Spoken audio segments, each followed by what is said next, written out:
4 out of how many? 8? Am I only halfway through? Let me check. Oh, it's 4 out of how many? That's 3, 6, 7. I made 7? I thought I made 8. For some reason, I made 7. Because that's 4, 5, 6, 7. Yeah, I made 7. I thought I made more. Strange that I felt like I made more. Very strange.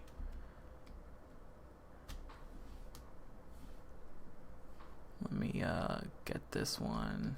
I'm gonna do the other winged creature because I want the wings to get out of the way. No more wings, please.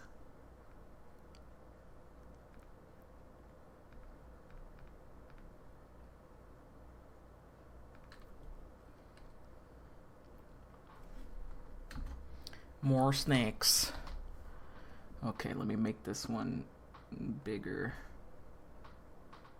Oh, whoops. Let me see here. Hello there. Oh, oh.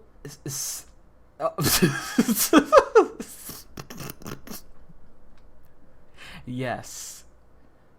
Snakes. Correct. True. Okay, I think that's tall enough. I think maybe a little smaller. I want to make it as small as this lady, maybe just the head for reference. There we go.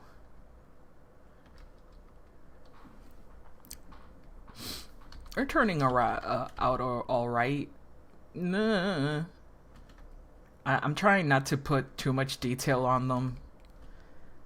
Especially this one, I kind of want to keep her because I think she's cool. I think she's really cool, and I might keep her because I can see her in my story stuff. I love her. I might keep her. I like her a lot. Treat yourself! I think I'm keeping her. That's the danger of making these things, bro. I'm gonna be all like, I don't want to give them away. I decided that this one is kind of thorny. I'm gonna make her like a briar rose. Give her a little rose here. I wanted to give her a bun before, but I didn't like the bun. But you know, a flower is nice. So I put that there, and now her arms are like maybe green, like thorns. I like the one with the ass wings. They got no ass, so you're wrong. Anyway. They have no ass. They have no ass crack. So you're incorrect. Wrong. And, most importantly, rude. You're rude. Because the wings are... There is no ass. They just got waists. They just got big waists. On the ass. They don't poop from ass. I can't with you. I can't with you anymore. Oh, that one's for you.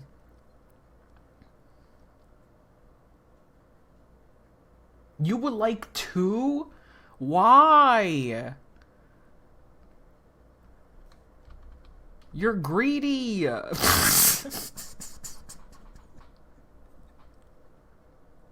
The implication of non-functional ass pump is still present. I disagree. I disagree. There's a hump because they have a pelvis. They have a pelvis, bro, but they don't got ass fucking muscles. They just got like so you know, like waist over here, waist, right? And you got this, and you got these muscles that attach and go around your waistline. That's it. That's it. What the fuck you mean? There's no ass. Like, imagine if I did give them ass and it's like this. So the muscles will do this all the way through. Crack all the way through. Pelvis. I don't know why you're so mean to me. So rude. Mega crack. I'm a child.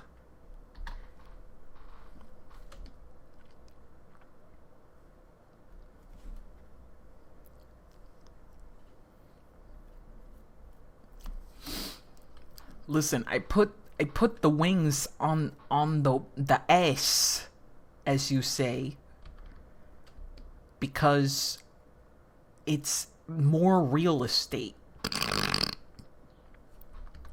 It's more real estate. Back tiny, small. Not enough real estate. A back of S got more real estate. The only thing that's bad about this design is the fact that you can't see the front.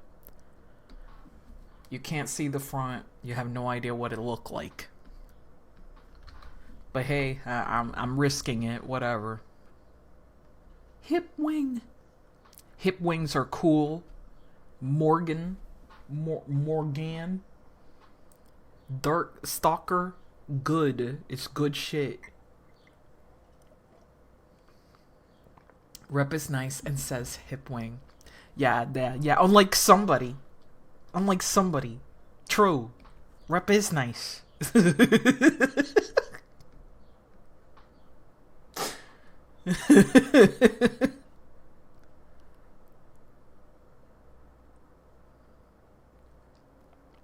Damn, I love hip wings.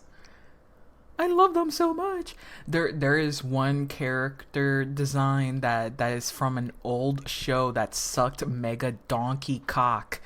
It was, I don't remember what it was called actually, but it was like Angel or some shit, and it was like this angel lady. Let me draw it. She was like also I'm using like the wrong color drawing shit. So the face, right? The face, and she had like long hair. She got like long hair, and then she would have like this like dominatrix, but it's like white leather shit going on, or something like a jacket. I don't know. I don't remember very well, but anyway, she would stand like this. And she would like be like this and all cunty and stuff, and then her wings were upside down white bat wings, bro. And I thought that was so cool. It just looked really cool. It's like Samuel from Darksiders.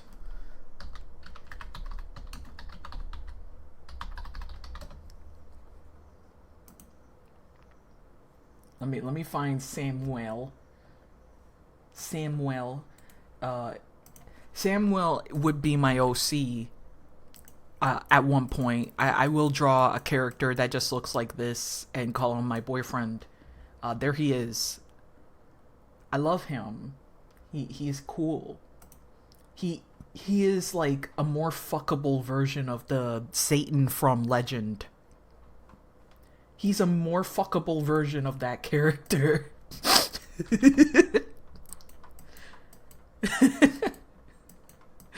Like, look at his face is so big. It's literally the dude from Legend. Satan. Oh my god, his face is so fucking huge.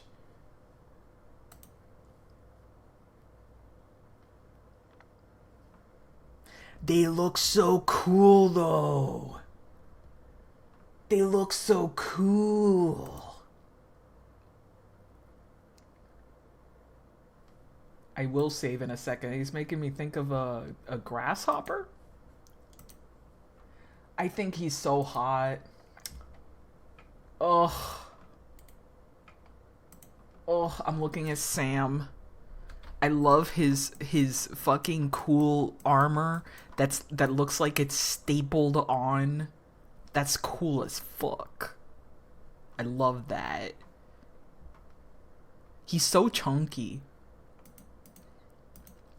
I'm trying to look for a good picture of Sam. Where's Sam? Sammy Lammy.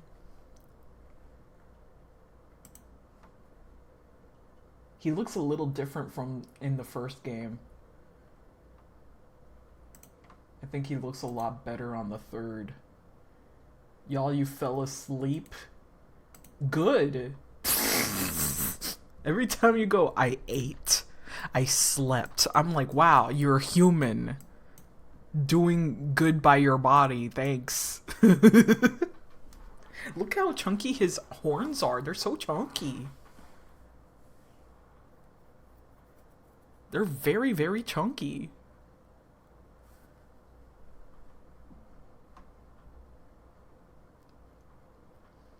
Boo, being human, boo. I mean, yeah, but like, if you don't, you'll die. So like, yay, you did the thing that made you not die. Woohoo, woohoo.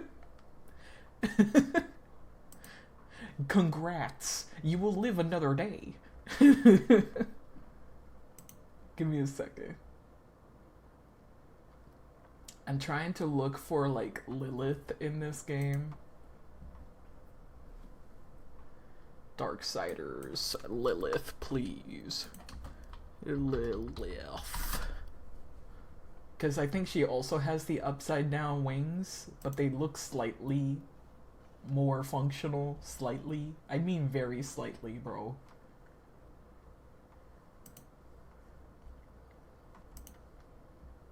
Waddle waddle. That's not the original thing. Please give me the original thing. I would really like the art or something. Why is it so difficult to find like HD art of some games? My god. My god. I would really like some nice art, please.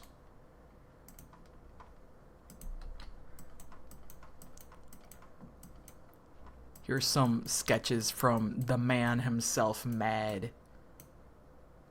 She got rings. She got rings on the wings. Look at this fucking Bruce Timm ass pose. Anyway, this is the most Bruce Timm shit I've ever seen.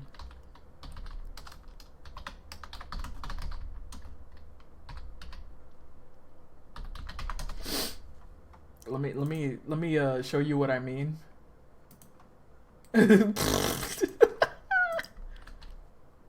Look at this. Look, this is what this character is doing. Look at the pose Batman is doing over here. They love doing that. They love it. It makes sense, but sometimes it looks a little too exaggerated. It looks like they're going to tilt forward sometimes. Waddle waddle. Waddle waddle. Let me go. She went S. Oh my god, I wish I remembered the ABC TV series Angels and Demons. 2014? Is this the one? It'd be funny if this is the one and I found it immediately. I don't think it's this one because Angels and Demons is also the name of a book.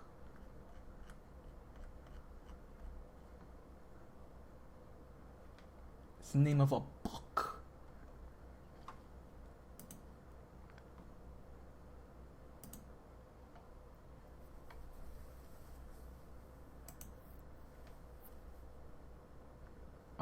Ba, ba, ba, ba, ba, ba, ba, ba, ba.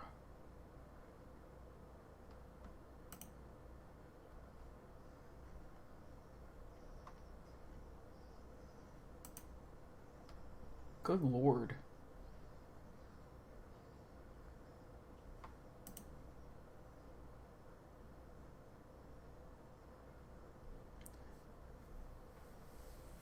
By the way, I have a confession to make. I couldn't sleep. I read a little bit more of uh, a Darkness So Sweet.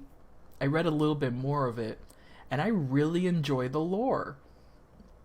There's some good lore in it. Wow, Without Us, but I read it. I haven't heard it. I haven't heard it, but I read a little bit of it. You want to know about the lore? I'll let the book tell you about the lore. But it's pretty good lore. I actually don't mind it too much. I wonder what it was called.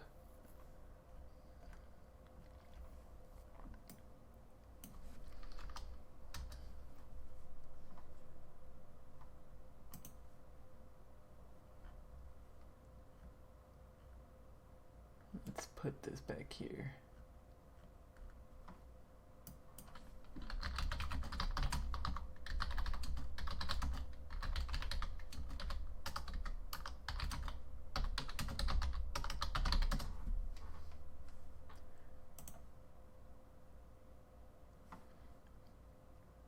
It's always neat to see what different things do, how different authors interpret things. I don't want to spoil it, but it has to do with the whole elf thing. Because they really seem to imply that all magic comes from elves and how much blood you have from them. And just in general, how trolls came to be.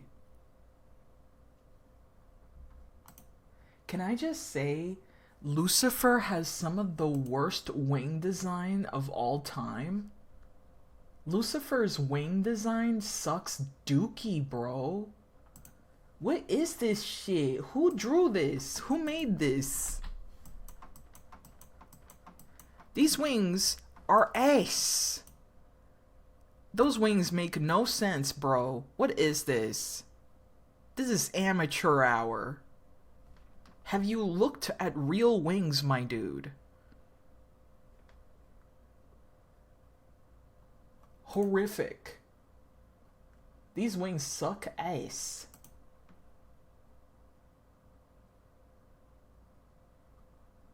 They just look like scales.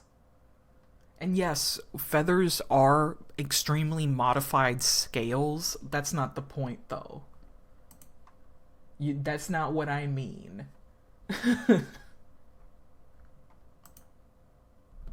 What the fuck?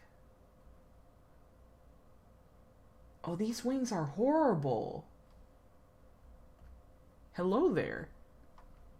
You know, and it's not like we aren't able to make good wings. There's a movie, I think it's just called Angel, with John Travolta as an angel. Let me put here, John Travolta, Angel.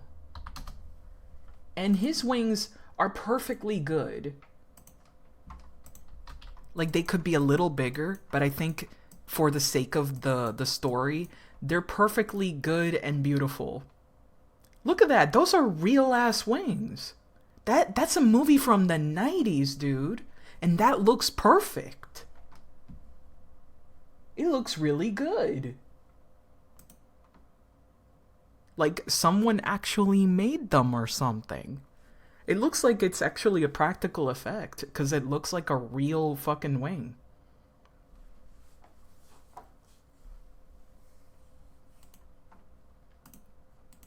I'm not gonna lie, when they forced him to revive the dog, I was like, you people are so selfish. This dog has lived its life. But yeah, I think these are practical effects. They look really, really good.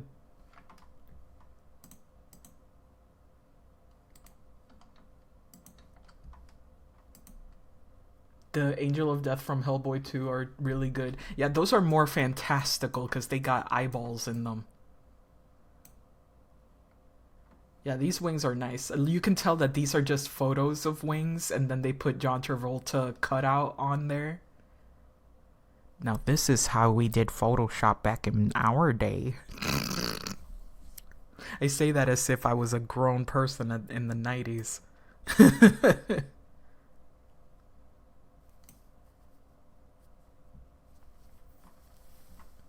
Oh, man. But yeah, how did we go from there to Lucifer's shitty dookie ass wings?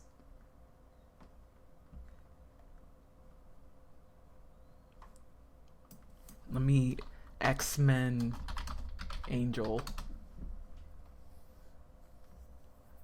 I think Angel from the X-Men also has like subpar looking ass wings at times.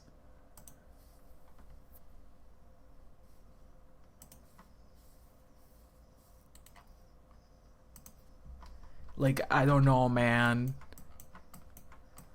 They tried to be realistic and they even give them like talents right there. But I still don't like these wings, dude. They look wrong. They still look wrong to me.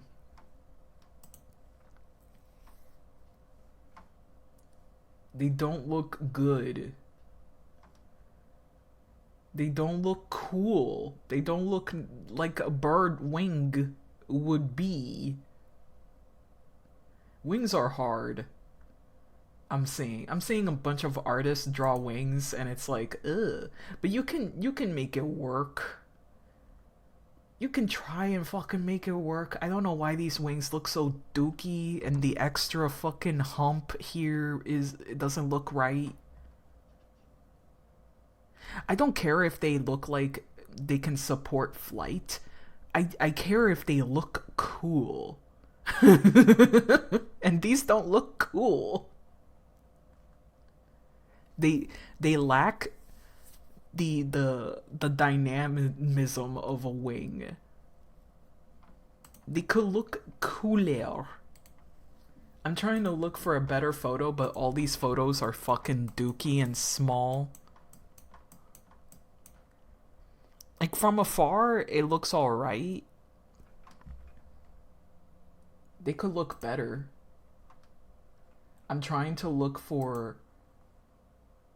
how come the movie that came before... Because this is X-Men Apocalypse. X-Men 3 has Angel as well. How come these are slightly better? Those are way better. Those actually look like real wings.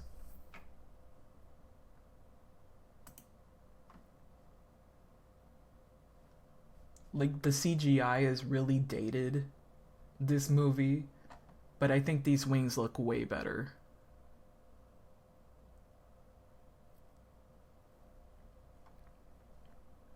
Yeah, if they're trying to make them look like actual bird wings. It's hard. It's very, very difficult.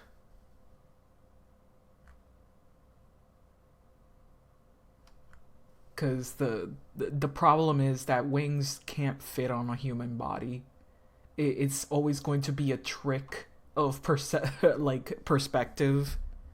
They're not going to look like they're actually coming out of his body.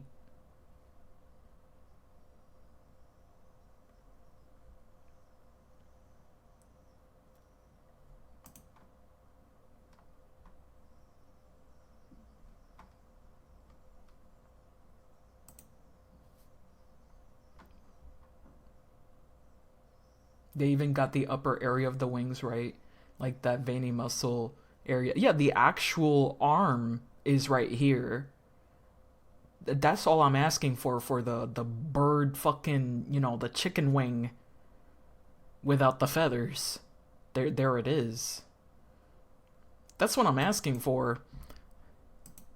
You don't really see that here. In here, it looks like it's just one very long tube. You don't really see like where you're the bicep and then the forearm and then the hand.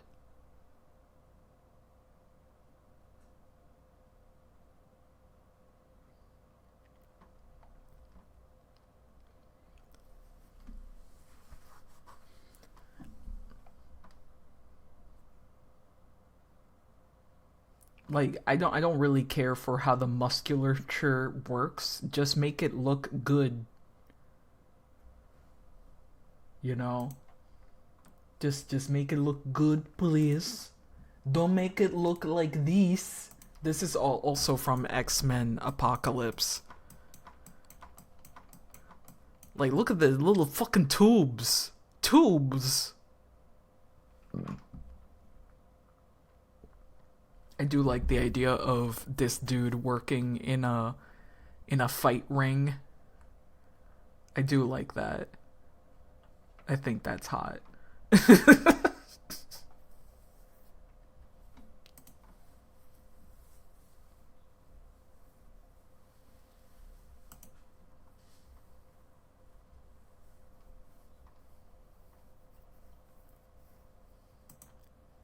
I like giving people big tits when they got wings.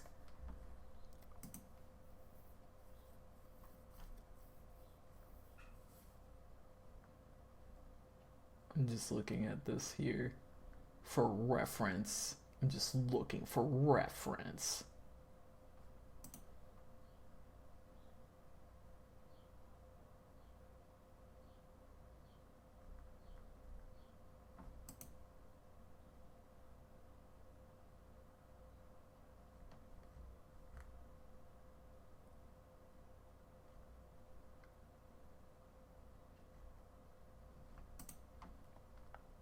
Okay.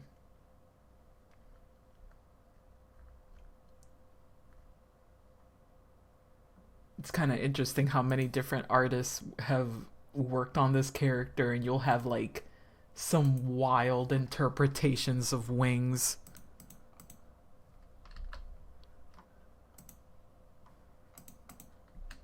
Like this one. I still can't find the TV series that I'm thinking about. Look at this shit. Feathers. Just tons and tons of feathers. You can do more with less detail, sirs. You can do more with less detail.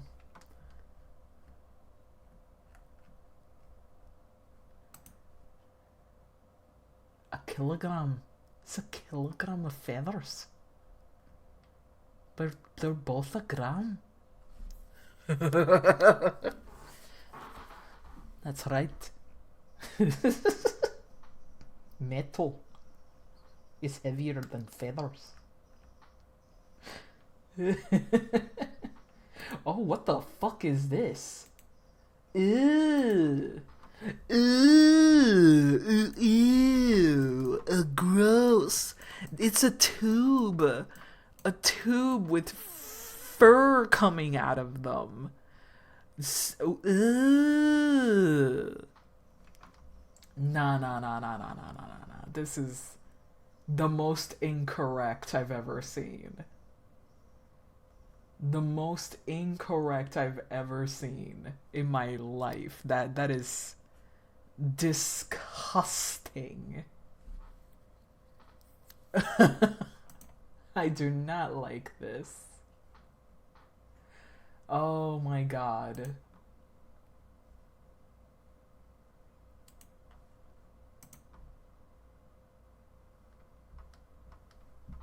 I feel like this is kind of the way where the energy wings from. Yeah.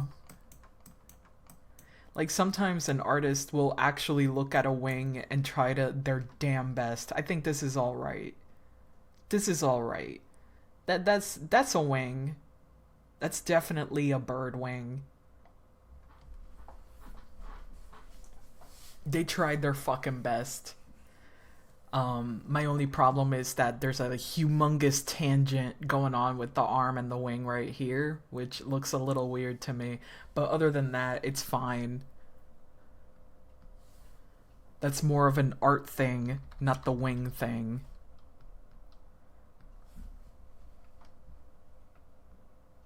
Just to convince me that you know the basic shape. Yeah, essentially.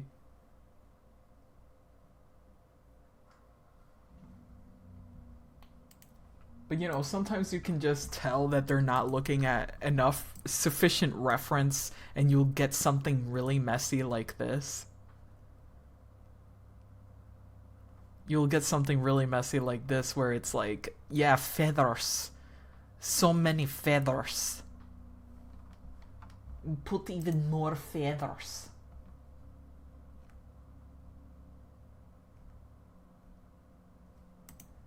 Drawing Angel from X-Men must be so painful for so many artists because they all want to give up at some point.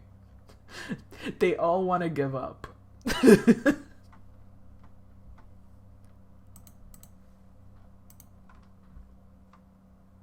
And you know what? I even accept something like this. Listen, just make it work. Make it work. Look at this. This is perfectly fine. This is perfectly... It's dynamic. I can see that you actually looked at an albatross or something. It has movement. It's cool.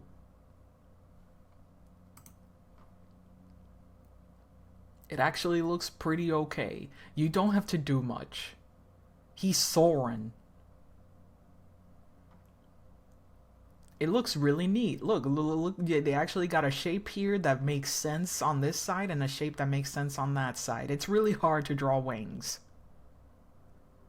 Fly, white boy, fly. But then you'll get shit like this. You'll get shit like this, bro, where they really didn't want to draw wings. They really, really, really didn't want to draw them, bro. They were so upset that they had to draw wings, and they're like, fuck.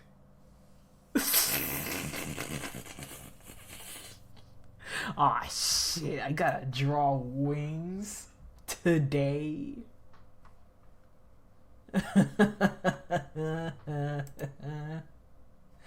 Ay, ay, ay. Whoa, whoa, whoa, whoa. Ugh. But I'm not asking for much, bro. I'm not asking for much. I just want good shape. I don't need strict anatomy. It could be something like this. This looks kind of cool. This looks cool, even though it's not realistic or anything. I think it matches the art style. I think that's neat. There's some shape going on. There's like metal feathers coming down on the bottom. That's a cool idea. I like that. But yeah, when they look like fur, go back to basics, bro.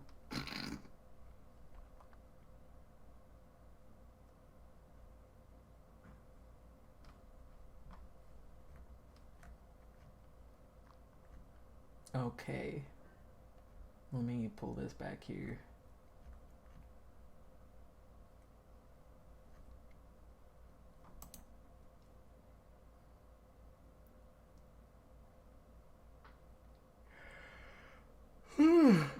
Where's my water?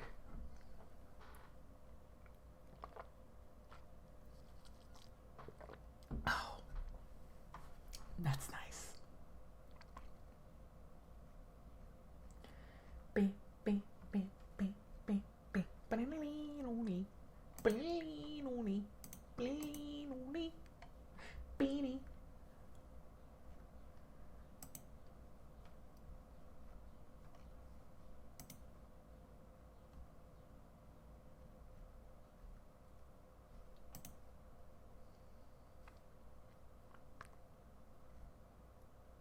Man, sometimes character design only works in drawings, man. The moment you try to solidify the 3D, it's like, ooh. It looks too chunky. It looks stiff.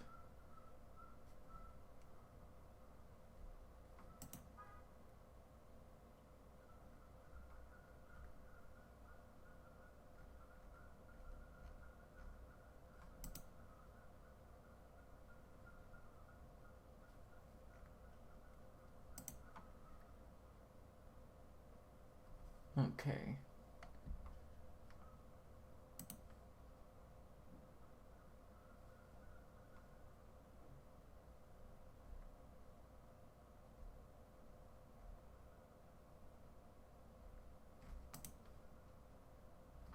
You know, I completely forgot that I played Darksiders 3 without really thinking it was a Souls game. I really played that whole thing and went, yeah, this game is like really hard, man. It's kicking my ass, but I beat it. I just did it. And I completely forgot it was a Souls like.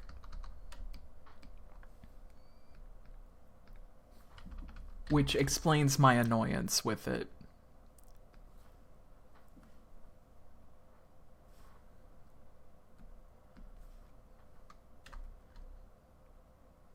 I played Darksiders 3.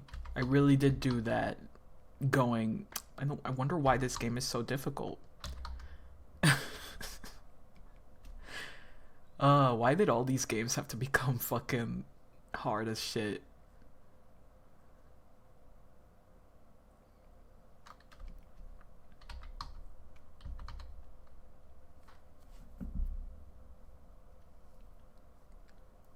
Light Jack doesn't bother me too much because everything about that game is weird. So the fact that the wings are just like alien and they basically look like the dark precursors a little bit, but you know, instead of darkness, light, it kind of made sense to me that they would be tentacles.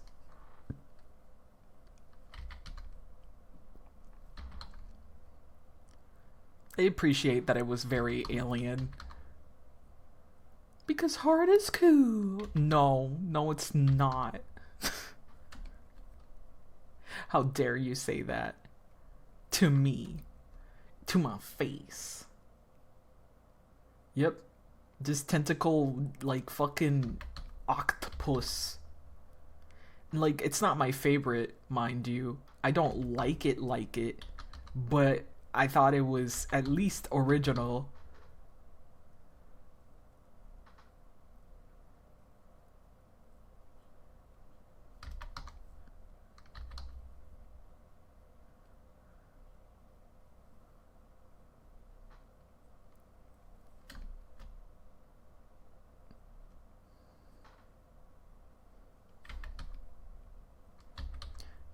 One of my favorite things about the X-Men theme song is that you have like the electric guitar, but there's like a bell sound. Just in the music, it's like dong dang, it's just a giant bell sound. It always stood out to me. I'm not the biggest fan of Lightwing tendrils. Yeah, me neither. I'm fine if the tendril is not like multiple tendrils, or if the tendrils are literally like, I don't know, like the character's swimming instead of like flying around like a bird. Does that make sense? If they're, yeah, the dong dong. Like if they're swimming like an octopus with the light tendril things, I can accept it and I can sort of see how cool that is. But if they're using it like bird flapping, that's where it stops looking cool. Because it looks like when a normal person flaps their arms up and down. It looks silly.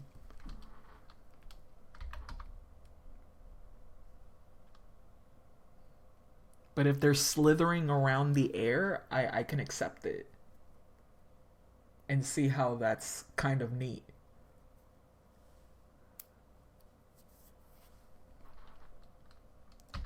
Like the problem with Jak and Daxter is that you'll have Jak, You know, he's just doing this. He's doing his own thing, and then his tendril wing things are looking like this, like Polly Pocket hair. And when they flap up and down, they have the like the Da Vinci wing contraption look that honestly doesn't look very attractive. It's never looked very cool.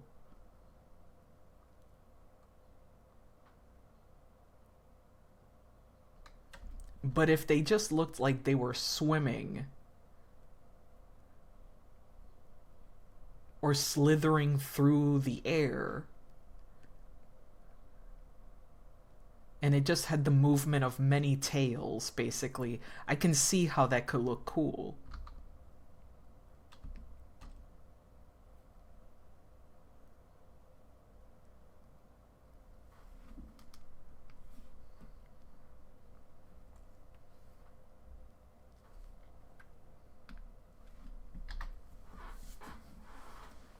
You could like make them like insect wings. Yeah, I can see that too.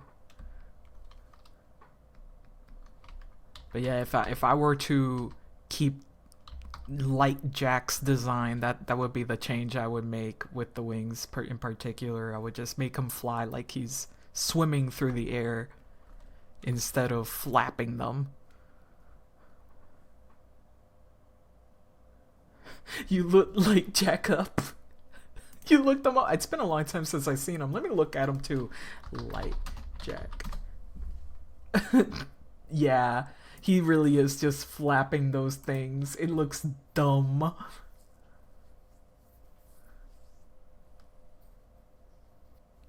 Yeah, they look like butterfly wings, which would be fine because he's an elf guy. That would make sense to me.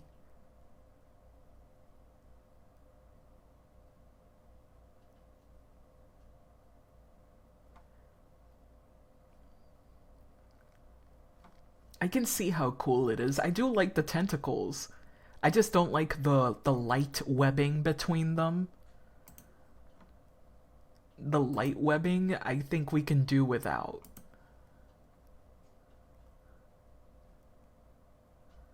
We could have done without the light webbing.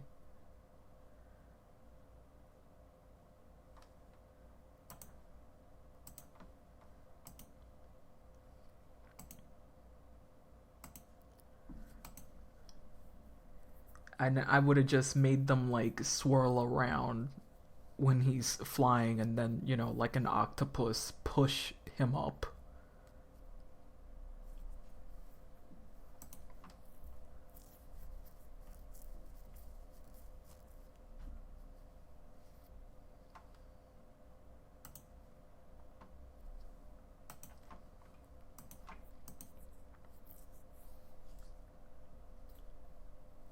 It could have been a thing about like trying to design something low poly, and it was definitely harder to make good looking wings, and they were like, you know, tentacles. Okay, I can do tentacles.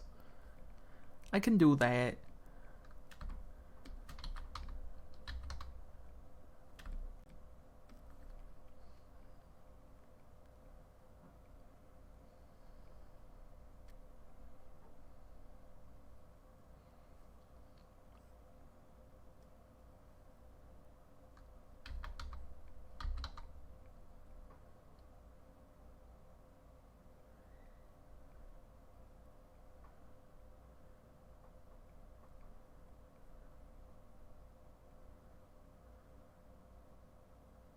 Hmm.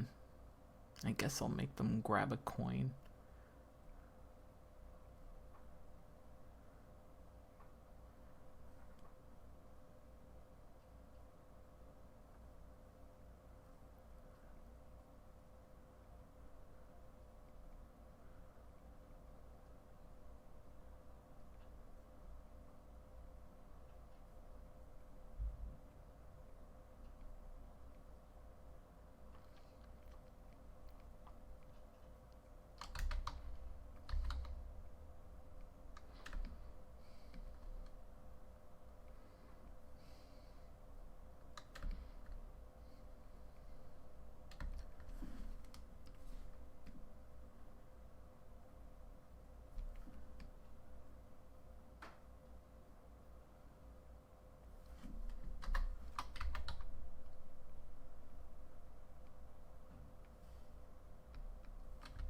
Am I seriously drawing it on the same layer? Fuck me.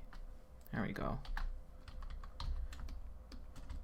Those are talons. Those are actual talons.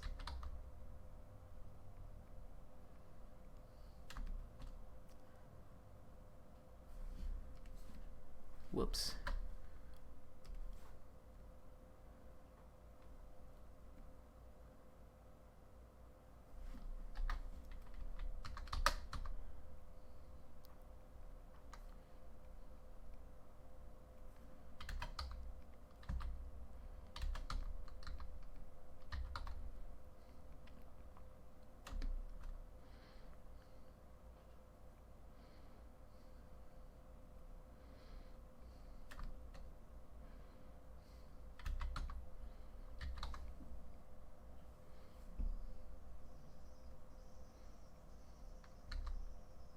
Don't know if I want like a shirt here or her tits are just being pressed up.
Drawing really small can be fucking tedious.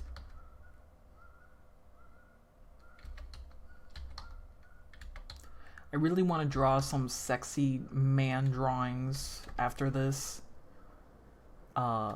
Mostly my OCs. I kind of want to do something for Pride. And I thought of like maybe having just my characters holding their flag. Their representative flag in a sexy way. Maybe. Just for me. Just for me. Just some sexy little pinups, maybe. I'll just sketch it up before next month rolls in.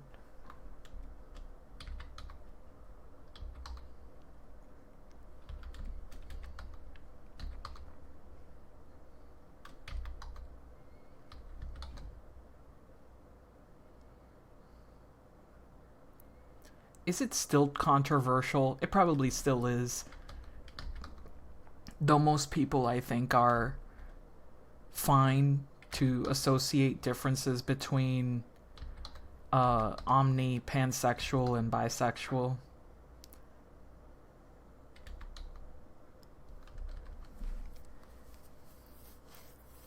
It's just that sometimes the reasons for those differences can be rude. Also, I don't like how this hand turned out. Let me redo it. Fruit!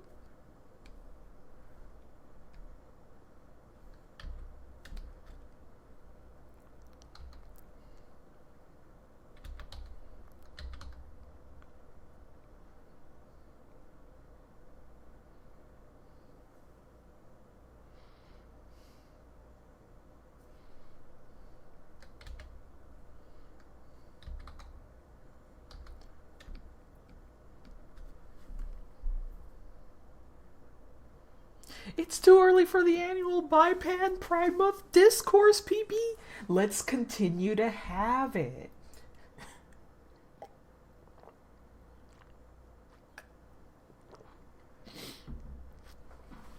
As someone who will have characters that will strategically fucking say, hey, I like both of them and nothing else. Gotta wait till June to fight. Oh my god. Let me redraw this. I don't like how the arms are turning out. Does kink belong at Pride? Oh, Nia. Oh, man.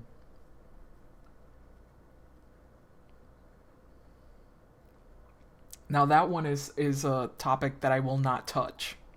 Because I have fucking no clue. I have zero clue, you know?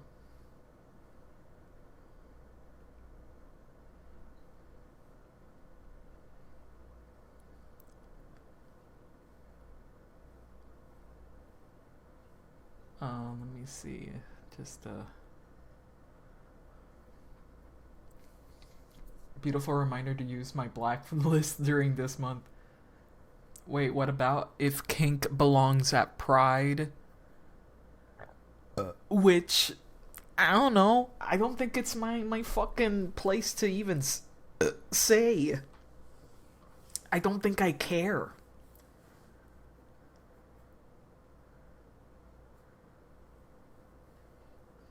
Like, why did you bring your babies to Pride? You know, why did you bring your baby children to Pride? I don't understand that. Like, you think this is Disney World?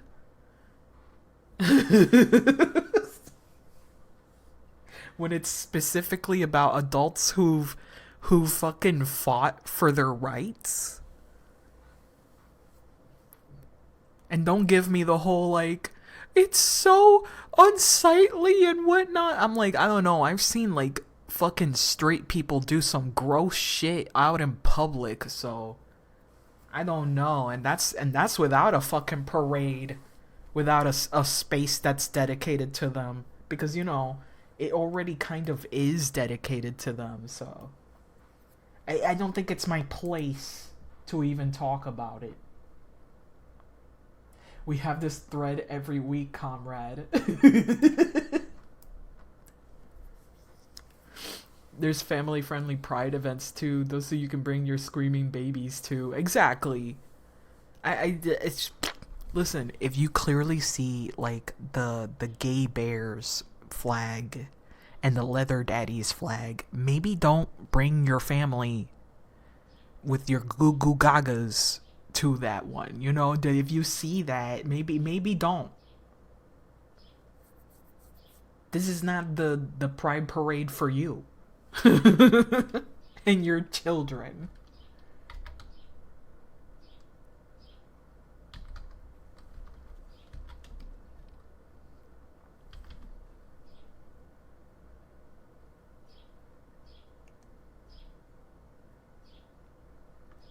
But no, I'm more interested in the whole like beef between pan, omni, and bi, and anything in between.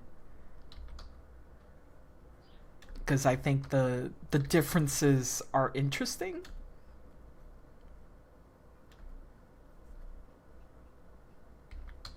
I just think the differences are interesting.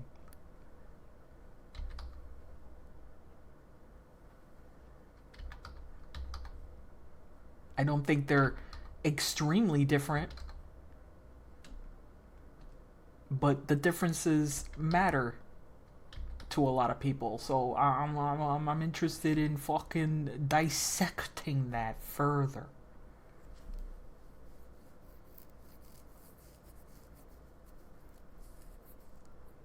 Right.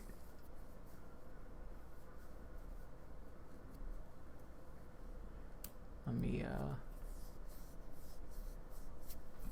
clasp this here.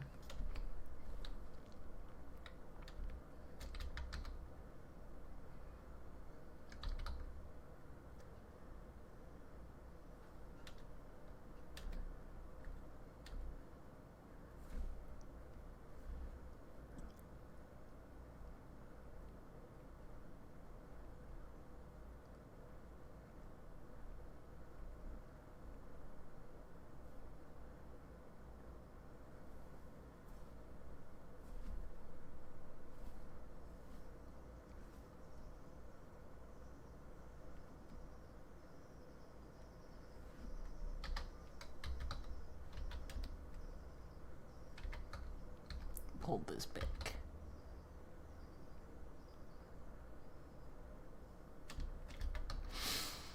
All of this is to say that I would like my OCs to have different flags. Like, no, the real reason I want this is because I want them to have different flags. If I color the same flag, I'll be kind of bored. It's like, wow, I have to draw the fucking pan flag for a 5th time. That's stupid. That's dumb.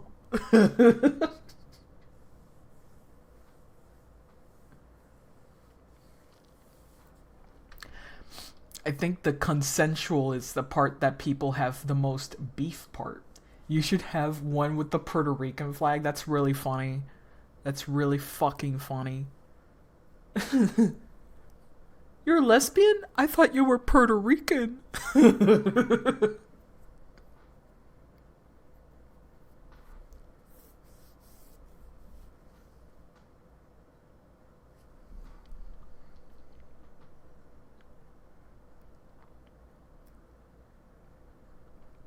Yeah, I think it's the consensual part that people have beef with. I don't think that you playing kink in public is a consenting thing for anybody.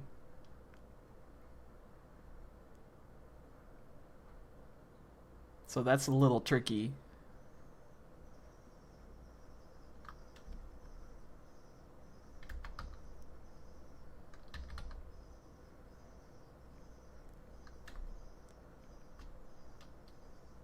There you go.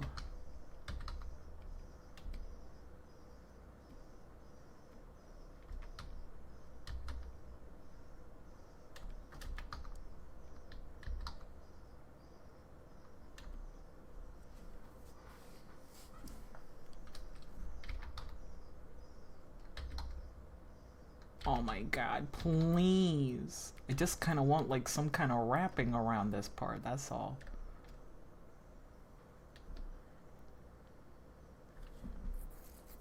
There's a city right now that decided to get around the no pride flag bullshit federal government's trying to pull by making pride flag versions of their city's flag, and it's hilarious.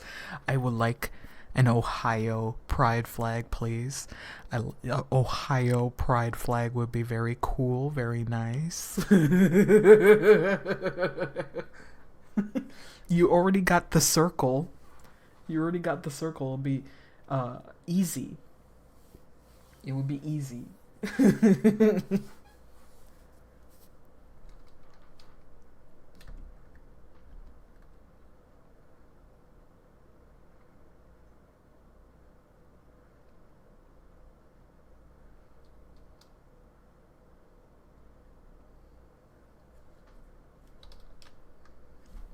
Utah pride flag? I would like to look at it.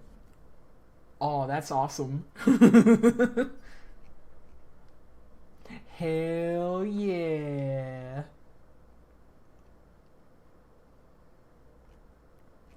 Nice.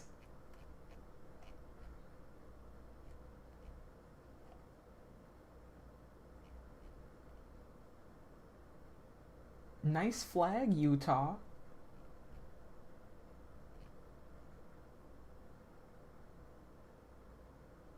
Not bad.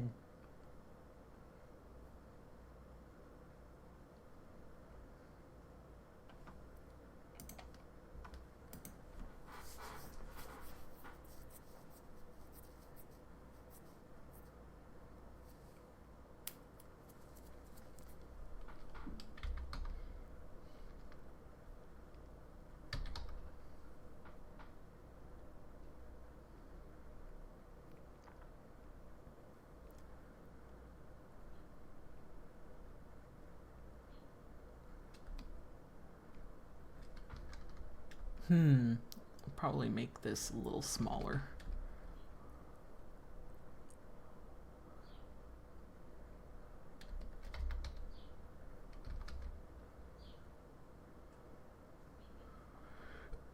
Oh my god.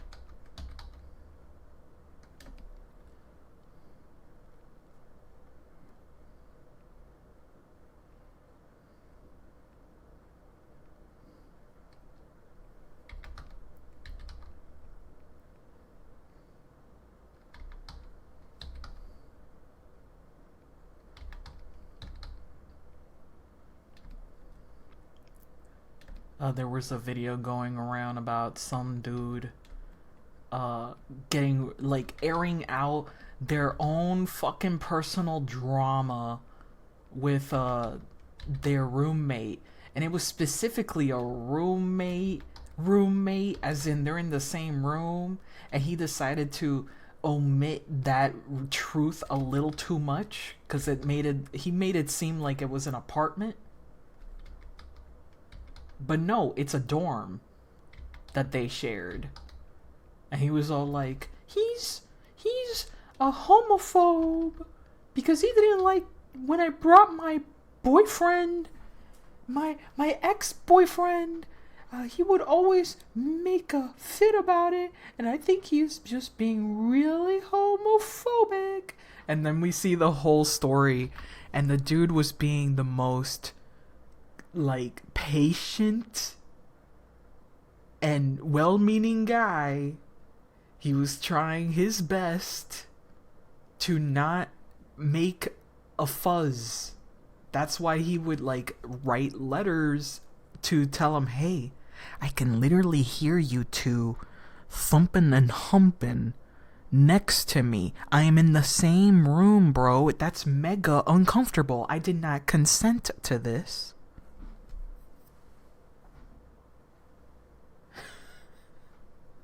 You know? Like, yeah, you should be mad. I don't care what fucking whatever you do, but if I'm not here to be part of it, bro. I don't want to hear it. I don't want to see it.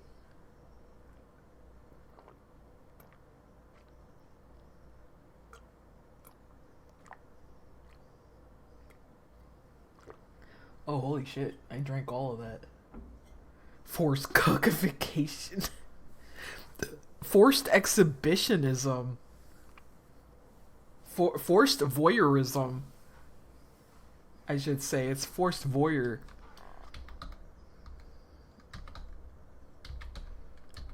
And yeah, I would take a lot. I would be very mad, honestly. If there's one thing that I really don't like kink-wise is exhibitionism. I don't like it. It's my least liked kink. And yeah, that's including other kinds of play. Though maybe slave play is a little higher than that. Maybe that one is the top number one. Please do not. Please do not. I'd rather not. The whole race and slave play thing? No. Get that out of here. I do not want to see that shit. Don't like it. Everything else, fine. Yeah, everything else is fucking fine, but I can handle everything else. But for some reason, exhibitionism always a giant turnoff.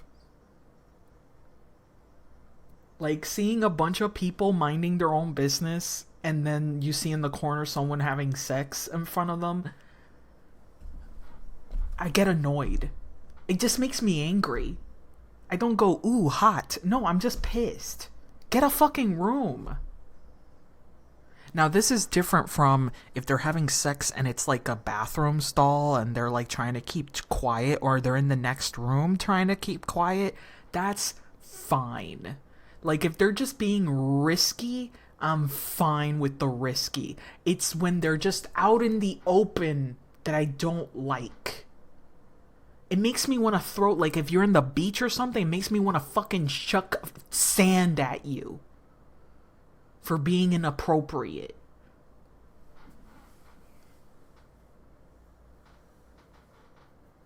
Exhibition, I don't mind when it's we're kind of sort of private, but there's a rush of getting caught type of thing. But public, it's like, shoo. Right, I'm fine if they're trying to be like risky. I'm not fine when when everybody knows what you're fucking doing. To me, it's a giant downer. Like, ugh, fucking, like, it makes me want to leave, you know? It ruins the vibes. Sand attack on genitals, go.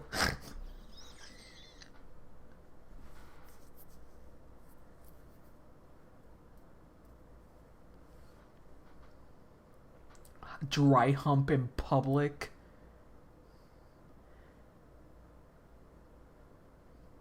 The way I'd be staring at them and hitting something really hard.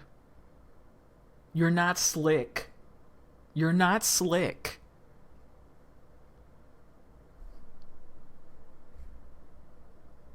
It's like, do you guys get a rush when everybody already knows? You don't, so stop being slick. Get out of here.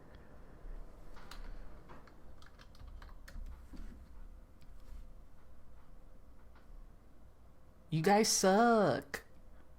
And I want to be a part of your fucking kink play.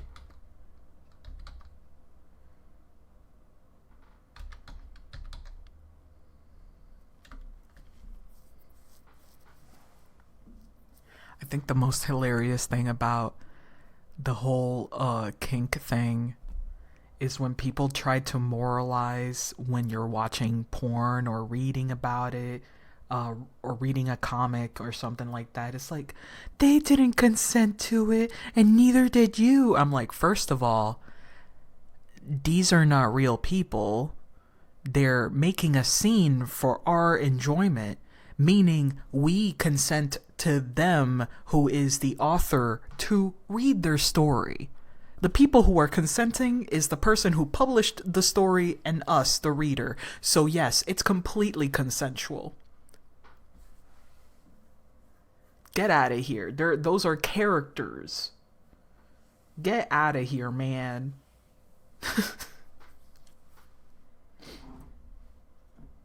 The only thing that isn't consent is if you found a snuff film.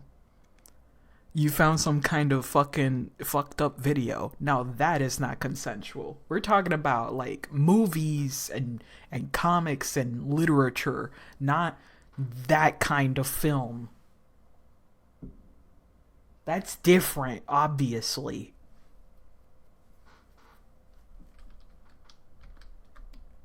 Hello there.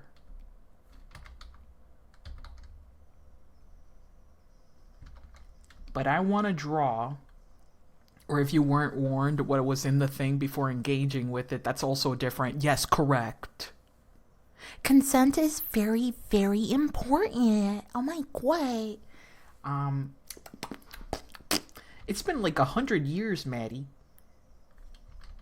I'm pretty sure you're the Maddie that I think you are. How you doing? Has it? Maybe. I mean in streams, specifically. Aha, there you go, see? We still follow all your socials. And I follow back. I'm like, oh, look at that. It's Maddie. You know that meme? It's my favorite meme right now. The one of like, are you winning, son? But instead of winning, it's like someone in darkness. And then the favorite character comes in. And they're like, hello. And then, you know, the character in darkness is like, oh my god, yay! Woohoo, woohoo!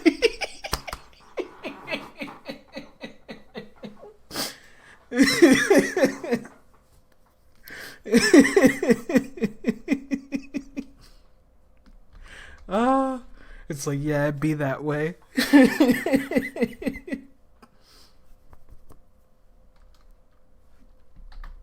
That's me with you.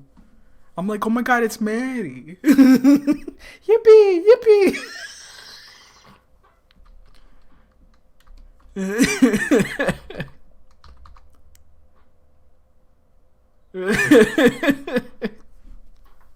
It's really funny. It's like I gotta make another fucking social medias. This sucks. I have to make another one. I fucking hate doing this. I have to keep making shit. I'm old. I'm decrepit. I'm fucking crumbling at the seams, bro. And I find all my mutuals. I'm like, yippee, yippee.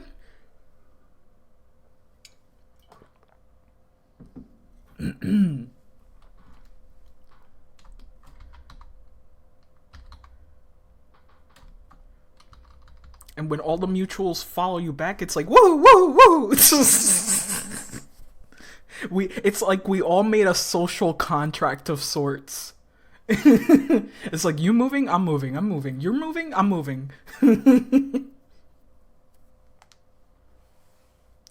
You figured out what to do for Pride? Yeah. I really want to draw my OCs with their flags, just holding them, holding them sexily, like a towel or something. I don't know what kind of flag I'm giving Cassandra. I guess it would be bi. Rocky is 100% just the gay. He's the gay. No women. No women for Rocky. He's like, no. No.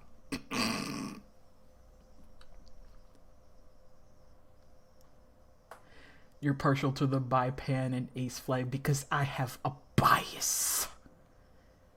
Reject current SOCMED, return to LiveJournal MS Gaia Online for its MySpace.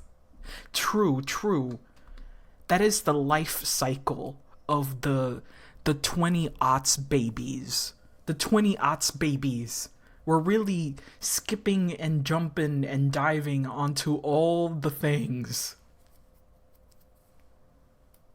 The bias, it is me. The town gay. And I guess Philo is also 100% gay. But I think they're a little curious. They're a little curious with women. They think they're pretty. Rocky does not care. He's like, no women. No. I don't know. Cause Rocky likes just feminine men. That's his fucking thing. He's like, why women when I can have a man who's pretty? Women, no. Doesn't want anything with women, no. In a way, Discord has become the new members only BBS board for a lot. Yeah, it really has. Can't wait until it dies and we have to find a new fucking Skype Discord replacement. Oekaki, yes, I do remember Oekaki. And I used to hang around the way I met Ziggy Zags, Zigzags. I met them at what do you call that? It was Paint Something. Oh fuck. It was one of those boards that you can draw together. And I was like, this is really good art, damn. You're like super good at it. You're like actually really good at art, god damn. PaintNet, yeah, I think it was PaintNet.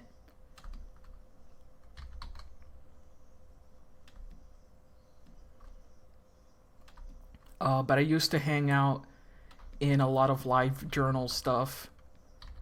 I couldn't really get the hang of LiveJournal. I really couldn't. Simply because I wasn't a fandom person. Isn't that just an art program? No, there's like servers, I believe. There were servers. You can have up to a certain amount of people, I think.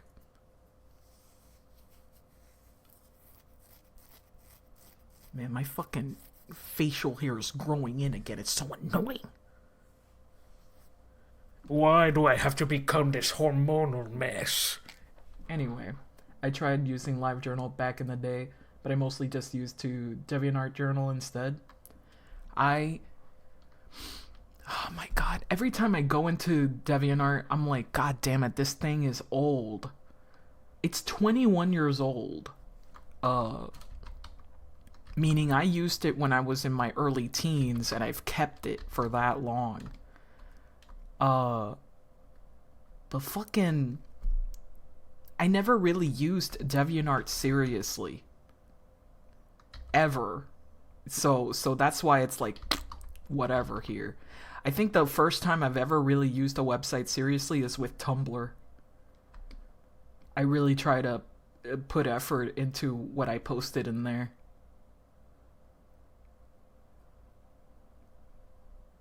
But other than that,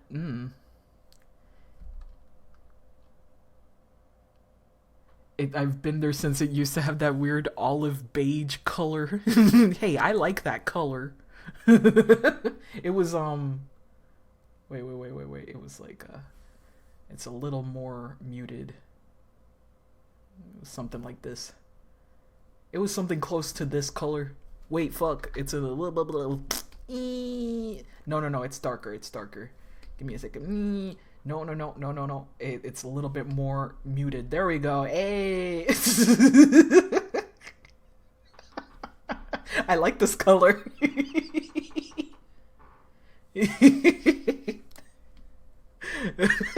It lives in my brain.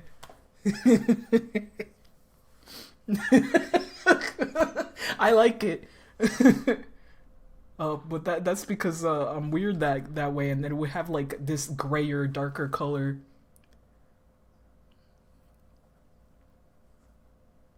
Concept, yeah, I used to go to conceptart.org simply because I was when I was entering my 20s, or when I was like 18 or 19 years old, I was like, I'm still so dookie at art. I'm not good, bro. How do I get good? You know, I was playing Dark Souls even back then. But with art instead. Color one of the Nagas with this color. Why would I do that? I guess I will do that. Where are my other color stuffs? Give me a second. Look how shitty this color is compared to these colors. Look at that. Look how dead this color scheme is. I think I can make it look good though. Give me a second. Let me put all these colors down here. Let me. What's the green they use for their? It's like, no, it's a little darker. It's like this green or something. It's a little darker, maybe like that. Just keep drawing, bro. You'll get there. I forgot how much gray it was on this site. Let me see. Let me see how close I got. Oh shit. Come on, archive. You can do it. You can do it. Thank you. Okay, thank you. Let me look at that thing. DeviantArt loves you. Okay. Let me see. Ooh, I was very close.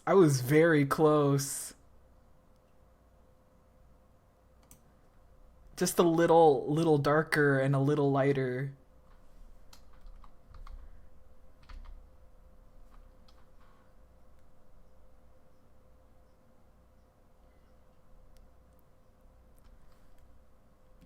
Yeah, look at that. Pretty close.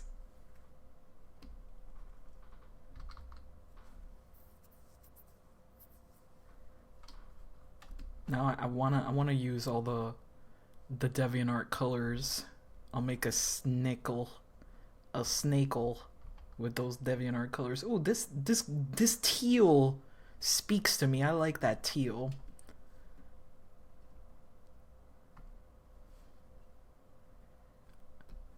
Let me take that out. I'll try to make a snake with those. The llama badges are still a fucking thing to this day. They're such a big thing that they can't take them out anymore. They can't take them out. Oh, to be back in 2007. Back in my day. We really used to do it back then. I'm gonna keep this snake lady. This is a good snake lady. I don't want to part with her. I like her a lot. I'm keeping her.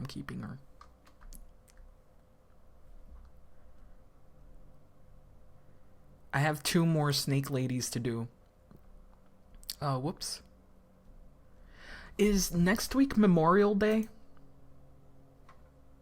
Or is that the 26th? Fuck, it's the 26th. Why is it so fucking far away, bro? When is Memorial Day? It's the 26th, right? It's the last Monday. Let me make sure of this. Memorial Day. When is it? Yeah, it's the 26th, my dude. Man. I fucking hate working, bro. I need money, but why do I have to work so much? I would like to draw. But yeah, unfortunately, it's going to be... I also thought it was the next Monday, but no. It's the last Monday of this month. Ugh. Yuck. Ew. Yuck. Yucky. Alright. I got this.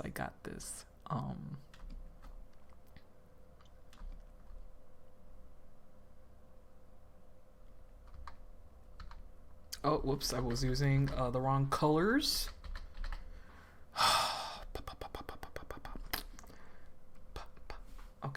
Okay. I will say one thing. Ever since I've gotten Psy, I have not changed my mind on it. I believe I got it officially when I was 18. I think I used like maybe a pirated version, and then I was like, it's only $60. It's only $60. That's a video game. Back in that day, I can just buy it.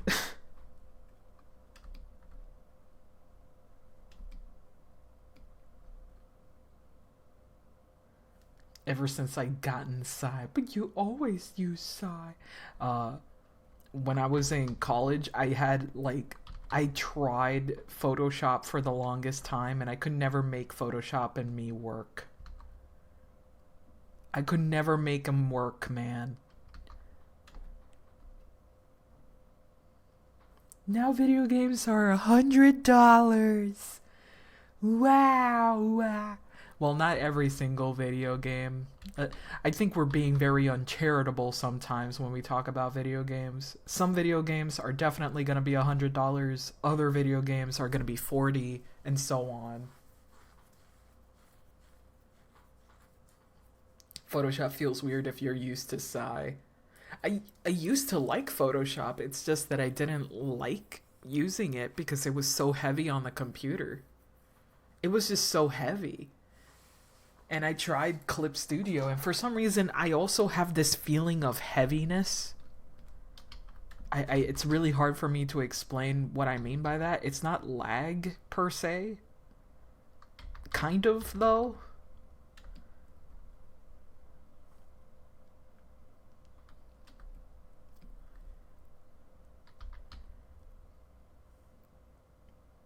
Eat your RAM alive. I didn't stop using 7.0 for drawing until 5 years ago. Listen, 7 is good. Everybody knew this. Everybody knew that 7 was it. Like, it can't get any better than this. 7 is where it's at, boys. And then, I think, what was it? Was it like... I think it was 6 or some shit.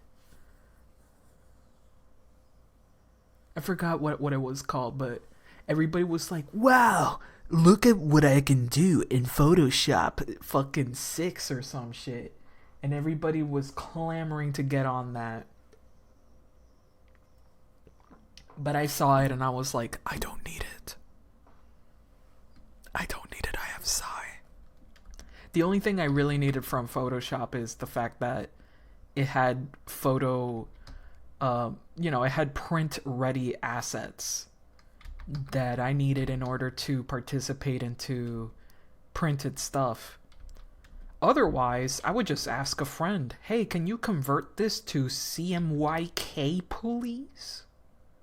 And make sure the levels don't look like Dookie?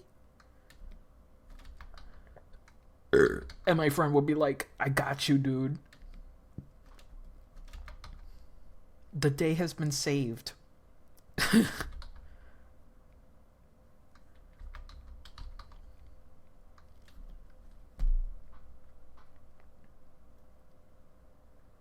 I don't know about Photoshop, but Clip is unfortunately very CPU intensive. You can change the settings to make it less, but still, instead of using the GPU for some reason. Yeah, I felt like Clip Studio was eating my computer up. And it could be because I didn't have enough memory, which is wild, because I had like 16 gigs, and that was a lot back in the day. And now I have 32, which is more than I ever fucking needed before, but I guess I need that now. The way I saw it, I'm just wanting to draw in Paint 7 is perfect. If I want to do a bunch of fancy shit, I'll use less creative suit before subscribe the apocalypse happen. Man, the subscription apocalypse. It didn't do that for me in the past, but now it's definitely weird in my opinion. I don't know what they're doing. They definitely changed something. I felt it simply because I'm used to how quick Sai is. And maybe that's why I notice it. Like, Sai is just so tremendously quick that anything that I use, it's like fucking slower than balls. You know?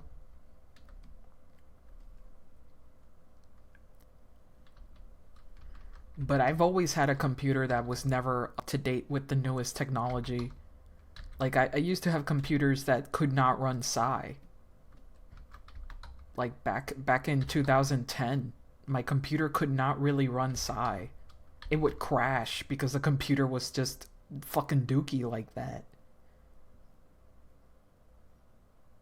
I googled it and saying that Photoshop uses a lot of the CPU. It just slurps that thing into its fucking vicinity like it's a goddamn stand.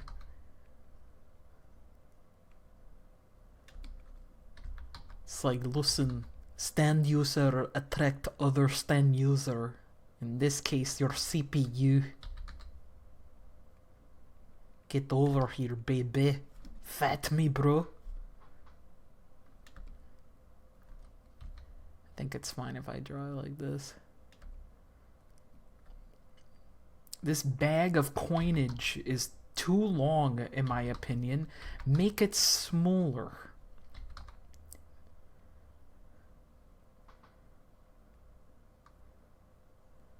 Make it smaller. It doesn't need to be that big. It'll be a little troublesome to get anything from it.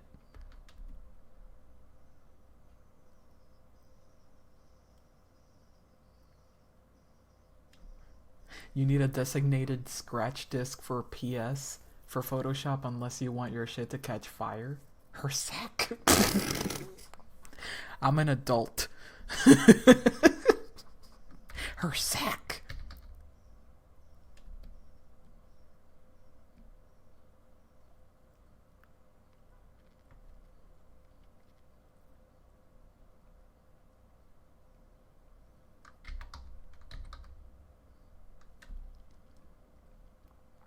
Okay, okay.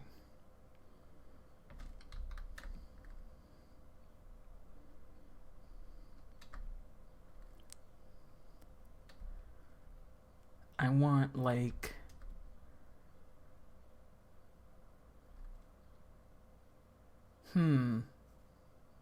What do I want? I might change the...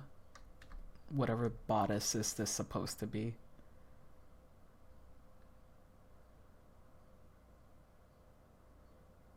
I think originally I wanted her to have like a shirt.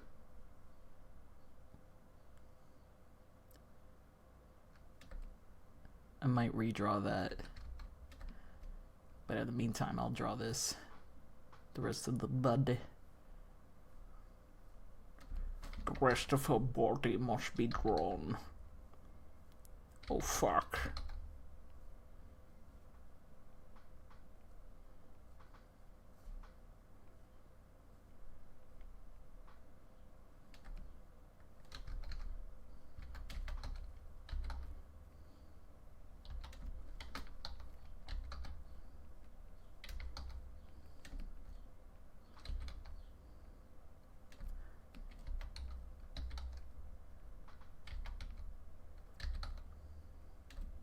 I forgot what the Omni flag looks like. Omnisexual flag. I'm gonna look for it, because if I'm gonna make a green man hold that thing, it better look good. It would have been nice if Sataniel was Ace. Then I could have a nice color palette going on, but no. Omnisexual flag.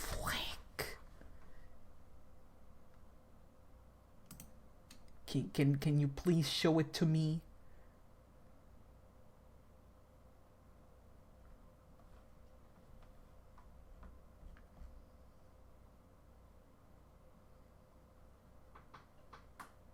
Oh, this is pretty. The Men Loving Men flag is actually very, very pretty.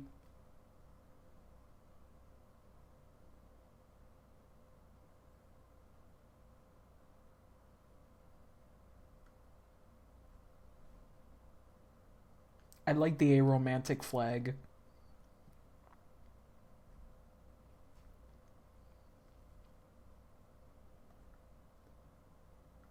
Okay, there's the gay flag. Is a good flag.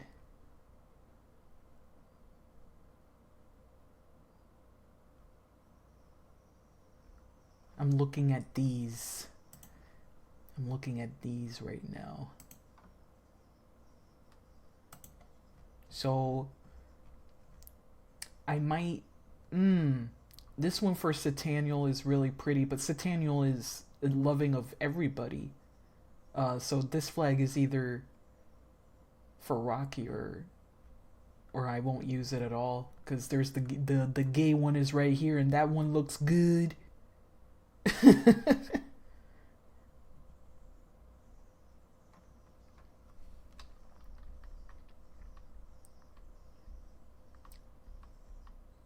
Sunset lesbian flag. Is there a non... Oh, because we got butch lesbians.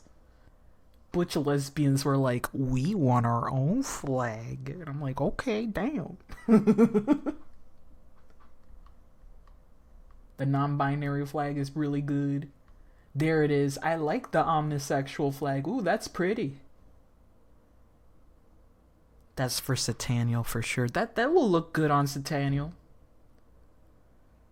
Big blue green man with pink and blue is nice.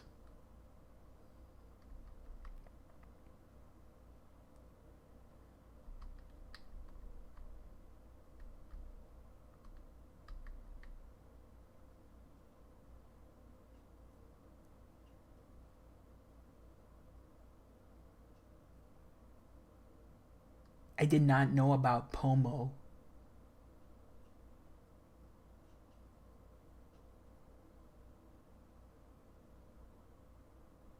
Okay. It was coined in 1997.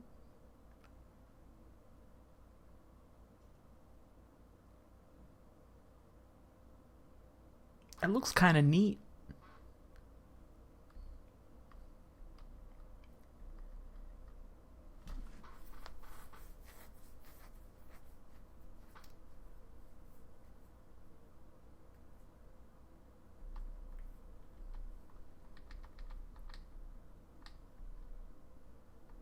Okay, that's all of them? Alright. I have many choices. I have many, many, many choices.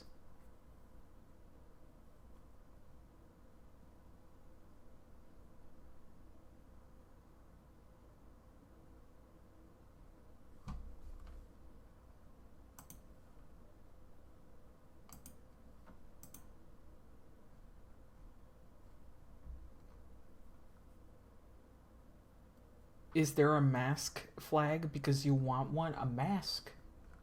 Well, there's a butch lesbian one. And there's a sapphic one. There's a genderqueer one. And gender fluid. I think genderqueer is definitely something that describes me. Because I don't really have a fucking label for myself. And I don't think I'm gender fluid either. I like the gay flag a lot. It has my favorite colors on it. Green and teal.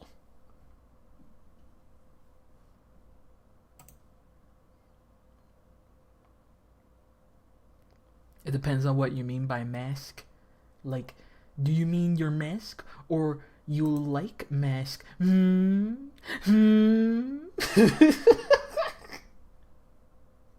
Both, I guess. I know I can draw wolf with the demisexual flag.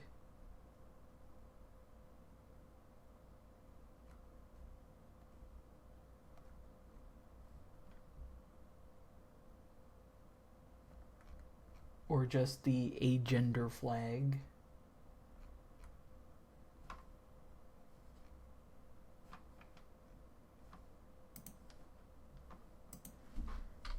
Don't know which flag I will draw. It just depends on how good it'll look. On how good it will look. I think the problem with the poly flag is that it has what I think is the pi sign. Mask for mask, pride flag.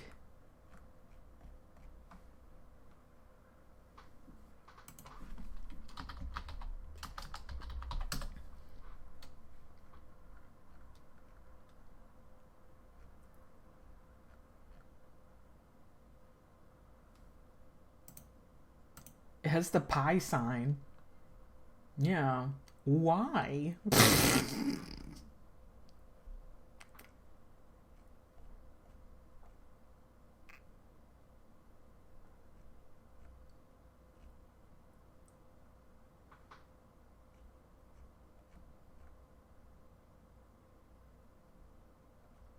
There's a new poly flag right now.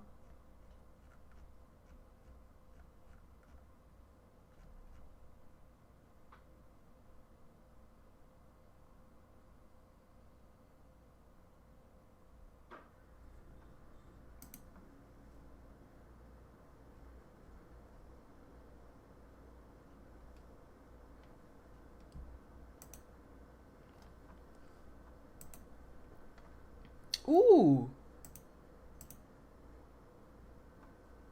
Cute. I like this one. I think, you know, if you were going to say polyamorous, I don't understand why the pi sign. Why not the infinity sign?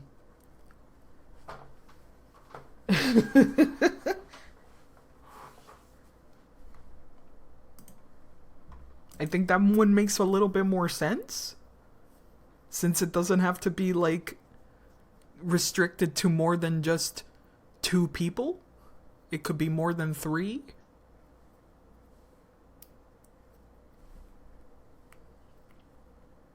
Or a circle, yeah. That too, yeah.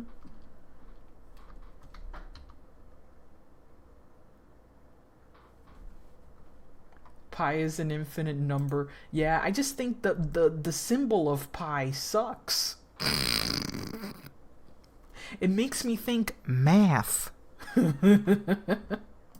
Meanwhile, the infinity, the 8 sign looks neat. I think the only problem with the infinity sign is that it does look like the number 8.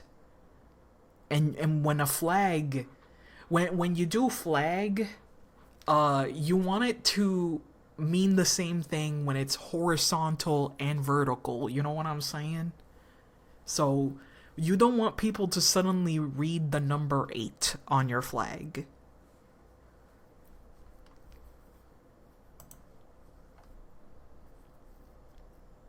But I do like the off-center triangle one, yeah.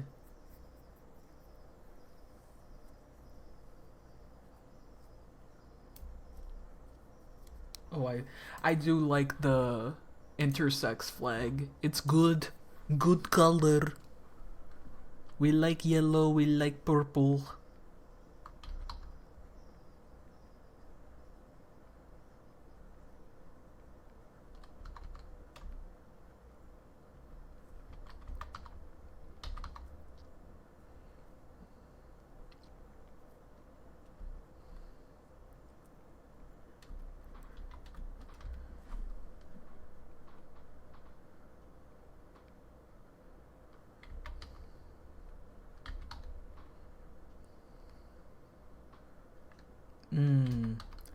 I sure drew this. This was the first one I drew, so it makes sense that it looks rusty to me.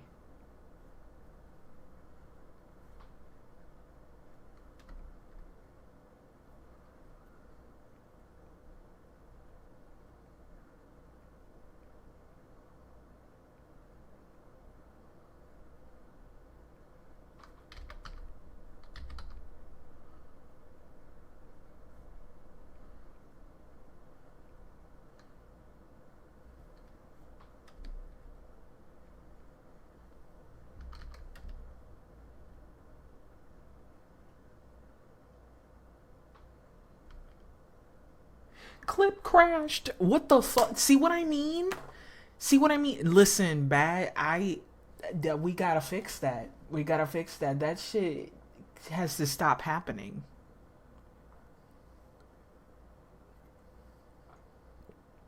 I believe Bat does have autosave on.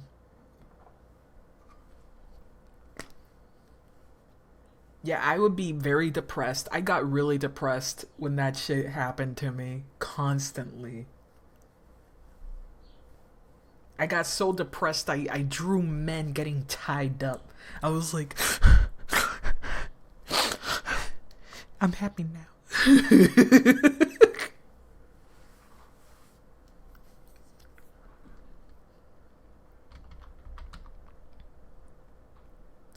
I gotta draw some dudes getting all tied up and shit. Now I feel a little better, but I still feel bad.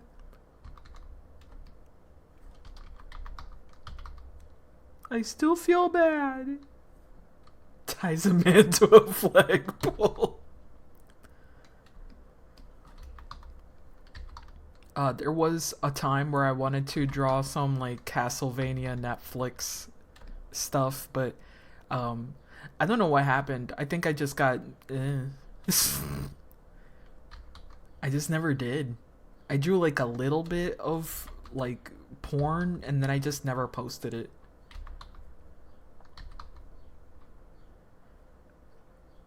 Oh my god. Emotional support Bara Yaoi, you know? You know? Yeah. Yeah.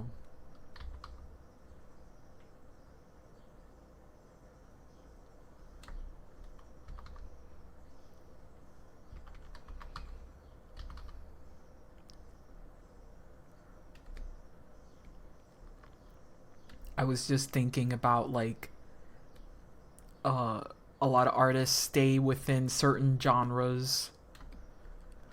And I wouldn't I would just call it gay art in general. Because I think Bara art has a different feel to it. But it's hard to even explain. what that even means because there's a lot of crossover.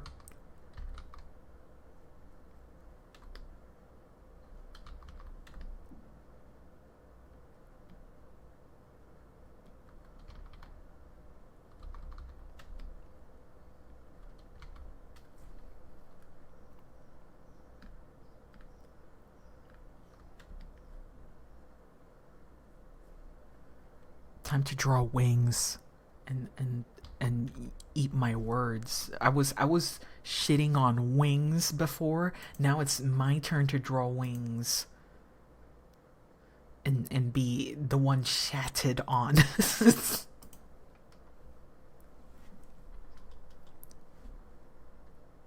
I guess when I mean that it feels different is that whenever I look at bara art, I'm specifically thinking of like hentai versus erotic hetero art, you know? You know what hentai is, but you also know what erotic heterosexual art is.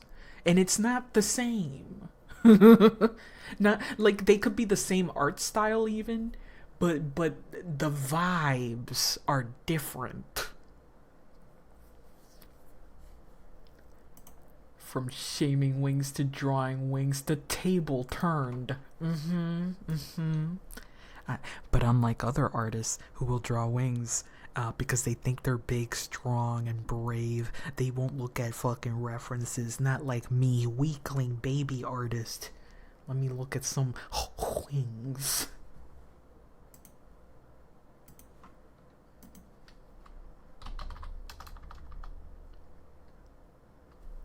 But yeah, it's not a strict rule. Like if someone saw my art and went, Bara, I'm not offended, you know.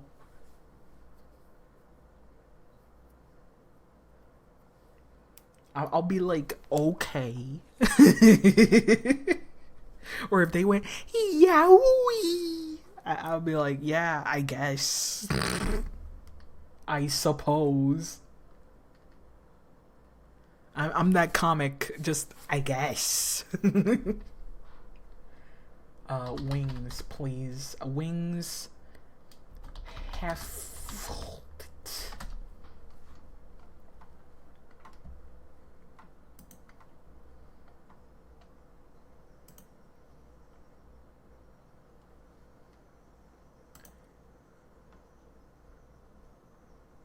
Okay, okay, okay. Alright, alright. Oh, that's really pretty. I'm looking at real birds. Pee, you need more thickums in your art before you get borrowed. That's true. That's true. When I think bara, I think of gachimuchi. I think of like beefy, barrel chested or fat men, okay? They gotta have meat. They can't just be swollen shredded. They gotta be thick.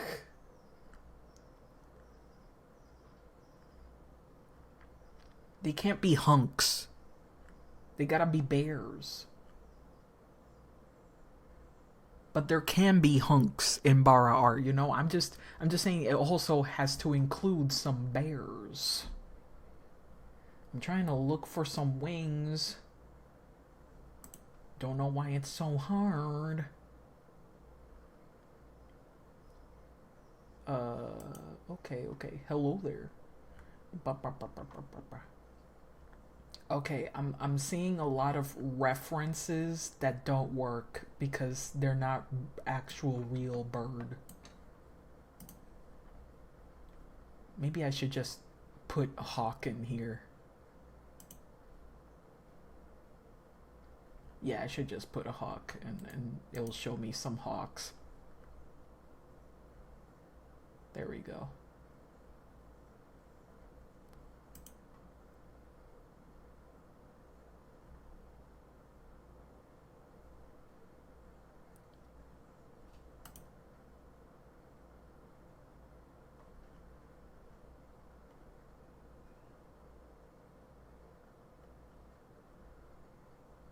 Mm-mm-mm.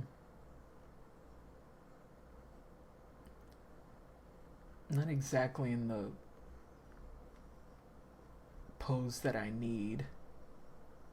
Then again, birds would not hold their wings this way.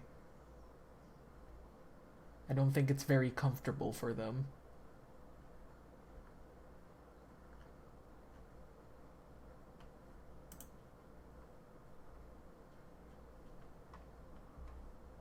So if I have to like change the pose, I will.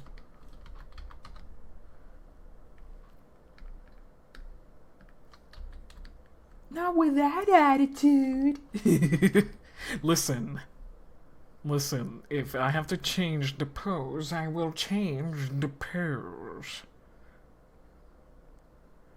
That's fine. That's perfectly fine.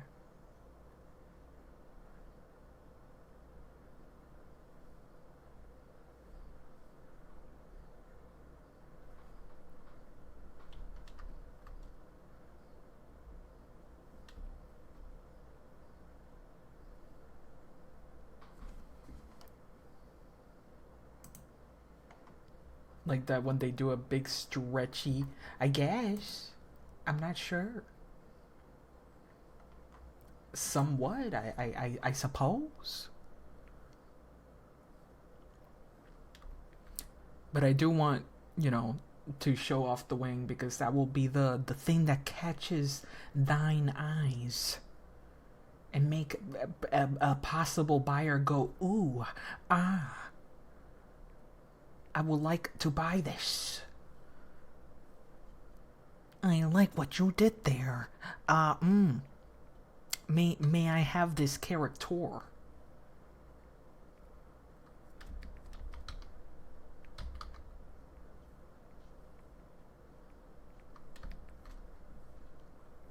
That's what I think goes through the mind of a buyer, a potential buyer. They go, I treat them in the same way that a lot of non-artists treat artists, like, wow, you must see the world with so many colors and imaginations. You know that one very infamous picture of a girl making like a pie and an artist making a pie and the oven changes to like a fire-breathing dragon or some shit? Like, bitch. Infamous picture. Infamous. It was very corny, yes. Wimg. Wires you $400? Man, that's a lot of money.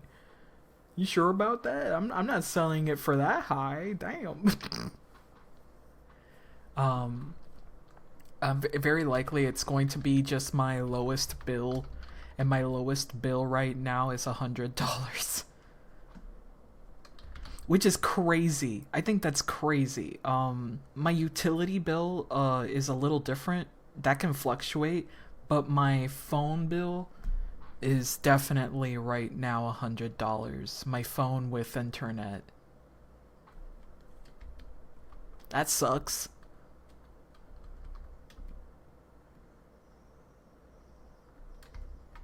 So I'm very likely just gonna sell these for $100. Oh! God damn it. I would really like to know if I was this burpy when I was younger. Was I always this fucking burpy? I think I was. Like, I want to believe, but I'm pretty sure I always were. I was always a fucking burpaloid. A fucking Pumbaa.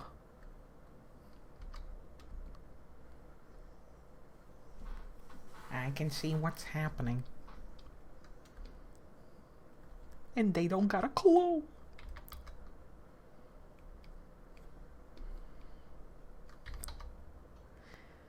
Those are some hands. They're, excuse me, they're talons. The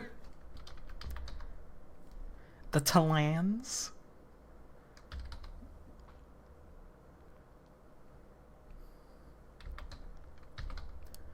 They're there to rip people to shreddies.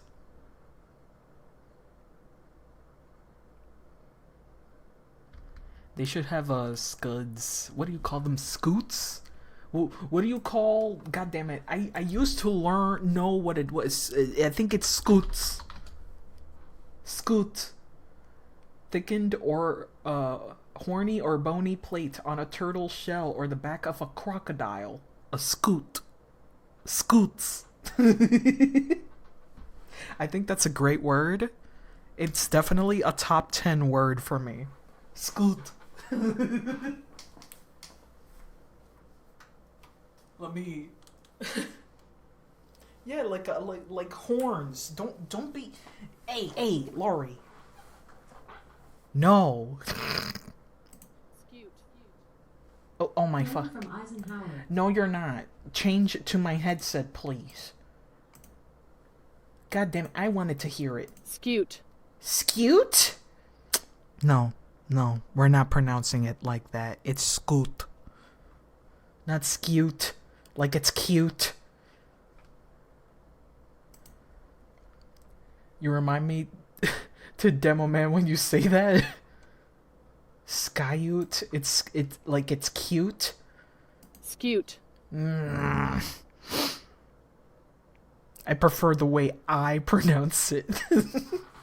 Scoot.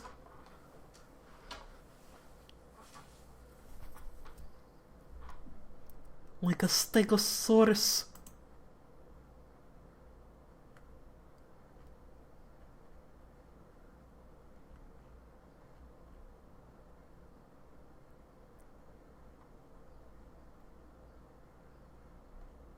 I'm looking birds. Yes. Scoot. Oh no, they have a worse word. The scootum. Not the scootum. The scooter? Or scootums? An oblong shield made of boards or wickerwork covered in leather and sometimes iron ram. Carried chiefly by the heavily armed infantry of the Roman army. Oh. Scutum. The scutum is attached to the newt sac. Correct. It sounds like a tag I would find in E621. Fucking E621. It's been ages. Fucking ages since I've been into that accursed website. Like, sometimes I would find some really good art, and I'm like, God damn, who drew this? And I would find a cool artist. And other times it's like, wow, I did not need to see Baloo fucking a picnic's basket and also the fucking little bear, and then also every other bear in that show. I did not need to see that. That was unnecessary for my fucking eyes. The problem is, it was drawn very well. That's the problem. My problem is when I see, like, really good art, I'm too curious and I continue to read the cursed shit. It's like, why did I do that to myself? Why? There was no need. I would have been better off if I just left. But it was like, wow, man, this is really good. Perspective and anatomy is correct. Wow. Look at that pose. It's beautiful. And it's fucking Baloo. Fucking every single character from that cartoon. Why?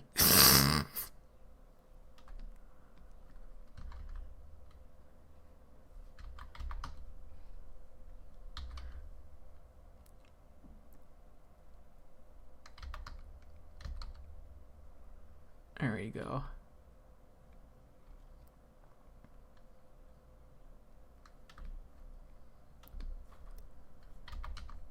And to be fair, it didn't really look like Baloo. It looked like, you know, Gachimuchi Baloo. I was like, wow, this Baloo is kind of hot. He got muscles and stuff.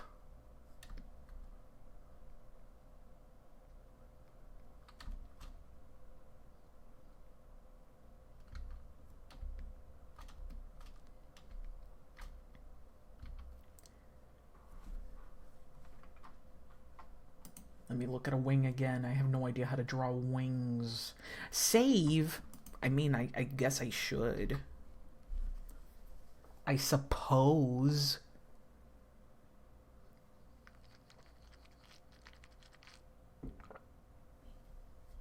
There we go, I saved. And I also had a sip. I hope you're satisfied.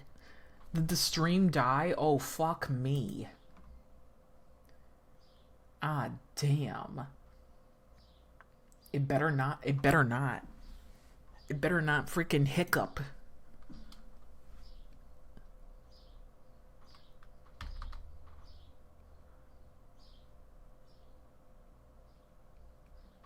I guess it's the win today. Man.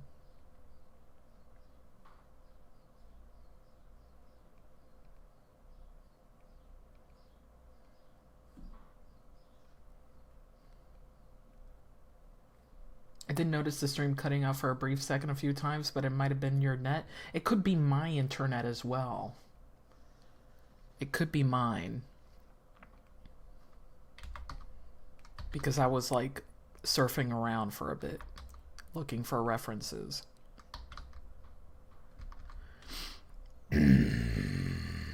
Yeah, it could be mine then. It's very likely that I was mine. Save. Oh, can we please reset the view? Thank you.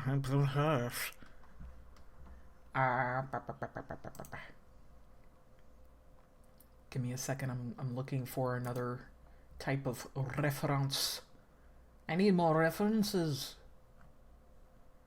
so I know how to draw it. John? I need more references, John. Ooh. I'm looking at pretty birds.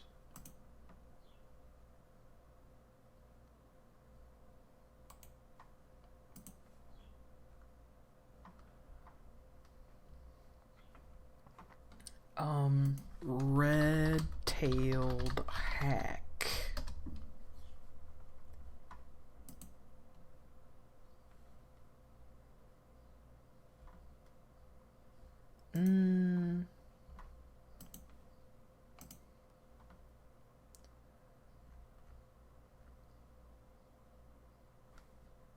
No, I want Kreider's hawk is what I want. Kreider, hawk. I think they look really cool.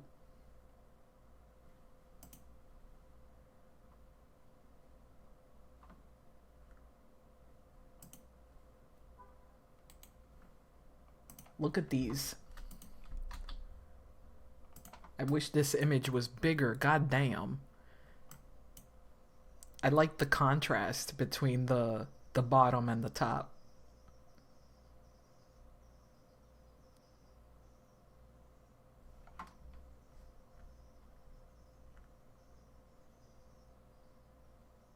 Kreider.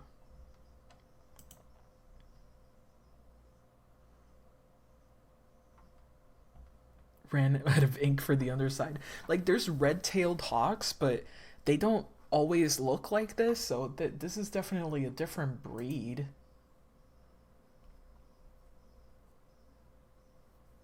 Because they are red-tailed, as you can see by their red tail.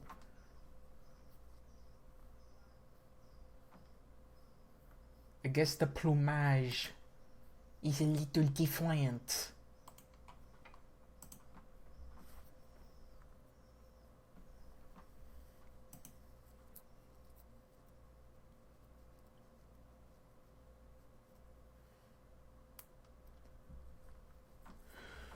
I just wanted to have a similar pattern. Ugh. I like how that looks. It looks neat.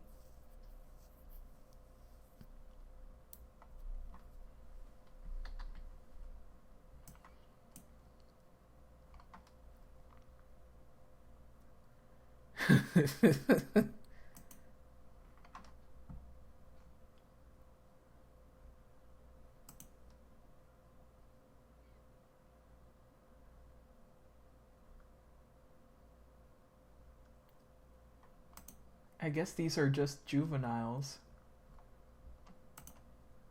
So they get a little darker as they age.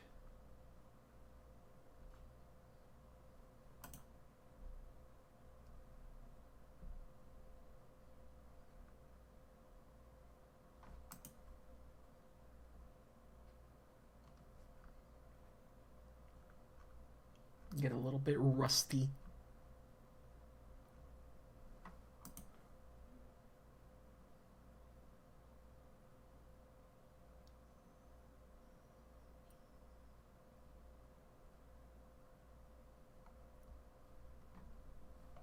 Good bird. Excellent bird.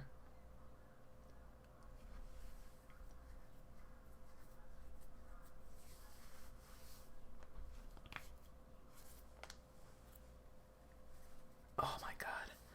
Gotta stretch out these freaking fingies. I woke up with the stiffest feeling hands.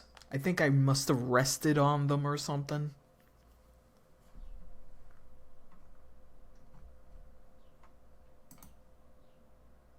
Like sometimes I'm cold and it's like belly warm.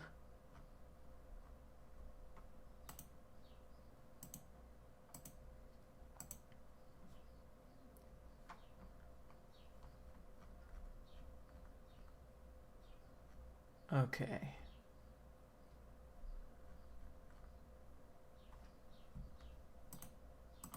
Oh,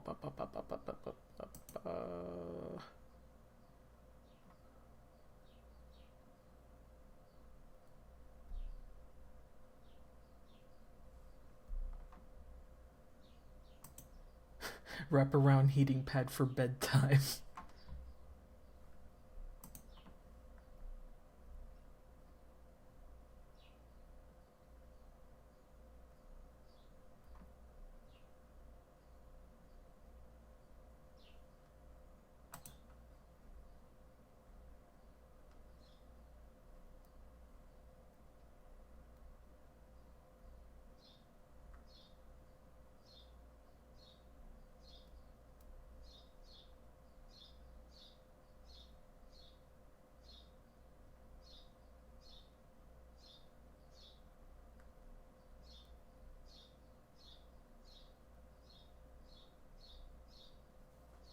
Okay.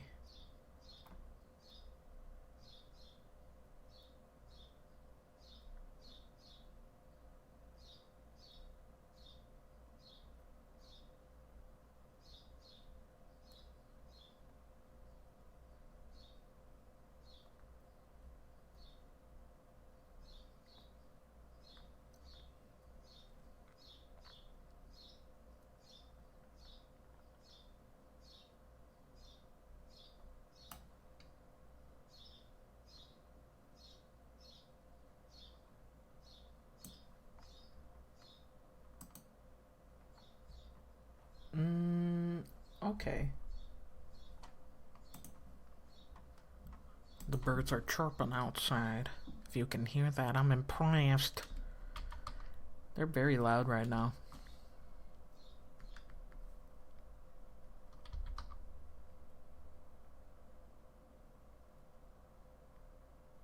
Well, never mind. I guess be quiet now. Damn. I said that and it's like, oh, they can hear us.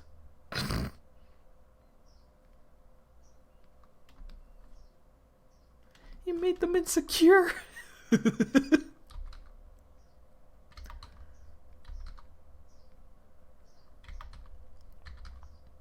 need to make food. I just don't know what exactly to make. I got chicken. I got salad. I got past the government spy when they understand your word. I do like the ongoing joke of saying something potentially litigious on anything, right? Like you just go like, I would kill that motherfucker. FBI agent, it's a joke. It's a joke, FBI agent. We're joking. There's nothing that we can do about this. Feelings are this is just jokes to expel out our stress, alright? Just because I want to fucking destroy this man doesn't mean I'm gonna do it for real. Don't minority report me, you fuck.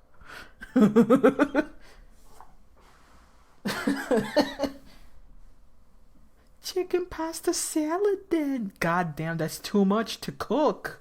I'm a one-man plan here. If I'm gonna do that, it's gonna be like for like 2 days.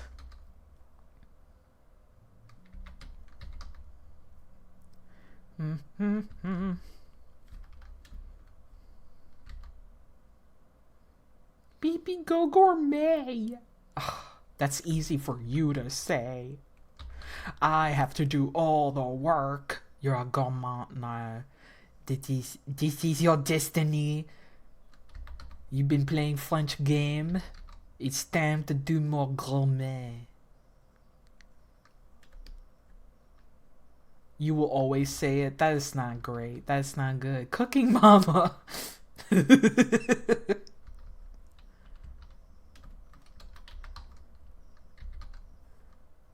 Cooking mama. Oh my god. I was very upset with my mom Mother's Day, so I was like, beep beep beep, happy Mother's Day, and I told her, what are you gonna eat for Mother's Day? And I regret asking because it was really good food that I won't get. I was like, what do you mean you're having pork and rice and beans and a nice short cake of sorts? Meanwhile, I'm like, chicken and salad probably is what I'm gonna fucking fly over for dinner. The way it's gonna be the next day. Arroz, habichuela, chuleta. Anything you want, you can have. Mami, papi, listen. Arroz, rice, beans. Just grill the cheese. You know, I could just make a grilled cheese. That's true.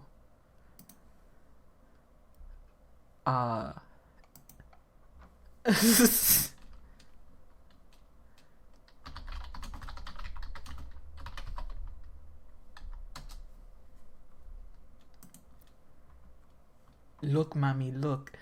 Rice, beans, chuleta. You gotta say it like that. Give me a second. Here it is. Hola papi, ¿cómo están? ¿A qué le puedo servir hoy? A la orden. ¿Qué quieren? Tenemos arroz, habichuelas, guandules, lo que ustedes quieran. Tenemos. No, papá, I help her. Mira, look, mommy. We got rice, beans, a chuleta. Would you like a little drink, a little beer, and then you like something? What would you like? Tell me anything you want. I promise you can have. Jess, especial tal, 20 pesos todo. Just, I'll see you in a minute, papi. Hola, papi. Like, what is going on? That is a contortionist body. That is a contortionist body, my dude. Chill out with that spine. Chill out with that spine, bro. See you in a minute, papi. Booby up. Rice. Beans. Chuleta.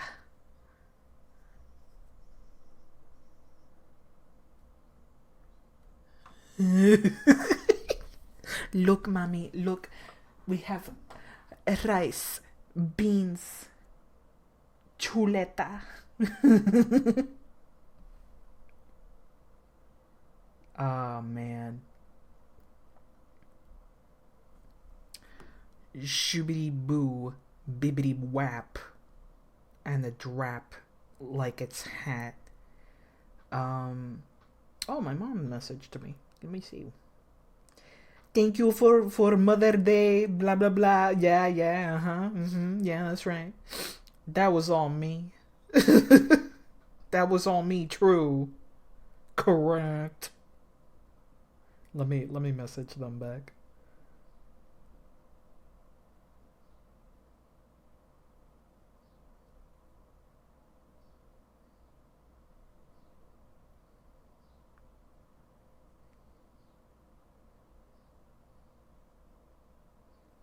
Okay.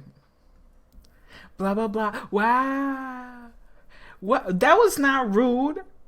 I didn't want to share all of that, bro. Damn. I didn't want to share all of that. Damn. A little bit of privacy here. Has no idea what's happening. See what you did, laddie. See what you did. See what you did. Now you make me look bad for no fucking reason. God damn. And I'm messaging back, bro. I'm messaging back. You know what I want to do? I want to do a Wordle.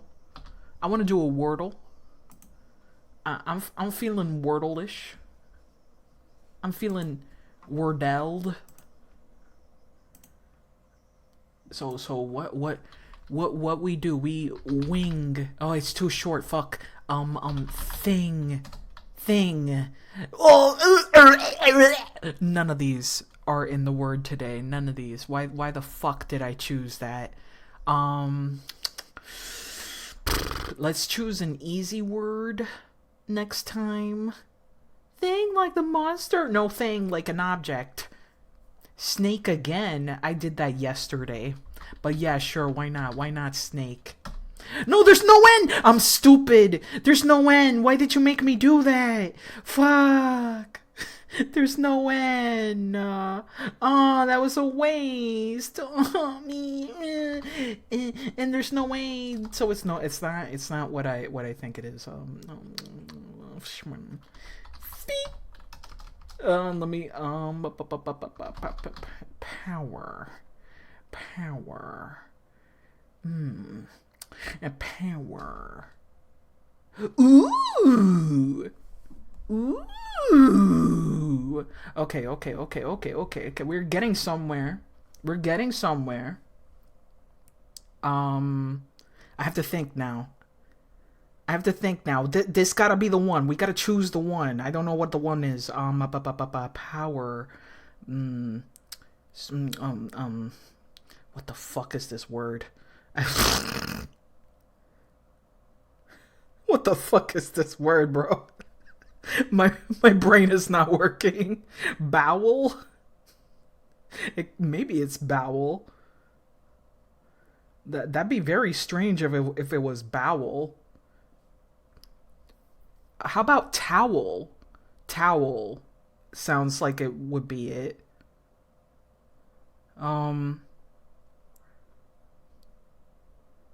Vowel, maybe.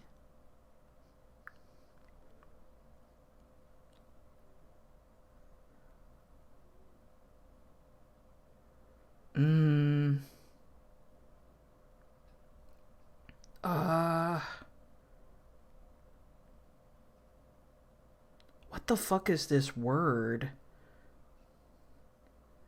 I don't think it's... It could be towel. Oh, wait, there's no T. Oh, yeah, there's no T. Jowl? I don't think that's how... Nah, I don't think that's how you write jowl. It's not towel. For sure, it's not towel. But,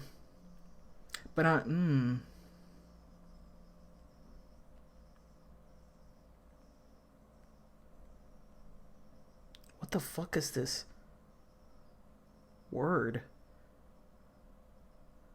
I guess we have Powell, not Powell, vowel and bowel, but I don't think it's those words either.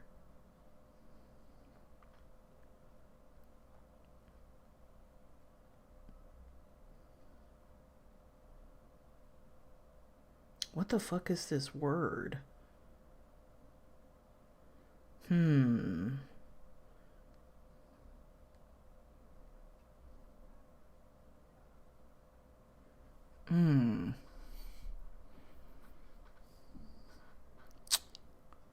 I don't think it's vowel.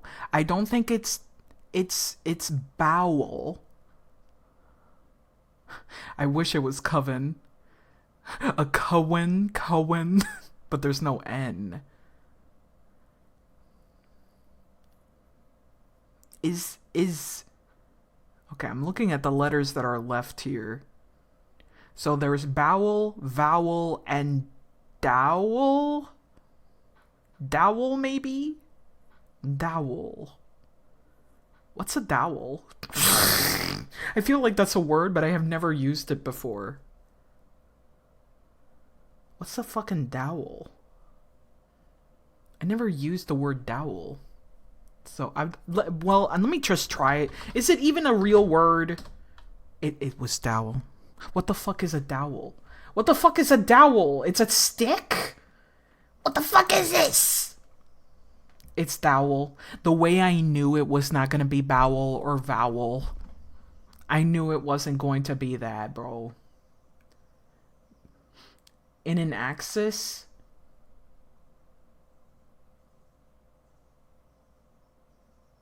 For making furniture and stuff? Well, this was hard. This was stupid. I don't like it. I did not enjoy it.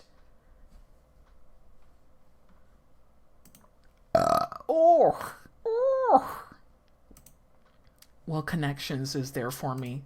Connections. What do we got? What do we got, connections? We got boss, goose, tickle, suit, duck, health, shake, skirt, please, may I, superior, level, dodge, delight, earth, and power up. There's some video games in here. There's some video games. We got a boss. We got power ups. We got levels and health. That's video games. Yeah. Gamer, a real gamer. I thought I was not gonna get that right, but yes. Video games. Let's see. We got duck, dodge, skirt, and maybe shake. That's like evading stuff. Yeah, evade. Okay. And may I, please, and may I, but please is also to delight somebody. To please, to delight, to tickle, to suit, to make someone happy. But what is the other ones? May I, superior, huh? Goose. Someone's fancy, yeah.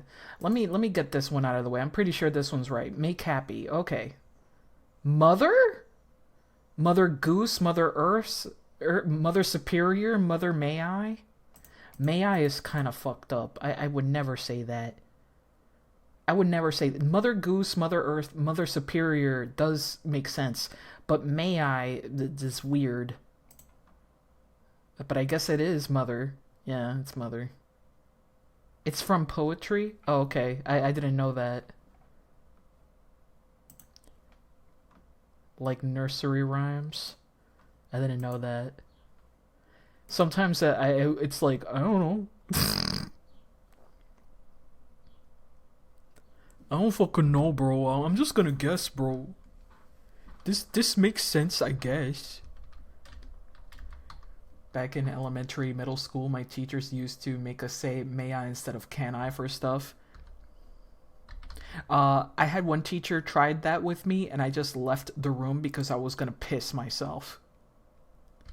I just left the room. And past trauma told me that I should not fucking wait for somebody's permission when I gotta pee. Like, I literally just got so angry that I left.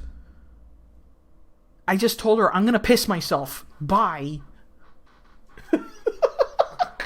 I'm not holding it in to understand what kind of lesson you're trying to make me learn.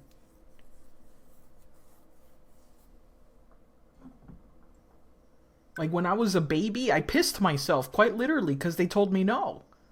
I pissed myself, bro.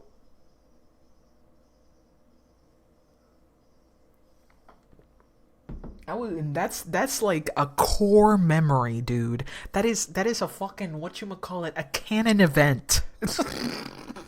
A canon event and core memory. Like, I'm not waiting for permission to go fucking shit or piss. I'm gonna go.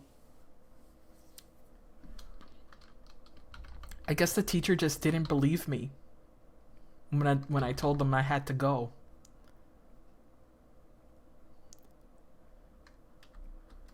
And they did look shocked. So I was like, you know, I was like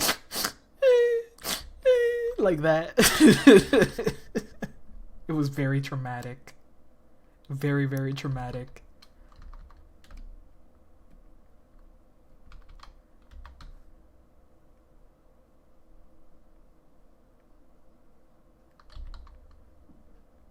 There you go. Can I go to the bathroom? I don't know, can you? Yeah, watch this. Tinkle, tinkle.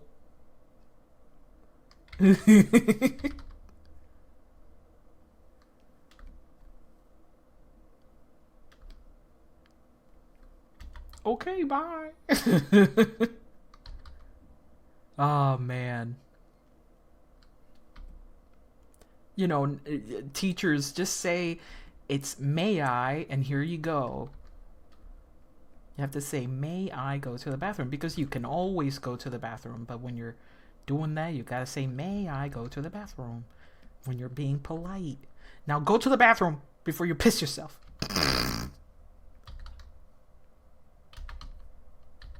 Like, I get it. I get that it's polite to say.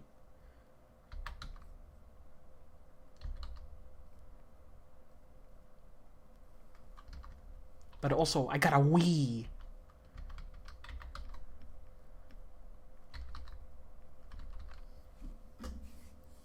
Okay, this wing looks immaculate to me. Fuck you, bitch, I'm going. Now that's rude, bad. That's rude. Now we're all gonna call you the pisser. Who pisses people off and also wants to go piss.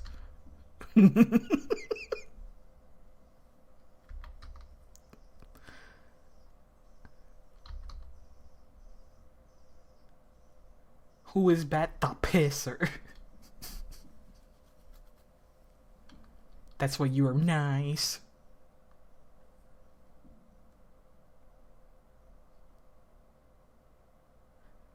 There we go, there we go.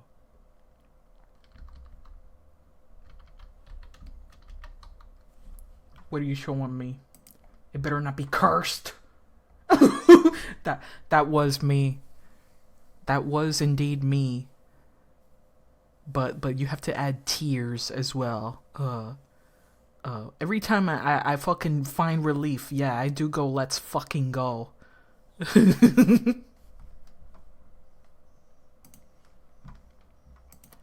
I think the other embarrassing piss memory I have is pissing so hard. Pissing so goddamn hard that for some reason it didn't tinkle down. No, bitch, it tinkled upward. It shot up like the inertia or some shit just went whoosh, and I was sitting down, so it completely missed the bowl. Anyway, I had to stop, and I was like, oh shit. And I had to angle myself, you know? I had to angle myself. Can you keep the piss in the bowl, please? Now I have to clean all of this? What the fuck? Peggle with your piss? Oh my god.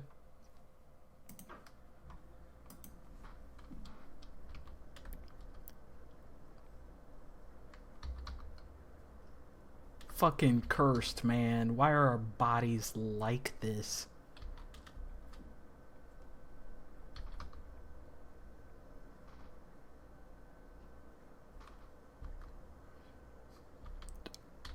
Oh, fuck.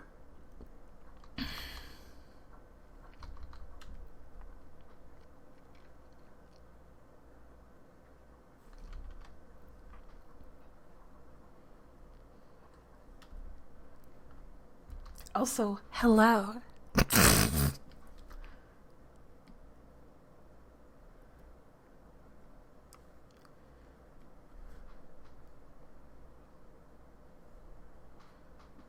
I like it when people come in and I'm saying something like, oh, I just farted, or something, and they just come in like, okay, this is an interesting time to jump on a stream.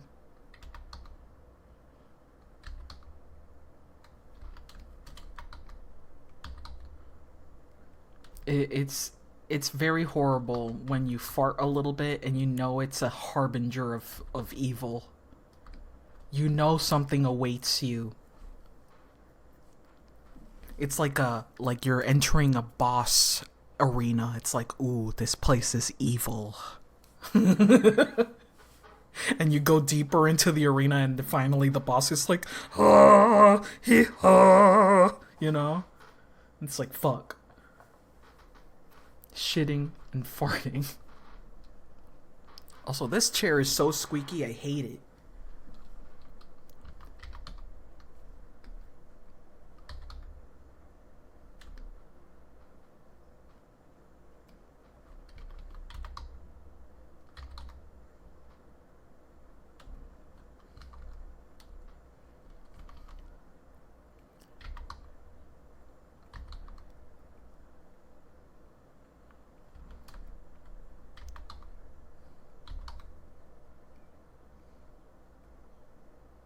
Alright, just gonna...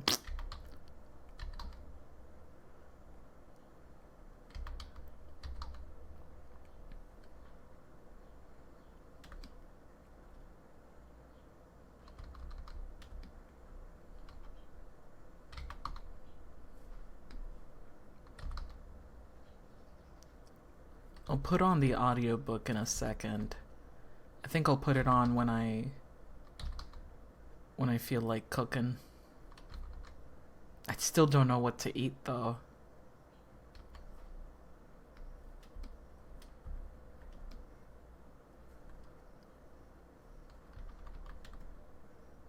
What kind of hairstyle should I give her?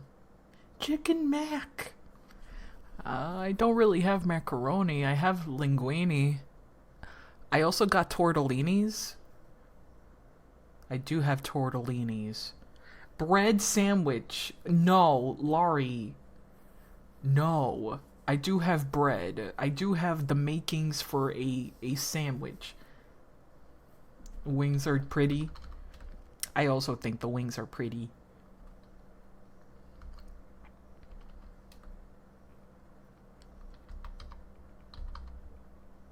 There we go.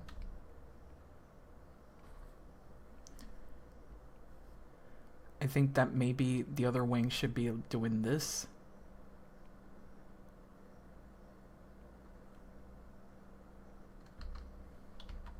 Like they just landed and they're looking at their coinage.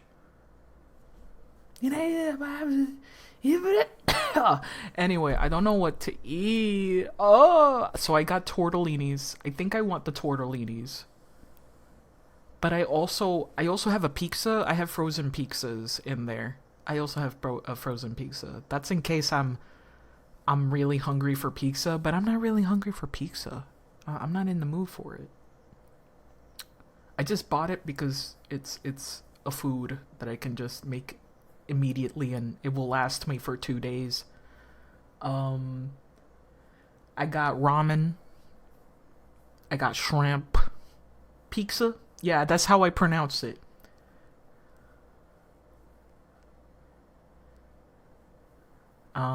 What's fucking... I've always pronounced it pizza. I don't know why.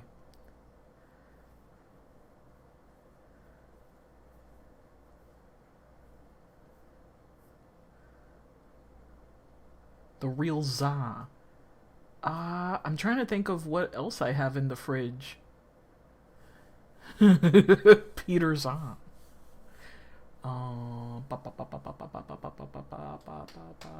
I know I have other food in there. For some reason, it's escaping my mind.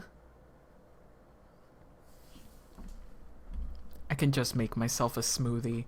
I'm an adult that can make decisions on whatever I fucking want to eat. Like, I got pancakes, bro. I got bacon.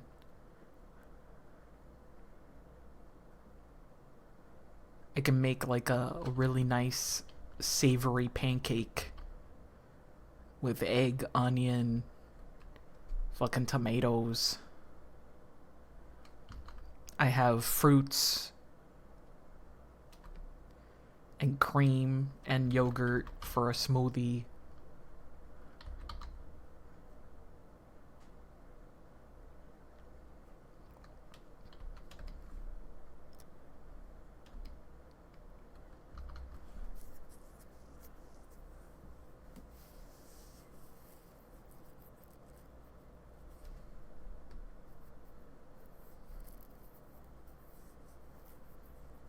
I would really like to know what kind of hairstyle I'm doing here. I have zero clue. And I don't know if I want these clothes or if I'm making some kind of bodice. A bodice. A bodage. Let me just, Oh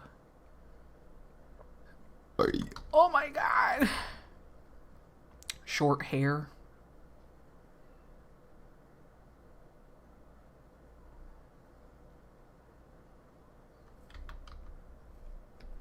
I think I need something in the middle here.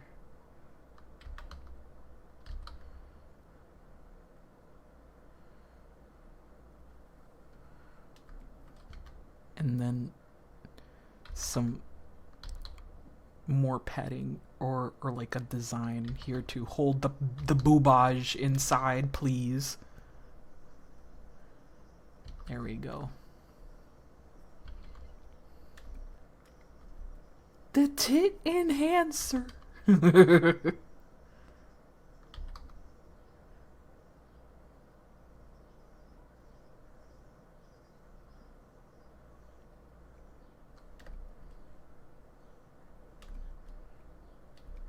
Okay, I think that's all right.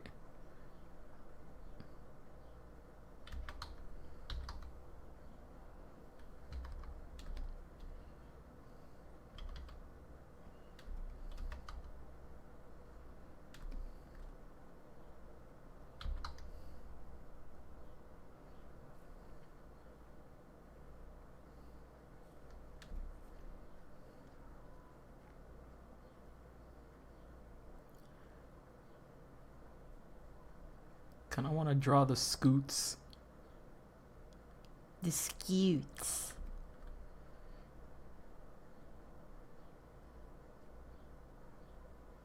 Just a little bit.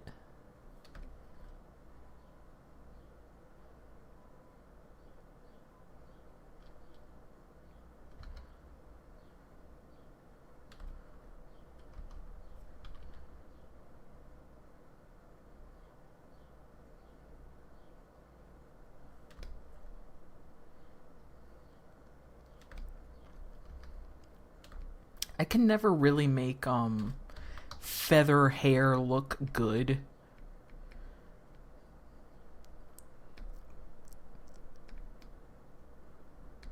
I think I rather just put feathers in the hair than make feather hair, you know what I'm saying?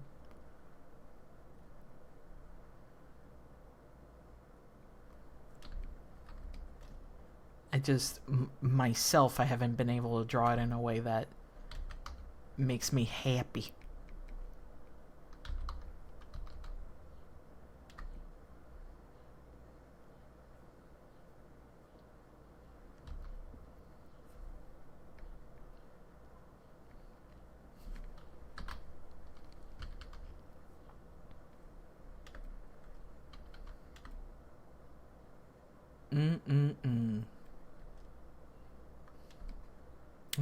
I'm thinking.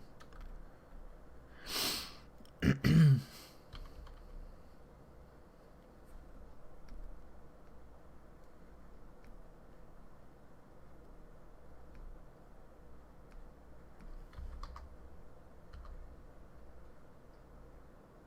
think I want them to have maybe a necklace or something.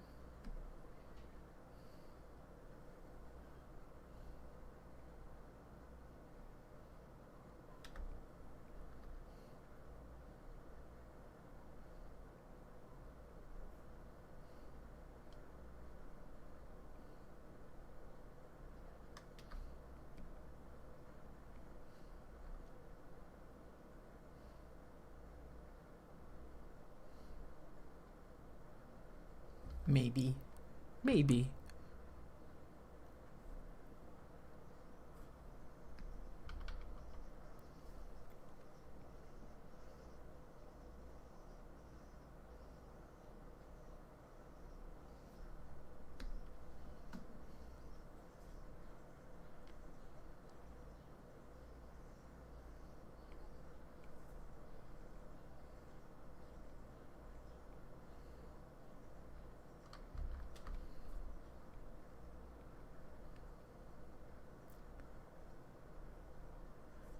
I'm sorry, but people keep sharing around Quetzalcoatl from the Fate Stay Joan whatever night, Endless Nights, Endless Unbirth, whatever it's called.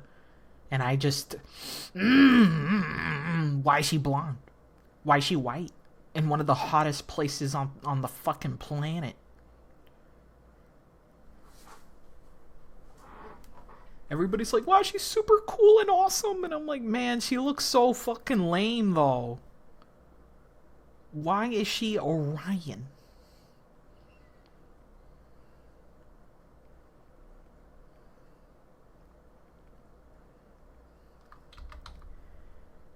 Why is she Ariane?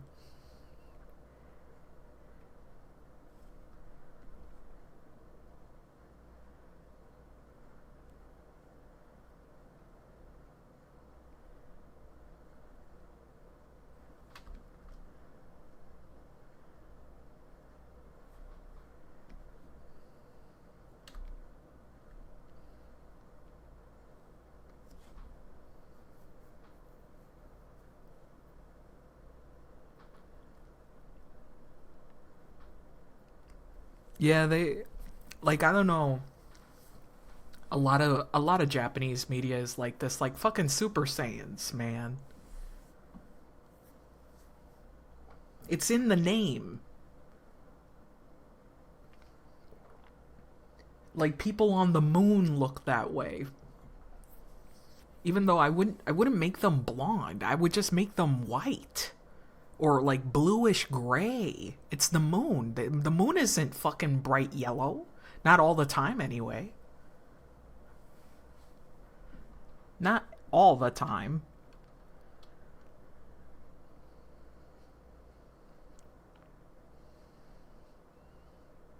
Like, I get that blonde hair is kind of alien to a lot of countries, right? But, again, having ancient cultures being influenced by aliens is also a very racist thing to do.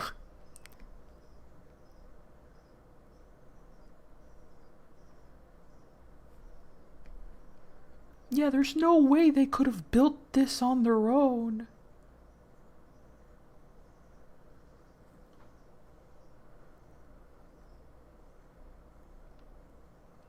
And I don't know. To me, it's just a boring design.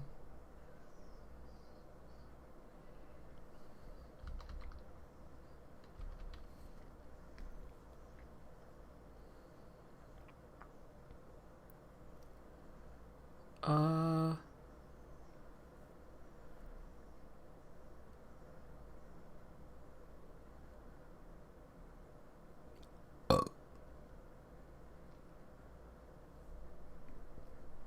I'm thinking. I'm just continuing to think here.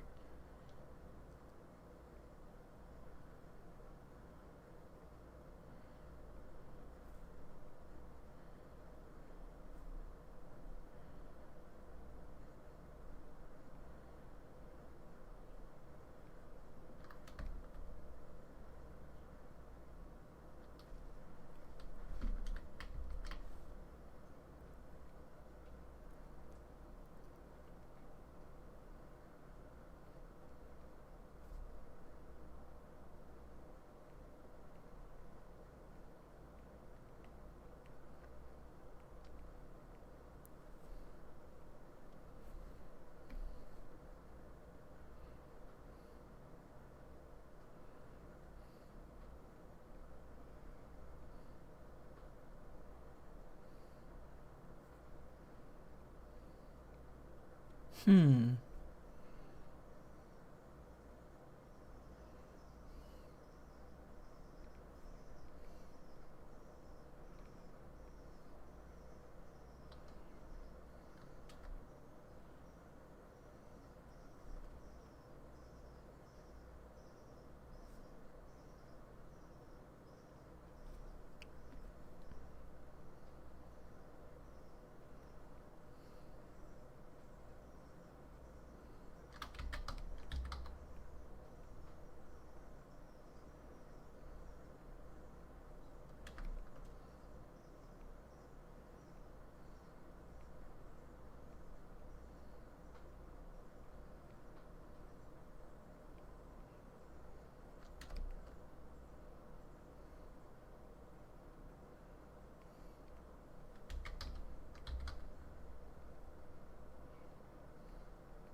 No.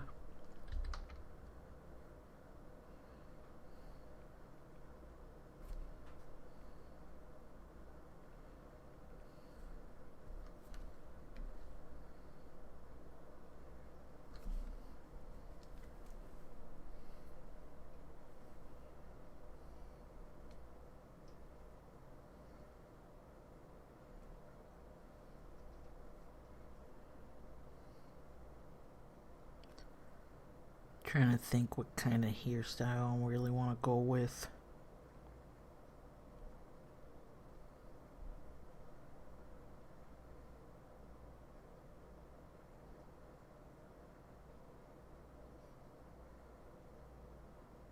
I think I want like a head wrapping or something. Because I don't want the hair to just be flowing out, you know?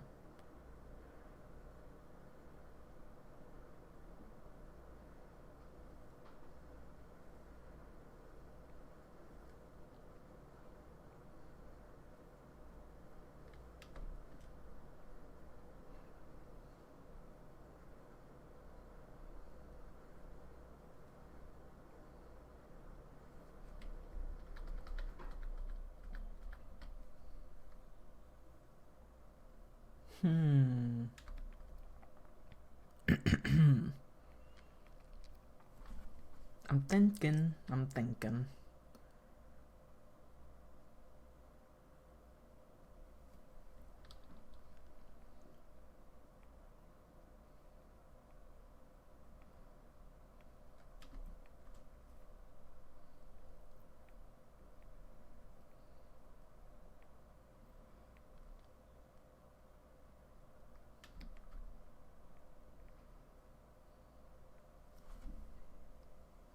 Maybe.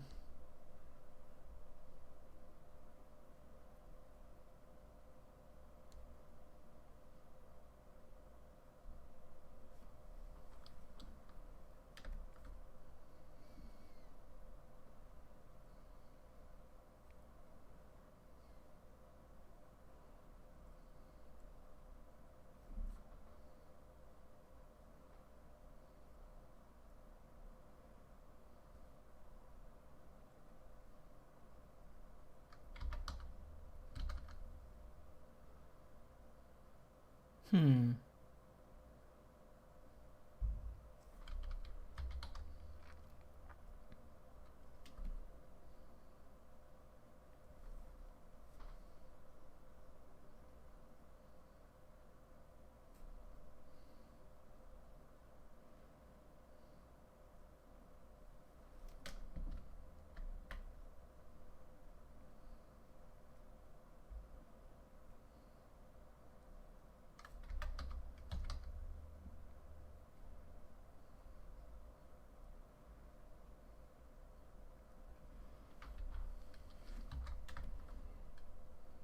I kind of like this, maybe?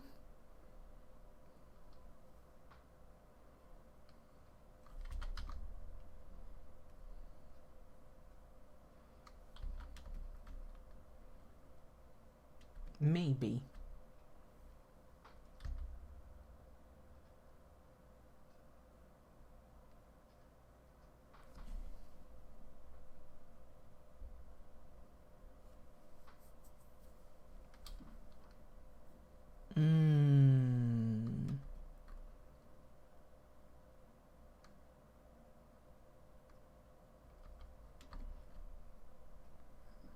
Kind of still want her to have long hair.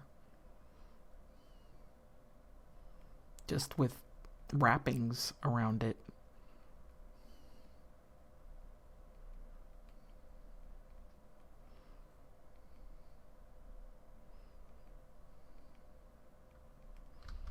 Now she kind of looks like a merchant.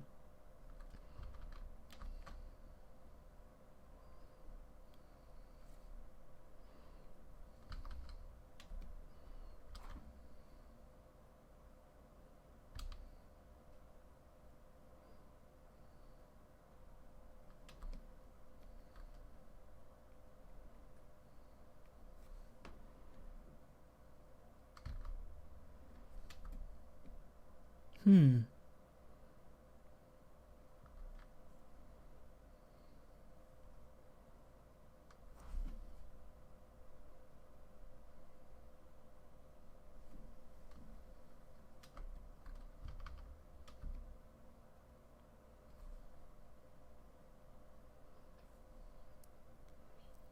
I'm trying not to give her too much detail, but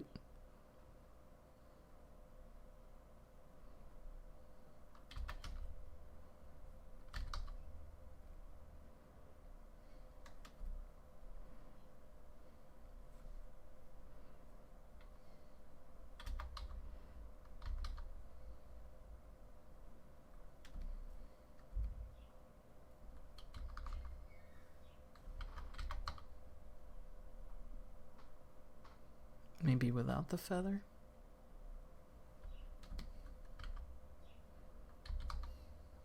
She doesn't really need to show off more feathers, you know.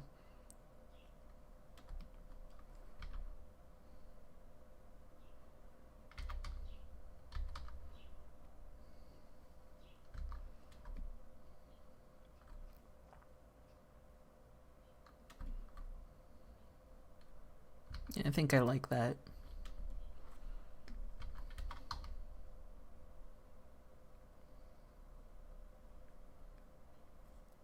Please stream more. I'm trying. I was hoping that Memorial Day was gonna be this week, and I would have been like, hell yeah, I'll stream more because it's gonna be a longer weekend. See you later, though. Thank you for hanging.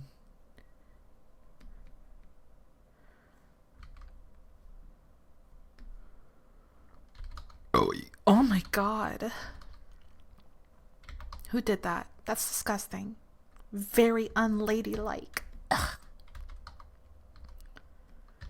Okay.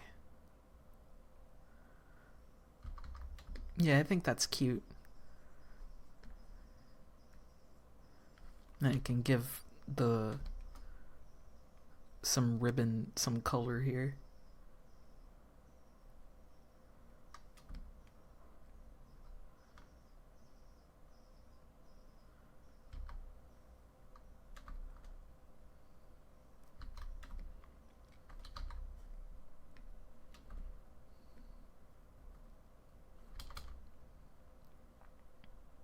I also just didn't want to cover up the design too much.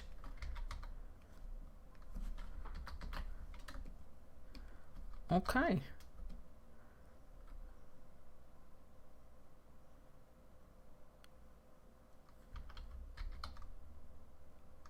If this was my character, I would be adding a bunch of other stuff, but let's not do that.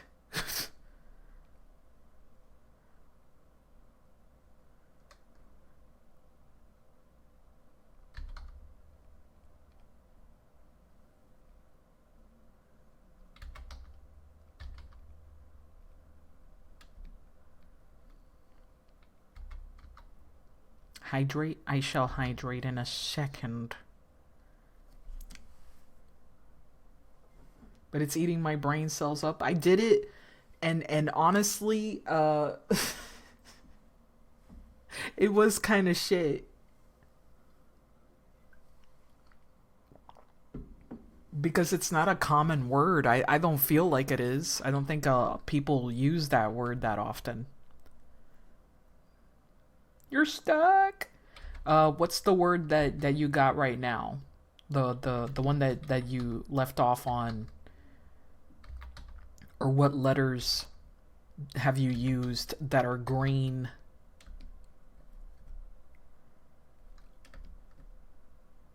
Waldo. That's a very interesting choice.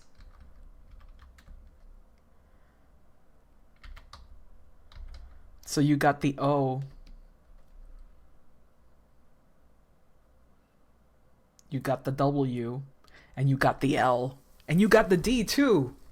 You got the D, you got the L, the O, and the W. That's hilarious. That's hilarious. I think you can think of a word with those letters that will take you there. Yeah, there are plenty of words that have those letters. There's the one that I really thought it was gonna be was a very common word, and I knew it wasn't gonna be that for some reason. Yeah, but I can't. Oh my god! Don't tell me you have used all your chances and you're up to the last.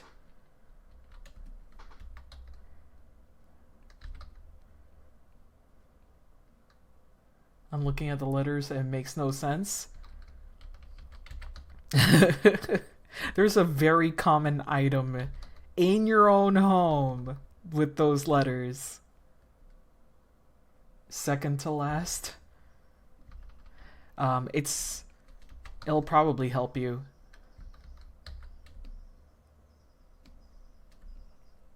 But yeah, it's not a common word, unfortunately. The answer is not very common in my opinion.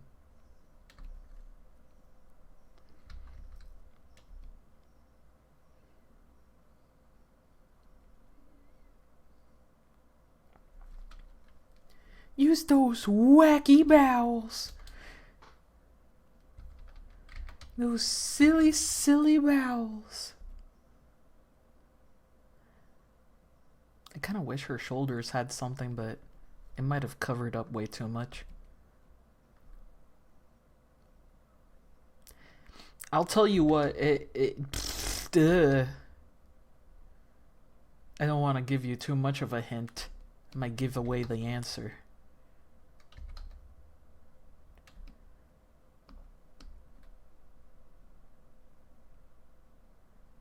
I remember one time the answer was tooth, I think. And oh man, I think it was Bat. I think it was Bat who was like, I don't know what it is, bro. And I'm like, it's on your body. It's in your body. It's a body part. And they were like, oh my god. And they couldn't figure it out for hours. The double letter ones are fucking the worst. It is the worst.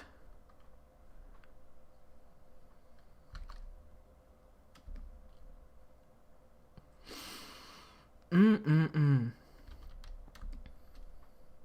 probably exaggerating, but it did feel like I tried so hard to not spoil it. Words, man. Words. You know? Yeah, words.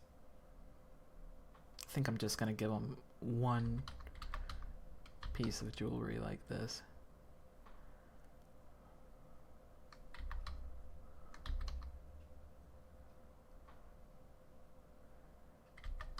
Can you describe it in any way that wouldn't spoil it?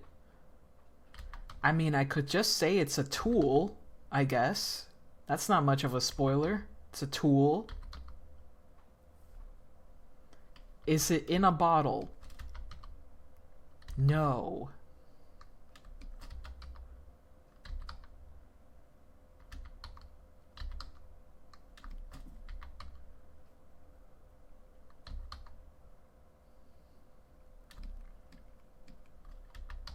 It's a common household item.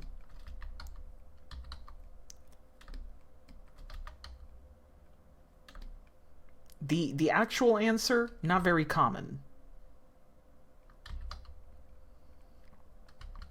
Just the way they use that fucking word. Let me research it again because the way I also didn't know what it was. I was like, what the fuck? What do you fucking mean?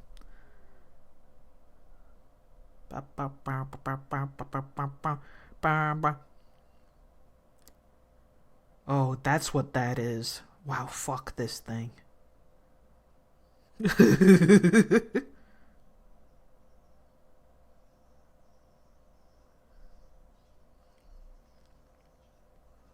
This is like anklets. Aglets. Like, yeah, it's common, but you don't know the name of it. You know what I'm saying? You've seen it. You looked at it. You just don't know it had a name. A proper noun.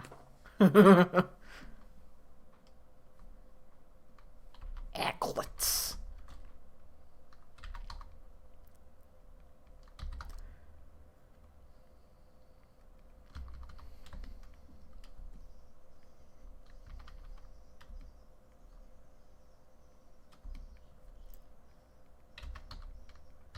You either learned what an aglet is because of Justice League or because of Phineas and Ferb.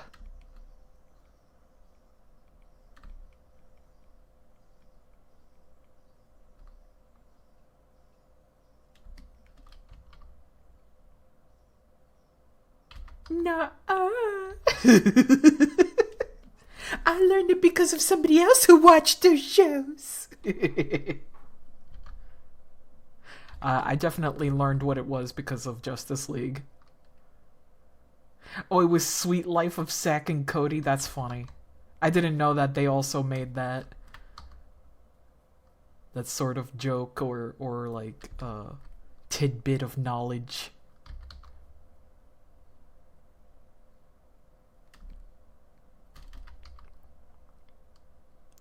But yeah, I learned aglets because there's this questioning scene, this interrogation scene with the DC superhero character called The Question. And he's just being interrogated and tortured, and he's not giving up. So he's just giving and spouting out some useless superstitions and conspiracy theories and little known knowledge. And he's like, aglets are on the tips of shoelaces. Their true purpose is sinister. And I'll just never forget how he said that. Their true purpose is sinister.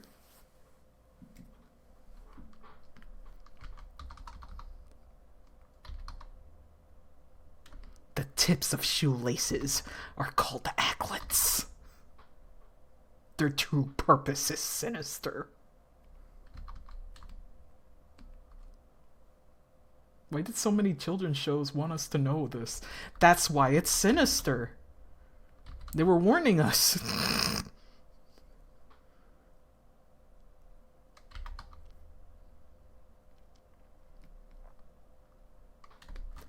It's like in sometime in the mid aughts, all our moms wanted a taste of tilapia,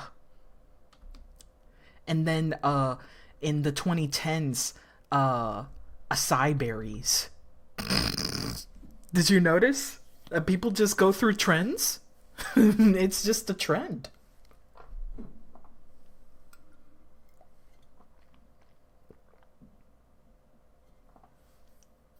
Like furniture, or the cup. You know that cup with the Z on it and the blotch, and then it became the red Solo cups later on. Trends.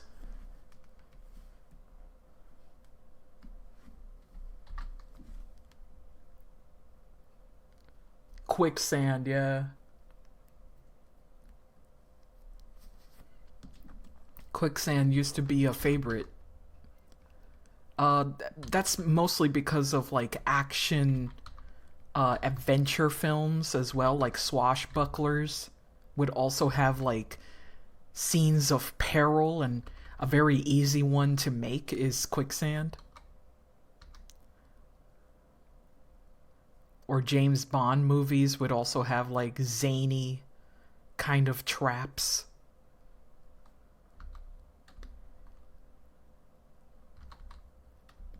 It's just a very easy one to set up.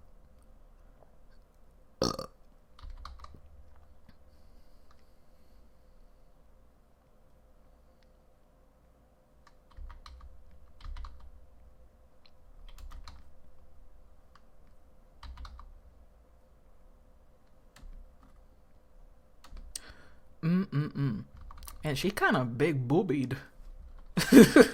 Her whole chest is just boob. It's also because it's smushed a little bit.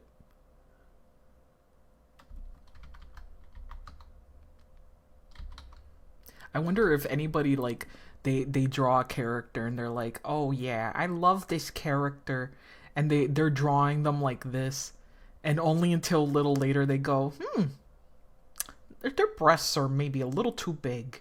And I'm like, "Yeah, you think?" You think? Maybe? Yeah?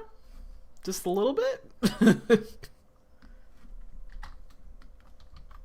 Make them bigger. You know, that's what a smart man would say.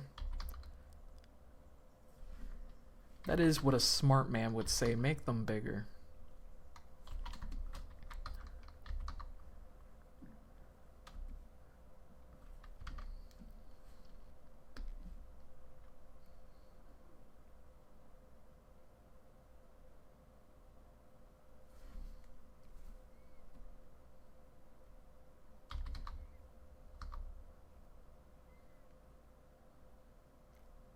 I don't know if I want to put this much detail on there. I'm just gonna make it like one string. You can change it later. Whoever buys it. Imaginary buyer. I just don't want to spend too much time designing.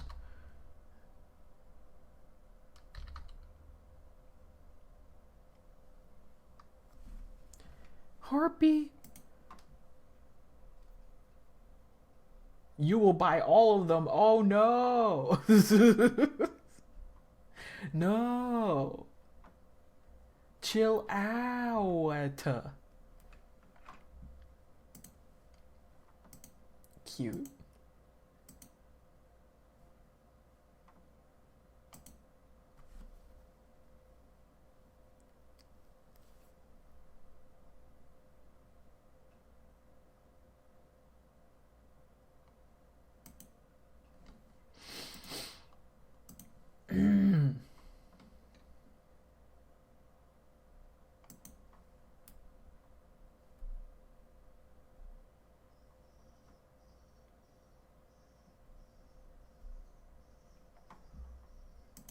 Okay, there we go.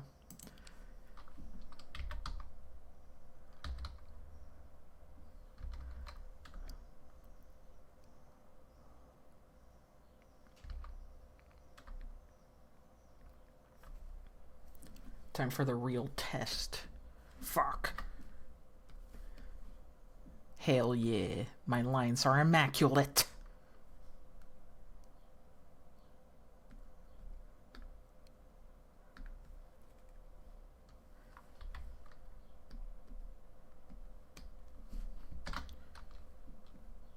Okay. I can now delete the sketch. I don't care to keep it. I know some people are like, look at my sketch. Not me. The less you see of it, the better for me, bro. You don't need to see all of that.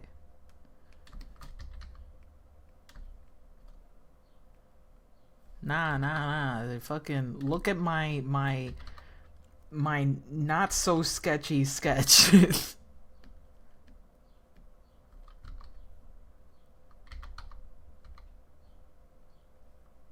Sketch layer is my child. Well, I don't care to keep such things. Nope. Don't care to. And then I get upset whenever people do like sketch versus final. And I can't freaking join in because all of my quote unquote drawings are the final. It's like, man, I want to join in on a trend. But I can't.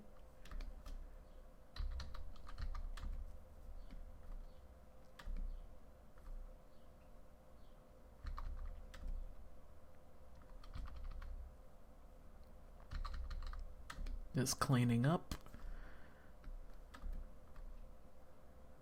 It can stay that way. Abort that thing. Oh my god.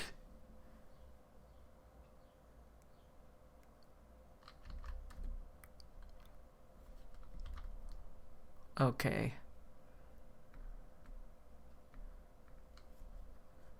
We got quite a few ladies. Two more ladies to go, I think. Yeah, 2 more to go. And I'll be free from this serpent mess. Yeah, 2 more to go. All the ladies, all the single ladies, all of them.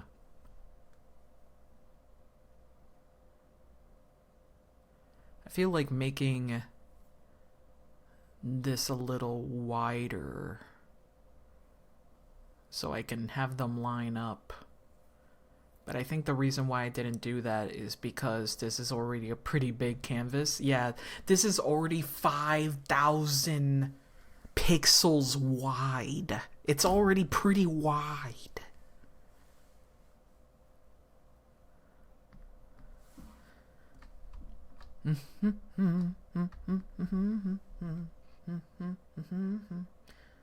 Yeah, I just need to do 2 more.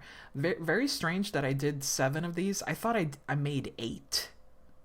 I thought I made 8, but apparently I only made 7.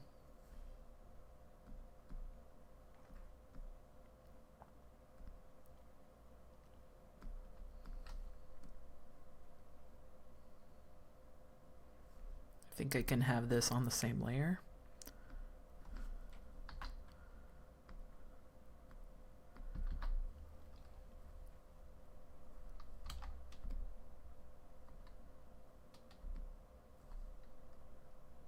Let's see. Okay, who's next? I think these two are pretty similar in terms of like what kind of character they are. They're both like ojo a little bit. Just a little, you know, high society kind of ladies. Oh yeah, one of them has 4 arms, the other one just has the normal amount. I tried making a 6th-armed lady. For some reason, I could not make it work. I could not make it work. Oh! I think I'm making, the one on the right more fish in appearance, maybe more sea serpent. I think that's what I want to do with her. And for the boa lady, I just want her to look very elegant, very 80s socialite. Let me do a poll. Poll time. Poll. Sneeple.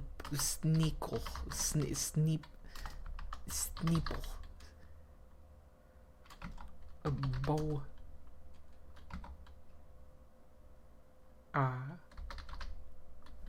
Boa and C.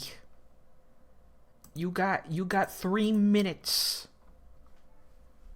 I'm not going to rig it. No, it's impossible to rig it. It's impossible to rig it. You can't vote more than once. You can't do it. Because I swear to God that will kill me. Baby, you were right. The Wordle was ass. It is ass. That is true. I voted once. Scout's honor. Fucking dowel. Yeah. That's why I said, like, it would give you a better chance if you guessed towel first.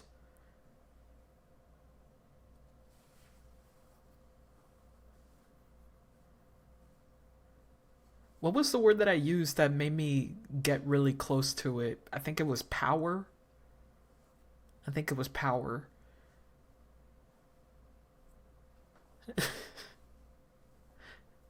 Men get pegged. If only men get pegged. I wish we lived in a reality where men get pegged.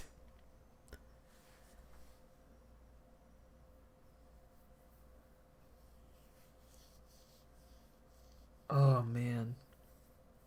I do remember reading an erotic man novel, and one of them was like bi-curious, and he liked it when women gave him like little finger prostate massage, and he's like, wow, my magic prostate button.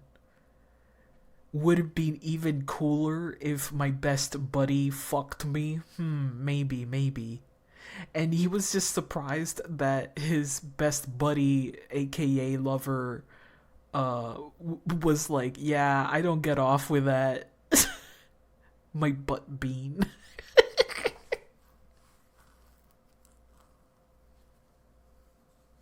We can make this a reality. Do not vote for C. Do not make this a 50-50 chance or I'll take out the fucking coin again. I cannot trust you guys. I can't trust you guys to make a fair vote. Come on. Why would you do this? You better not fucking vote C and make this fucking equal sides. I will shake you down. I will hunt you down. Vote for C, vote for C, vote for C. No, please. Man, the way there's still a few seconds going, you better not fucking click on that. Whatever you're trying to do, you better just let it go. You're not voting for anything else. That's right. Whew. Oh! I can't, what the fuck?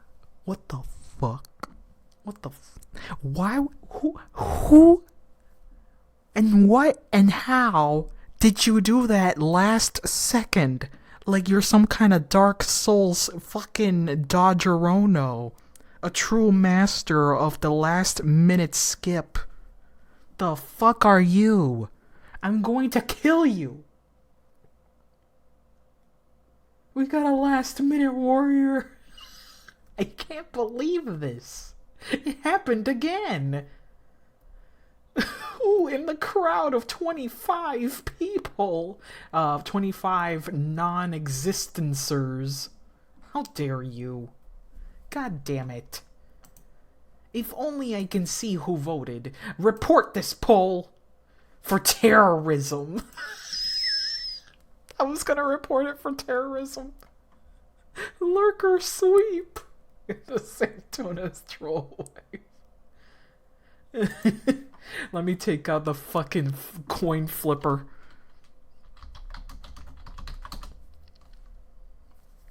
Oh my god. So, let me get the goddamn coin flipper. We can't have fun here. God damn it. So, Boa is tails. C is heads. Flip. Tails. Boa goes first. God damn, this fucking chat just destroying the sanctity of democracy.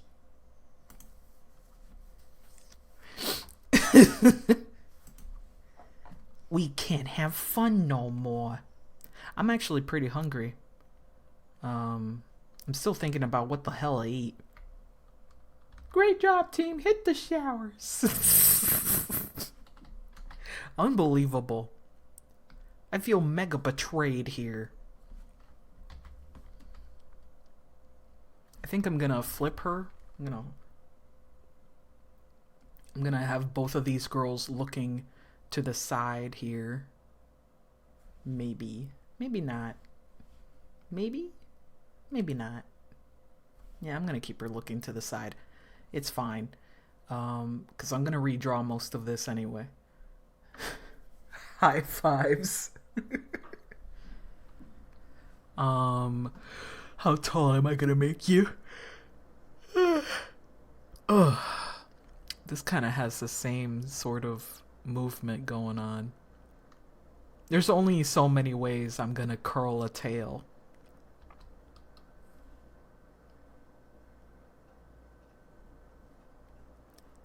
Unbelievable.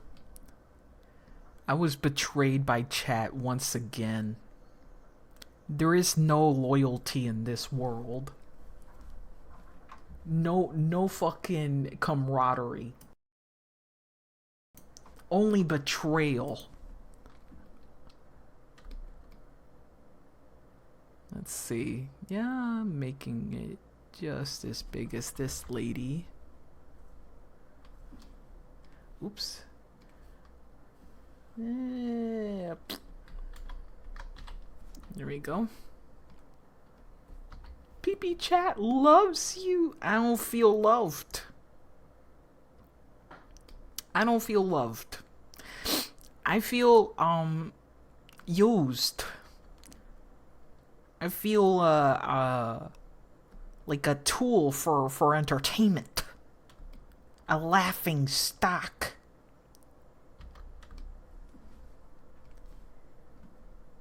I can't believe babies are being born today. On the day of the greatest anime betrayal of top 10 anime betrayals. Yeah. I don't know why that yeah is taking me out, but it is. Yeah. Uh-huh. You nay? Oh, come on. This is what I mean. This is what I mean right here. This is what I fucking mean. There's no realness. Only fake. Only posery.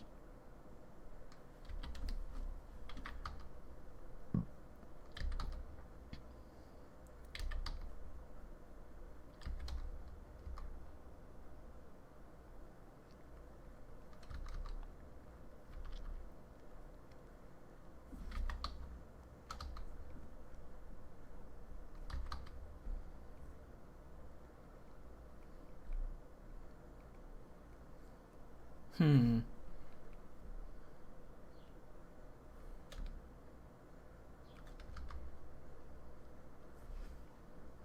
feel like this is still kind of wrong. Guess I can make her a little shorter here.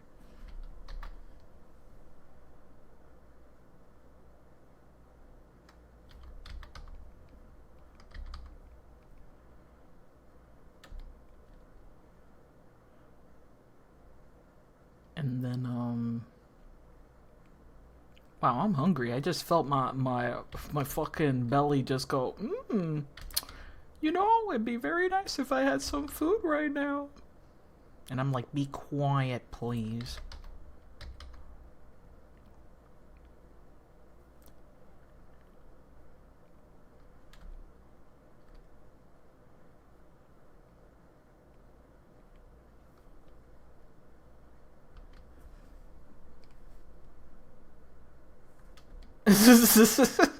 What?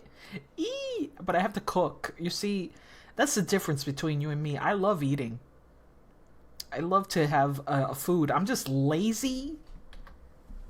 That's my problem.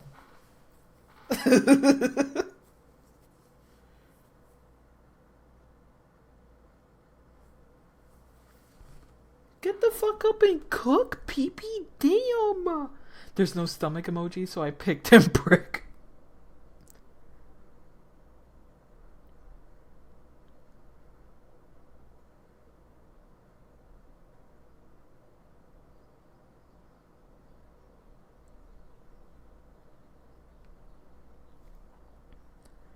What's that emoji that's going around?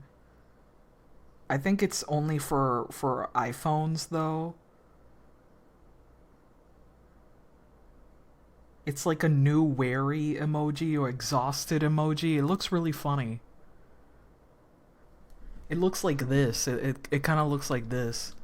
Let me see if I can remember properly. It was like...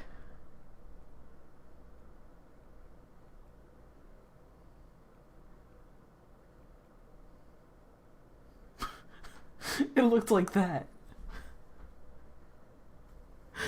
Maybe like upset or something.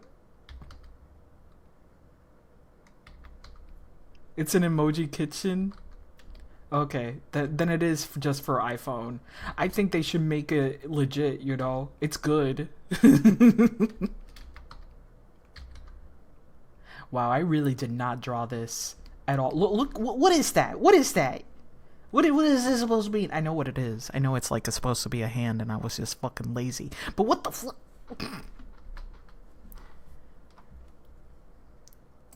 We use these as Discord pictures sometimes.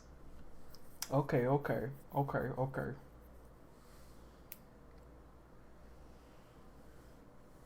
There it is. That's a really good emoji, alright?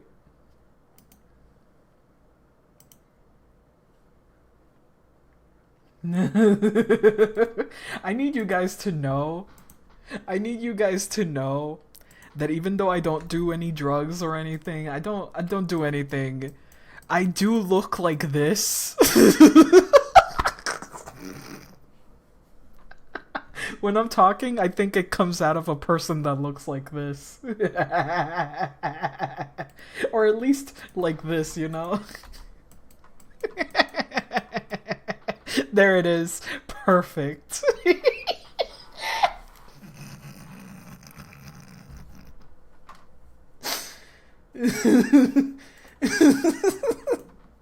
This gets me.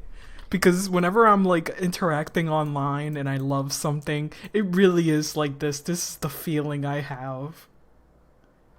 This is quite literally the feeling I have when I'm like looking at stuff I love.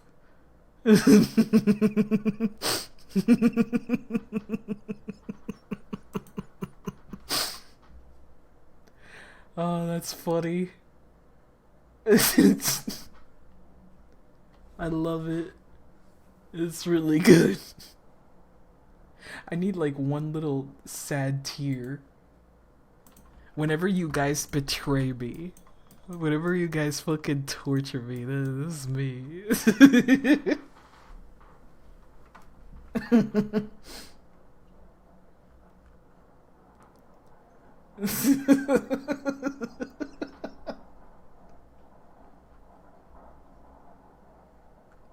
This is great. I'm having a good time looking at these.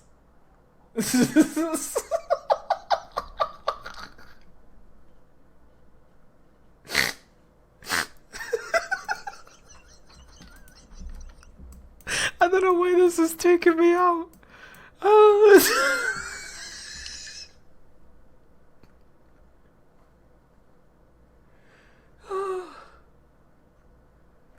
It's really good. So tired. It's a heart. What do you mean what that is? It's tired, but you know, it's doing its fucking best. The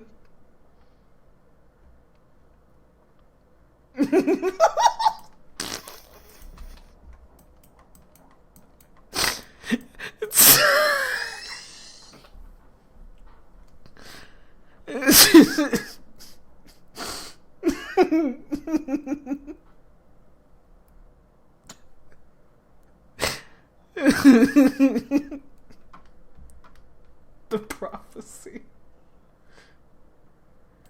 I do feel like whenever I'm streaming this is very apt. It's like, guys, I have new art to show you and I'm trying my best to be, you know, hospitable, to be a good host, but this is really how I feel. Just like, shit, I'm so tired, bro. I'm trying to be peppy. Hey, what's up, guys? What's new? All the ones with the eye bags are so relatable. Yeah, they are. I do like this one. My favorite thing about this is just the lopsided eyes. Anything with lopsided eyes is a win to me. To me, that is 100% the funniest thing you can ever draw. Just eyes that are just not perfectly aligned.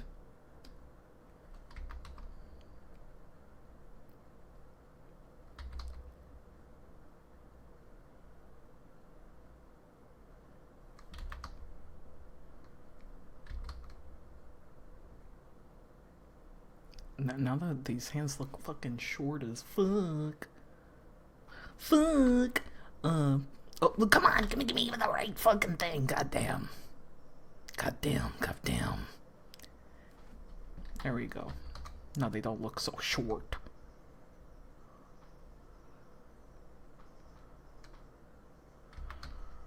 Oh.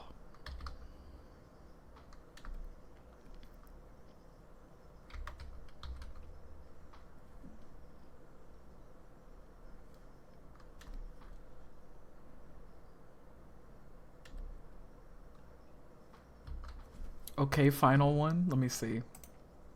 The spicy jalapeno. The spicy little fucking habanero. By the way, when I went into Tumblr this morning, I had like five asks, bro. Something has to be done, cause why are we getting so many? Listen, my dude, things are bad. I know. God damn. There's gotta be a better way. There's got to be a better way.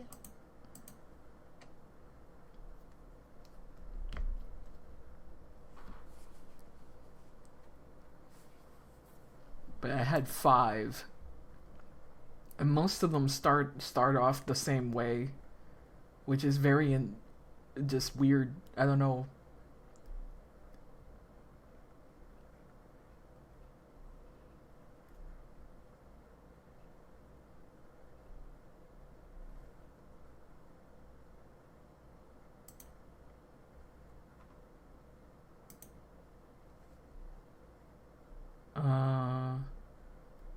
Okay.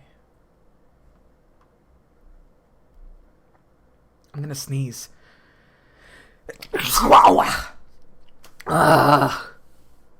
They tend to use templates. Yeah, that makes sense.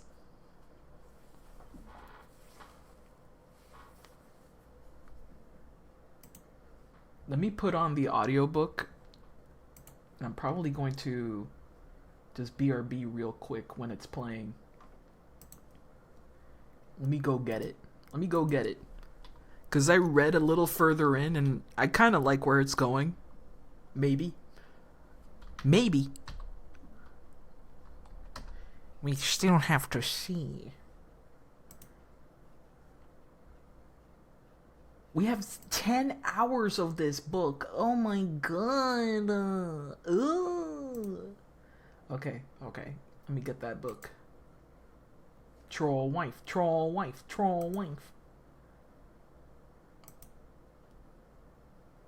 There we go. Chapter 10, please. Chapter 10. Oh my god. Ragnar. Yeah. Today was the day. The last day where he might be able to wriggle out of this. They travelled closer and closer to the Blood Witch, the one who would see into their future and deliver them news of their children. She would mingle their magic, and that would bind them until the end of time. All he had to do was make it to this point, and then maybe all his questions would be answered. He'd successfully avoided his human for multiple days now. Nearly a week of travel, and he'd slept in Gunnar's tent. The other trolls were starting to wonder why his mate was so unworthy of their healer, but he never paid mind to gossip. The more he could hold himself back from her, the better. Ragnar barely even looked at her when he stopped in front of their tent to pick her up and run. It didn't matter what she looked like. It didn't matter now if she was even clean.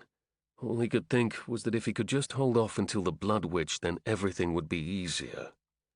He didn't want to get to know her. The less he knew her, the easier it would be for him to let her go. He denied her this long. The Blood Witch would know. She would sense that they were not a good match, and their children would suffer because of it. Stopping in front of their tent, he took a deep breath and steadied himself. Just one day with her alone.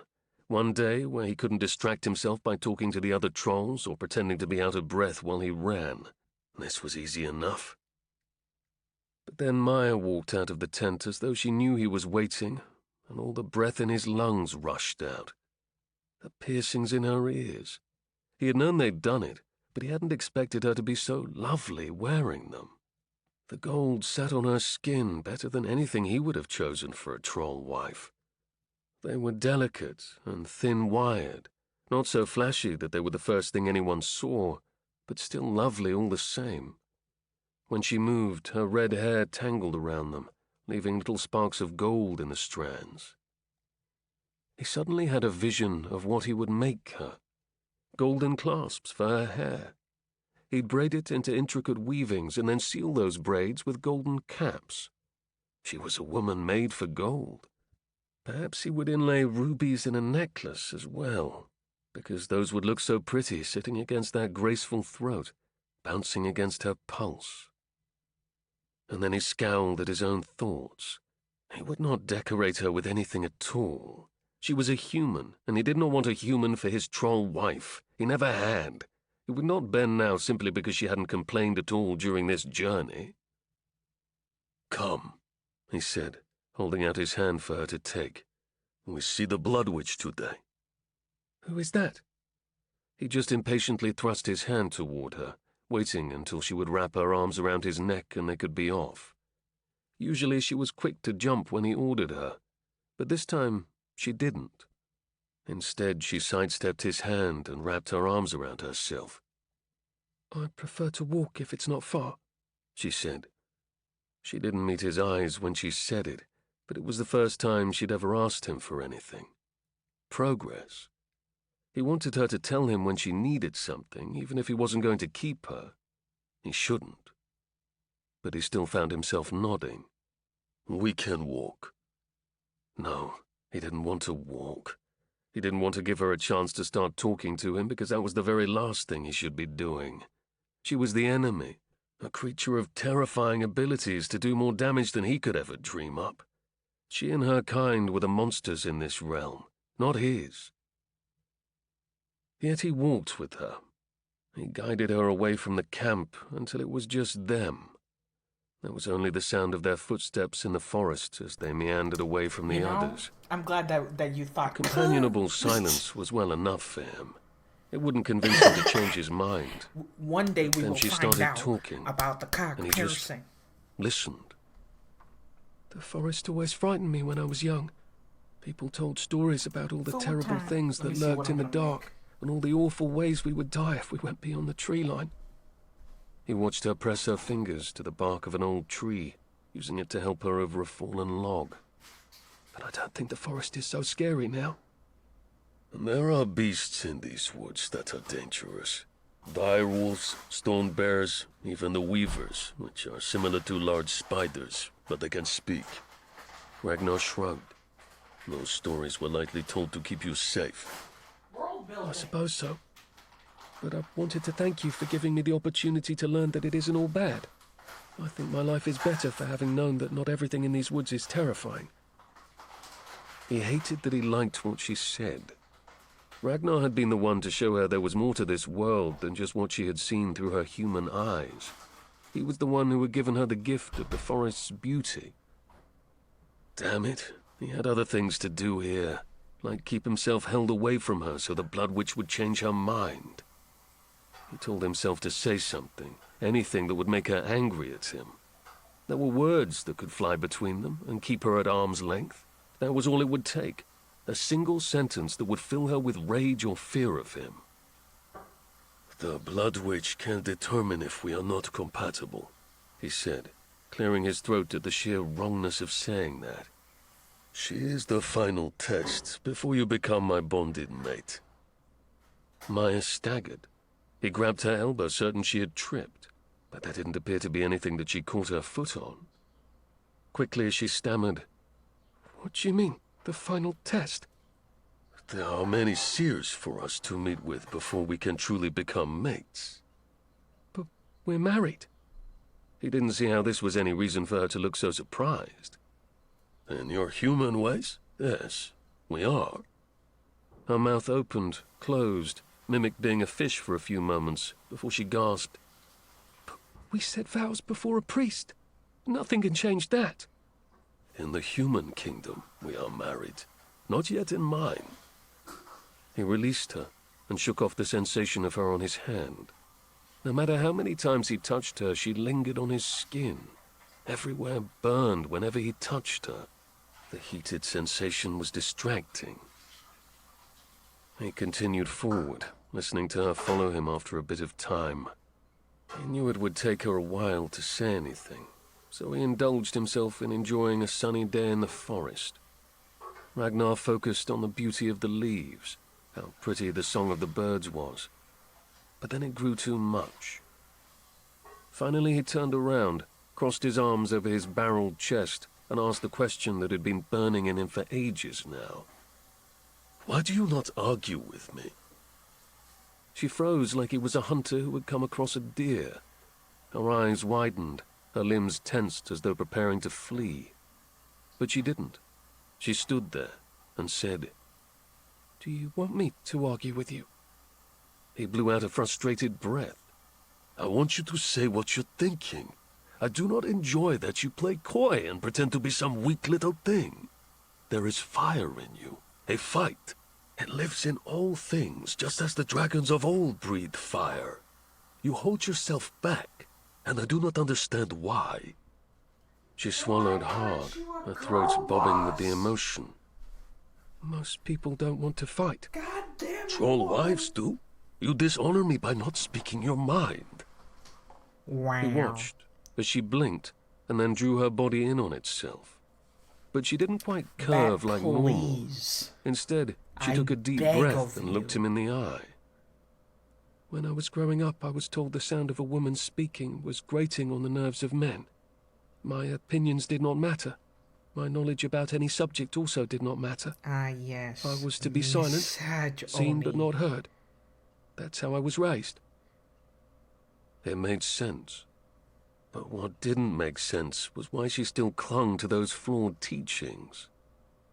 You are free from such expectations. You are now a troll wife. Act like Troll wife, troll. He turned to go, assuming this conversation was over, but then heard her bitter laugh. He turned again, his brow arched in surprise. Maya stood there in the glen, her arms raised as if in shock. You think that's it? You just say I don't have to be like that anymore and an entire lifetime of discipline will disappear. Yes, I gave you permission to let those memories go. That's not how it works. It was the loudest he'd ever heard her. Maya's eyes widened as she registered her own volume. But this was what he had wanted. This was the person he thought might live inside of her. It was the same woman whose eyes had glittered with rage at their wedding. He took a step closer to her, everything in him insistent that he push. It sounds to me as if you are clinging to these old ideals. You are the one who wishes to be silent and meek. That is not who I am. You could have fooled me. Since the first moment I met you, you have been silent, quiet, lingering in the shadows like a mouse, flinching at every loud noise. You are nothing like a troll wife should be. He could see the red gathering at the base of her neck, slowly moving up her throat as massive emotions filtered through her body. And still, her voice was only mildly loud when she replied, I do not cling to anything, troll. Okay. I've lived my entire life under a set of circumstances that kept me safe. I made my own rules, and they got me to where I am now. Those rules bind you. You've created your own chains and your own prison. Wow, look at them. They're This arguing. is foolish human nature, and why you will never be worthy. He walked ever closer to her, close enough to touch her if he lifted his arm. She glared up at him. It's not a prison if it keeps me safe. A prison is four walls from which you do not allow yourself to leave. You stare out at the world beyond, and you wish to live in it. You've told me so. The forest scared you. Everything seems to scare you, Firehair. Don't call me that. He arched a brow, making all of this worse. I'll call you whatever I want. Human scum. Weak woman, Firehair, troll wife. I'll call you whatever I want because you don't fight back. When you scream, Enough. whisper. That red had reached her face now. Tomato red cheeks matched her hair. If she had been a troll, she would have smacked him already. It will never be enough. I will torment you for the rest of your life, because you do not have a single bone in your body worthy of me. Wow. And just like that, she exploded. Both of her hands came down on his chest and shoved with surprising strength. She even pushed him back an entire step with the force of her anger. Worthy of you? I know nothing of this world you brought me into. I'm not even supposed to be here. You don't listen to me. You don't do anything right according to the other trolls I've spoken with. She seethed. You dressed me in rags, and someone else had to pierce my ears and give me jewelry from her own husband. Nothing about you makes me wish I was worthy of your attention. You've wasted both of our times, and I hope to all the gods in the sky and everyone who can hear me that the Blood Witch finds us incompatible, you absolute beast. Ragnar stared at her, watching as her chest rose and fell with the power great. of rage that coursed through her veins. She glared at him, bright red and angry. Her nostrils flared and her eyes were so green Now that he he's swore like, he could see "Ooh, the unga forest in bunga." them. Her hands curled into fists, perhaps ready to punch him if he pushed back at her in the slightest. Instead, he raised his hands and nodded. For a moment, I believed perhaps you had a spine after all. More of that, Firehair, and you'll do just fine. She somehow turned even more red. Excuse me? You show your true strength when you're angry. Such is power. When you let that fuel you, you can see more than what you did when you were trying to hide. I didn't realize you were disappointed in my treatment of you. How could I not be? Maya burst out, Well, shouting into the forest. I prefer And if you still, said he something grinned even as well, wider. actually. I didn't think you cared how I treated you.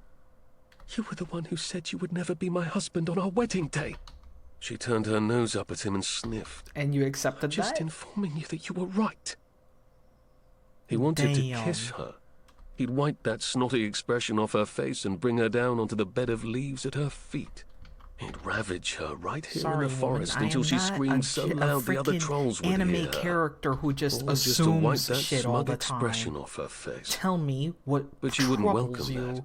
Not when she was so angry It's at not him. gonna snap. Instead, No, that's he just the gestured fur for her to follow making him. it look like she's snatched. The Blood Witch will determine if you are right. I'll make sure she sees reason. Maya snapped before stomping in front of him. He walked behind her, only giving her directions when she started going the wrong way. And what a view! She's so He'd never tiny noticed now. how round her hips were beneath that shirt, nor had he noticed how her bottom swayed with every step. It was quite the sight, almost enough to make him like her. But then the Blood Witch's hovel appeared out of the trees. Also, I get it. Like, if you bully somebody, and that person being bullied doesn't just say, "Can you stop bullying me?" Guess what? The bullier is just gonna keep bullying you anyway. You're not saying anything, even if you go like, "Stop. Can you stop?" No, you gotta actually put your fucking foot down and yell at them. You gotta fight back.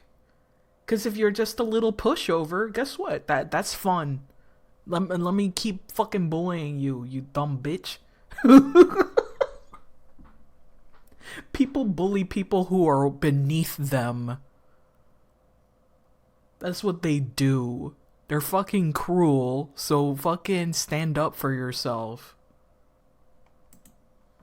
Her kind always lived in earthbound homes. This hut had sunk into the forest floor. It looked like a hill covered in fallen branches, earth, and moss.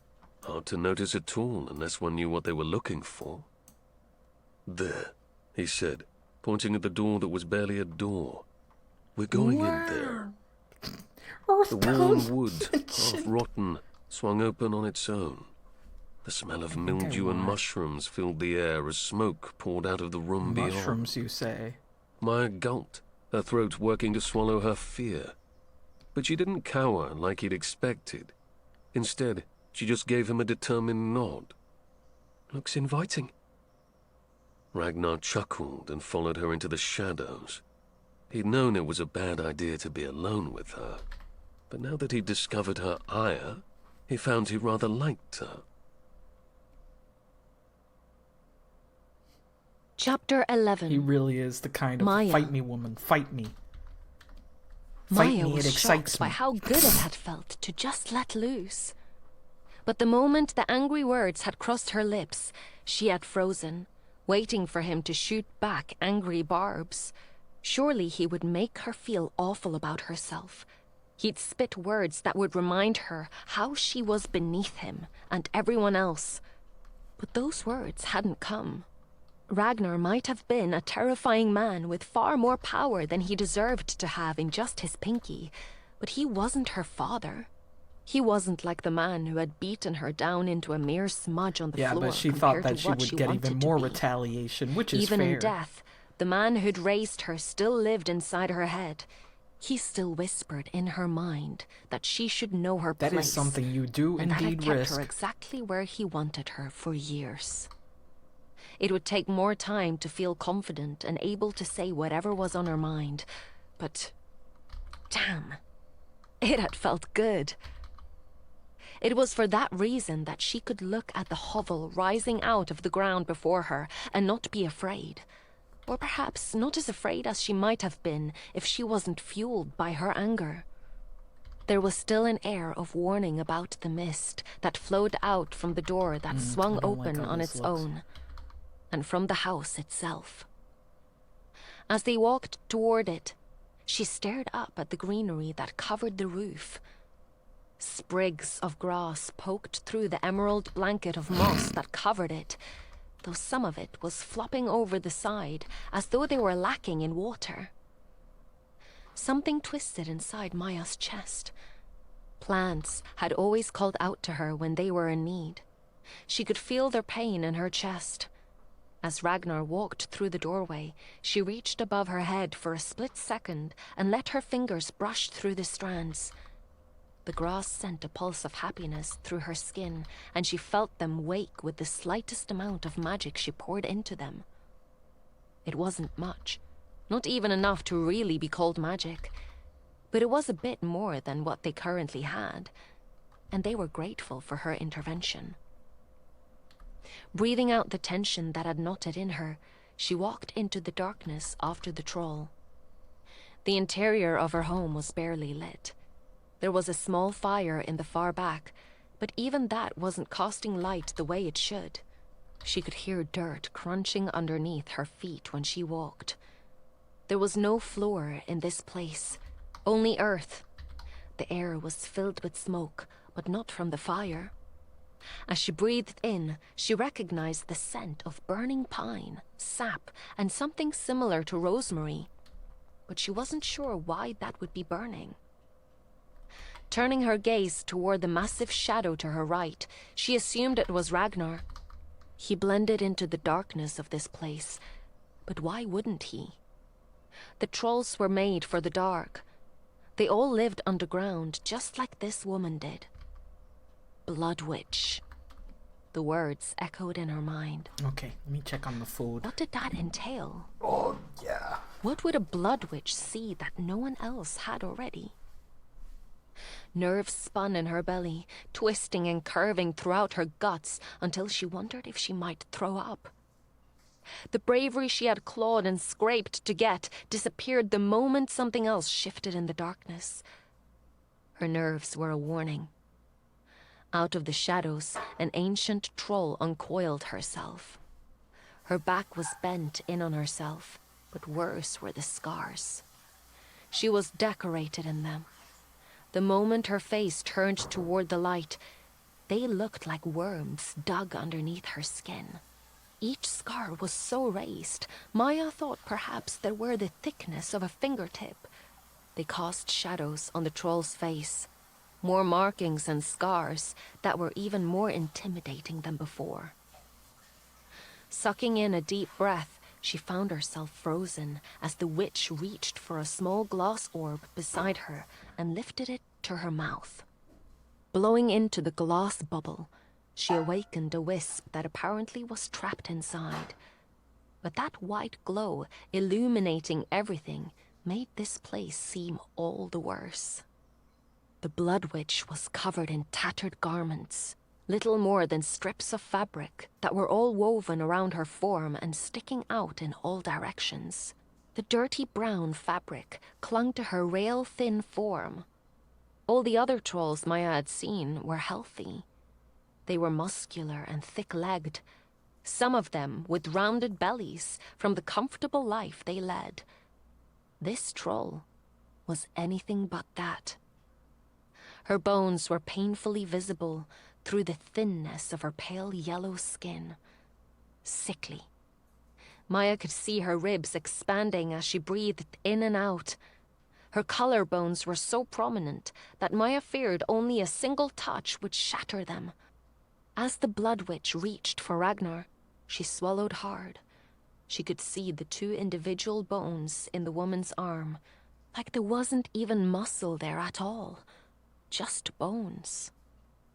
Ragnar leaned down to catch Maya's attention.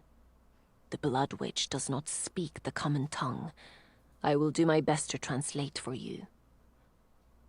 Oh, was all she managed before they spoke in the black tongue. It was hard to focus on anything but the state of the woman before them. Even though Ragnar drew her toward a table in the center of the room, all she could think was that someone needed to help this witch. Clearly, they were mistreating her. Clearly, someone needed to get some food into her, perhaps some water, and a blanket would go a long way as well. Maya, Ragnar said, his voice hardened with emotion. Stop staring at her. Is she all right? Her gaze flicked to his, and she saw something shift in him. Like he'd thought she was judging this witch for her state, not worrying about her well-being. His expression softened, and there was the slightest feeling in her chest like she'd done something right for once. Ah, he said, his voice pitched low. She's fine. Blood witches create their magic through pain. She has dedicated herself to a life of suffering so that she can see the magic inside people. The what? He placed his hand on the table and nodded toward the Blood Witch. She will look into my magic now. Watch Firehair, and perhaps you will understand better than my words can explain. She wasn't all that certain anything would make sense, but she kept her mouth shut and watched as the witch lunged for Ragnar's hand. Her fingers and claws scraped down the thick base of his thumb, and then she traced the wrinkled lines across his palms all the way to his fingers. Her voice rose and fell like the cresting of a wave. And though Maya didn't understand a word, Ragnar was quick to speak the words for her to understand. A strong hand. The hand of a man who has worked all his life and will continue to do so. This is not the soft palm of a troll who has known an easy path. Instead, it is the hand of a man who will walk the hardest path by choice. He winced. It is the truth, unfortunately. The last bit was your own commentary, I assume? She tried very hard not to smile at him, because she understood this was a very serious matter. Ragnar's expression turned grave. Don't try to make me like you, human. It won't work. And still, she had a feeling he was lying. That new brave version of her whispered, "Are you sure?" His lips quirked just the slightest, and then the tail of his brow moved as well. She had to wonder if he was having a hard time keeping his own smile from his face. But then he hissed out a low breath, and Maya's head whipped back to the Blood Witch, who had scraped her claws down his hand. Beads of red welled from the wounds that were now deep furrows across his palm. As strange as it was, the first thought in her head was that she hadn't known trolls would bleed red. It was eerily human to see that red blood. To see it welling up in the lines of his hand and then dripping down onto the table. The Blood Witch leaned forward, smearing her hands in the thick liquid and spreading it across the worn wood. It was grotesque to watch, but she couldn't stop staring either. The witch suddenly flattened her hands on the table, sucking in a deep, long breath. Then she looked up at Ragnar and spoke again. He did not translate this time, but he didn't have to. Small droplets of blood on the table rolled together, and they were lifted into the air. She watched, her lips parting in shock, as the blood then drew together, hovering in a ball the size of her fist, before all of a sudden, light bloomed inside of it. White light that was so blinding it was difficult to look at. Then the witch spoke, and Ragnar translated. He is powerful in healing magic. There is much inside of him that knows the bodies he touches. A broken bone is not too much to heal, nor is the fragmentation of the mind. He could easily become stronger with the connection of a powerful troll wife. If given a strong wife, then his power will magnify tenfold. He would be able to heal an entire battlefield and prevent death itself, should he wish. Suddenly, what was happening all barreled toward her. They weren't looking into the soul of a person and weighing if she was good enough for him. This troll was revealing how much magic was inside of them.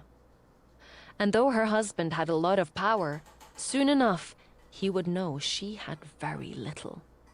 She was supposed to be the princess. She was supposed to have more magic than any of the trolls could guess at, because she was supposed to be half-elf. Her time had run out to tell him the truth. If only she had pushed herself harder. If only she'd been brave enough to let it all blurt out of her mouth without wondering if he would kill her for it. If only she wasn't the princess was ever half elf Maya. in the first place.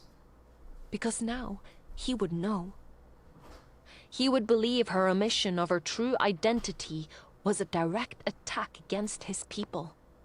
Perhaps he would even believe she had been part of all this. Girl, it's a little late He'd now. accuse her of working with the king, and maybe he'd drag her before his own. She didn't want to see the Troll King, nor did she want to know what their people did in retribution for those who lied. Her breath caught in her throat, but then she heard a sound behind her. Turning to look, she saw a wall of multicolored flesh standing in the doorway. They hadn't been alone on their walk after all. Nearly all the trolls who were in their warband were waiting on the other side of that door. They were all here to see how much power she had. She was supposed to bring them safety, she realized. With her tied to Ragnar, somehow the magic was supposed to give them certainty that they could not lose a battle. And she'd ruined that. Maya didn't even have time to get up and run. The Blood Witch reached for her hand and drew it onto the table. When she tried to pull away, Ragnar placed his hand on her forearm and held her down. Eyes wide, knowing that her fear must be visible, she begged, "Please, let me go. I don't want to do this." "It is our way." "I have to tell you something beforehand, Ragnar. You have to listen to me this time." Her heart threatened to beat out of her chest. She couldn't breathe, but also knew she had no idea how to say the words. "I'm frightened, Ragnar." He sucked in a deep breath, but his hand didn't move. "Fear is what limits us. You can let it control your life, or you can control it. The choice is up to you." She hated how poetic he was. A proverb about fear didn't help her right now, when all the trolls were going to realize that she wasn't who the king had claimed her to be. She'd tried to tell him, but he hadn't listened. Or perhaps she just hadn't found the right words. Panic made her breath saw in and out of her lungs. The Blood Witch trailed those claws down her hand, following the lines of her palm. And as the other woman spoke, Maya stared up at Ragnar as his brows furrowed in confusion. "These are the hands of a woman who has worked hard as well. A woman who has suffered much at the hands of those who should have cared for her. The death of her family lingers in these palms, not because she is responsible for their loss, but because their souls linger to taint every step she takes. The path she walks will never be easy until she lets those old ghosts go into the underworld where they belong." Confusing words for a princess, Maya was certain. But then sharp spikes of pain stuck through her skin. She let out a little sound of pain as her injured wrist throbbed along with the new aching that joined the bone-deep pain that had plagued her since she'd fallen into the stream. Her blood streamed down her wrist onto the table, and she saw her entire life flash before her eyes. Every time I say The troll moment wife, I the instantly chanting think of began Ride again, Life Good. she knew she was done for. Her blood rose into the air between them, a smaller bead than Ragnar's. And then, a light. A glowing green light that was so dim it was almost hard to see. Just the barest of lights, but it was there. And for a moment, with the smoke swirling around them and that green light sparkling in her eyes, all her fears filtered away. Instead, there was only the sense of awe. Maya had spent her entire life knowing there was something inside of her that awakened when plants were around her. She loved them. They loved her. It was the only thing that was constant in her upbringing. The support and undying love of green things growing, and it had rooted deep inside of her. Now she was looking at that power. There was so little elven blood in her family that she had thought it was entirely gone. She'd believed she was just making up her power in her head. But no, it was there. A tiny green light, like the spark of a seed, and that was inside of her, just waiting to bloom. The Blood Witch chanted more, and she seemed to frantically begin moving.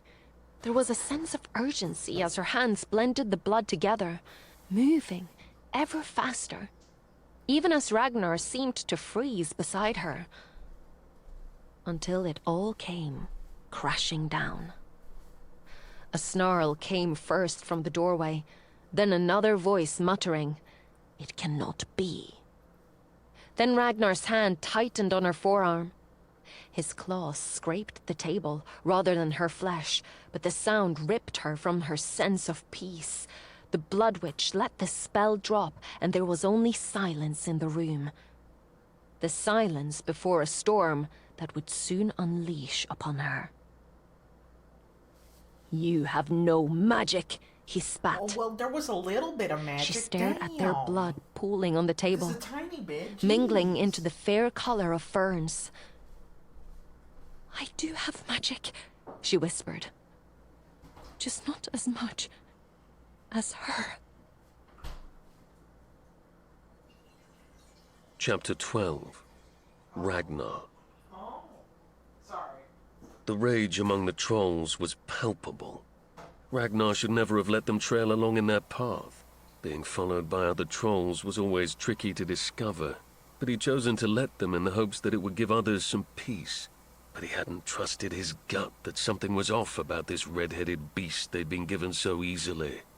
The humans never were honest. They wouldn't have handed their princess over so quickly, not to a troll, not to someone they deemed little more intelligent than an animal. Of course, King James had done everything in his power to fake this alliance, although Ragnar couldn't understand why this king didn't realize that he was risking his entire kingdom by tricking them. Still, Ragnar had fallen for it. They all had. Perhaps it was her pretty hair, or those wide eyes that welled with tears whenever she was being yelled at. He'd wanted to protect her, even though it was against everything his people were. He had failed them all.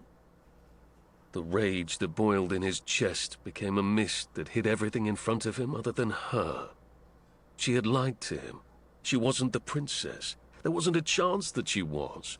The princess was half-elven. She had more power in a sneeze than this woman did. And now he was bound to the weakest wife he could have been given, all because the Blood Witch had frantically finished the ritual.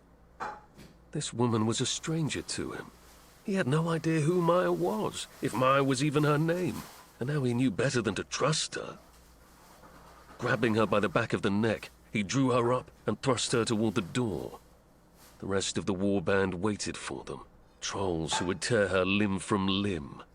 This had to be a mistake. The seers had claimed she would be his troll wife, but they had been looking at the princess, not this woman. Surely they hadn't looked at this fire-haired creature and deemed her to be the person for him. He would throw her to the other trolls, would enjoy watching them torment her.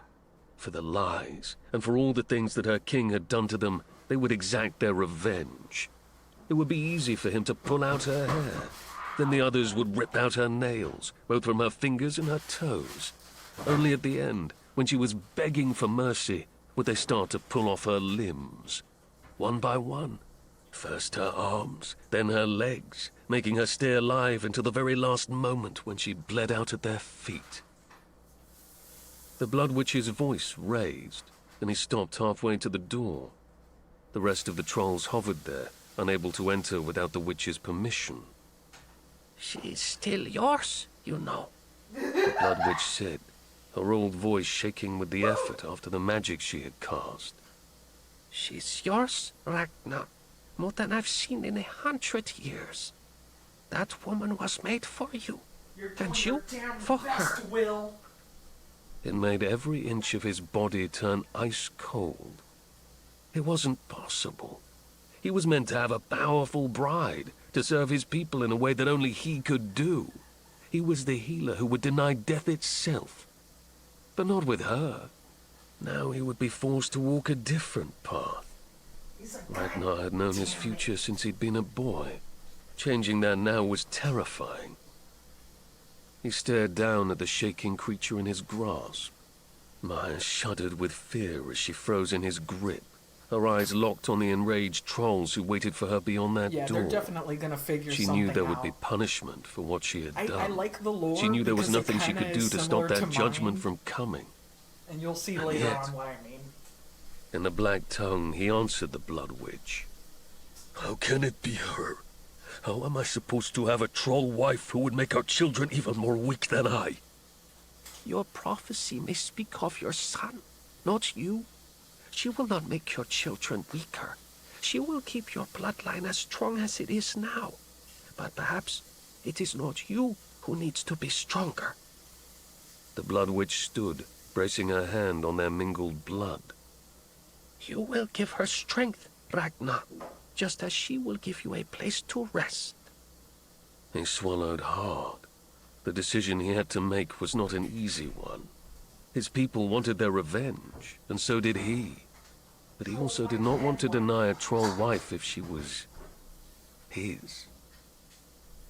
A choice had to be made. Finally, he released his hold on her neck and instead stooped to grab her waist. As he had before, he slung her over his shoulder and charged out through the door. He was certain his people were confused by his actions. Likely they wouldn't understand it for many weeks to come. But he bolted through them, ignoring the claws that raked down her back and grasped for her hair. He felt them tugging at her, heard her screams of pain as they tried to rip her from his arms. But he would not allow that to happen, not when he was owed answers. Ragnar darted through all of them and wriggled free from the crowd. And then he was off, sprinting through the woods as the howls of his people trailed after them. The trolls in this warband were good hunters. They would follow him for a long time yet, but he knew how they hunted. First, he took her over the stream, making sure his feet were soaking wet so that his scent wouldn't linger in the area. Then he took off up a steep incline, allowing his feet to slip and slide over it before hopping up to the top of the ledge. Crouching low, he took his time slithering through the woods until he circled back on himself. He stayed still and quiet as a small group of trolls headed up that steep incline, and then he was off again. Throughout it all, Maya was suspiciously quiet, almost as though she had passed out on his back. She might have, he supposed. It was a terrifying thing to be hunted by trolls. But finally, he didn't hear the others for the better part of the afternoon, and he knew he had shaken them. Heaving her off his shoulder, he let her hit the ground harder than he should have. He heard the breath wheeze from her lungs, and tried not to see the blood that now stained the shirt he'd given her. There was more of it than he'd expected. His people had cut through the cotton and left harsh streaks of blood in their wake. They'd torn into her flesh while he'd run past with her, and he hadn't even noticed. Perhaps he'd smelled it, but he had ignored the pain she'd been in. The healer in him screamed out for him to heal her. First, though, he needed answers. She backed away from him, scuttling like a crab as she tried to get away, only to find her back pressed against the side of a mountain. There was nowhere for her to run, nowhere for her to escape. "Who are you?" he growled, his voice thunderous. I tried to tell you. "I don't want to hear any of your excuses. Speak, woman. What treachery were you part of?" He knew it had to be something devious. The human king wouldn't have done this without a plan. I don't know. No more lies. I really don't know a single thing about this. I haven't lied to you about anything. Sounds freaking More Russian. lies, he roared, before dropping onto his hands and knees. He crawled over to her, every bit the animal she thought him to be.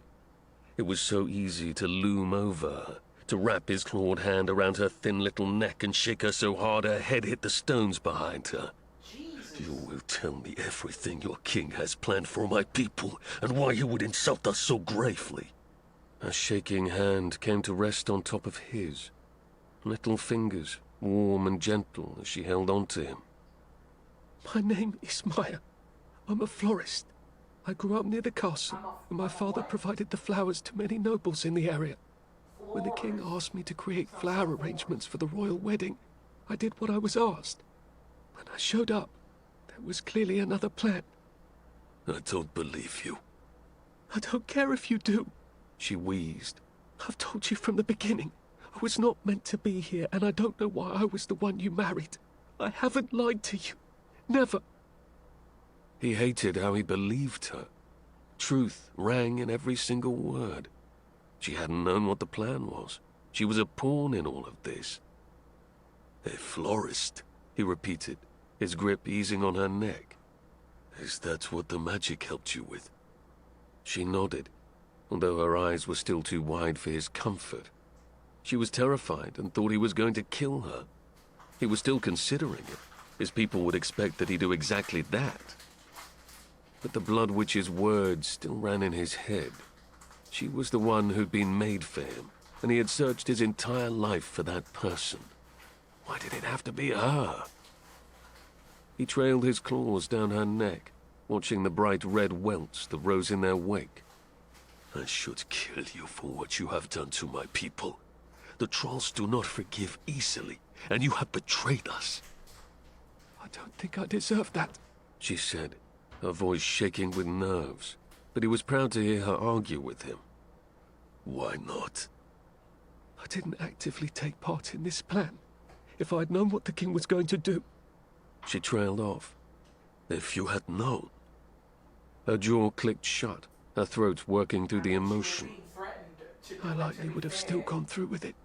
The king is not someone to cross. I've seen what he does to those who disagree with him, let alone those who outright deny him. It's said that his previous brides were all skinned alive because they didn't please him. I'm not so brave as to fight a man like that. My people have fought with him for decades. Ragnar's hand trailed down to the rip in her dress right over her heart. He could just barely see the swell of her breast, so plush that it distracted him for a few moments. Trolls are far braver than humans, though. You're very much correct. From what I've seen in a very short amount of time, I think there's a lot I could learn from your people. Taking a deep, steadying breath, she forced herself to calm. He could feel her heart slowing beneath his fingers as he pressed them against her skin. I ask your forgiveness, husband. Husband. Yeah. The word thrummed through him. It rocked throughout his entire being. Yeah, the king is a piece of This shit. was the first time she had called him such, and he hadn't realized what it would feel like. This delicate, tiny creature looked to him to keep her safe. Big eyes stared up at him, her heart still and slow underneath his fingers as though she trusted him, no matter what decision he made. Beg me, he said. For what? For your life. And also because he wanted to hear her beg. It made his blood boil and his cock harden. He wanted her to beg for her life in whatever way she saw fit. He watched her chest rise and fall, watched her eyes widen for a brief moment, before she nodded. Please. She whispered. Then her hand moved from his wrist to his chest. Narration going on. It was the first time she'd willingly touched him. Not that he'd given her a lot of opportunity to do so. For a woman who had been pressed against his back while they ran, didn't really know what she felt like. Not gonna lie. Now, her fingers spread wide across his chest. Her fingers lingered between his pectoral muscles, and then dipping down to his stomach. He felt his muscles clench against her touch, even though he didn't want to react to her. Husband of mine, I beg you to spare my life. Her warm touch slid farther down, skating over the edge of his pants that he could already feel tenting just from this simple touch. I will do anything you desire. What? I think the Anything you wish girl's for. voice is nice, is all I'm Please. saying. Spare my life. He grabbed her hand just before she tried to slip it underneath the leathers. Wife, he snarled. As he said the word, a wave of goose flesh rose on her skin. He watched it spread from her arms, across the skin of her chest that was just barely revealed, and up her neck. Oh, that I would have All liked the hairs that, on her that body both rose at that single narrators were deep-toned on word. at the same time. So she wasn't unaffected Yeah, that's by what I him. said. What Laurie said. Good, because he felt like he was losing his mind. Isn't that what you wanted? She breathed. When I take you for the first time, wife, you'll be dripping for me. Not a single moment sooner. Yeah? He drew her hand back up his chest. But your begging will need to be improved, long before I give you what you need. They were both breathing hard, staring at each other as they realized just how far gone they were. He had always wanted a troll wife that would be his match in every way. If the seers saw something in her that meant she was the best option for him, then who was he to tell them they were wrong? He'd keep her alive. For now. You live, he said, for as long as I wish you to live. But I would have you tell me your real name first. My name is Maya. Not the lie. She shook her head, her lips so close to his that he could feel her breath fanning across his tusks. The princess's name is this. My name is name Maya. is actually this, I bro. did not lie to you. God damn, I've girl. never lied you don't to know you. how to communicate Not about my love of effectively. flowers, not about who I am, and certainly not about my name. It was a start. He didn't know why he believed her, but he did. Maybe it was the words of the witch sinking in. The woman who was meant for him wouldn't lie to him, not about this. But at his core, he knew it wasn't just that. This woman hadn't complained once on the journey here. She had proven herself stalwart and enduring, even if she wasn't brave or fierce like his people. And perhaps there was some merit in that. Good, he breathed. We start here today then, wife. No lies between us. Are you agreeing to be my husband? Really? He sighed. Really, really? I rarely go back on my word, but yes. You were born for me, Firehair. And so I will keep you. Chapter 13. Maya. Maya sat in the same place and watched him prepare a makeshift campsite for the night. Ragnar refused to bring her back to the others after their conversation, but she wasn't pushing for him to. She could still feel their claws raking down her spine and how easily her skin had split. I wish this was a full The cast experience book, had been not gonna similar to lie. cutting herself on her father's sharpest knife, and she simply did not wish to endure that again. Let the troll's anger fade with time. Perhaps they wouldn't be so inclined to kill her in a few days. Although she understood their anger, she would have been mad too if she had discovered the trolls had tricked her people. Huddled as she was, she could see everything Ragnar did. He was quick to build a circle of stones, not crystals. He kept his eye on her the entire time. She wasn't sure if he thought she was going to bolt, or if he was just worried about her in general. She wanted to bristle at the thought. Maya had always taken care of herself, but she was bleeding quite badly. She could feel the shirt sticking to her skin where the blood had soaked through the fabric, and her wrist was aching terribly. Her palm hurt where the witch had bled her. Everything in her ached, even the top of her head. So she stayed right where she was. She didn't offer to help, nor did she care to do so. Ragnar worked hard to get the fire going and then left once more, returning with armfuls of leaves over and over again until he'd created a sizable pile that was clearly meant for sleeping on. It wouldn't be the most comfortable bed she'd ever slept in, but it would do just fine for the night. Hopefully they were going back and not just staying here forever. The thought terrified her. She felt all the blood drain out of her face as he returned with a rabbit and pulled his knife out of his pocket. At least this time he sat down with her, slowly skinning the poor fluffy beast that he'd killed to feed her. "Are we staying here?" she asked. "Yes." "Forever?" He looked at her with a frown. "No, not forever." Maya was ashamed to admit that she sagged a bit in relief. "Oh, good." He paused in skinning the creature, then pointed the bloodied knife at her. "Did you think we weren't going back to the other trolls?" Well, when he said it like that, it sounded a little silly. Shuffling her feet and sticking her toes into the soft dirt, she shrugged. "Well, I don't know what your plan is. You don't tell me anything. All I know is that they wanted to kill me just a few hours ago. I'm still the wrong human to be here, and that can't be easy for them." "It isn't," he muttered. That knife made quick work of the rabbit, and soon enough he was threading the meat onto a stick. "You leave that part up to me.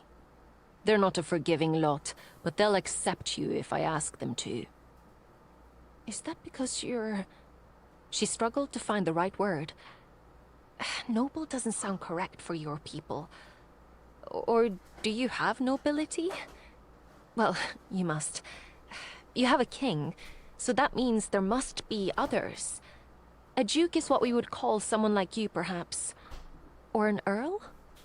She was rambling at this point, but trying to make sense of what had happened to her helped with the panic attack currently coiling around her heart.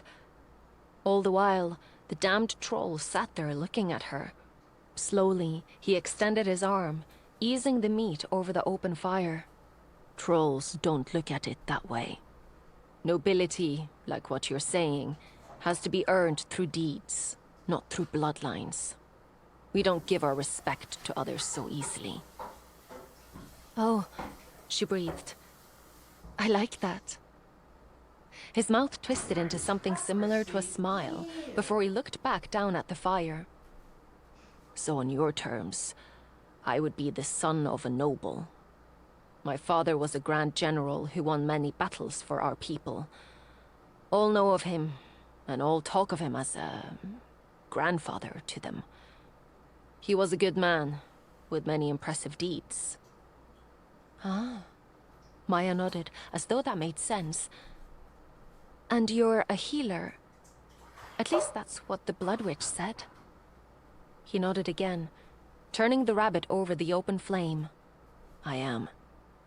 How long have you been a healer? My entire life. Right, because that was his magic. Trolls were far more tied to the magic they were born with. Though she supposed if she was born with more magic than what she currently had, she would have used it more. And she was running out of things to say. He didn't have a lot to say, even when she asked very specific questions. Maya was distracted by the pain in her back and the sensation of numbness running from her wrist into her fingers. It was hard to think about superficial things to talk about, especially when the creature in front of her didn't want to talk. Still, she had to try. He'd all but agreed to be her husband, and that was progress. She wasn't in a one-sided marriage anymore, and she didn't want to be married to someone who hated her. Clearing her throat, she tucked her aching wrist against her belly and tried again. What's your favorite food? Both his brows shot up. What? What is your favorite food? She repeated, a little louder this time. I heard you, I just... What kind of question is that? I just want to know you a little better than I do. I don't know what you like to eat, or what you hum when your mind is bored. I don't know what your favorite color is, your favorite flower, or how often you think about your future. I want to get to know you. If we're married, that only seems fair. There was a long moment of silence. Eventually, she gave up on hoping that he would even respond. Maya listened to the crackling sound of the fire and scooted a little closer to it for the warmth as the sun dipped below the horizon. Crickets started up, their chirps likely the last before winter set in. She'd missed their song, but she also loved the first snow. When the world was blanketed in white and all was still, she had a wonderful feeling of peace. Eventually, he shifted, shaking himself off as he stood. The evening chill didn't seem to affect him at all as he walked over to her with that rabbit in his hands. Here, he said as he reached her side of the fire. Eat this. Oh, she let out a little Unga startled bunga. squeak as he handed the hot, Rabbit dripping meat. stick to her. Thank you. She ripped off a small steaming piece, trying very hard not to get it all over her already ruined shirt, and then handed the stick back to him. But he shoved her hand back into her lap, ignoring the grease that spilled onto the ground and moved behind her. What? Maya cleared her throat. Are you going to eat? It's for you. I can't eat a whole rabbit. You'll try. He settled onto the ground behind her, and she was terrified to look back. She had no idea what he was doing, and didn't want to look. The firelight set his features into a terrifying grimace, but then his hands came down on her back, light and soft, as he parted the long gashes in her shirt to look at her wounds. His claws weren't so terrifying as he peered at her wounds. Then, with a low hum, she felt the first wash of his power. Cool and calming. It was a balm to the heated wounds that were burning long before his touch. Sighing, she tried to lean back into his hands. He nudged her forward again. "Eat," he said. And she did. Maya put the strip she'd ripped off in her mouth and let the flavor explode on her tongue. Rabbit really was good. She'd had it a few times, perfectly bathed in wine beforehand and braced to perfection. But this was somehow better. This was wild rabbit that he'd caught with his bare hands, charcoaled over an open flame while crisp, clear air surrounded them. It was better this way, filled with wild abandon that eased some knot inside of her. Or maybe that was the healing magic that dripped down her back, like he was painting her. Long, slow strokes of magic, even though he wasn't touching her. Then his deep voice quietly interrupted her thoughts. "There is a certain kind of mushroom in my homeland. The trolls are known for growing it. We can do much with that mushroom. But my favorite is to cook it simply with garlic and butter from our cows.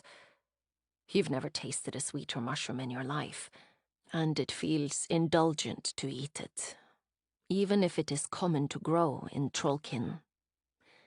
Do you know what my people would call it? I believe you call them morels." She'd seen them before. They were delicious when cooked right, and a little finicky to grow. Now, she wasn't sure what to say next. Morels were hard to find where she was from. Few people knew how to grow them, and even fewer people knew how to find them in the woods. It wasn't like a lot of people were wandering into the forest anyway. She couldn't have thought of another thing to say because he started to hum. His voice was already a baritone, but it dropped into a voice so deep it was like the earth itself was singing. Like the depths of a mountain had opened up, and the call was the very roots of trees that had grown for 1,000 years. I get it. It's a deep voice. The song Gosh, was simple, it's so more special. like a nursery rhyme, but it moved through her bones and vibrated every part of her being. So lovely, so deep that it made her bones rumble. And when he stopped singing, she wanted to ask him to continue, to keep going, even though it might seem strange that she wanted to listen to him hum. Was it odd to ask?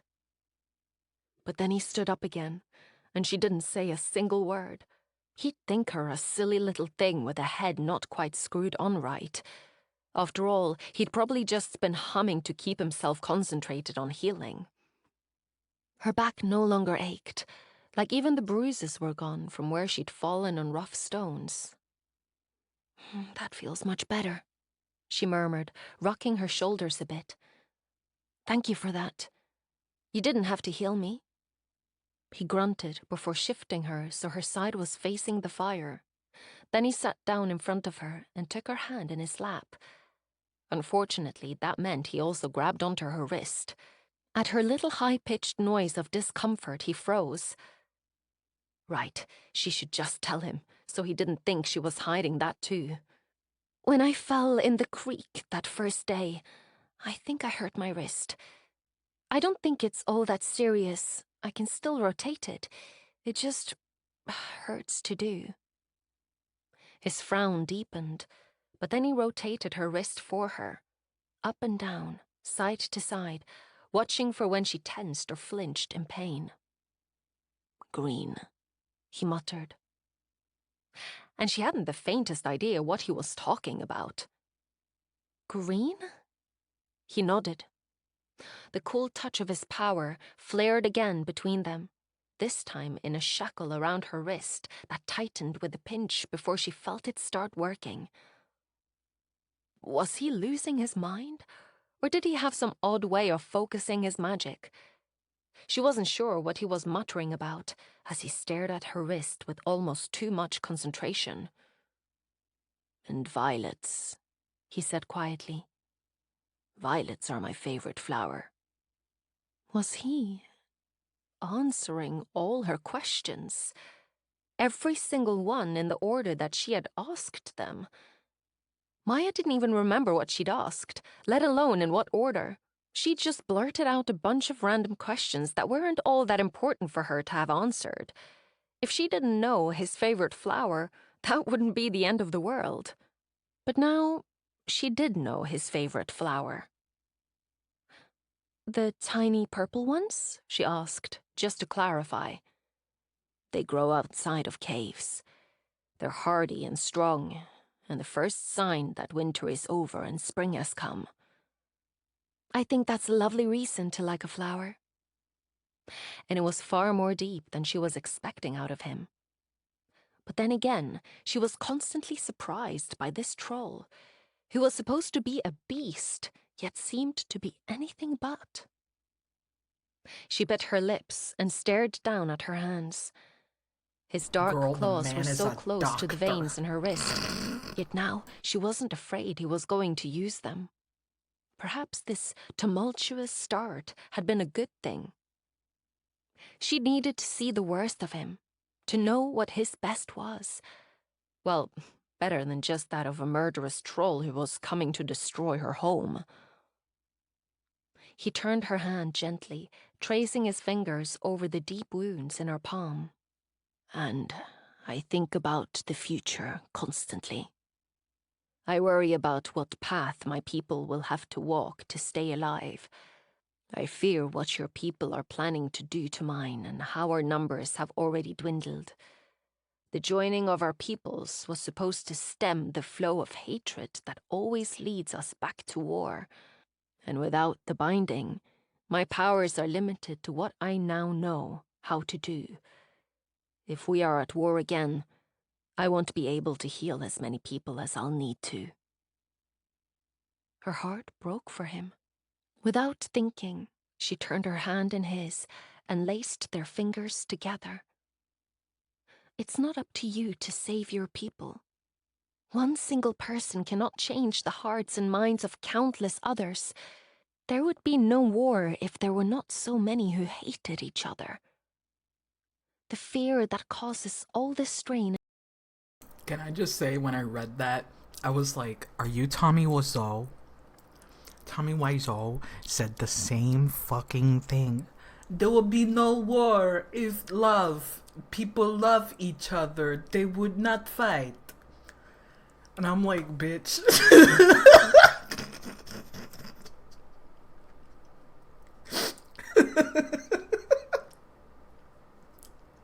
So I read that and all I could think is like, if we're in love, there will be no fighting. And I'm like, yeah, sure, buddy. People would still want things. They would still want things that other people want. And that's kind of separate from liking other people, honestly. And stress and strife was not born out of your mind. It's not up to you to fix it. Ragnar's haunted gaze met hers. We all have to try to fix it. If there is but one person who says they don't matter, then there are 100, or 100 more than that who agree. So many people saying they cannot make a difference will lead to no one even trying. I mean, He I said, guess, yeah. I will be the first to make the change, and others will follow suit. There was so much more to this troll than she ever would have guessed. Yeah. And it stung to know Someone has she to had do been it. so wrong about him. And perhaps I feel his fine with kind. this female lead. She's fine. She's a Chapter peasant. 14. So of course she's like Ragnar. super ignorant. He didn't sleep that night. Instead, he leaned against a tree and watched the firelight play over Maya's features.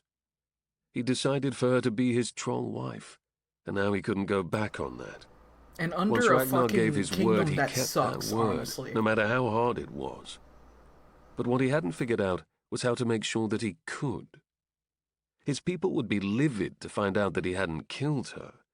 They were probably all assuming he'd taken her away to make this slow. He would keep the kill for himself, then show back up with her fingers in his pocket and blood coating his skin. He would return victorious, keeping his people safe from yet another human who thought they knew how to hurt the trolls. But that was far from the case. The Seers knew something he didn't, and he was starting to understand. The way I was so confused by what you were saying, the pig knife lady, the one who breed wine is, yeah, she's the worst. She's definitely the worst female lead we've ever read about, heard someone read us to about. She was so bad, irresponsible, and like, there was just nothing about her that made me like feel sympathy for. She was bumbling, inconsiderate. Also, she apparently fucking fumbled her opportunities. She comes from a rich family. Her mom is super rich, and she fumbled all of that. Which honestly, personally, pisses me off, because I know somebody who did that, exactly that, and got angry at their own parents, and I was like, I'm sorry, sweetie, but you're kind of in the wrong here. You're stupid. I'm sorry that your parents don't really like you like that or gave you the love you wanted or needed, but you still had opportunity, plenty of opportunity to follow your dreams, because they still allowed you to. They still gave you art school, and you fucking fumbled art school. He went to a fucking humongous art school, and all he did was like bitch about his parents. I hate that guy. Anyway, that's her. She reminded me of him. And that's why I didn't feel sympathy for her, because I really don't care how shitty your family is. As long as, if they're shitty, be shitty back in a way that like gives you what you want, which is a good time and a future, right? Do that. Be smart about your situation. Be Cinderella, essentially. Do the best out of a bad situation. But no, you fumbled. You wanted to fuck around. And didn't stick to anything. And she's like, wow, I make food. I can make food so good. And then everybody's like super impressed over a sauce. Who gives a fuck? Did he want to go to CalArts? He didn't go to it was an acting school, my dude. Like the most frivolous thing you can ask your parents, dude. And the dude was funny. The dude had a good sense of fucking humor and timing. That's why I liked him so much. But he was such a fucking mess. He didn't have the strive to keep with something. He fumbled.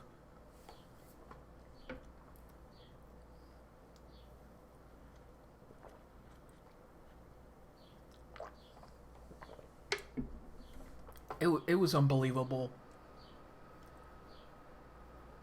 Yeah, like she was a party girl.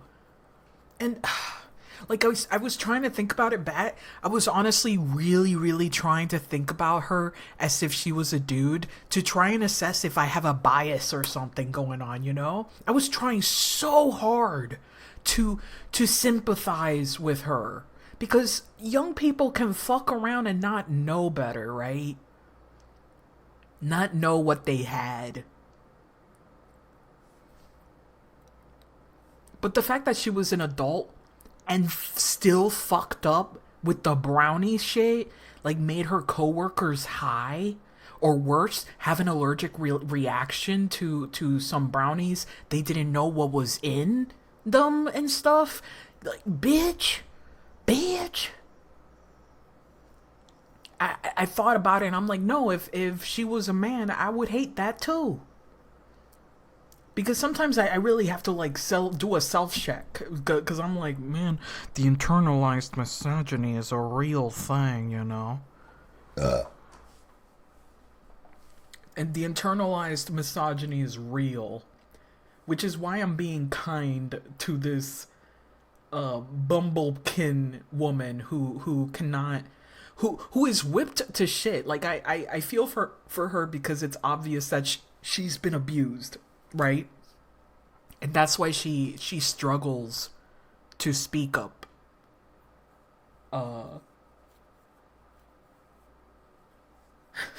randomized brownie event. Oh my, listen, if it's a randomized, even if it's a randomized event, you would still know what is the random items in the food. You know, for allergy or for safety purposes. Even when you do like the surprise spicy food, you at least tell people that one of them has been spiked, right? Even if it's a surprise. So definitely always tell what the fuck is the randomness.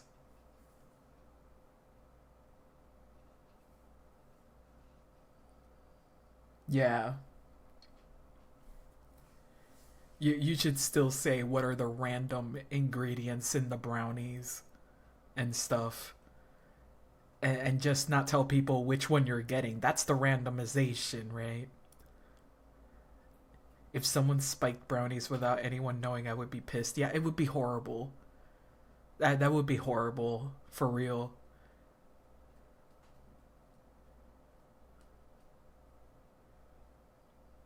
Yeah. It's a horrible thing to do without consent.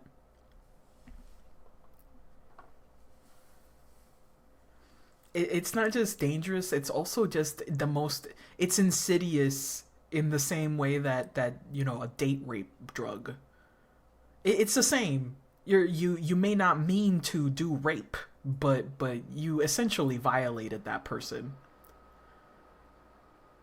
I would not feel safe with you ever again. Me when I accidentally killed the guy with nut allergy. Oh yeah, that's definitely happened. Yeah, that definitely happened, sadly. Or when a kid goes to a party and they have a cake and they didn't know it was like fucking peanut butter chocolate, or the food was a paella and they're allergic to shellfish. You know? You just don't know. You shouldn't just randomly eat stuff.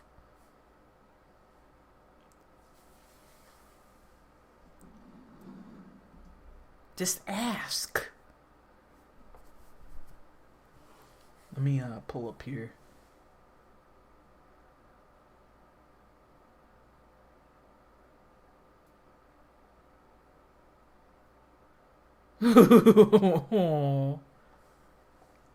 Let me pull back here. But yeah, anyway, she is not Maya is not a terrible person. Her kingdom is fucking horrible, though. I hate her king. He's the worst. Maya is fine.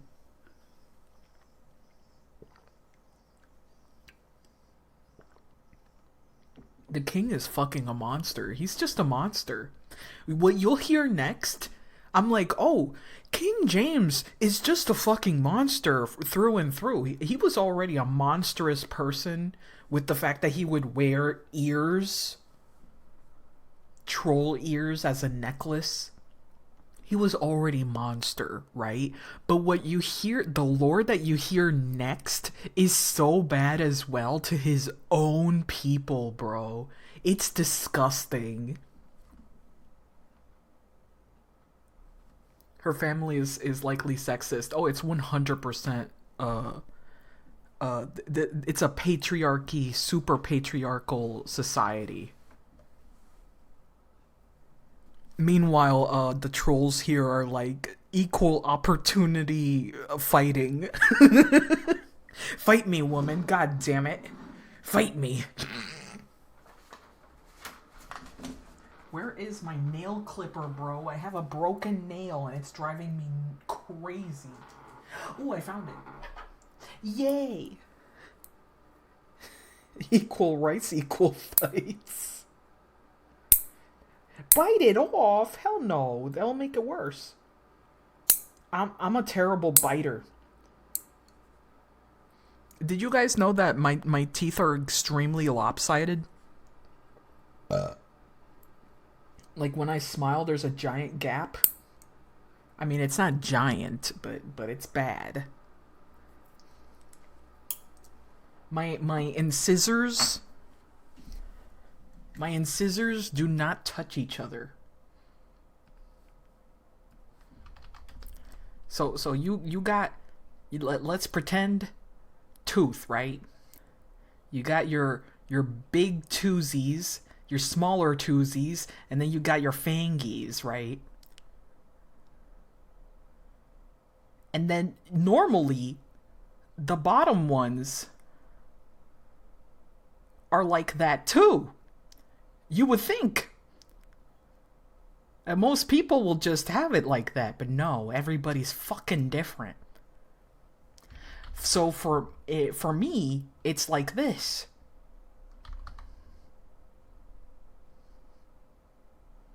Tiny, tiny teeth at the front and the bottom.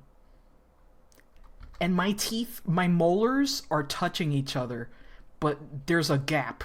There's a gap between my incisors, and there's a gap between these teeth. It's like a little lopsided. So all of this is like a gap here. Like that's what my smile would look like. Like I can stick my tongue out of there a little bit, just a little bit. It's not as extreme as I'm showing it right here. But it's something wild. I have very tiny teeth. I am a Peppermint Larry of people, you know. I'm a real Peppermint Larry. My candy wife. I'm looking at it right now. It's actually on the other side. Well, maybe because it's reversed. Yeah. It looks like that, bro. I can stick a little bit of my tongue out of it.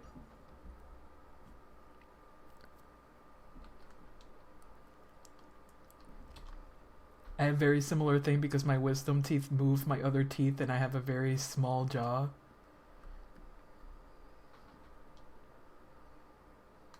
Yeah, they're not a health hazard for me either, so I'll never change this. But yeah, it's kind of like a gap here, and then a larger gap. It looks way bigger here, but it looks smaller on me because I have a huge face.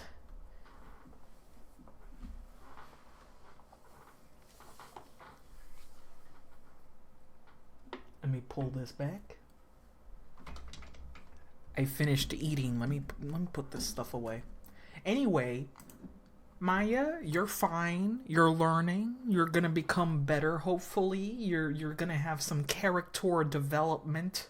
Hopefully, I benefited more when I had my wisdom teeth removed than with braces. Yeah. I still have my upper wisdom teeth, not my bottom ones, for some reason. Oh well. Dan, perhaps a bit of what that was. Maya was softer than any troll he'd ever met. His people had learned to be hard throughout years of war and hiding from the humans, while they'd learned how to be people themselves. And that was the most difficult part to get over. They had hundreds of years of animalistic nature they fought against, even now. She would never understand that. He was no better than the trolls with the least elven magic. Though those families were just starting on their journey out of the mud and the pits of darkness, they were the ones who he looked to first. They were the ones who deserved his attention more than any other, because they still didn't entirely have their minds yet. It took time and generations to be able to think rather than react. As the pink streaks of sunrise crested the sky, his little human woke. She scrunched in on herself at the dawning of consciousness. He thought perhaps she would stretch, show off more of those curves that were barely revealed through the slices in his shirt. Instead, she curled a little tighter, as if clinging to sleep for a few moments before all that tension released. Rolling up into a seated position, she stared at him through bleary eyes, with her hair tangled in a red cloud around her head. "You're still here," she muttered. "Where else would I go? Could have just left me in the woods to fend for myself." I get that you don't want to kill me, but there are plenty of things here that would, I reckon. It would take time for him to win her trust, and time for her to win his trust as well. Ragnar shook his head. I don't want to kill you, Firehair, but we do need to return. Are we finally going to your home? Yes. How far is it? He pointed at the mountain she'd been leaning against. The monolith of power stood at her back, and the massive rock had kept her safe from the winds last night. We're already here. All night he'd listened to the song of the mountain, the echoing cry of the stones that recognized him. This place sang for him. It called for him to come home. It wanted him to return to the depths, to the safety of where all the trolls lived. But it wasn't sure if it wanted him to bring a bride who might be dangerous to them all. He wished he knew the right answer. But for now, he had to trust her and keep an eye on her. The moment she stepped foot into his home, she would be watched by everyone around her. Maya craned her neck and looked behind her. Her eyes widened, and he wished he knew if that was in shock or anticipation, or if she was terrified at what she imagined lived within. But after the meager time he'd spent with his troll wife, he should have known she wouldn't be able to keep her mouth shut and hide her thoughts from him. Trollfecken, she whispered. Indeed. Troll what? It is. What must it look like to her human eyes?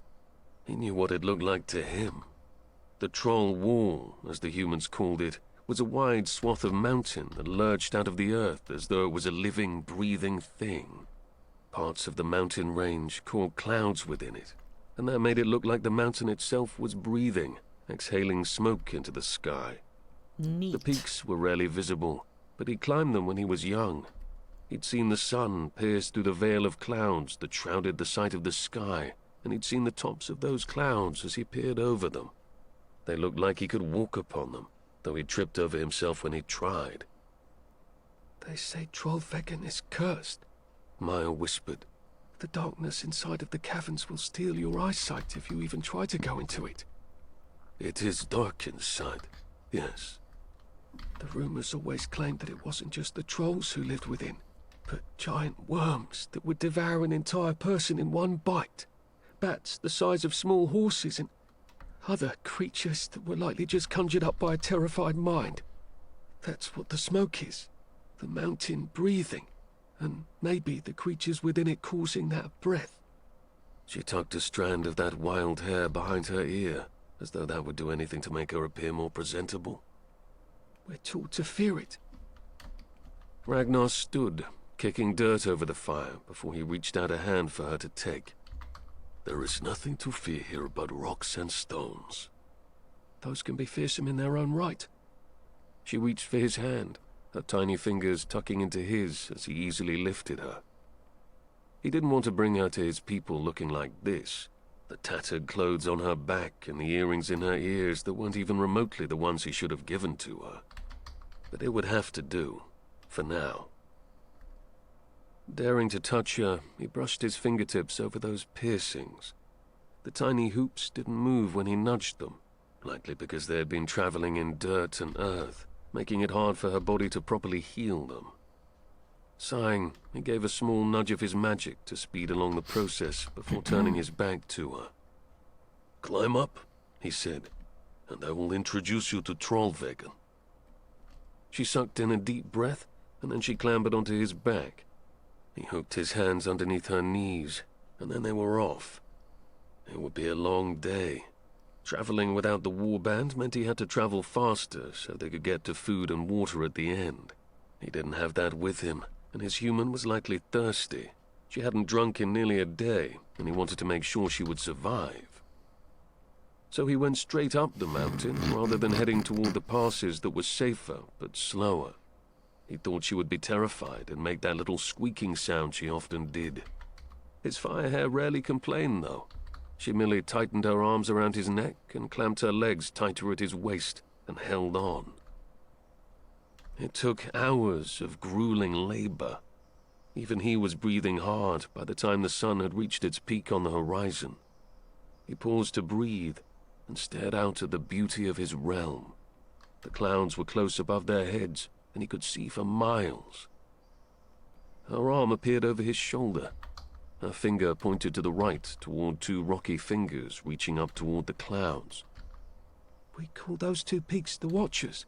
It said they see everything the humans do and mark all of our activities so that the trolls know everything about our movements. The two peaks were well known to his people. They stood close together, thin as needles in the sky. They were nearly unclimbable, even to the mountain goats that lived in this region. The sharp peaks did not grow any trees at all. They Only might a as few well be patches of pale obelisks. green and yellow lichen that were difficult to see without being right on top of them. But it was funny that the humans had thought up such a gruesome story for the Twin Peaks. He reached back and hitched her a little higher up his back before turning his attention to the climb again. We call them Bruder and Brudgommen. What does that mean? It is an old human tongue. When the trolls were first made, we took on your language before creating one of our own. The old words mean the bride and groom. He felt her arms spasm around his This neck. way, It made him sound grin. Russian. The legends say those were the first two trolls to be made. They did not wish to fall into line as the elves wanted them. So instead, they stood on the mountain range to provide safety for all trolls. They are our guardians, in a sense. So, I suppose the Watchers are not all that wrong either. The bride and groom. She murmured. Yep. He Yep. glanced it over his sure shoulder is to that. see her looking Mhm. back at the Twin Peaks. That's exactly what I The said breeze when I played with her mentioned red this, hair, Matt. sliding tendrils over was her like, "God damn it." wind-burned skin. Those By the way, Bat, I was saying that yesterday when I was searching for books to listen to, and so many of them were just redheads on the cover. The way he becomes more Russian, he really does become more and more Russian at times. Happy Mother's Day, that's true. Today is Mother's Day. I've been saying this. Like yesterday, I also said that video games have a big problem making ladies of any other head color other than red.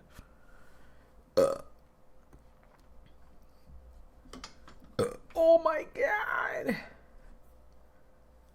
We did talk about that. We've been talking about that for a long time.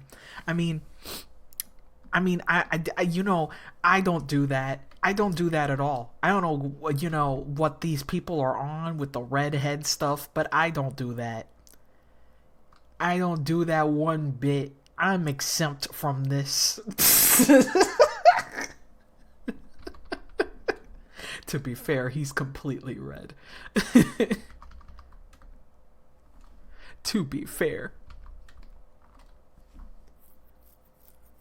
Man, I sure like drawing big bubagios anyway. green eyes never stopped looking at the mountains, though. Not even when her hair blew in front of her sight. And for some reason, he suddenly realized she could be beautiful. And brown-skinned at the same A time. wild creature she was. Elegant and free in this moment. Can I search for something real quick? Let me search for something real quick. Pale porcelain white woman. Give me a second. What? I don't think he's pale. I just want to check.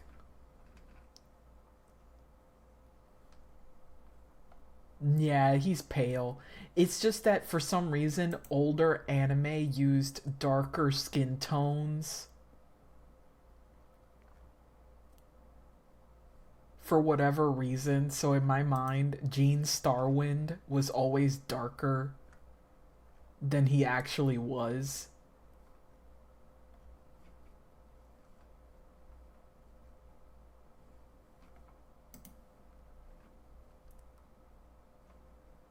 Let me make this window larger, please. And they was better for it. I agree. You know, it would be nice if we had a little darker, more varied skin tone anime. I don't understand why we have to go so fucking pasty ass white. I mean, he is technically darker, but not that much darker. He just has like olive yellowish skin This looks like it's fan-made. But what the fuck is going on there, Melfina? Melfina, what is going on there? This better not be like... What is this? 2001 Bandai Namco? What were you doing? What are you doing?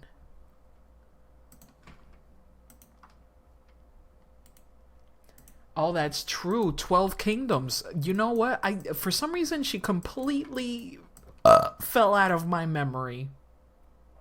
You're right.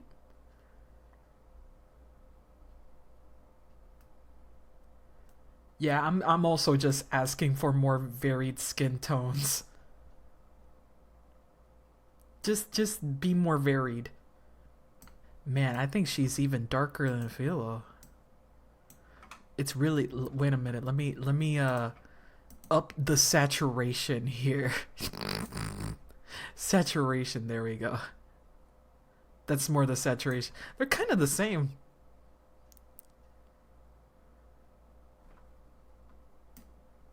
For some reason, I like to use very muted skin tones and colors in general.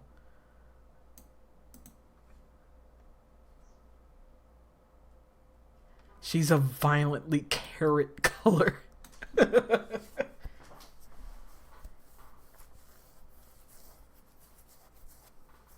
Yeah, she's way more orange. She's really, really orange. Give me a second. Is that even the right... Oh my god. Like, look at what I have to do in order to reach her level of orange. Jesus Christ. That's so fucking orange.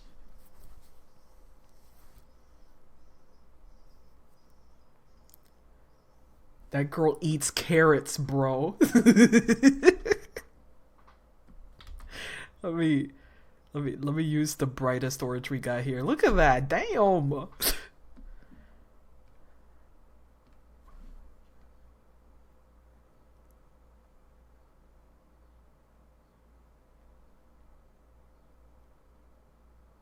Oh my god. Please, look at this. Look at what I gotta do in order to get this skin tone. Oh my god.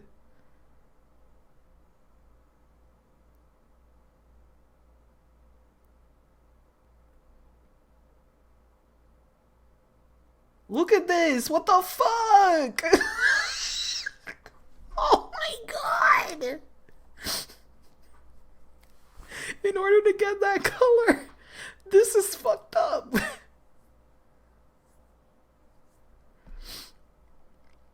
Oh. Oh my god. Philo would look very good in purple. That's true. I mean, he is kind of wearing purple. It's just really dark purple. It's just a really, really dark purple.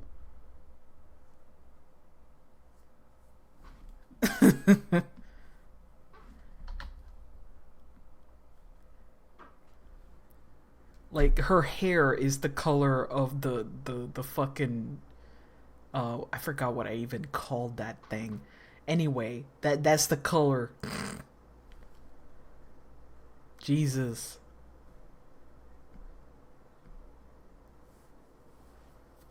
That's the melanin activating.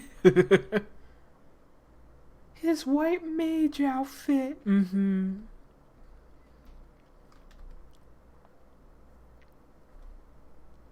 V8 juice.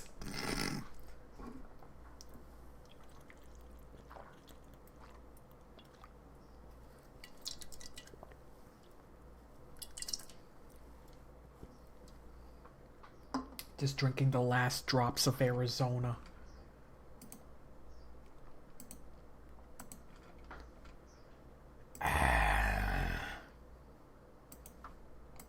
Like she'd ever been in her life, he would There we go. guess. This Me was try to what he could finish give this. her. This was what he could offer to the human who had walked into his life and commanded far more of his attention than he'd thought she would. Ragnar continued to climb. He pushed them harder as he moved throughout the mountains. No. And though he would have loved to bring mean, her to not above after the clouds, taxes, at the least. sun was already on the opposite side of the horizon, and he wanted to get home. Traveling was always an adventure, but he'd grown tired of adventure at his age. He wanted a warm hearth, a mug of hot mead, and a quiet bed to rest his head for the night. A familiar place, that was all he asked for. So when he got to the fork in the mountain, worn down by countless years of troll feet, he felt some knot inside of him release. He was so close to being able to let down his guard and finally feel safe. You said something earlier. Maya murmured, her voice almost impossible to hear. Might I ask a question? You don't have to ask permission to ask a question, Firehair. She He tightened really her just arms around sounds his neck Russian. and then slowly released them. Perhaps I could walk for this.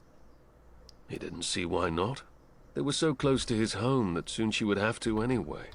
Although he did worry she would get too cold when she wasn't pressed up against his much warmer skin. For a few moments, he relented, releasing his hold on her legs and letting her slide to the ground. She stomped her feet a few times, and he had to wonder if she'd lost feeling in them. When you were talking about the spires, you said the trolls were created. That's not my understanding of your people. The humans assume trolls have always been here. I remember my father talking with some of his clients, saying that the trolls were angry at us because this mountain has always been yours, and we built too close to it. You did build too close to it. That's not what I'm asking. Those big eyes stared up at him, and he hated that it softened something inside his chest. The trolls were created. By who? He didn't have time This for is this the lore that I'm explanation. referencing. But then again, here. he supposed she deserved to think know it's the cool. answer. It was, after all, a good question. It's not common knowledge that the trolls were made. Elves created us out of mud and stone and fur. They wanted slaves. We did not wish to be slaves. Because of that creation, though, the elves gifted us the smallest bit of their magic. He reached out and touched a stone that loomed over their heads. The granite created a small bridge where trolls would walk earlier in the day toward another cavern. Yeah, They but dug it's beneath elves it, toward the shadows who beyond. did this bullshit. In the early days, trolls were Yeah, that little was more for than orcs. animals. The fur and scales and wings that were used to create us were all that we knew. But that spark of elven magic gave us a hope that someday we would be more. The first troll who mated a human with a spark of elven blood, they were the ones who created more magic. That troll born, the one who'd been gifted elven blood, he would go on to become our first king. He looked down at her, seeing her eyes grow even larger than before. She watched him with a slightly open mouth, rapt attention never moving from his lips. So, that's why you wanted an elven bride? A woman with more elven blood than me? She blinked a few times, then looked away from him. You're all seeking to become elves. We were born of mud and ash. We will never become elves. They approached the mouth of the cavern that led to his home. It was a crack in the very realm, it seemed. He loved it. Staring into the pitch black of something that was so eerie and terrifying reminded him that he was very, very small. Moss hung from the top of the caverns in tendrils that reached toward their heads. A faint breeze always tunneled through it, toying with the ends of his long hair and making the shaved sides of his head even more obvious to him. It was hard to focus on words when he could smell the loam in the cavern and the slight mildew scent that always reminded him of home. The sound of chittering bats could be heard from where they stood, and beyond that, the faintest clang of metal and the rumbling of deep troll voices that echoed from so far into the earth that it was impressive they could hear them at all. The open moor that led deep into the ground swallowed all the light. It was easy to find if someone was brave enough to climb Trollveggen, but even then it would be difficult to get the rest of the way down. He knew the rest of this tunnel was a labyrinth that sometimes led into only darkness, and there was no getting out of it if one did not know the way. Maya looked up at him, and he expected a question about where they were going. She was a curious little human, and he appreciated that about her. Instead, the question that dripped from her lips was about what he had already said. What are you trying to become, if not elves? He wrapped his arm around her waist, lifting her easily so they were face to face. He searched through her gaze, trying to know if she wanted to know the answer or if it would terrify her even more. Ragnar assumed the best he could do at this moment was to be honest.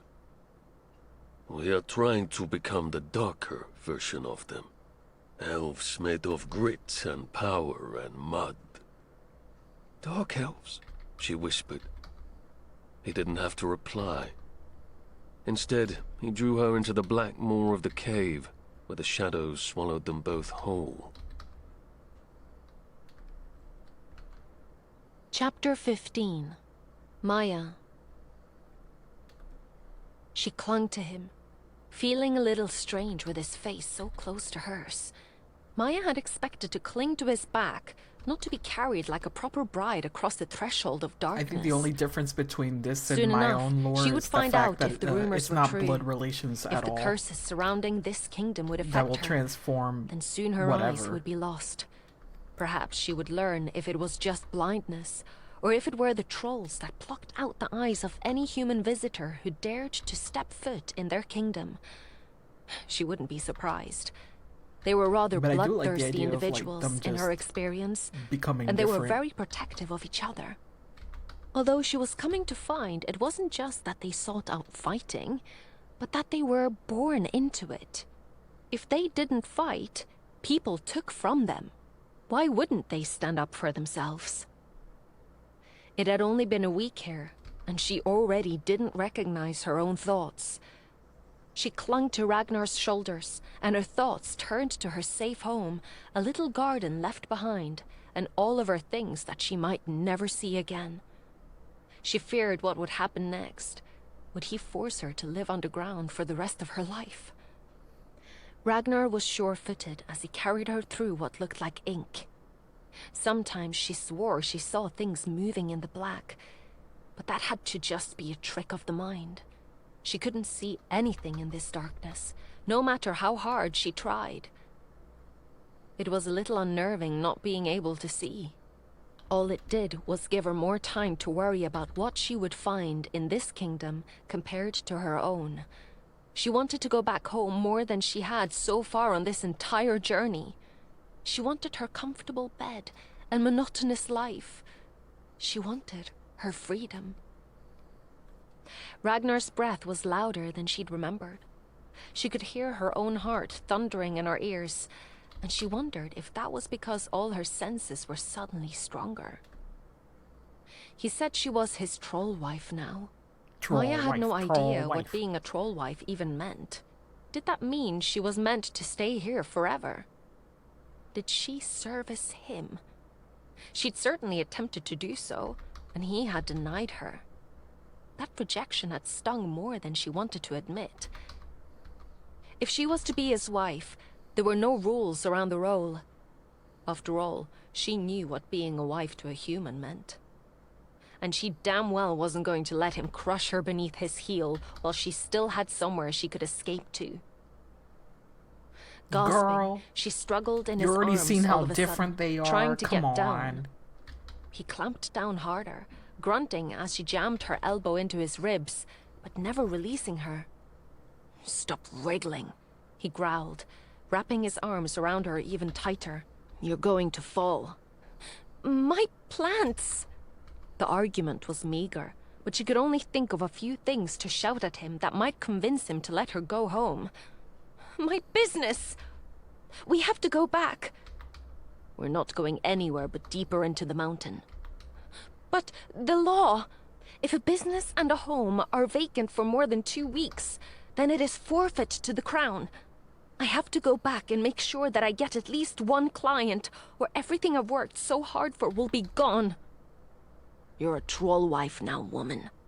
What makes you think you're going back home to your flower business?" Tears pricked at her eyes. Oh, yeah. "You don't understand. This was my life. My whole life. I spent countless hours in that garden, poured blood, sweat, and tears into the business.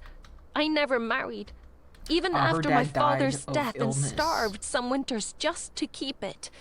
So That she had no business is family mine, or Ragnar. friends, apparently, and It's that's no one why else's. she was the perfect victim. Maya hoped he could feel the desperation in her. Because She no had to one go would fucking back. miss her. She had to get the business back on track. Her entire life, her entire being was defined by that business, and he callously just thought she would throw it away. His arms tightened even further until she could feel her bones creaking in protest. But then he stopped moving and just squeezed her. Darkness surrounded them. There was just the sound of his even breathing and her heart beating out of sync. Then all she could focus on was the tightness of his grip. Yeah, he's fucking How old and easily still he held her fucking in those kicking, strong sir. arms, and the calm, steady Please. thud of his heart Chill. that was half as fast as hers.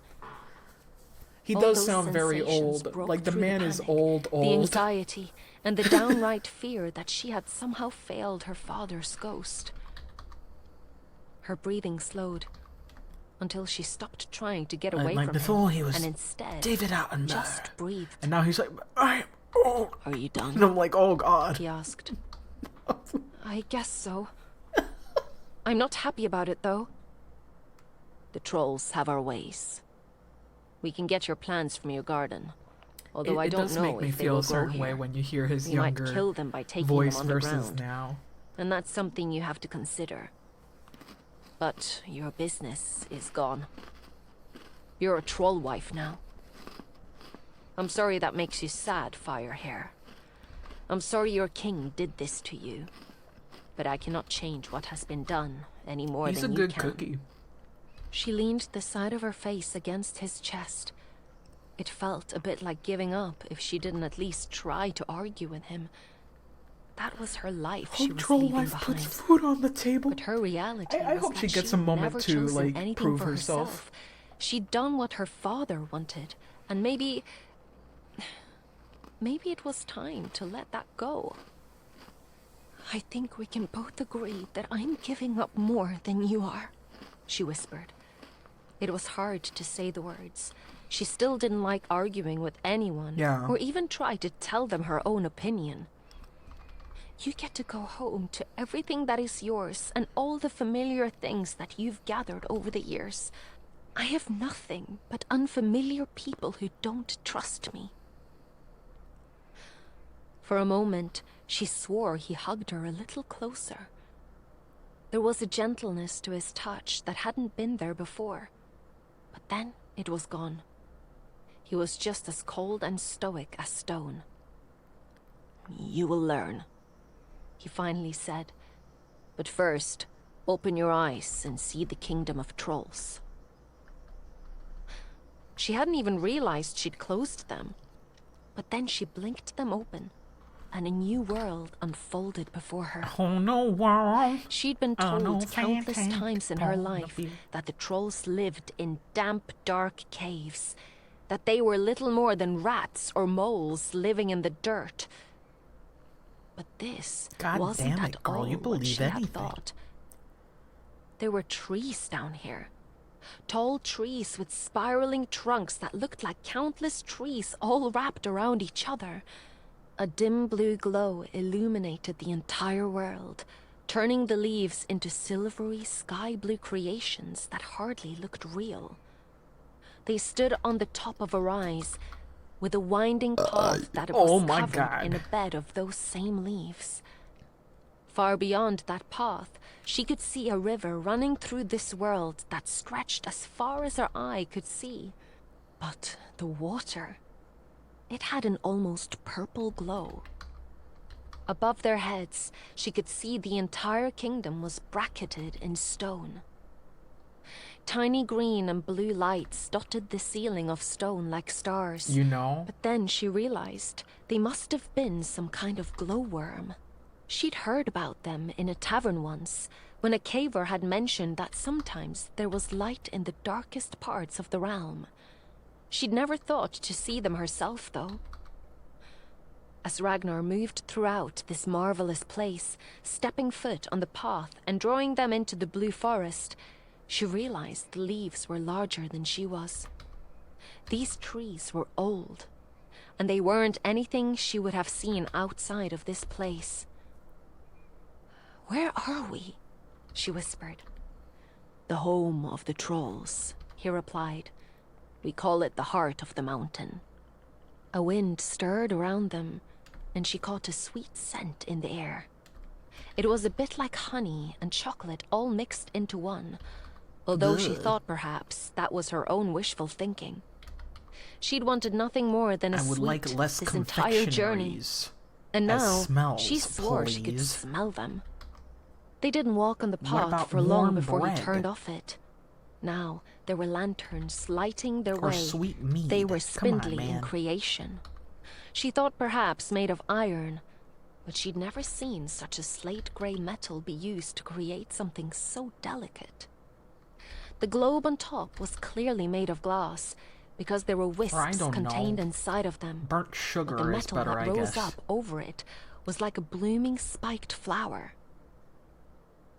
The pathway of leaves turned into a pathway of stone. It was this path that Ragnar brought them to, his feet sure, as each clawed toe hit It the smells stonework like whipped and drew her cream deeper and chocolate deeper into the forest. macchiato. And shut up. "Are we going to your home?" she asked, nerves setting in again. "No, we're going to the king." Every hair on her body rose, and every part of her suddenly turned to stone. She swore she didn't even have a heartbeat left after he said that. "Excuse me? We're going to see the Troll King." "Of course we are. All troll wives are presented to him before they're brought back to their home." Maya resumed her struggles. She knew what kings did when they were presented with new brides. Girl. They took, and they Human tore, kings in and this they did world everything they suck. thought they deserved to make women suffer. No man was going to do that to her, not after everything else she had suffered at the hands of these brutes. She would not go through that, not in her life.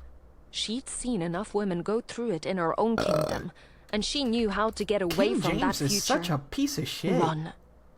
Run fast. He's like, I will far. fuck your And wife. even if that I will meant she fuck had to dig every herself into a wife. rocky crevice that these What trolls a were too big to fucking get to, asshole. that's exactly what she would do. "Would you stop doing that?" he hissed, obviously trying to juggle her writhing form again. "I will not go see your king." Hell Nothing no. is going to happen. "I don't know why you're so..." No, "I Bat, know no. what kings do to brides!"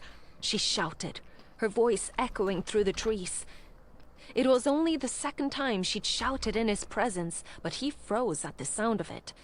Perhaps she'd finally started him into submission. "I won't let you take me there!" But then he bounced her in his arms, so high that she was afraid she would fly out of his arms, only to catch her again. Oh my god. Oh my "What do you think kings do to troll wives? Fire hair." "Kings?" she gulped, swallowing down the fear of saying this to him. "They take the first taste of the wife. That's how it's always been. And I'm sorry. I'm not able to..." Her words trailed off.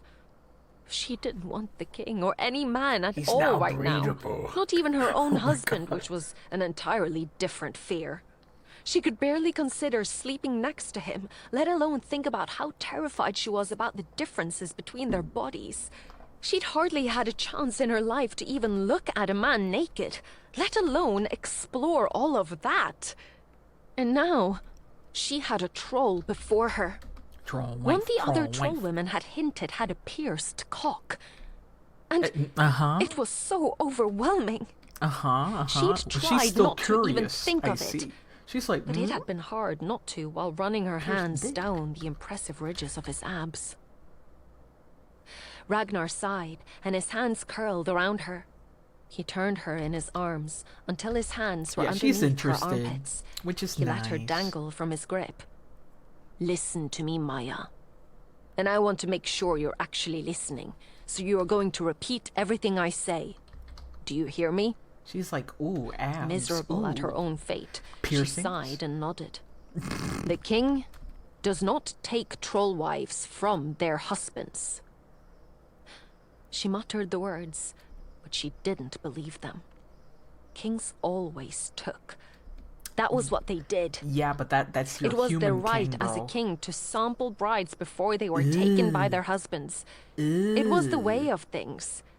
If Ragnar wanted to lie Humans to are keep shit her in pliant, this fucking then she'd story. let him do that, but she They're like wouldn't believe real him. shit. No self-respecting troll would ever let another man touch his wife. She repeated that, Good. but then he shook her, bringing her closer I mean, to they his were face already so he could bad. stare into her eyes. They're worse. They're even worse Listen than this. closely, Firehair. If another man touches you, I will first cut off his fingers. I will make him watch as I eat them, one by one. Why do you have to I eat will them? savor the taste of his blood and his pain before I cut off his hand for ever having it graze your skin. If he survives that, I will hunt him down. I will run him through the forest until his breath A saws yellow from his snake. lungs, and until he knows what it feels like to be prey. Then, I will skin him alive until he dies. I will wait for him to wake up if he passes out. I will continue until the end, he said. Do you hear me? Please. Trolls are not human. We do not use our wives as playthings, nor would we ever allow a woman to be traded around like that. You are not in your human kingdom with your foolish men. That got through her anxiety. Maya's hands shook where she held his forearm, and she finally gave him a quick nod. Okay. You hear me? I hear you. What will I not let happen? No one will touch me, she whispered. No one. At the But first me. skin peel. Oh my god. She hadn't expected that to be quite so reassuring. She shouldn't want him to touch her either. He was a troll, Girl, you a got big terrifying anxiety. creature of the mountain who would I mean, to likely be fair, drag you her have a shit deeper into king. this realm. But somehow, she trusted him. With the blue leaves behind his head and harsh juts of his tusks against the shadows, he looked every bit the beast she had always thought him to be. But this time, she saw him as her beast. Girl. He would keep her safe. Chapter 16. Tale is all this Maya. time. They continued through the forest, with Maya in his arms and a little quieter than before. He'd been carrying her all day without any signs of tiring. She would have been impressed if she wasn't so worried that he was straining himself unnecessarily. Yeah, they really She wasn't do. helpless. She could He's walk on her my own. beast. And I'm She'd like, suggested the girl, very thing to him, but he'd scoffed. What I carry Your to make words camp is carry heavier than meaning. you. He'd replied, and I carry that for days on end. And that was that. In the silence that followed, her mind started to make up stories about what Right, would happen right. when they reached the castle. Again, The Troll she King wouldn't be happy fucking to born see into her. an That much she ignorant was fucking certain of. society. He'd likely take a bit of her flesh for what King James had done. And she wouldn't even blame him for wanting that revenge. Now she understood the gravity of this bride switch, so she would take her punishment with her head held high. Like, I get it. After all, her father had She's taught not her free that from it having was easy to be bias. punished. She just had to go somewhere in her head where nothing bad ever happened, and eventually, the punishment would end.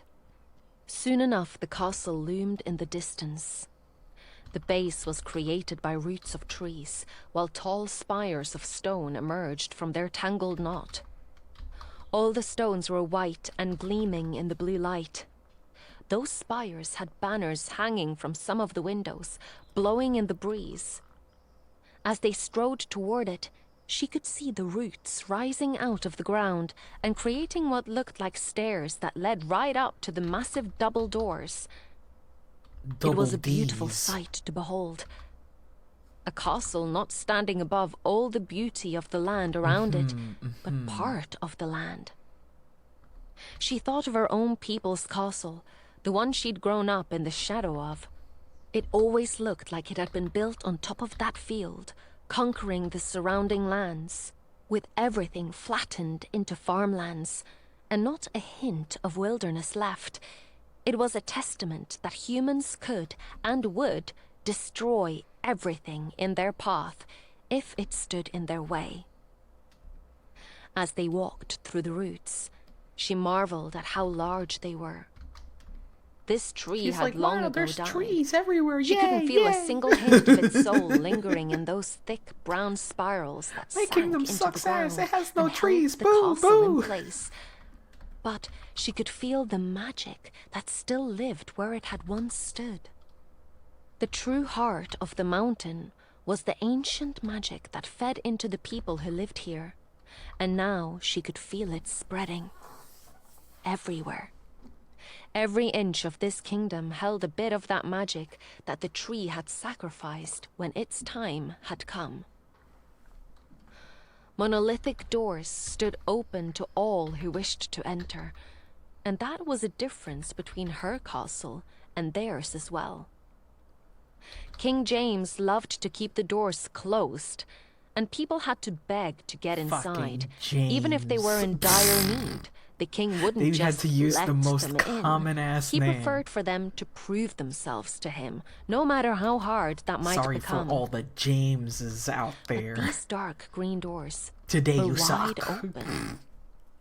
And as they walked through them, she realized they were made entirely out of some green precious stone. Jade, Ragnar said as he caught her staring. They're beautiful. She caught a glimpse of the carvings as well. James is not There were short for elves anything etched from into what the I door. what Their I know. beautiful, thin I don't think it's figures were short for easy to pick anything. out, as they were infinitely more beautiful than any human could be. Their hands were raised, and magic cascaded down out of their hands. That magic seemed to James spark can upon just the ground, become shorter. and then she Jim. caught the smallest glimpse of something that appeared Ben to disturb Jameson. the mud beneath their feet. The king had carved his door with the creation of his people. A reminder to all that they were not animals at their core, she supposed. Or perhaps a reminder that all the work they had done was leading them somewhere great. Ragnar strode beyond the doors, and then they were inside the castle. She'd been expecting Jim more short natural for things Jimothy? inside. No, that's Perhaps short for proof that Thomas. these people weren't as advanced as her Timothy own. She'd is its expected a own lot name. of It can be candles, Tim. like at home. It can also just be But the trolls Thomas. had made deals with the wisps who were everywhere she looked. The tiny balls of light clung in clusters at the Get ceiling, out of here, Larry. like chandeliers, illuminating the stunning mirror-shined floors of white marble. Furniture was everywhere she looked. Seating areas were filled with trolls, and the seats were all cushioned with beautifully vibrant fabric. Hand-woven rugs, stunning in their quality, were spread out meticulously along the Danny is floor short to for keep the chill Dennison. at bay. God damn. Maya had to blink a few times, because the trolls here didn't look like the ones she'd Get rid of already it met. From Jacob? Yeah, that The makes sense. warband had been clothed mostly in leathers and loincloths. More biblical But names. these Woohoo, people woohoo. appeared to be wearing the finest clothes she'd ever seen. They were dyed every color she hadn't thought possible, pressed into perfect lines. All the fabric complemented their shapes, Timothy. but also made them look less like I trolls hate you. and more like elves, she realized. Elves. They looked like elves.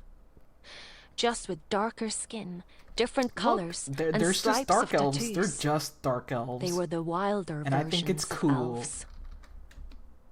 I like Rubbing her fists how they over were her eyes, created and she all watched that. as the That's trolls neat. all turned their attention to the spectacle of a troll carrying a human through their castle. The plush rugs quieted Ragnar's They're movements. just more colorful He must have looked out of elves. place here, as much as she did. He was still bare-chested, with all his skin on display for anyone to see. The people here in the castle looked like nobility. They were prettier than she'd imagined, with those delicate long ears and the dangling piercings that filled their ears with gemstones. It wasn't what she had expected from the supposedly animalistic and dangerous creatures who lived underground. He carried her straight through the main area and all the way to the back, where there was a stunning throne. She was a little caught up in the sight of it, so much so that at first she didn't notice the man on the throne itself. It appeared to be entirely made out of crystal. Oh, I know, that's hair. It was fractured with 100 colors, all intertwined until the light moved through it in a strange way that made the rays warp. Until she finally focused on the man seated on the throne, and every single thought in her head burst like bubbles. The creature on the throne was not at all like the trolls she had seen. His skin was a dark slate grey, every color all mixed together to create a greyish tone with shadows of nearly pitch black. His hair and eyebrows were completely white, as were his eyes. The long tips of his ears were even more extended than Ragnar's, but it was the shape of him that startled her most. This wasn't a troll close to elven beauty. She was looking at an elf. Maya had only heard of their beauty. I sure made her Their very faces tiny. were so Look at that. perfect Look in at the- every way the, that they were oh man, almost I fucking eerie hate to how look I'm at. so inconsistent. They were tall and lean, Shit. just like the man on the throne, though he was laced with muscle. And the air crackled around them Now with it's magic that was perfect. born straight from the source. She had no idea where the elves lived now. Why she built like Some people that? claimed they had ascended to become gods and that they lived in some mythical city in the clouds. She's so tiny. She thought the elves had just found a newer, better place to live and abandoned all those who once worshipped them. But now, she just was wanna looking keep them right at similar what in size remained to of each those other. godlike people whose power had terrified her own. Ragnar gently set her on her feet and then bowed low. A womlet. Oh my god. He kept his hand on her back, pressing her into a bow as well, even though that wasn't the right motion for a lady. Surely he'd rather she curtsy. But she Girl, peeked again, out from you're underneath not the veil among of her hair humans. and noticed that everyone else was also bowing low. The trolls had stood as they'd passed, and every single one of them bowed to the man seated on the throne. I think her head Ragnar. is fine. The king said, his voice a deep bass that made the very floor shudder underneath her feet. She's just more You have petite. returned with your troll wife. I have, Ragnar replied, but then he hesitated. She knew in that moment he was going to announce that she wasn't who she was supposed to be. Right in front of all these other trolls. If they rebelled against her, if they decided that she should die, then there was nothing her husband could do to stop them. Her knees started to shake. She was having a hard time staying bent over as she was. Oh, And if she shit. wasn't careful, she'd topple over onto her hands and knees before this king. She had to trust that Ragnar would take care of her. That trust was hard to build, though. Yeah, pretty much the same I have bound size. That's myself to wild. this woman. She's just really She is tiny. my troll wife, Look at as that. confirmed by the I just Blood drew her Witch tiny and the for some Bone reason. Reader. My destiny stands before you. Ragnar straightened, but he kept his hand on her back. Maya took the hint to remain with her face turned toward the floor. But she is not the princess. Fine. Murmurs rose through the crowd of trolls behind her. Whispers echoed, bouncing from the ceiling and returning to her ears. Of course she is not the princess. Look at her. There doesn't seem to be a single drop of elven blood inside of her. I could feel it the moment she walked into the room. There is no power in this woman. Damn. Then there was silence again, other than a strange scraping sound like claws of stone. Peeking through her hair, she realized the king had stood from his throne. She swallowed hard and tried not to shudder and quake as the sensation of his magic trailed over her. Ragnar's magic was a cool, icy water that dripped from where he touched. But this king's magic was so much stronger. His magic felt like 10 sets of hands, all gliding over her skin and tugging at her hair. Then she could feel his magic reaching inside of her body and pulling at her power, tugging at the very heart of her, the little gift she had barely even recognized all her life. Then there was a clawed fingertip at her chin, drawing her head back to look at him. Her neck screamed in pain, but Ragnar's hand was still firm on her back, so she bent her neck and looked up. Up close, the king was even more terrifying. He was taller and longer than Ragnar. All that beauty of his face so impossible to look at. But then she realized he had wings. They were crumpled, useless things, wizened and bent, so they dragged upon the ground as he walked. That's cool. That was the sound. The sound she'd heard were the tips of them, where there had once been talons scraping the floor as he approached her. You are an abomination in this court, Abomination the what? Troll King said. Abomination You should what? not be here. A deal was made for a powerful match. About what? Elven blood for less spilling of human blood. Do you understand this? I do, she whispered. Abomination. You still decided to deceive me and my people. They tricked me into the marriage as well. I did not know King James's plan. The king scoffed and then released her chin. She felt a bit like she could breathe again when he turned away from her. But then his words echoed throughout the hall. You are a liar, just like all humans. I should send you to the gallows. No troll lies Ragnar ever. flinched beside her. Sure. I would request that you do not. There are better matches out there for one with your power. She will stagnate your bloodline. It's too important that we Ew. foster your healing magic, Ragnar. Breeders. Kill her and move on. A spear of anxiety flashed through her. Maya felt her heart stammering in her chest, but with it came an icy cold calm. She'd known they would want to kill her. She had felt it from the beginning. But then another voice rang out, this one far bolder than Ragnar's. She turned to see a dark green body barreling toward them, anger on every inch of his form as he shuddered with rage. Do not kill that woman! The Blood Witch has already declared that she is his. Gunnar was going to get himself killed arguing with a king. She wasn't worth that. Maya whipped back around to catch the king's apathetic expression. The Blood Witch can bring it up the next time I see her.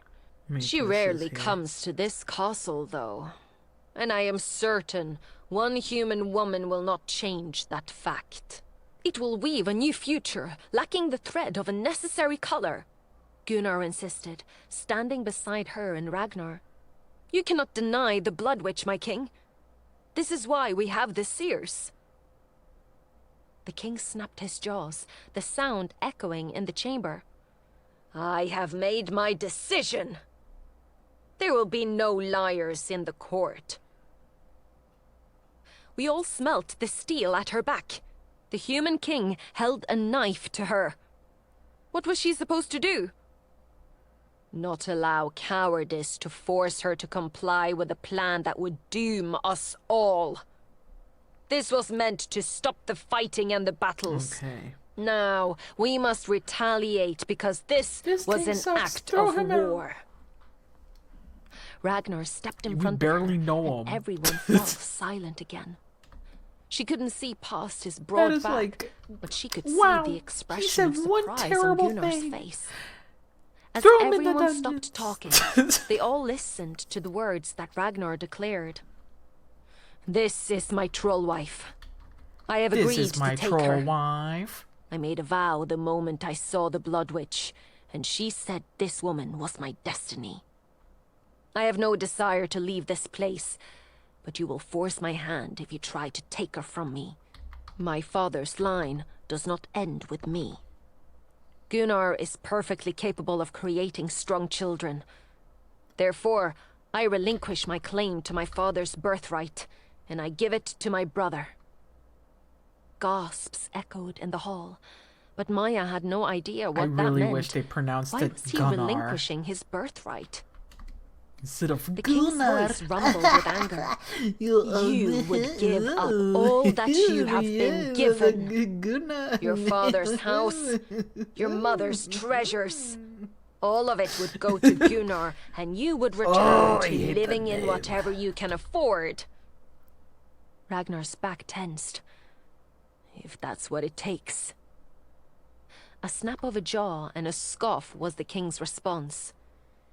If you are willing to risk so much for a weak, magicked woman, That's probably Then how you it can is have pronounced. her. I don't like it though. what a shame it is, Ragnar. You and your bloodline have fallen so far under the guidance of emotional decisions that have always flawed your family. Wow. Then there was Boo. the sound of the Boo. king returning Now we to can his throw him throne, in the The garbage. scraping grind of his wings on the floor, and the silence that surrounded them. Gunnar turned to them, his expression a bit stunned, before he wiped it off his face and looked more like the carefree brother she had come to expect.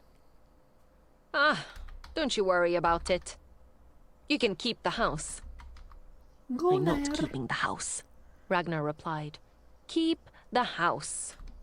I'm in the barracks, and I enjoy being in the barracks. It's not my house any longer. Gunnar slapped a hand to Ragnar's chest, and even Maya flinched from the sharp crack of flesh on flesh. You have a troll wife, brother.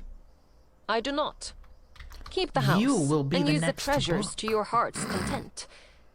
You have my blessing to do so. Ragnar nodded, but she could see the anger and disappointment in his face. It seemed she had caused more trouble without ever even attempting to do so. Chapter 17. Hello. Ragnar. Uh-huh. So many mixed emotions ran throughout Ragnar's head. He shouldn't have stood up for her like that, especially not in front of King Egil.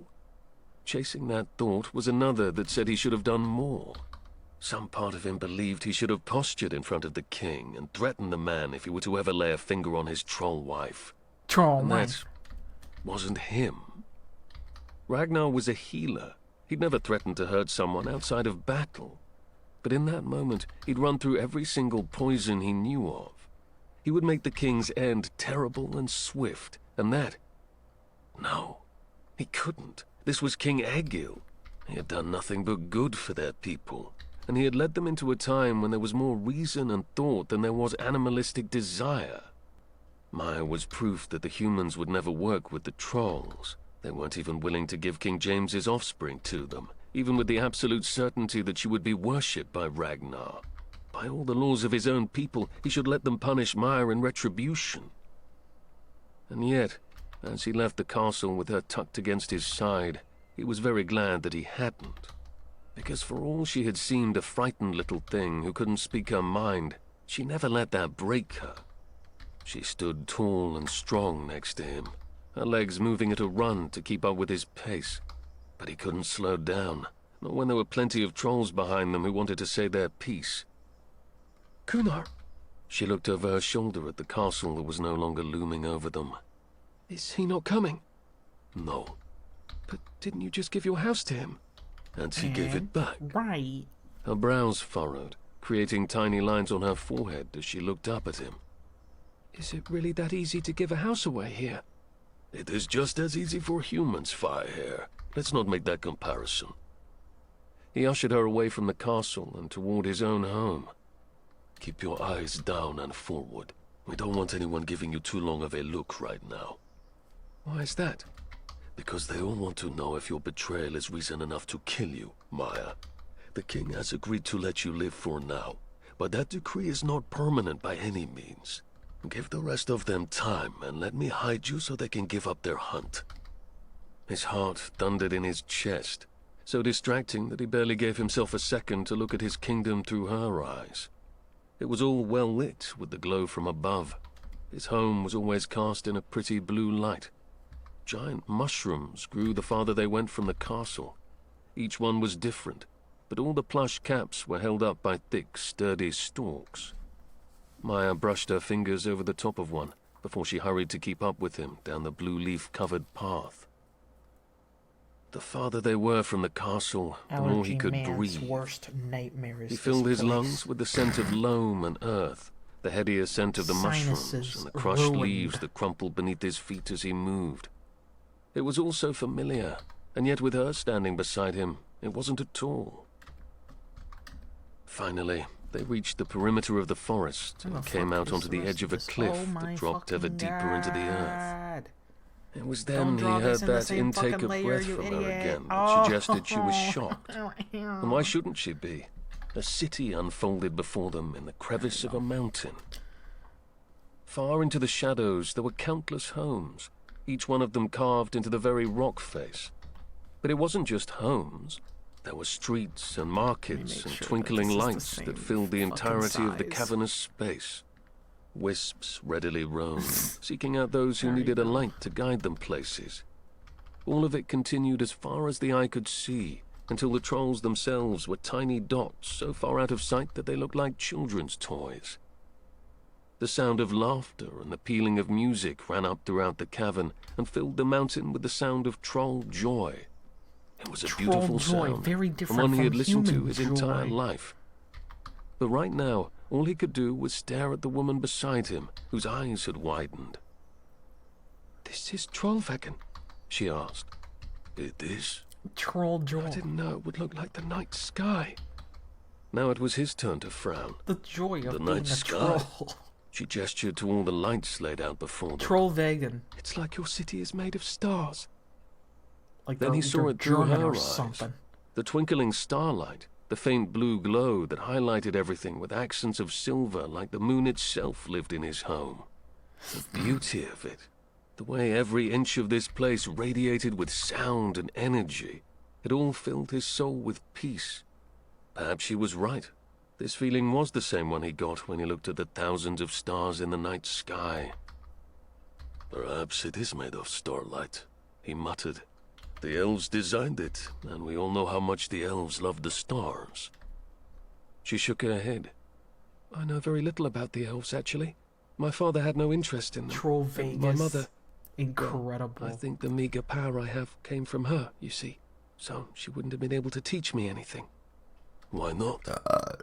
She died, Maya's voice had turned quiet and wistful. giving birth to me, unfortunately. My My father mum used to say I was died. bad luck for that. Something in him twisted.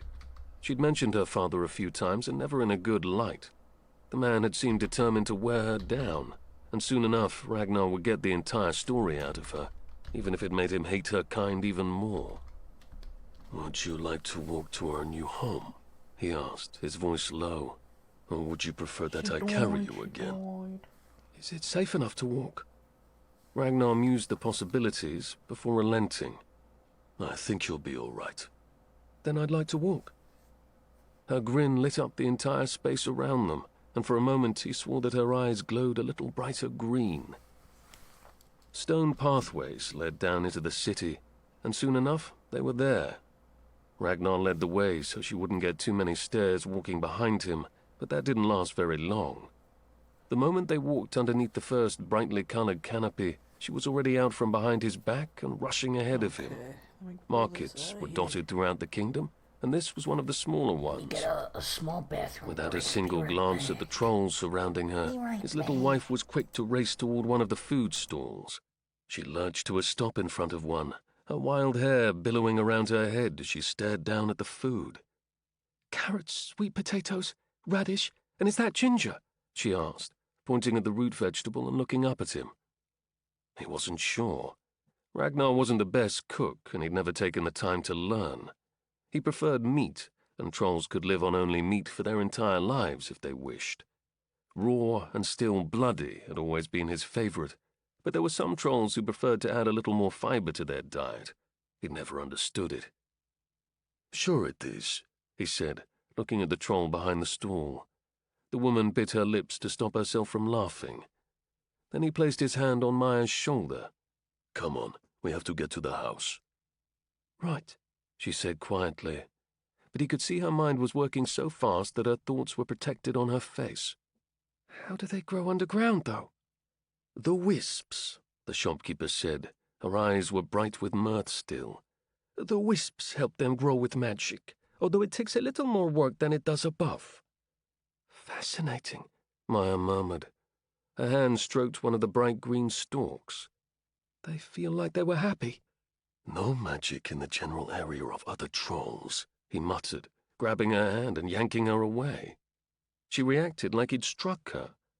Maya curled in on herself, as if terrified at what he would do for her for practicing even the slightest bit of magic. Sorry, I'm so sorry.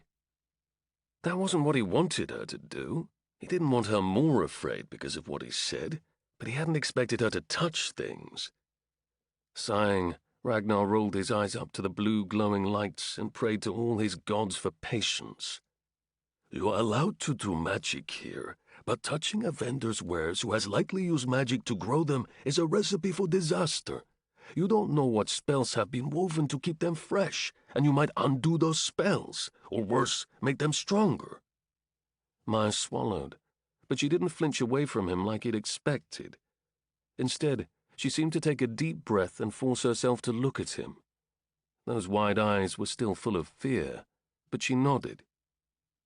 All right, I won't touch anything without asking first. Good. He patted her shoulder before releasing her. Let's keep going. This time she didn't rush away from him. She stayed at his side, staring at all the things that were laid out for others to buy.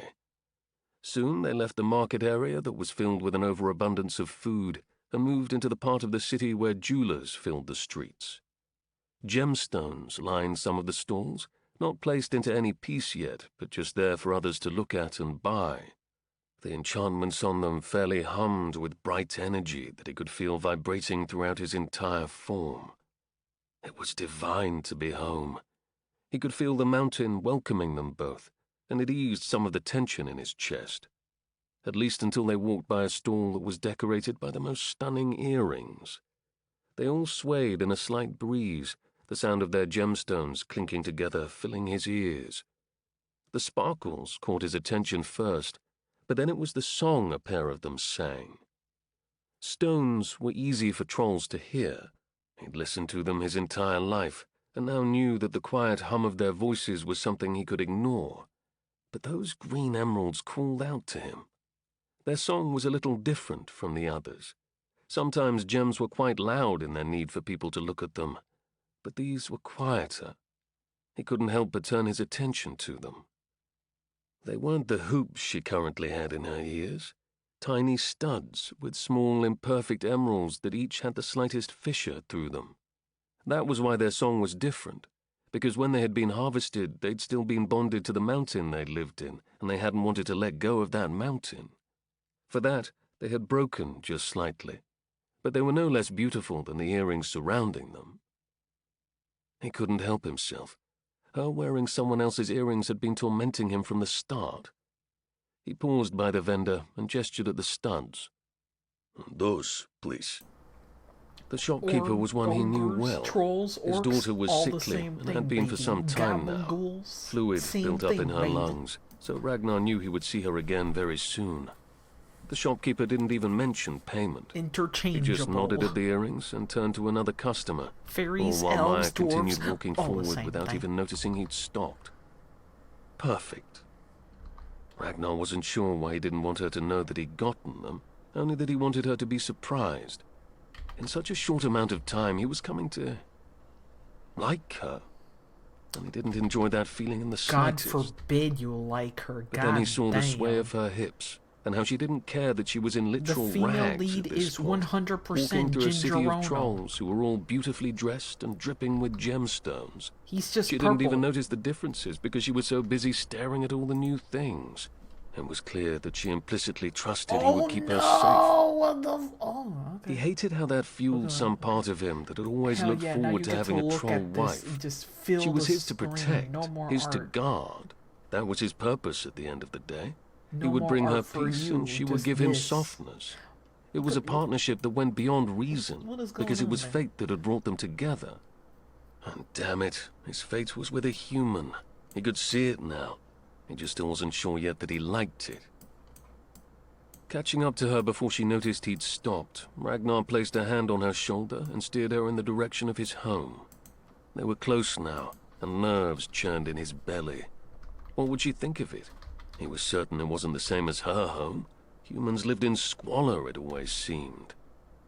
There were very few human and troll pairings, none that he remembered from his generation, and those who had come earlier were usually noble.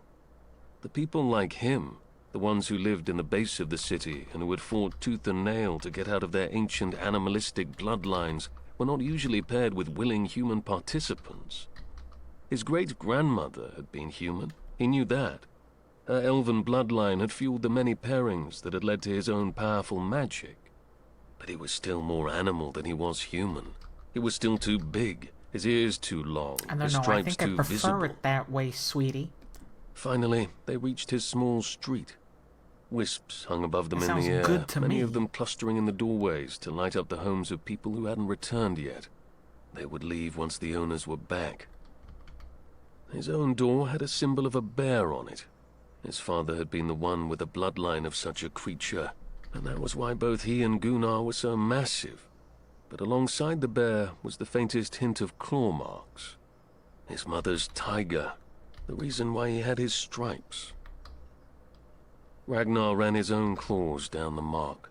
It was Don't know something if he'd I done want the since he was a tongue out or child, not. keeping his mother's legacy alive as long as he could. Then he turned to look at Maya, feeling the earrings in his pocket dig into his thigh as he did so. "This is your home now," he said gravely, watching her features for any sign of remorse. Chapter 18. Maya.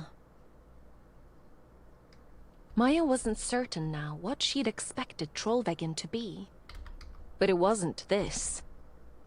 A hollow mountain with clouds in the sky and stars on the ceiling. This was a different world, and she couldn't stop herself from wandering around with her mouth hanging open like an absolute fool. But she didn't care what anyone thought of her. Her mind had no room for those thoughts when she was just drinking in all the differences that she had never expected to find. This place was beyond beautiful.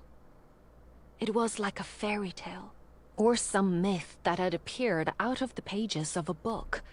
She'd never thought she would ever see a place like this, which made it hard to really focus on the reasons she should have been terrified. There were trolls everywhere, but while she was aware of them, they were so much taller than her, it was easy to just wander among them without being noticed herself. Some of them had surely stared at her, of course, but she'd been more focused on observing the very world that unfolded at her feet. Now she was staring at a massive door that was far larger than she was. The handle for it came up to her chest, and she'd have to reach high to even use it. Strange. To think that she was going to have to reach up to open a door. "My new home," she murmured, before nodding her head. "I've only lived in one place my entire life. The house my father bought from my grandfather. It has been in my family for generations." "That's the same as this house. Every time it changes clan hands, it receives a new carving. That's why you see the bear and the tiger claws." He reached for the handle, and Maya noticed he hesitated as well. Maybe he was just as nervous as she was. Even though it made her feel a little odd, she put her hand on top of his. "I'm sure I'll love it," she said. "It's a home, and while it might be unfamiliar right now, maybe someday I'll think of it as mine." A shadow passed in front of his eyes, and she wondered if that had been the wrong thing to say. She wasn't very good at reading this man. Normally, she was very good at knowing what was going through someone's head. It had been a great skill to have when working with her floral customers, but unfortunately, she hadn't managed to transfer that ability to her marriage yet. Ragnar opened the door and thrust her into the house without any preamble, as if he still didn't know how to manage his strength around her. Stumbling in, Maya blinked her eyes as wisps flared to life. They were in a small parlor, she realized. Yet again, her mind had to run ahead of her. She thought they were going into a cave. Of course, that was the reasonable thought. They were in a mountain, after all. But this room was clearly a parlor. Yes, the walls were made out of stone, yet someone had carved small bricks so it looked like it wasn't stone at all. There were even carved windows, sills with beautiful arches that led only to a shallow recess. But there were balls of wisps there to make it almost look like there was sunlight on the other side. A very thick carpet made her feet entirely silent as she stepped a bit more into the room. There was a large stone mantel to her right, carved with the images of foxes chasing each other, and thick embroidered chairs that surrounded it. It was a cozy space, filled with blue light that made everything look a little less vivid than she thought it might be in the sun. Awkwardly, Ragnar stepped around her and gestured for her to continue down a hall. The wisps will light themselves as you pass them. Oh. She wasn't sure how to feel about the wisps. How did they know she was coming? Did they have eyes? Were they actually looking for her, or did they just react to movement? Or wind? But as she walked down the hallway, she found herself captivated by so much else. Technology. The walls here were carved too. She paused, staring up at a bear that was so realistic she could see the individual hairs on its form. It became a story as she drifted forward. The bear left fur in the mud, and out of which a troll crawled. It was massive, with fur on its shoulders and large fangs. The terrifying creature then met another troll, who took his hand and led him into a cave. She stopped next to a depiction of troll children, tracing her fingers over the chubby cheeks of the first one. You and Gunnar? No, my family has always had 2 boys. He shrugged. It is the way of my family line. We've always sought out troll wives, rather than needing to find them husbands. She felt some of the blood drain from her face. 2 boys? It was already hard enough to think about this as a marriage, let alone knowing that she was likely to have 2 babies. Babies? She'd never even considered it. At least not yet. She had so much she wanted to do before she had children, even though she knew there was limited time for her to create those children. Ragnar nudged her. The kitchen is over here. He pushed open a stone wall that she now realized was a door. It had rectangular carvings around it, so she should have assumed it opened. The stone was so well oiled that it was almost soundless as it glided over the floor and revealed a room beyond. There was a large table in the center, with plenty of cabinets made out of a pale blonde wood. A strange metal contraption curved out of one of them, but she only spared that a few moments of mind before she noticed the massive stove. It was longer than she was tall, with 3 doors in which to put wood and a massive pipe that went right into the wall and disappeared into the stone. He must have noticed her looking, because Ragnar cleared his throat. When you said the mountain looked like it was breathing sometimes, that's usually when the trolls are cooking. A small amount of smoke most people wouldn't notice, but sometimes we celebrate with food, and that's when there's usually quite a lot of smoke coming out of the mountain. Her mouth dropped open, but then she grinned. I knew it was breathing. Exhaling, he corrected. She caught the small smirk on his lips before he turned to draw her down the hallway again.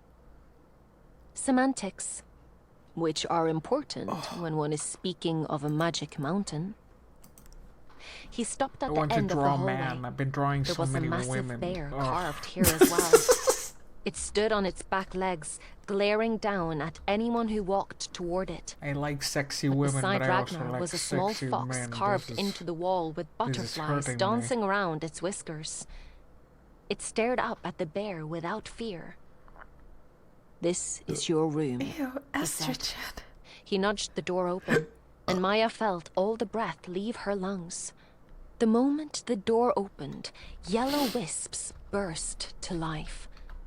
Not blue, like the others she'd seen so far, but yellow, like the brightest beam of the sun. And she was yellow. It was a sparse room, filled with very few belongings. Look at the stars. Just a single plush bed Look with how a they yellow and green shine quilted for blanket. you. A wardrobe in the In corner was made out everything of you sturdy do. oak, and would be more than enough room to put her things, And it was if all she had yellow. any. But there were 4 windows carved here.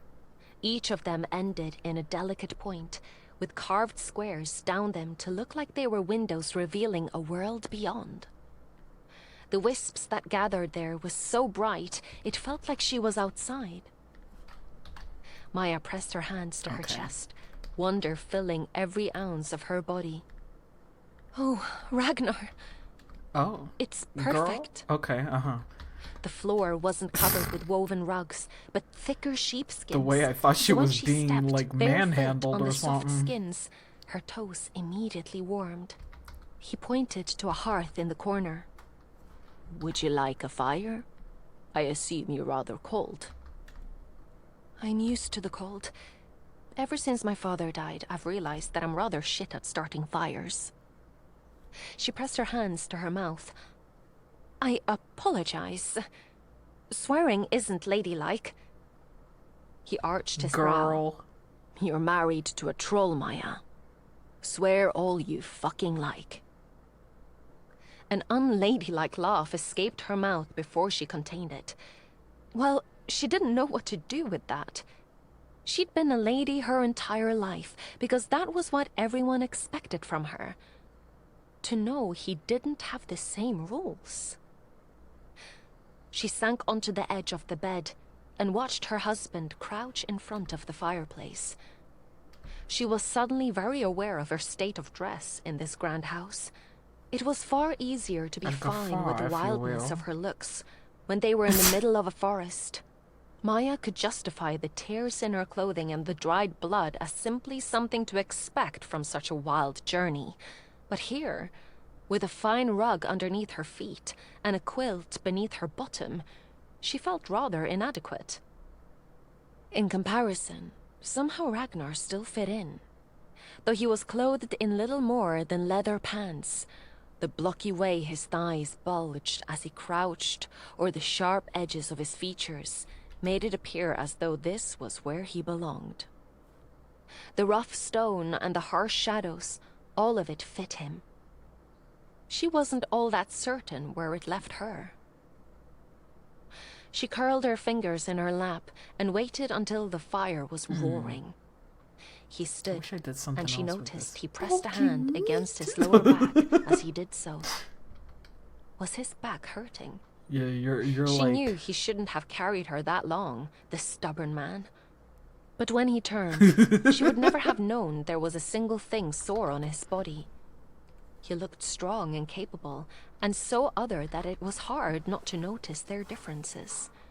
He took a step toward her, and her mind fractured with anxiety. What was he going to do next? She was on a bed. Very disrespectfully Was this correct. their bed? Did he expect her to share it with him? He'd said this was her room, but they were married after all. "Your tattoos," she blurted. "What do they mean?" "Most are not tattoos." "Oh." She frowned, even as he walked over to the other side of the bed. He stretched his arms over his head, and she lost all rational thought as those muscles stretched before her gaze. She's like, yummy, Trolls yummy. were born from mud and fur, remember? My mother was striped like a tiger. Gunnar didn't get too many of that family trait, but I did. He dropped his arms, his hand sliding down planes of muscle that were so tempting. No, not tempting. They were simply not tempting. Maya wasn't thinking about how warm he looked and how desperately she wanted to slide her hands in the same path. She definitely didn't want to know what those abs would feel like flexing against her palms, or if he would clench like he had the last time she touched his stomach while moving her hand toward. She suddenly moved again. She was frozen as he placed a knee on the bed and then prowled toward her. All the muscles in his shoulders bunched and rippled with the movement until he was kneeling right in front of her on the mattress. He stared down at her, all raw masculine energy and male pride.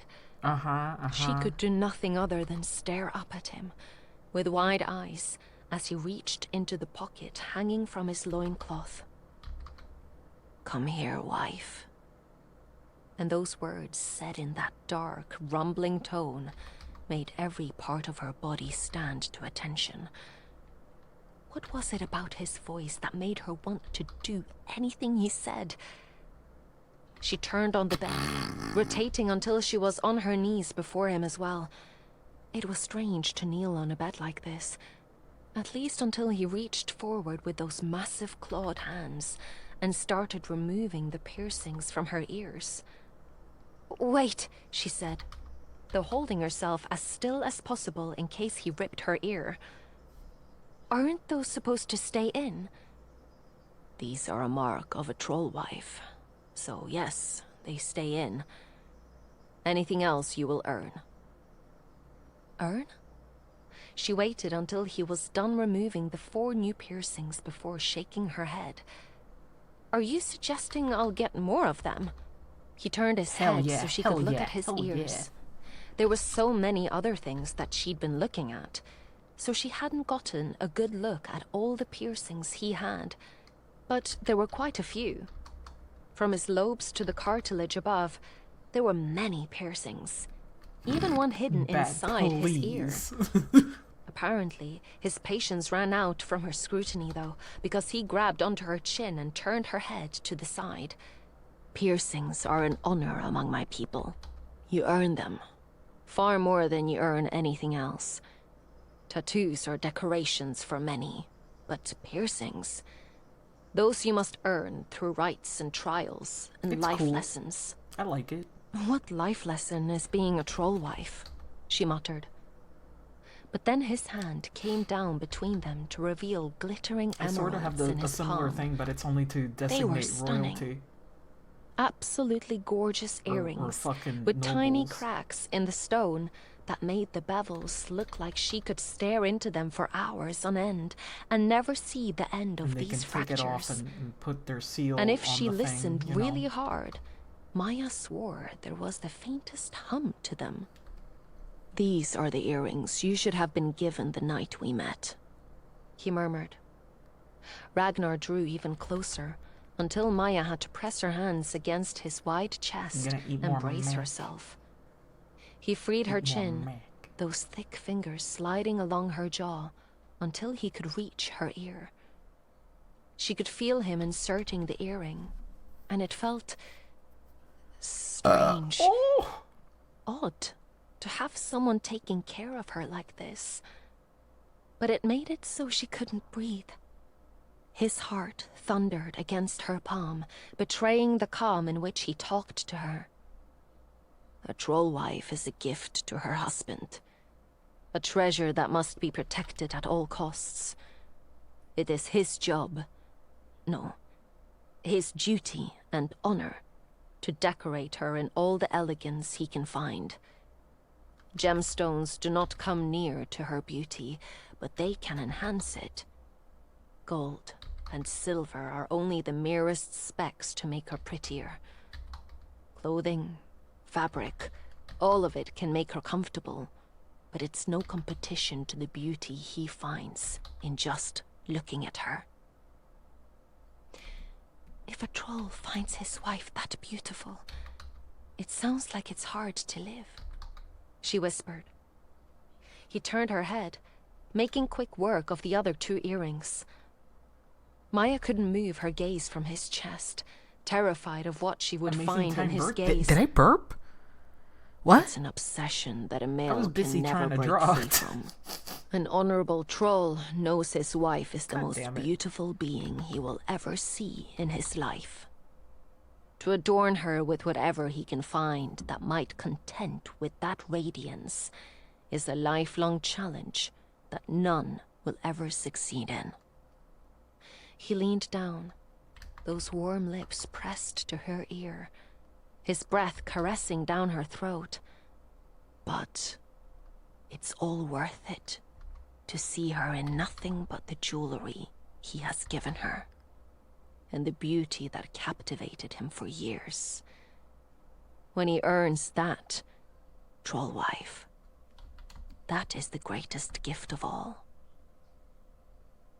And then he got off the bed and walked out of the room, as though what he had just said didn't turn her legs to water Damn. and Didn't even steal the air realize. from her lungs. Chapter 19. Maya. Maya slept for longer than she thought she would. After Ragnar had left the room, she'd been certain that she wouldn't be able to fall asleep. After all, how was someone supposed to close their eyes after the creature she was married to said that? She had a million questions.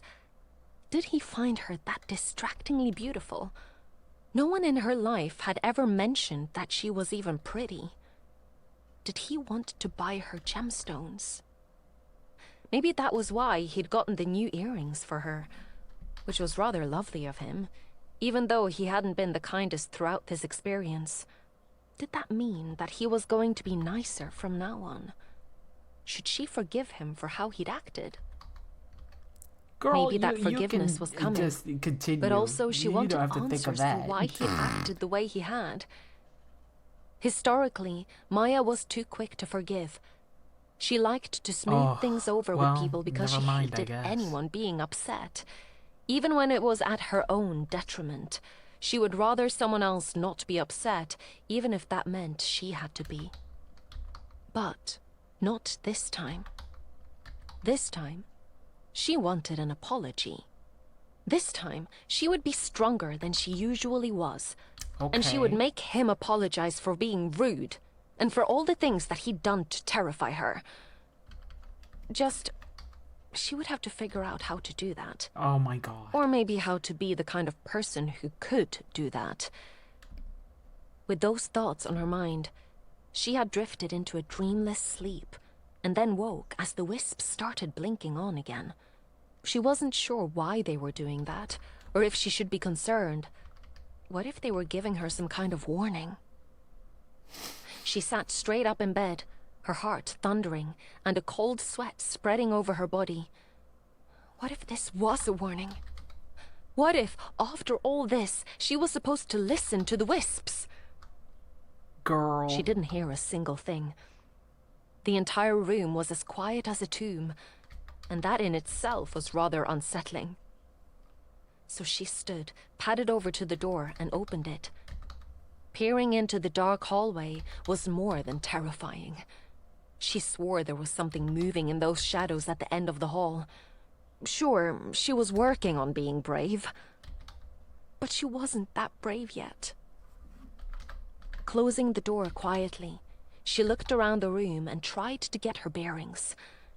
She'd given it a quick glance last night, but mostly she'd been looking at him.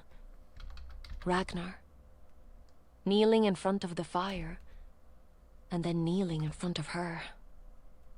Those heated eyes looking her up and down, telling her that a troll wife was most beautiful wearing nothing but gemstones.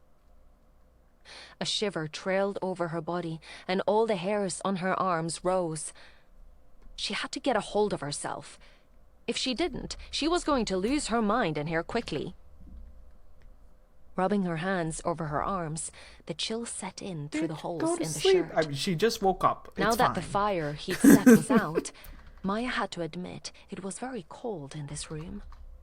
The stone didn't retain heat, it seemed, which left her shivering in this shirt that wasn't much of a shirt at all.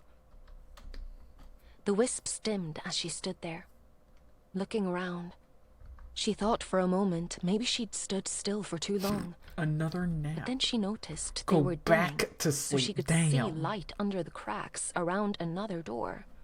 The walls of this room weren't carved, so it had been hard for her to notice the first time that there was another room attached to this one. She pushed the door open and sucked in a deep breath. It was a bathroom. There was a lovely clawfoot tub carved out of white marble in the dead center. It was large enough to fit 2 people easily, likely 3 if they were friendly. If they were The friendly. feet were carved into roots that sank into the floor. A lavatory in the back was the first thing she put to good use before coming back to stare at the tub. She would give anything to get into the bath right now.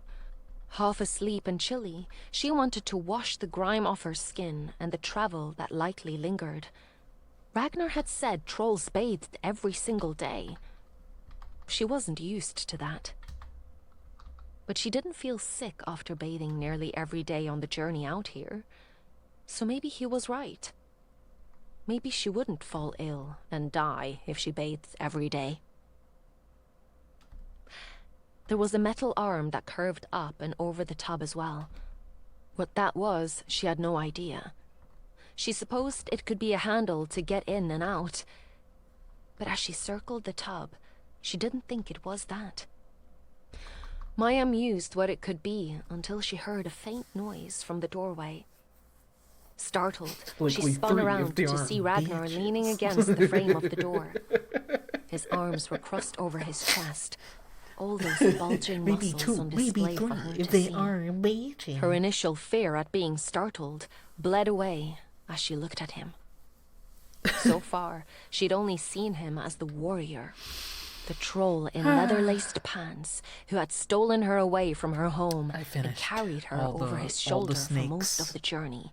All the snakes are done Seeing finally. him clothed was an entirely All the single different ladies. All the experience. single ladies. Tight breeches clung to his legs, although he still Wow. wore no shoes, I which was kinda wanna entirely line up. improper. Let me. A loose white shirt tucked into the breeches, but wasn't buttoned, Wahoo! so she could see the powerful structures of his pectorals and the interesting hollows of his collarbone. He wore a thick necklace of silver around his throat and had bracelets tightly woven around his wrists. He traded out all of his earrings as well for silver jewelry. All of Fuck. this made her realize without a doubt that this was not a monster in the slightest. Oh my god, girl. Every single thought of him as something other and wrong disappeared at the sight of him standing in front of her, like this. She swallowed hard, trying to figure out what she was even supposed to say to him. Her mouth wasn't working right. Words stalled in her mind as she tried to guess who, what. "I'd like to take a bath," she said, only realizing after she'd said the words how much work she'd just asked him to do. "I mean, if you show me where to get the water for the bath, I'm happy to heat it myself. I've done it so many times in my life, but you've repeatedly told me that I smell, so I assume I must be quite offensive at this point. I don't mind doing all the hard work myself." One of his brows Should I make lifted, it double? and yet he did not stop her rant of words that flowed from her mouth. He just listened to her mumble even more about how she really didn't mind at all, and then strode into the room. Every single word dried up on her tongue that was stuck to the roof of her mouth as he walked right up to her. How much longer do I have She to make stumbled this backward, thing?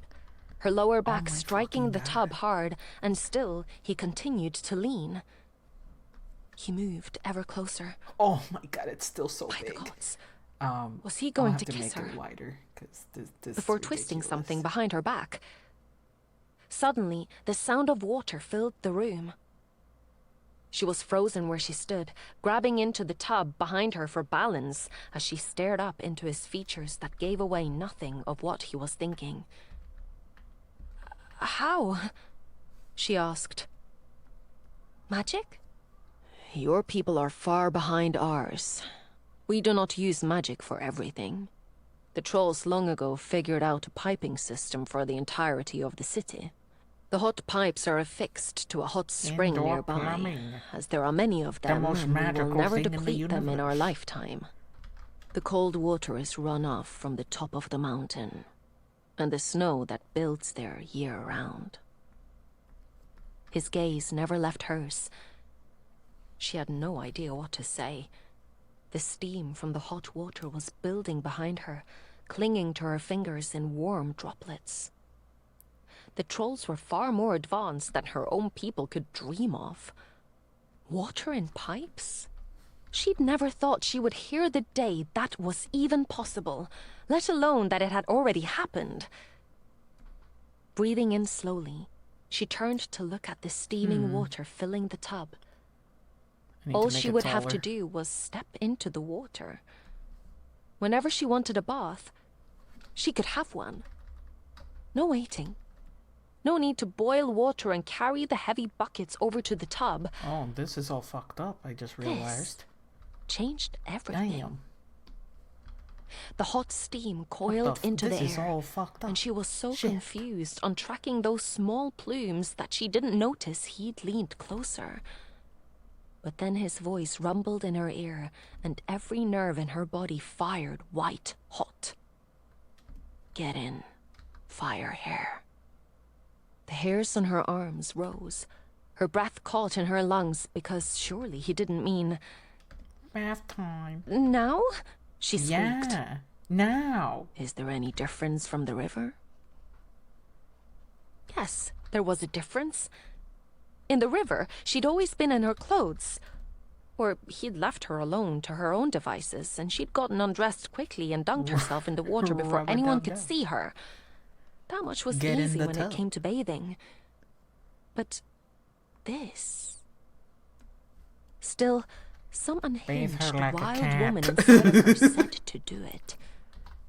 A part of her soul that had been trapped by society's rules and the Girl. expectations of others unfurled its wings See? and cried out for her to be the woman she'd always wanted to be. A wanton, needy creature who bared her You body blacked to the out. man Go to she sleep. desired, and against all Let's odds, see. What should I have? she wanted him. Snake Wimpin. She wanted the warmth of him at her back. That's what I'm calling She the wanted those snake big wimpin. hands to touch her. She just wanted everything he offered that she'd never been able to grasp in her life. Uh-huh. And he was offering. She knew he was offering. Look at how tiny he feels. Would you like me Look to at help? this tiny little He man. murmured. Oh, That no. dark, Oh, sensuous no. voice Oh, wow. plucking at She's her so senses. big. Fuck. She didn't Look have at to look that. at him at all, and somehow that made it easier. Finally, Easier someone to do his all the size, things more that or her less. father had warned her Oh, about. thank God. It was a sin to want. Teeny It was boy. a sin to indulge herself in all of her senses, and yet there was an ancient Short hunger in her king. She's veins, not even short. an age-old need that had long been denied, and sometimes the old ways were best. Maya nodded, answering his question. As the steam billowed out from the tub, she felt his fingers at her shoulders. The backs of his fingers brushed against her skin, His dragging down her fingers. spine as he slowly worked her out I of want the to do my shirt. OC first. Her entire body keeping shuddered this at his girl. touch as he moved down to the base of her spine, and then the shirt just slipped. And I'm gonna do It moved DeviantArt down off her colors on shoulders, free from her form to pile at her feet. Then there was nothing left to cover her but her undergarments that had seen better days. The small strip between her legs had seemed to be the only rebellion she could have when she was still back in the human kingdom. She didn't stay true to the old undergarments that were little more than a dress. These were new and different from what other women wore, but they showed far more of her skin as well. She thought to cover her breasts with her arms. But then that brave part of her that he'd awoken decided no. Her raggedy She wasn't going panties. to do Oh that. my god. She was going to see what he would do next. Ragnar groaned, the sound echoing through his chest and into her back. He leaned forward, ever so slowly, and removed the last remaining barriers between them. The fabric gave so easily to his touch, and those clawed hands came up to cup her breasts. The sight of them was enough to send this is heat a sex flooding scene, I between her see. thighs. Okay. They were massive, long, and striped with colors that were so inhuman. To see those hands carefully holding onto her, to see those fingers moving to grasp her aching nipples. She wasn't sure she would Aching. survive this. Okay. Anyway. Breathing hard, she arched into his touch. It pressed her back to his chest while displaying her body for him to see. With his head leaned low, he whispered dirty things into her ear that made her see stars. Someday, when you are ready to earn new piercings, I will place my mark here. He pinched her nipples hard enough to make her stop breathing. You will wear my bars, troll wife. Soon enough, I will see you dripping in gemstones. Her heart raced as one of his hands trailed down her stomach. His palm was so big that his hand spanned the space between her hip bones. But then his fingers slid between her legs, and she ceased to think. Troll wives are more than just pretty things to decorate, he murmured as his fingers moved, slickly playing with her clit as he rocked his fingers back and forth, the speed too slow and yet somehow burning where he touched her. You are an instrument to play. Instrument? Your I don't moans know are a about that. symphony to my ears, Firehair. What if I Let sound me hear horrific them. and I just go What's he doing or some to shit, her? you know? Like, The moment he said it, be careful she for let out what a you moan wish that for, made is her all I'm turn saying. bright red with embarrassment. But as a reward, he pressed his thumb down on her clit and circled it in a way that was so perfect she made the sound again. Boo, boo, corny. I will be your slave, he rasped. Well, I maybe will not do that all though. that you require and more. No. All I ask is for one thing. She'd given him anything at this moment with her entire body on fire and her heart thundering in her chest. What? She gasped. Oh, yeah. Tell me what you want, Firehair. I would hear you say it. She couldn't. But the creature who lived inside of her could. She heard herself moan that's and you, then cry bitch. out. Come on.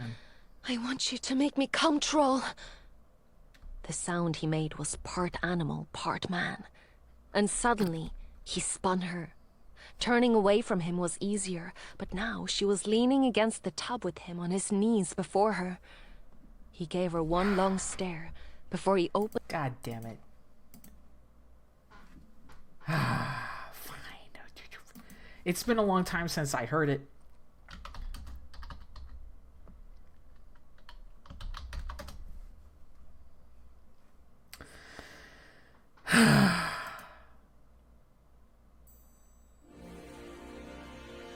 It has such a cool beginning, and then they ruin it.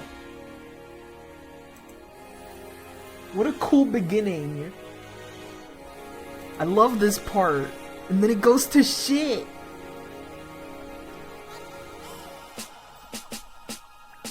God damn it.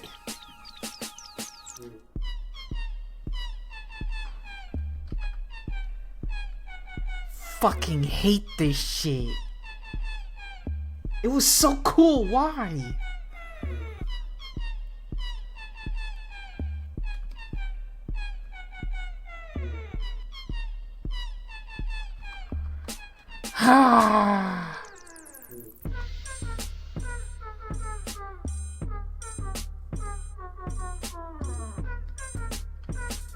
You never heard the intro? The intro is awesome. Fucking hate this song.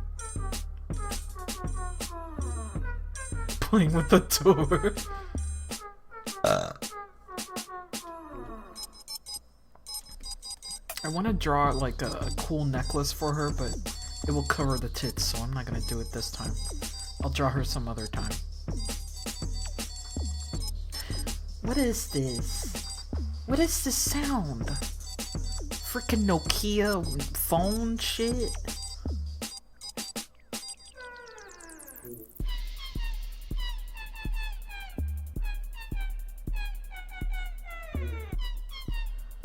I hate this song.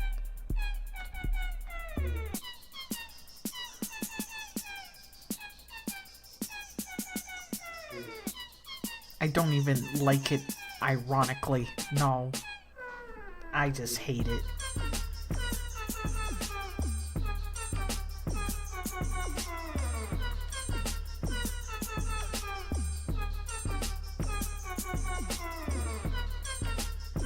When I heard the beginning, I was like, oh, this is kind of bopping. And then it does this fart shit.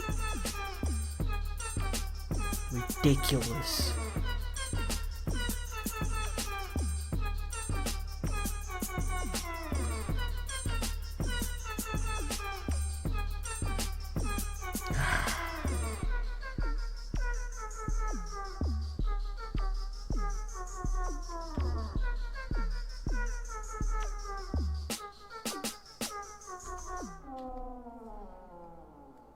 Horrific song. Bad. You think this guy still fucks to this song? I hope he does.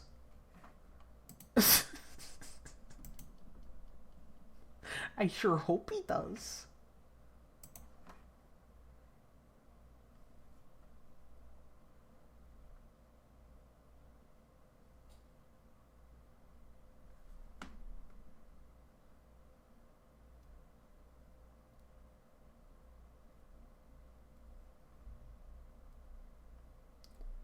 I'm gonna disgust everybody here by putting this on.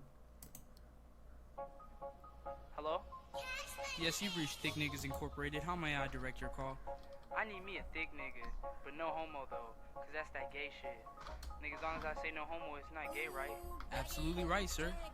Anime bitches, I look at her titties, then I take her home and we count up these 50s. I come to your city, I sneak in your chimney, I tickle her kidney, and then I watch Disney. I love me some hentai, I go on X videos. Bitch, I'm D-Bang, stick my dick in your Cheerios. Bitch, I'm D-Bangs, I might fuck my computer. I whip out my dick and pull up on my shooter. I tickle your booty and then I get neutered. I know I'm a loser, I tickle your tumor. I find me a bitch that got no sense of humor. It's Lil come stand, I'm the booty consumer. I take off her shoe and then do the maneuver, and if she act tough, I might whip out the Luger. You know I'm with Kia, I go to Ikea. She soft like a cheetah, she from Costa Rica. Hey little mama, come through, get respected. She take off her shoe, I take out my erection. I suck on her middle toe, don't use protection. Can't call me poppy, I teach her a lesson. I only eat ass, it's a pussy oppression. You swear that she loyal, yo bitch in my mention. I whip out my dick paint and fits like Picasso. I suck on her toes, then I'm out like yo Chapo. I look at her booty hole, eat it like tacos. I respect all women, she better not swallow. She touch on my cockpit, I put it on auto. Suck toes and eat ass, that's the debunk. Very Christian. Then write her a song. She take off her shoe and I take off that thong. I whip on my dick, she said baby was wrong. Girl nothing, I'm about to smash like I'm King Kong. Poppy go harder, I nutted a while back. Bitch, I'm D-Bangs, I ball hard like the wild. Ain't talking about Troy, she take out a toy, cause my dick was too small for her to enjoy. I meet with the mom, yeah kid so bomb. I whip on my weenie on Pornhub.com. Swag, swag, Swag. swag. Just swag, swag. Beautiful song. Truly a beautiful song right there. Swag, swag.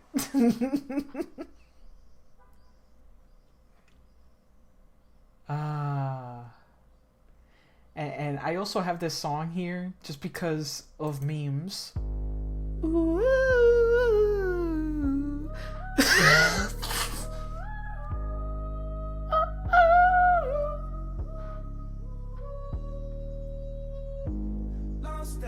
And that's it.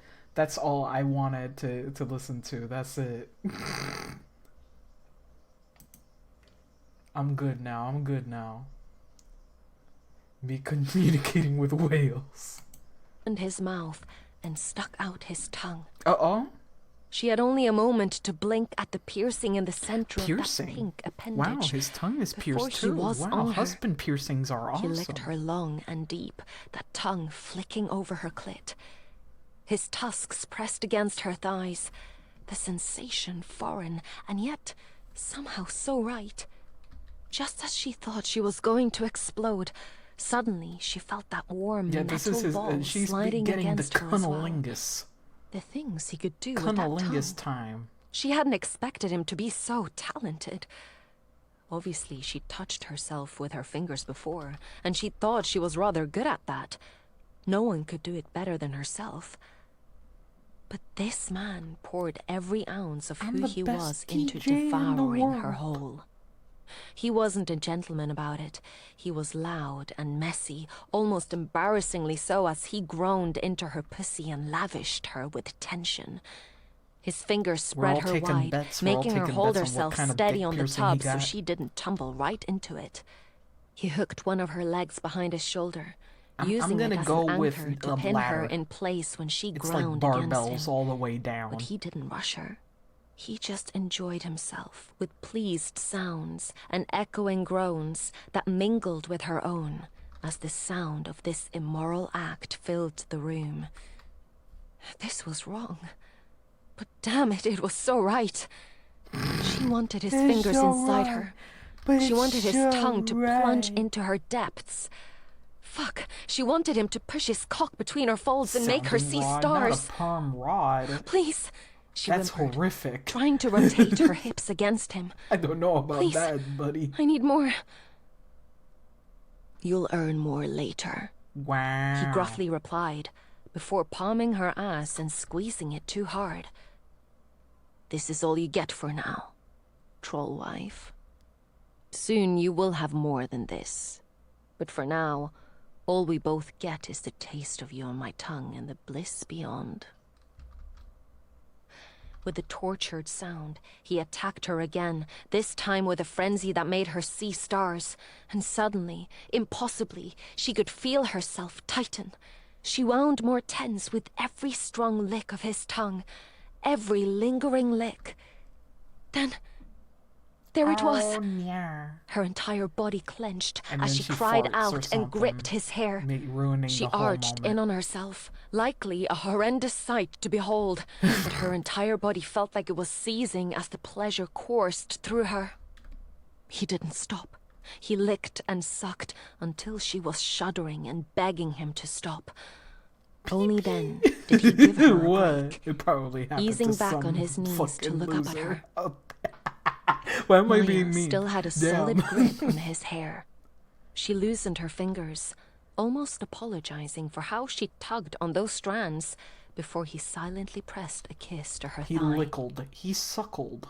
Saying nothing else, he pointed to the tub, and then left. Like what they had done hadn't changed everything. Forever. I don't know, girl. You're being a little dramatic. Chapter here. 20. You got a little bit of Ragnar. cunnilingus. It's fine. You're good. He made himself scarce for a while after that. But even days afterward, Ragnar hadn't forgotten the taste of her on his tongue. He could still hear the little sounds she'd made and feel the way she'd twisted in his hands. He had been completely enraptured by her movements. She was the rising wave of passion that he had ridden with no hope but to be dashed upon the sands of reality. Ragnar should have known this would happen. She was his troll wife. Already the Blood Witch's magic was connecting them. Their blood had mingled. Their magics had been drawn out of their bodies to meet the other. They were, without a doubt, bound in a way that neither of them could ever escape. Only through death, and now that he had accepted her, he would not let her die. Nor without him. Gunnar clapped a hand to his shoulder in the market they wandered through, thoroughly delighted by the conversation. So you actually like her now? I don't like her. You seem to be thinking about her an awful lot, and one of the vendors told me you bought her proper earrings. Sounds like you're leaving your mark on her, and that in itself says a lot about what you're thinking. The cheeky grin on his face was one that Ragnar wanted to wipe off with a jab of his fist. I do not like the human. She is difficult at the best of times, and far too concerned about what is proper or what is right.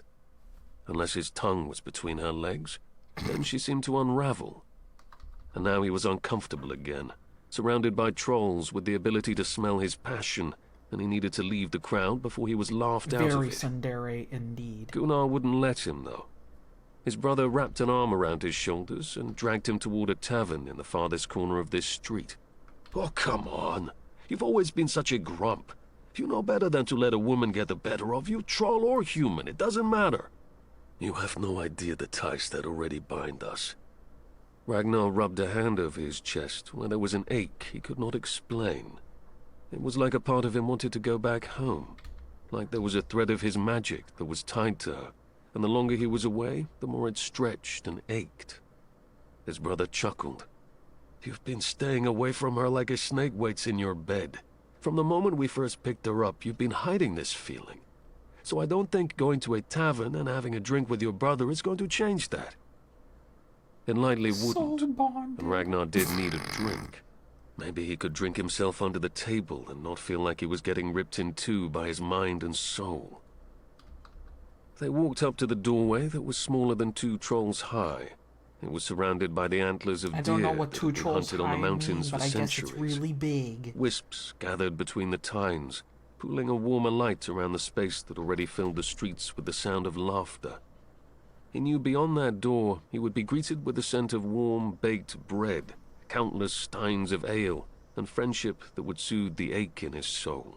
Even if he would become the joke of the century, considering he was in a bar while his new troll wife waited at home.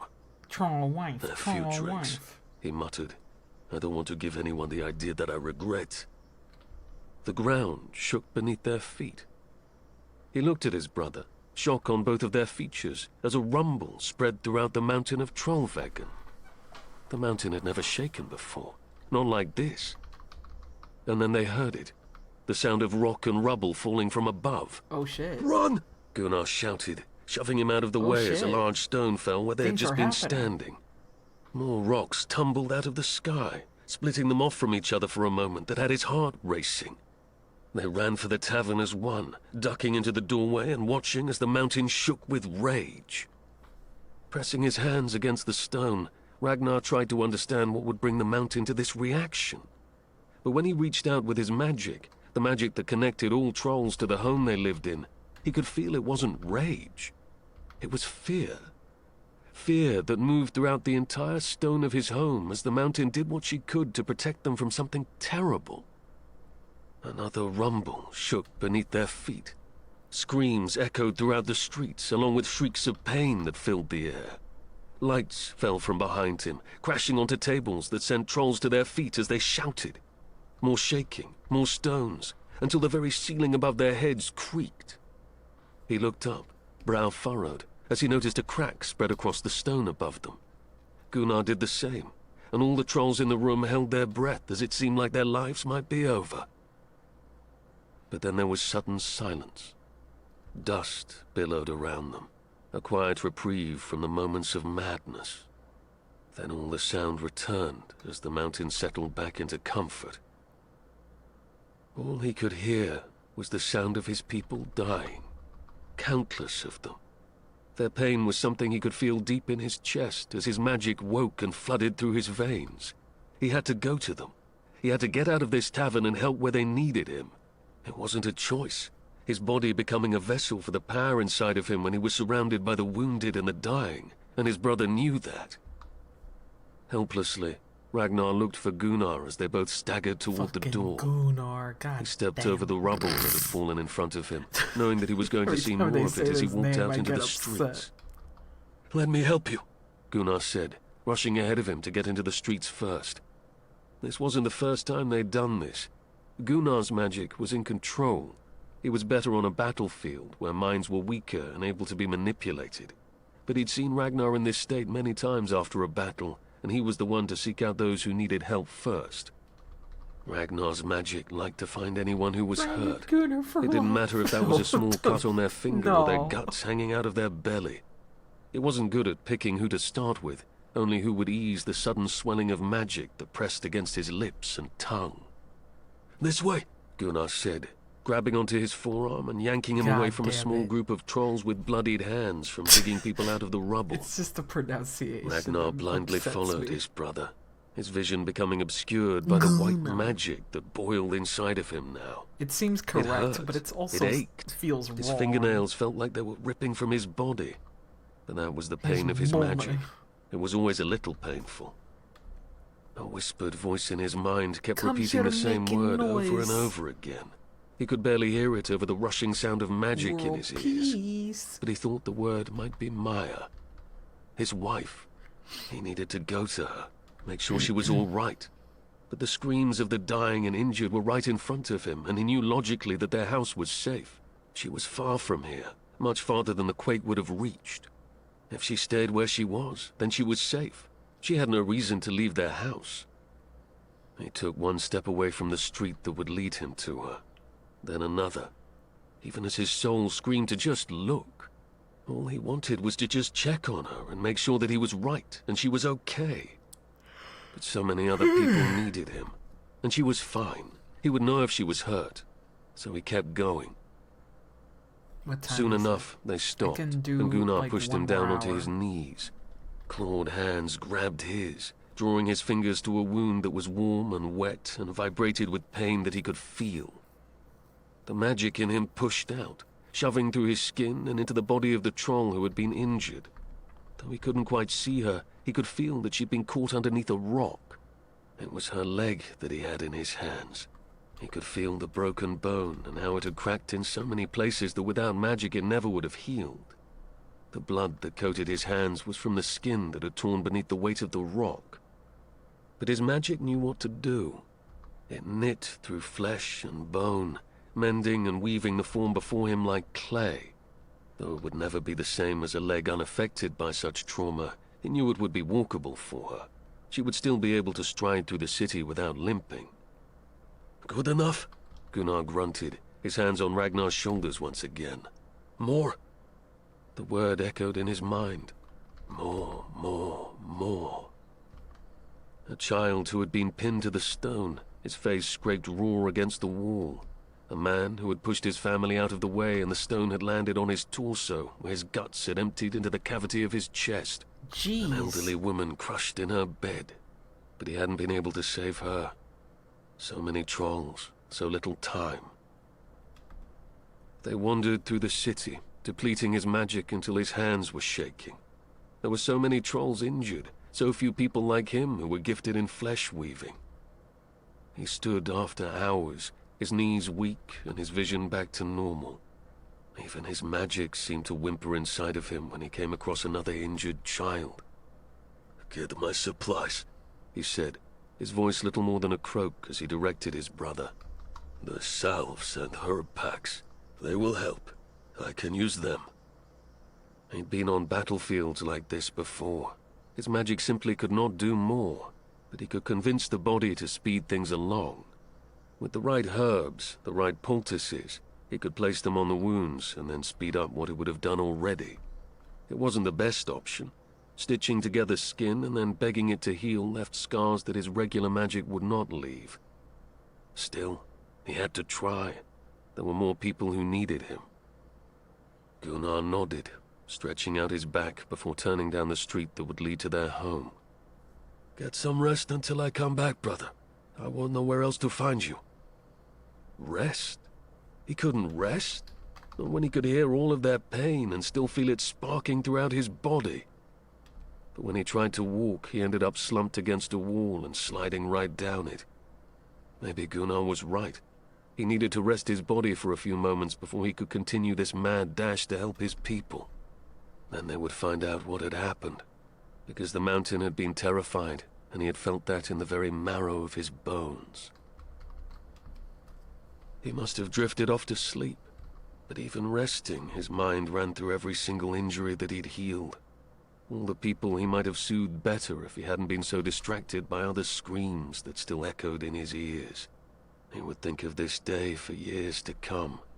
All the good he might have done, and all the mistakes he certainly had made. But then he blinked, and his brother had returned. Only he wasn't alone. A small human trailed along behind him, her eyes wide and her face streaked with dirt. Why was she always dirty?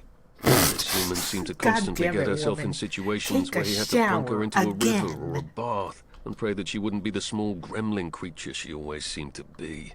But on the tail of that angry thought was relief. She was He's so alive. annoyed She by was how okay. dirty she He'd been gets. right about one of them. Gunnar knelt in front of him. He's "You're so ready for sick more?" of it. The word continued to echo in his mind, It's like, and then could his you eyes stay met clean wide for green ones once? over Gunnar's shoulder. Ragnar had no idea what he must look Yeah, like at this I'm moment. happy that he's not Slumped going against the wall, nearly drained of you all his know, magic, about it. crushed by the weight of all that he must still do. The horrified expression on her face was enough for him to know he must have looked worse than he thought he did. But he still stood, all on his own, even though his knees shook and his back ached and his vision skewed to the side. He still did it, and there was some pride in that. "Where did you come from?" he grumbled, as a small arm wrapped around his waist. You I was with know- Rota. She replied as they started down the street. She stopped by your home to drop off a gift from her mother. She said you helped her with her arthritis. And then the shakes happened. She barely saved me when a part of your ceiling came off and fell into the center of the parlor. Your home is... We'll figure that out later. That doesn't explain where you came from. Although it warmed his heart that Rota had been with her, the troll maidens were always helpful, even before they had their own families to join. She didn't want me to be alone. Maya murmured. And then Gunnar came to the house hours later, and when he said he was bringing you supplies, he thought I could help. He thought you could help? You have no magic, Firehair. He didn't mean to spit the words at her, but he knew how they sounded. Instead of flinching, her jaw seemed to set a little firmer. He watched a muscle bounce in her jaw as Gunnar gestured for them to come to yet another person propped against the side You're of a building. useless, lady. The troll woman was holding a hand against her leg where the muscle had been cut clean through by stone. She was already weak. He could feel it.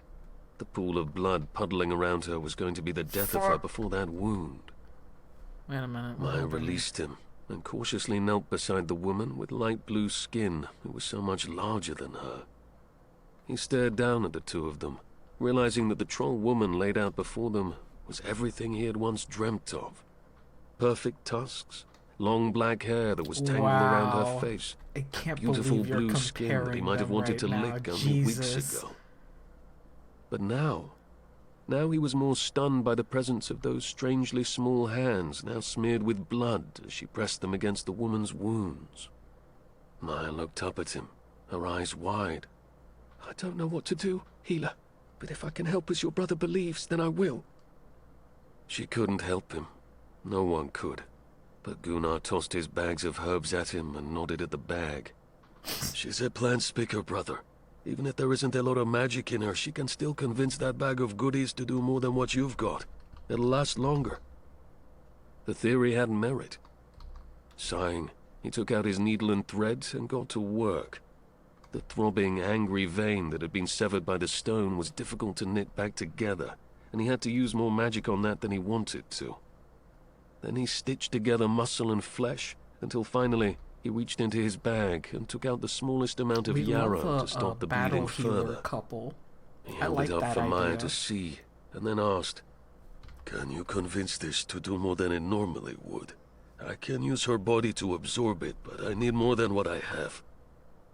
She frowned, staring at the small bit of yarrow before holding out her hands. He dropped the leaves into her hand and then watched as she cupped it. Holding her closed hands to her mouth, she whispered to the plant.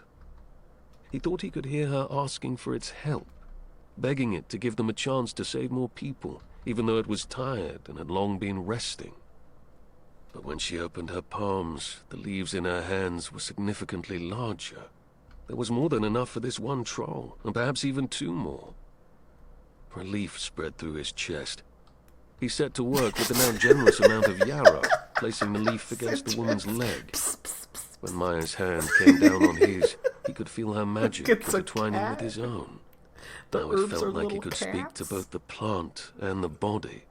Use them both together to convince the healing properties of the plants to be stronger while convincing the body to use it faster. When they were done, the leg was healed as though it had been weeks since the injury, and his magic hadn't been used up to the point of him shaking yet again. Thank you. the troll woman said, placing her hand over theirs. Now go, healer. There are many more trolls for you to see. He stood with his troll wife and marveled at her strength. Troll wife. She lifted him to his feet with what seemed like little effort and then tugged him forward. Come on, there's a lot more of them. We're now a You hospital, will troll continue to wife. heal them with me? He asked, stunned. Of course I will. He tugged her to a halt, needing this answer above all others. This is neat. I like this Why? a lot. Because they need help. Her brows had furrowed, but then her features softened. She reached for his hand and brought his bloody fingers to her lips. Troll Gently nurse. pressed a kiss to his worn knuckles. Troll herbalist. I'm so sorry that all you have seen of my kind is anger and hate. Not all of us rejoice in the pain of your people, Ragnar, and I know nothing I say will take those memories away. But I am here. I will help you for as long as I'm able. Together, they headed out into the city to heal who they could and to help those who needed help. And for a few moments, he allowed hope to bloom in his chest. Perhaps his troll wife wouldn't be such a burden after all. You are useful, troll wife. Chapter 21. Maya. Pass me the troll scalpel. Gunnar had to drag Maya home before Ragnar was finished. She didn't want to leave him there by himself, suffering by overusing his magic. His hands were shaking with effort. His posture had curved in on himself, and his usually lovely the lavender troll shade had forceps. turned into a strange pale color. Maya hadn't known anyone could use magic like he did. Humans rarely ever used their power, if they even had it to begin with. But watching him was magic itself. She could see the troll's bones rearranging themselves underneath his touch. All it took was a single grimace from Ragnar, and the entire wound he touched would close. The power that he had inside of him. She couldn't imagine how deep it went. Has he always done that? She asked as Gunnar opened the door for her to go inside. Done what? Stretched himself too thin for others. Maya looked up into the broad green face of Ragnar's brother, searching for something in those features that was familiar.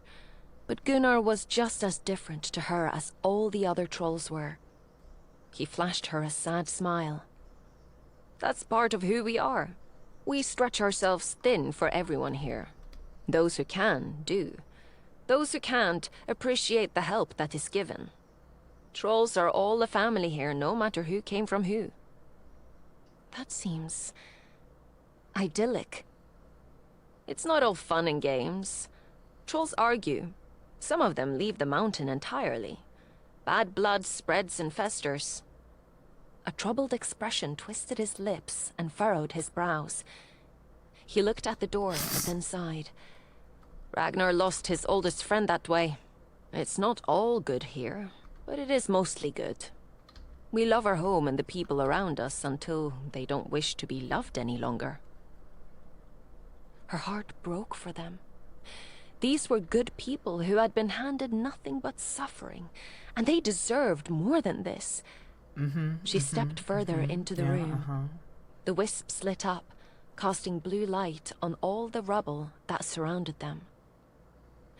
There was so much to repair. The ceiling had cracked in multiple places, raining down shards of stones all throughout the parlor.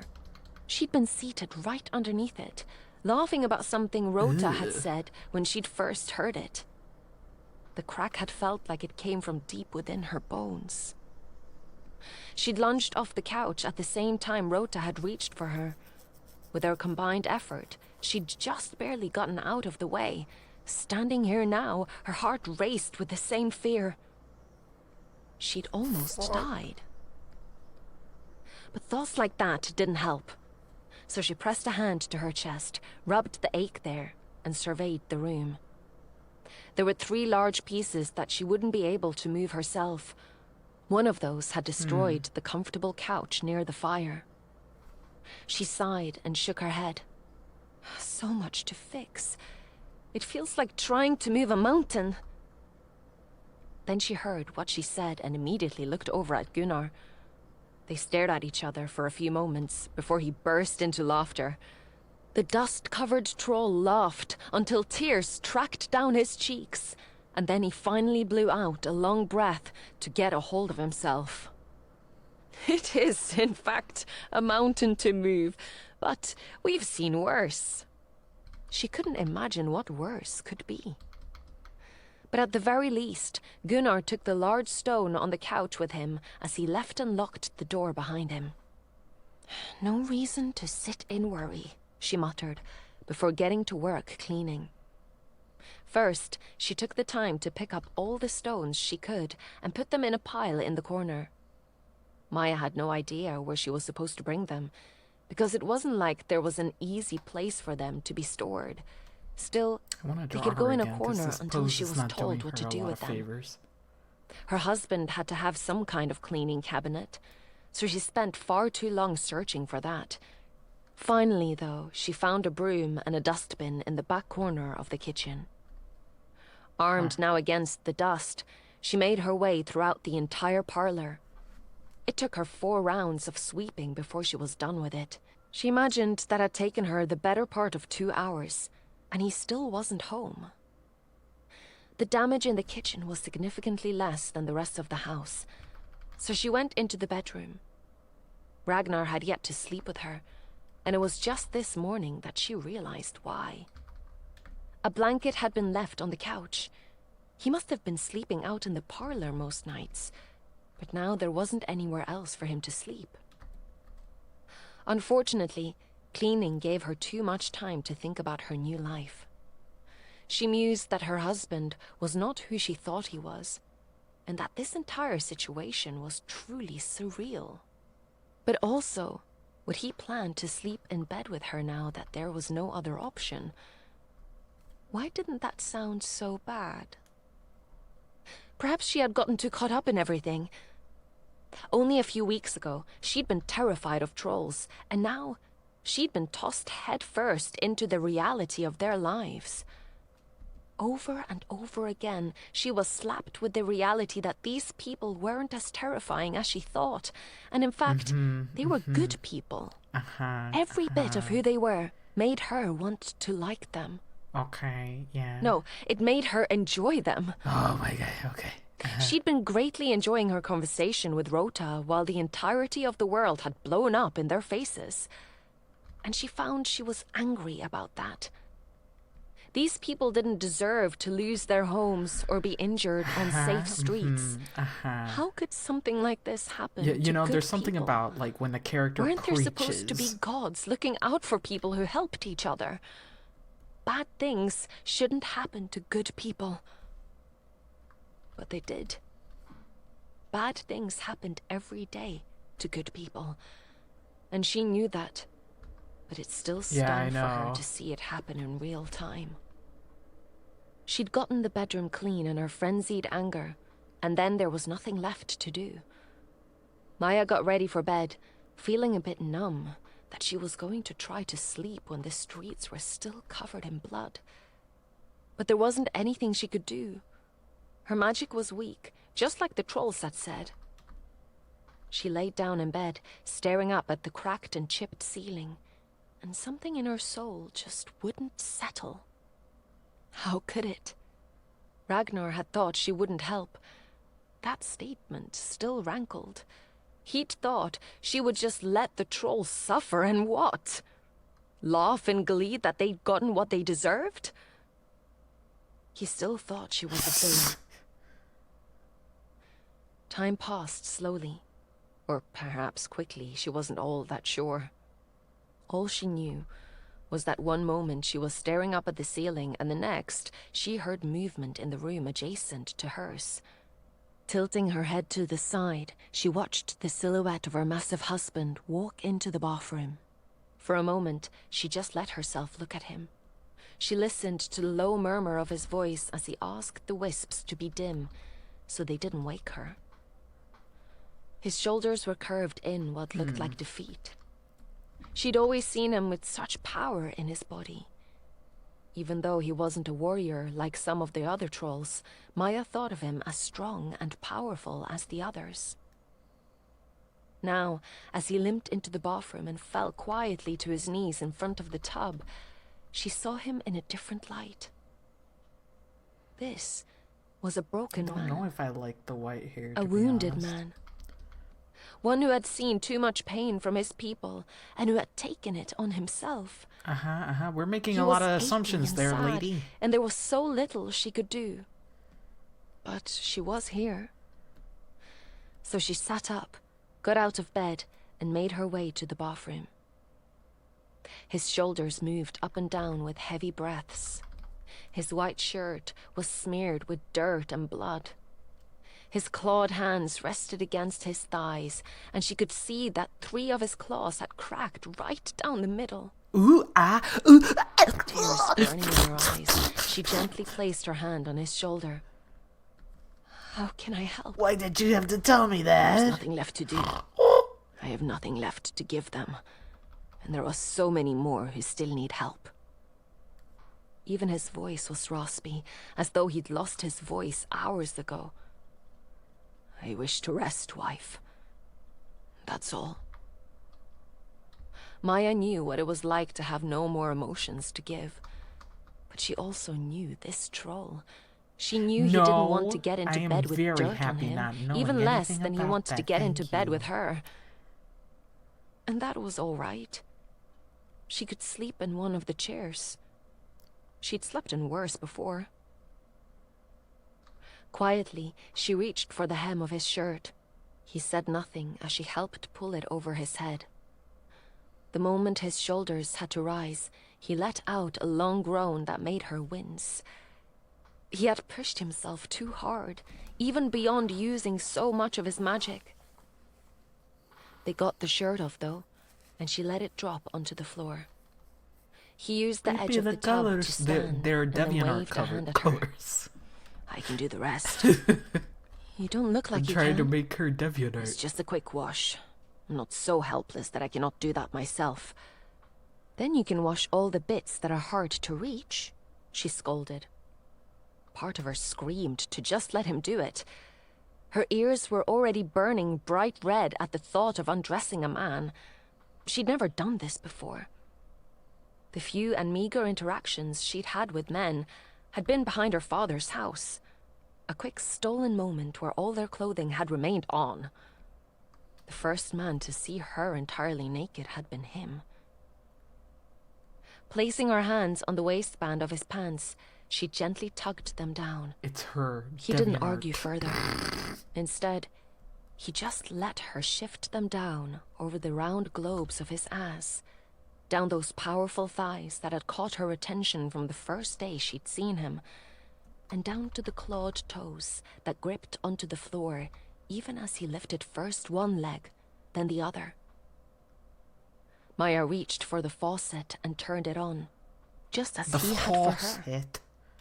But instead of looking, as she desperately wanted to, she busied herself gathering up the necessary supplies of soap and towels.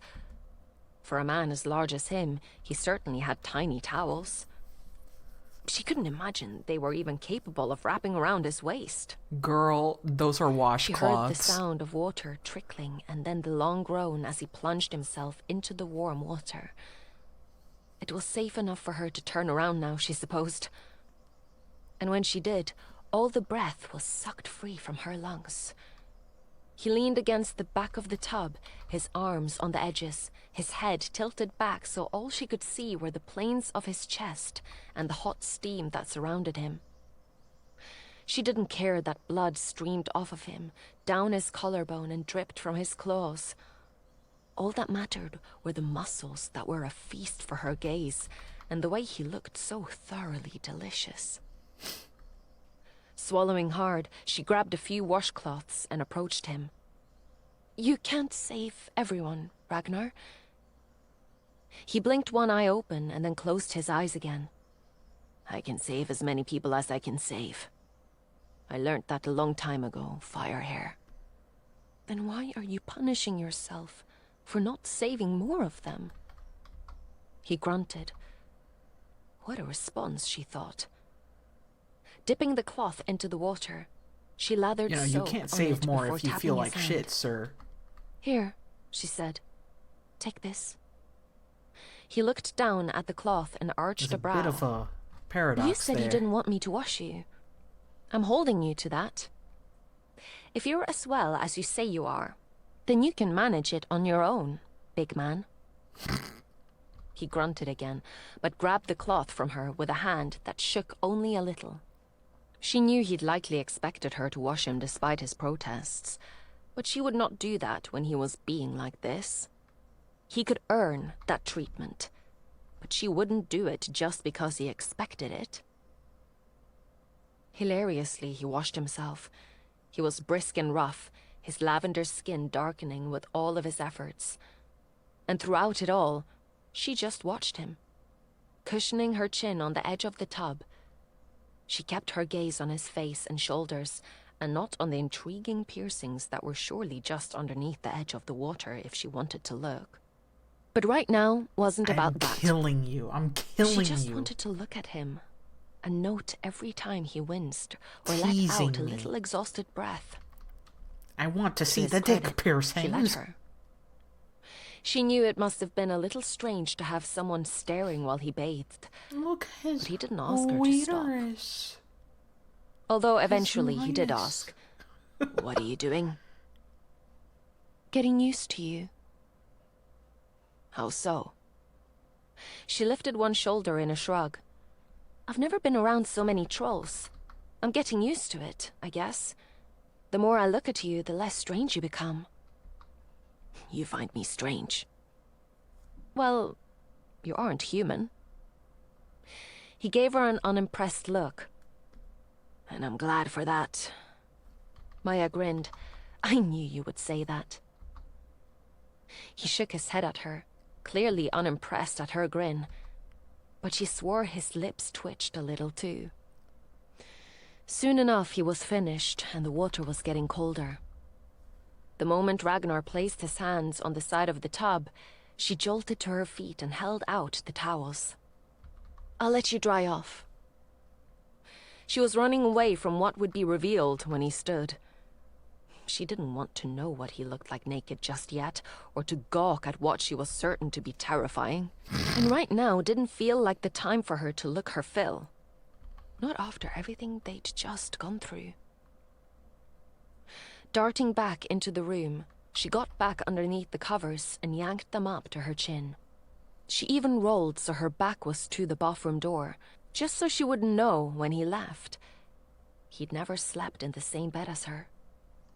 Tonight, that wouldn't change. If she saw him leaving, Maya feared she would beg him to stay. But soon, she felt the mattress dip underneath his weight. Like he'd put a knee on the edge and then thought better of it. Because then that weight was gone for only a moment before the covers lifted. A warm body tucked into the bed with her, and then an even warmer hand palmed her waist. She wasn't sure what was happening until he dragged her back against his muscular broad chest. Ragnar took a deep breath, those muscles shifting along his ribs before he heaved a sigh that stirred her hair. "What are you doing?" she whispered. "Hush, my wife. I need to remember that something is alive tonight." "Oh." That hand on her waist moved up her chest, landing on her ribs. His fingers curved under her left breast. Maya held her breath, wondering if he would do more. But then she realized he was falling asleep. His hand was over her heart. Ragnar had moved them so that he could fall asleep with her heart beating against his palm, all because he had lost so many people today that he needed to know she was alive, just so that he could finally rest. I mean, he told you She as pressed much, her hand girl. over his, holding him a little tighter. Chapter 22. Ragnar. He snuck out of their home early in the morning. She didn't need to come with him this time, because he didn't plan to heal anyone today. Maya was very unused to using her magic, and he knew that it would take some time to replenish what they'd used together. As much as she'd given last night, she would realize how much that had impacted her as soon as she got out of bed later today. Everything in Ragnar ached. His shoulders, his back, his thighs. Every part of his body felt as though he'd been training like he had when he was a young man. Unfortunately, he was not as young as he used to be. He'd spent hours upon hours every day with his brother and friends, allowing Gunnar to hit him over and over until the pain didn't matter anymore. It made his heart hurt to think she would be suffering the same kind of pain that he felt now. But he hoped she would make use of the warm water in their bathtub, and he had too much to do today. As expected, Gunnar was waiting outside of his home. His brother was strapped from head to toe in warrior garb. Weapons glinted at his sides, leather strappings held them tight to his legs and torso, while an armored plate against his back would serve as a shield should anyone try to attack him from behind. Took you long enough to wake? Gunnar grumbled. We've all been ready for hours now. That's an exaggeration. Probably, but everyone is waiting. You could have left without me. Ragnar sighed, trying to dig his fingers into a knot at the base of his neck. He curved his body around her the entire night, but that had left his arm and shoulder in an odd position he now regretted. Although he wasn't sure he could ever regret sleeping beside Maya. It had been weeks since he'd slept in his own bed, wanting to give her space, yet last night he couldn't help himself. He'd forgotten how nice it was to have someone by his side and in his bed. She was so warm. In the aftermath of the quakes, the mountain felt cold. Snuggled up to her, he'd been as warm as he could ever hope to be. Under those blankets, he had felt a significant amount of comfort as well. Just holding her body, feeling her heartbeat, knowing how easily she had melted into him, as though she trusted him with her life. Ragnar wouldn't stop thinking about that moment for a long time.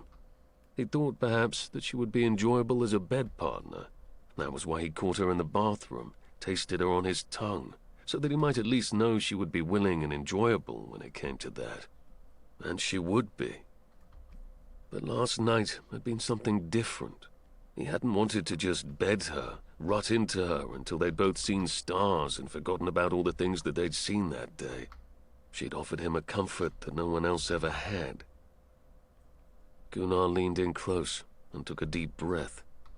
You smell like her. An unreasonable need to punch his brother in the chest and take that scent back filled him. Which was stupid. A scent wasn't something he could get returned just by his brother exhaling it, but maybe it would make him feel better. Sighing, he instead shook his head and started down the streets toward where he knew the rest of the war band waited for him. That's for me! Enough, Gunnar. No, you smell like her far more than you did in the past few weeks. Just living with her has, of course, left a bit of a lingering scent, but you smell like her. Gunnar, what did I just say? His brother hustled to keep up with him, a laugh bursting forth as they passed a stall being filled with hastily made meat pies.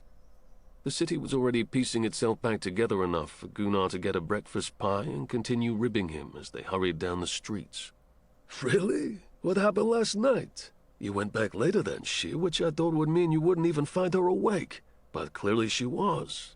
Did you finally show her the piercings you've gotten for her? Oh my fucking god. Hand, man. I know how you terrible keep those were for you the piercings. Ragnar spun on his brother and slapped him in the throat. A quiet gurgle filled the street they were in, followed by a few surprised snorts as Gunnar struggled to get air into his lungs. But Ragnar was done listening to this teasing. Stop talking about my wife, he hissed. But by the time they'd reached the other trolls in their war band, his brother was already laughing again. Shaking his head, Gunnar walked over to the other warriors who would be joining them, and without a single pause in breath, his brother started talking about how good Ragnar smelled. Like Blue Guy You from should go Star Wars? sniff him. Blue Guy? Gunnar said, his voice pitched I don't low, know if like I he was know trying who to that whisper, guy but is. obviously projecting his voice so that Ragnar would hear Place your him. bets. Place your Seriously, bets. I never knew humans could smell so sweet. Like honey and fresh baked bread. It's a good scent on it. What the?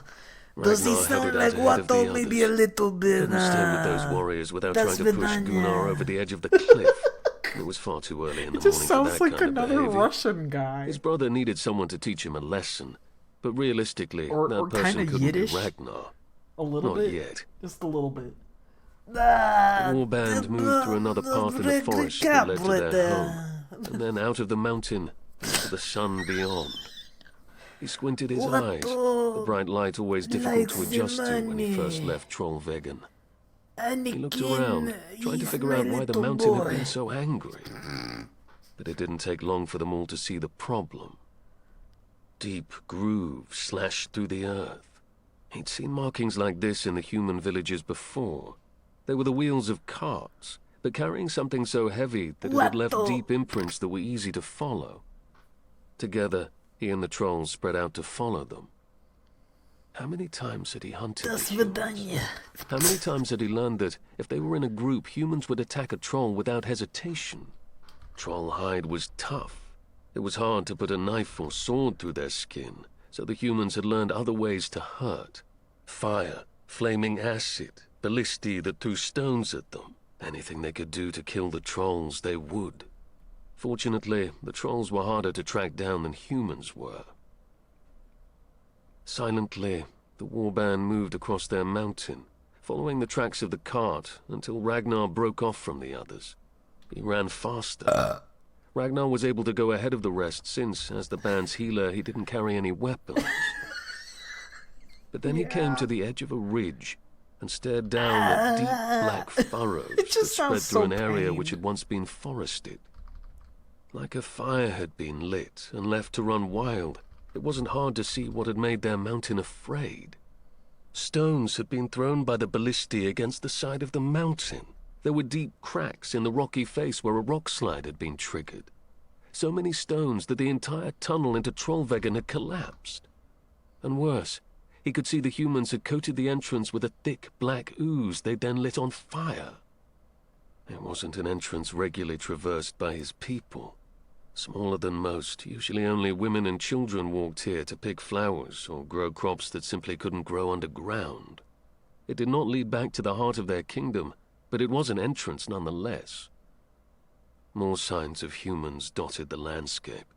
Small rings of fire where the humans had left the flames still burning, the refuse they had thrown in their retreat. Ragnar started down into the crater left behind. Not a single shrub remained after that fire. There was no birdsong dancing through the air as he walked over stones that were easy to twist an ankle over. Even the wind didn't seem to want to disturb the ashes on the ground. And as he approached the entrance, he stopped where he was and felt his heart shatter. Because even here, even this far away, he could see the lovely yellow hand reaching through the rocks. The hand was now limp, no life left in the troll who had desperately begged for help as the entrance had collapsed on top of them. There was no one here he could save.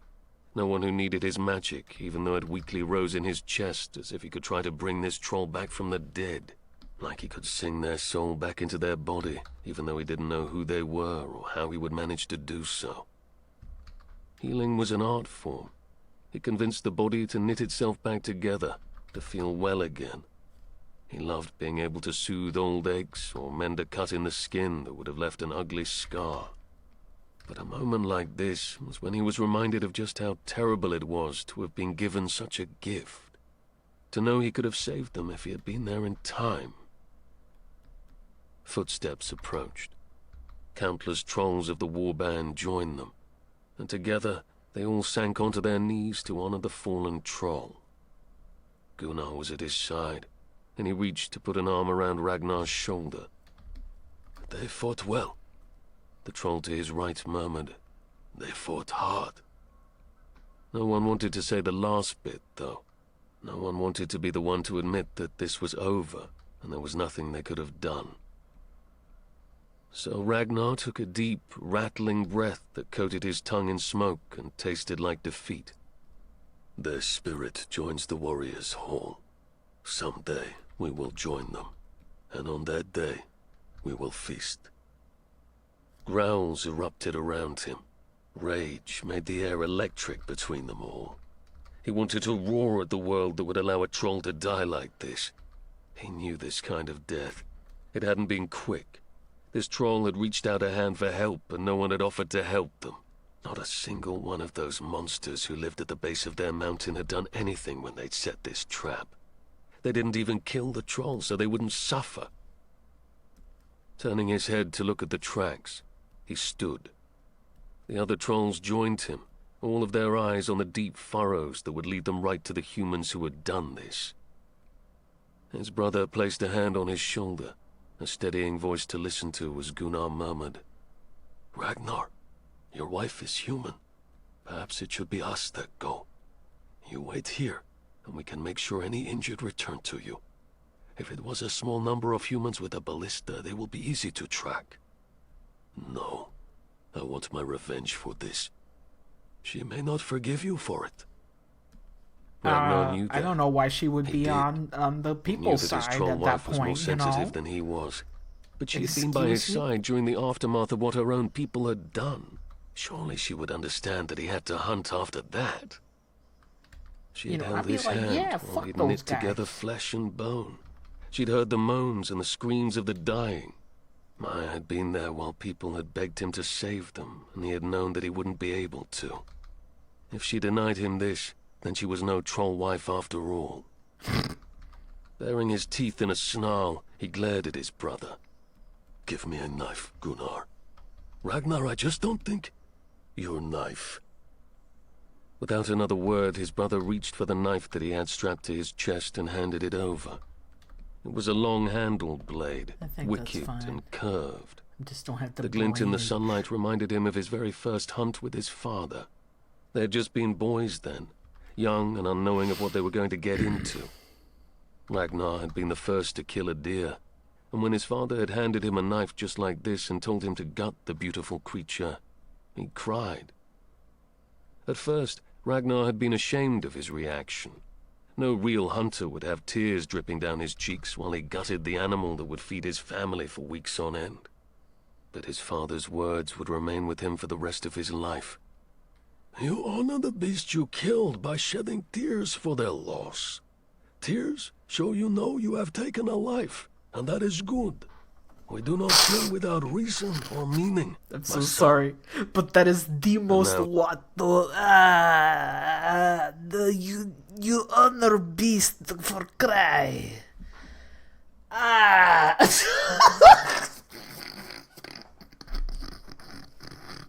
Steve Harvey, kill.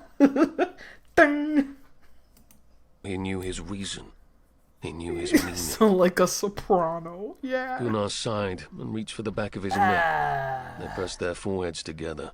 Two brothers who knew without question that they were going to risk their lives yet again. "Kill quickly," Gunnar said. "Go for the gut." You Ragnar dear corrected Annie. him. "I want them to die slowly." Perhaps it was the animal in him. Perhaps he was just proving that his line wasn't so far removed from the fur and the scales. But in this moment, he didn't care. He wanted his retribution, and he wanted it now. His brother nodded. They would fight together. Ragnar would remain slightly behind the others, but no troll would argue his right to fight with them. No troll would deny his desire for blood and for the screams of a human to ring in his ears. Together, they moved as one. He felt his blood heat with the desire of the hunt, even if it meant that his new troll wife might hate him for it later. Oh, I don't know.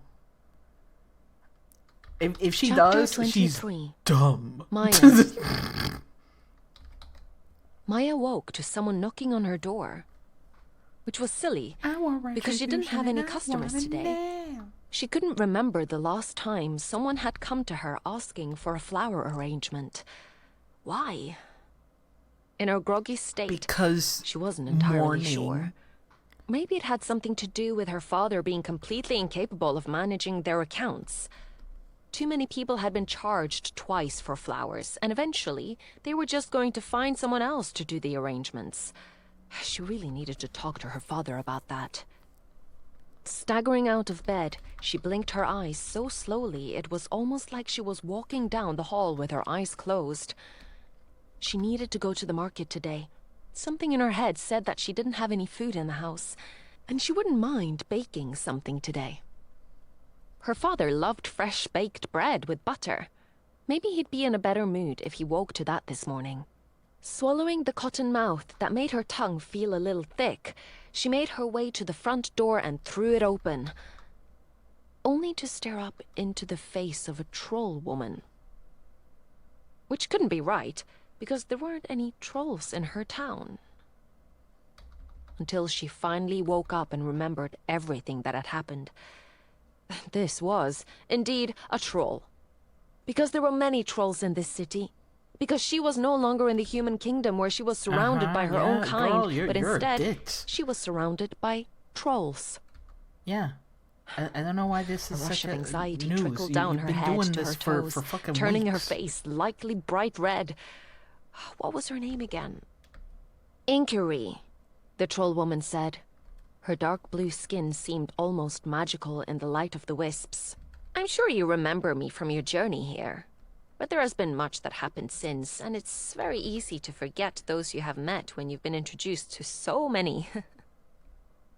I'm so sorry, Maya blurted, then opened the door even wider. I do remember you, of course. It's just that I woke up and I don't really know what's going on, to be honest. It has been a very long night for all of us. And then it all rushed back to explain why she was so tired and sore. When I have a good Every muscle in her body random felt like she'd amnesia. been running for hours on end. And in truth, she had. What an idiot. How did she not remember all of this? You know how. Rushing forward, I also she grabbed would like onto to know. Inkery's hand and squeezed it tightly. Are you all right? That should have been the first thing I asked. I'm so sorry. I don't know what's happening to my mind. That would likely be magical depletion, Inkery said with a soft laugh. I'm sure Ragnar didn't That warn you that using so explains much magic at everything. once would lead to this. It makes memories difficult to recall, but it's also very hard to wake from. Your magical reserves have to be rebuilt before you feel better. You had very little to give, and clearly he expected you to give it all. Well, that didn't settle well. He didn't ask for all of it. I did offer. Of course you did. You want to fit in here. This is your new home. And you've only been here for a few days when we were all attacked, and now you are living in a kingdom where nothing makes sense. You have no close friends or ties other than the husband you did not want. Inkery's eyes cast Well, to the thank rubble of the you room, for the being very stones in the corner. perceptive. But at least that there wasn't as much dust as there could have been. Did I summarize that correctly? She did, but... You speak like nobility, Maya stammered.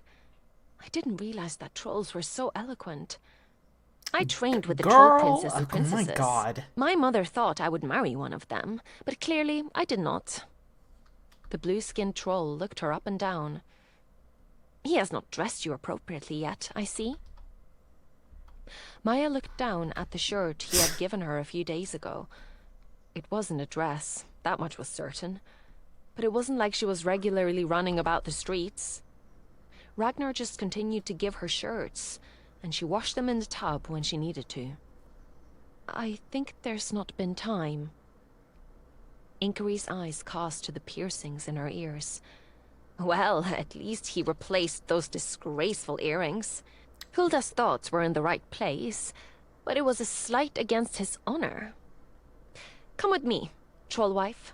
We will set you to rights and make sure that you fit Trollwife. in better than your husband has clearly intended.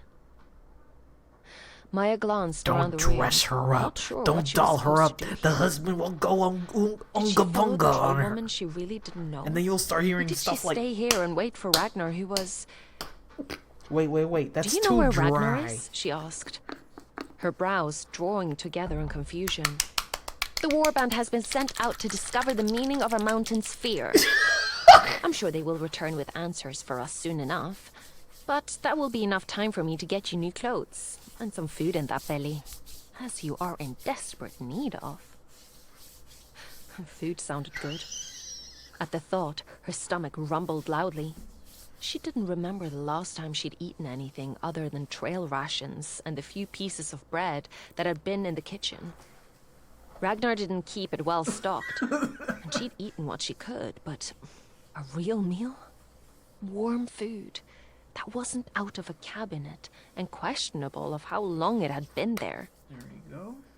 Biting her lip, she nodded and followed the other woman out of the front door. I don't know how to lock it, Maya said as she stepped out onto the street. There is no need. Oh. Back home, she would have needed to. There were plenty of people who would wander into a house that was unlocked, and they would take whatever they could carry. But here, apparently, trolls didn't do that. They walked down the street, only a few steps before Inquiry spoke. I'm certain you can see that this is not like the human kingdom. That would be hard to miss, Maya replied with a soft chuckle. You would do well to forget all the rules you know and all the injustices you faced. Humans are, at their core, greedy and cruel. They take whatever they wish. They end relationships over petty arguments. They are weak-willed creatures who have no rights to have as much power as they already have. Okay, jeez.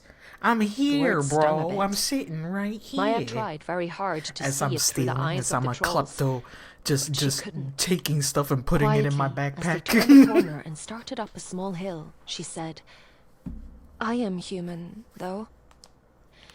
Inquiry stopped so suddenly that Maya almost ran into her back. She had to sidestep and nearly toppled into a bush, trying not to run into the troll woman who stood so still. It was like she wasn't breathing. What had she said? Was it the reminder that she was human? It wasn't like she could hide where she'd come from. Being human in this kingdom felt like uttering a dirty word. It felt as though she wasn't meant to say it in mixed company because the mere thought of humans made the troll's skin crawl. But it was the truth. Inquiry turned her head, eyeing her with sudden disgust. You would do well to never say that again. You're not a troll The wife. malice in her tone made every hair on Maya's body stand on end. I'm sorry for whatever I said, but I am human. It's hard not to say it when that's the truth. You are not a human any longer. You're a You troll are a wife. troll wife. Inquiry spat. This is We are the great. women I love who run that. this kingdom. We are the throbbing, bloody heart of Trollveggen. Every step we take, every word we say, it fuels our homeland. Our men are nothing without us. This mountain is nothing without us. We would never willingly allow a human to step foot on these hallowed grounds. You are a troll wife. You said the words and claimed them as your own. Never say that you are human again. Do you understand me? The words flowed over Maya. She wasn't sure what to think of them. Because, yes, she was the wife of a troll, but that didn't define who she was. I mean, it does now, Without baby. Ragnar, Woohoo, she was woohoo. still herself, and that was important to recognize. Inquiry started walking again, and Maya supposed she had no choice but to continue to follow the other woman. But now she wasn't sure where they were going. She didn't want to join this rather cult-like experience of being a troll wife above everything and anything. This cult-like experience. Leaves crunched under her feet. You know, that's one The way to breeze describe toyed with it. her hair. It was like the mountain itself was trying to Name, calm the troll nerves that wife, churned in her belly. troll wife, But nothing would get rid personality, of the troll wrongness that had wife. spread from Inquiry's words. Troll life is She troll was not wife. owned by any man. And she never would be. When Inquiry turned down another forest path, Maya couldn't help herself. I don't want to be a man's property. Back home, that's not what I she meant, refused though. every offer of marriage so I could keep my father's business as my own. You make it sound like being a troll wife is a gift. But if that gift comes only at the hand of a man, then I do not want it. Inquiry shook her head. You misunderstand my words, Firehair. He does not hold all the power in your relationship. You do. Using her arm, the troll swiped away a curtain of leaves that hung from a tree branch and revealed a glen beyond. It was filled with troll women. each one of them dotting the landscape like brightly colored flowers in a meadow. This is They had countless objects with matriarch. them. Even though they got a king, loom that we had haven't seen a carved out of king, the a tree in the queen far yet or right, anything like the that. plant had grown it just so that a troll wife could use it while sitting in the wife. grass. Other women were at a table, each of them carefully setting gemstones into complicated metal loops. There were others whispering enchantments into jewelry, armor, and weapons. A small stream ran through Where's the the center troll of it. queen, huh? Is Four he women another stood in the book? calm I sure waters, hope their he skirts is. tucked up in their waistband as they slowly moved their hands left and right. As I will Maya accept watched, that. a small ball of water rose between them and danced in the air with their movements. The air crackled with energy. She could feel it toying with the ends of her hair and suddenly singing in the piercings of her ears. Like the entire world lit up with power and energy just from her walking into the glen. Or like it had been here the entire time, and all that magic had been waiting for her to arrive. A troll wife is not bound to her husband, Inquiry said. You took your human ideals and you brought them here. That is why we do not welcome your kind. You hear my words and think I mean to bind you to him, but the stages of troll lives are different. A troll maiden hears the sound of the mountain. She wishes to join us in this glen, but she has not yet proven herself worthy of the ancient foundation of our world. Inquiry held out her hand for Maya to take, and she didn't hesitate to place her fingers in the much larger hand. She allowed the troll to draw her toward the women in the water as though in a trance. A troll wife knows what it is to have her magic bound to another, to feed off another's life essence, which means we can also spread that throughout the mountain. Oh, that's cool. We call her Mothir, the mother Talking of us about all. troll She is the mathematics mountain right that now. feeds our magic, and the one who teaches us how to use our powers and make them stronger. It does not matter if our husband has given us that power or not. He may die, and still the mountain soothes us. Inquiry pointed to the side, where Maya recognized Hulda among a group of older women. All the trolls were weaving in that corner, some of them sewing stunning jewel-toned fabrics into impressive gowns. The troll crones have gathered all the magic they can from this place. They do not have their husbands for the most part, but we have not forgotten the crones. They are still here. They still have access to all the Earth's magic, and they are an integral part in teaching all of us what they have learned. In doing so, we do not have to learn through the same hard ways that they did. So, when you call me a troll wife, she didn't know how to end the question, other than knowing the accusation she had made still stood strong in her mind. When I call you a troll wife, I mean the wife of the mountain. We mean the mother of magic that will grow and learn and develop here. We mean a troll. Inquiry cracked the last word off her tongue, harsh, and filling the word with so much emotion. You are no longer a human if you are here with us. You are a troll wife. Troll wife. You Troll are wife. one of us, Maya. And that was the first time she'd felt truly welcome here, as though she belonged with the trolls, rather than simply being the uncomfortable person in the room. Maya. You're not married to Even that though man. she was You're surrounded by married to this people big with old countless rock. skin colors and patterns and piercings. Trolls who should have made her terrified. Now This was the squat and first time in drop her it life like it's that hot. she had been given permission to be herself and be loved for it. I don't know that I fully understand, she said, looking down at the water at her feet and then up to the women practicing magic. But I would like to. That's all we can ask, Inquiry said. She placed a hand on her back and drew her toward the older troll woman. who were all working on many articles of clothing. Come with me. We'll get you clothing that doesn't have holes in it and that fits you far better than this bag he's placed you in. God. What I if he can't believe doesn't she's- want me to wear your clothing? It was something she was concerned about. Oh my Ragnar had God. made it very clear that he wasn't interested in her as a wife back then, and frankly, they were so new to each other that it was hard to believe he had changed his mind. Inkery raised a dark brow. Then he can rot. He mingled his blood with you, which means you are ours as much as you are his. And we take care of our own. The way he's not been doing Chapter it because 24. he's afraid he'll just Ragnar. accidentally trip on that pussy, you know? He'll be Ragnar like, "Oops, returned I home, tripped. dripping in Oh, the no, blood I of tripped Maya's again. people, Oh, no." riding in higher vengeance. He had made them suffer. He had watched as countless human men begged him for mercy, and he had given them none.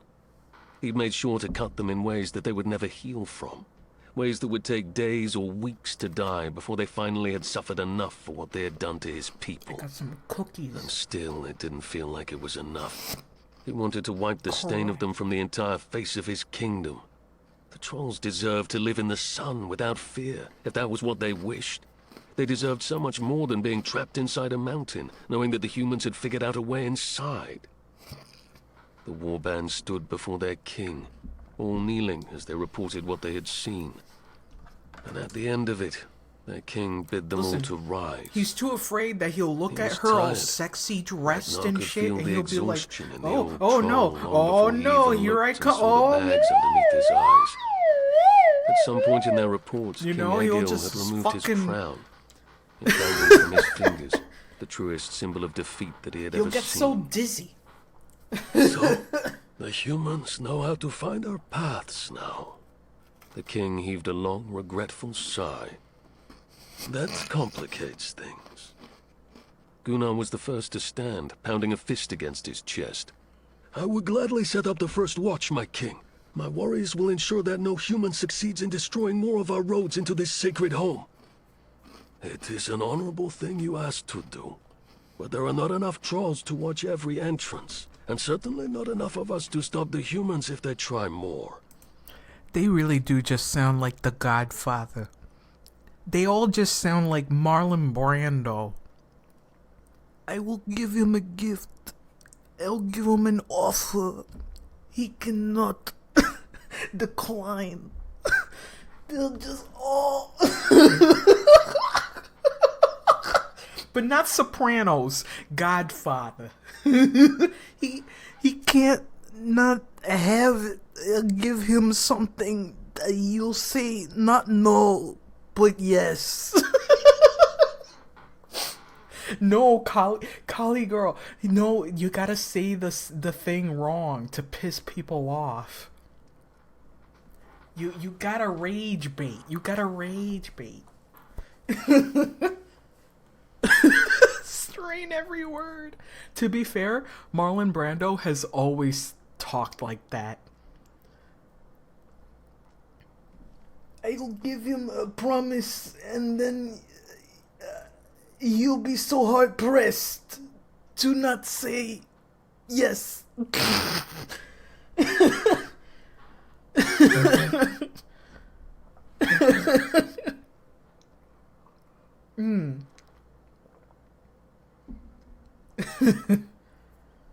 Oh my god.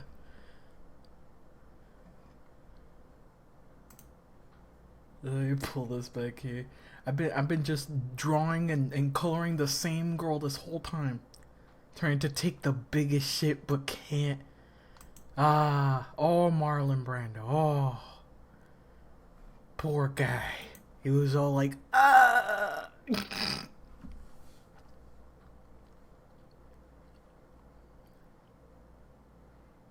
let me pull this back.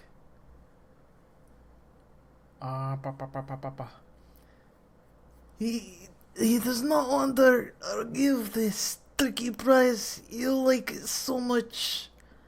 He'll refuse to say no, and then he'd say yes, but then not realizing mistake, and they'll be polite and das vidanya.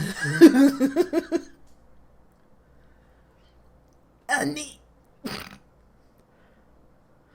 He died on the toilet too? Oh, I don't fucking know, actually. I have no idea how Marlon Brando fucking...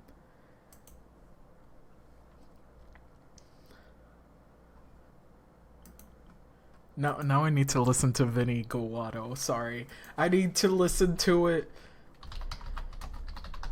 I need his Watto voice.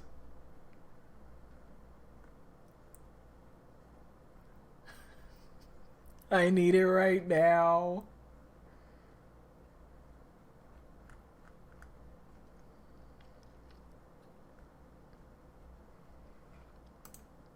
Wait, what is this? Okay, Vinny. Oh my I God. hope you're ready for this. I'm not sure I am. Oh God. Oh my God. No, no, no, no, no. It's I'd the like song. to be myself again. Oh my God. He's singing his song. Can I finally be Why this one? myself again? Why this Oh, one? yeah. Don't need a reason to find. I can't watch it. Yeah, I can't watch it. Oh my God. wait, sorry. I can't move it. So that I couldn't move it. that is fucking insane. That's his song. I'm gonna finish watching it. Just give me a minute. Let me process what's happening here. So this is original Watto voice actor, and his name is Andy Seacombe. I thought it was just gonna be a message. Like, yes, you know, Vinny, why do you keep doing my voice, you know? I believe Hexen paid for this cameo. How dare you? And before we finish that, and I die. That's his song. Johnny said to watch this too. Someone in chat said you seriously need to implement your VA talent into your real music, bro. Bro. Oh my God. I actually do like that song. Do you want It's good. Watto to sing my songs? Is Oh what my you're trying God. to say? I did say that, didn't I? Beginning to feel myself again. Leaving the memory behind. I hope it was worth it. I hope this guy got paid well for this. Finally be myself again. Auf Wiedersehen.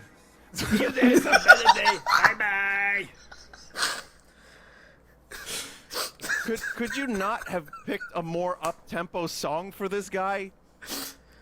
You know, like, I feel like a Watto bomb blowing me out of my mind. So thank you for that. You actually have killed me. That's good. I'm gonna go ahead right now, and I'm gonna just take a moment. And I didn't know that this guy was actually doing Watto requests. So great, wonderful. Someone just said, "Oh no, Watto is depressed. What must I do?" Oh my God. That's great.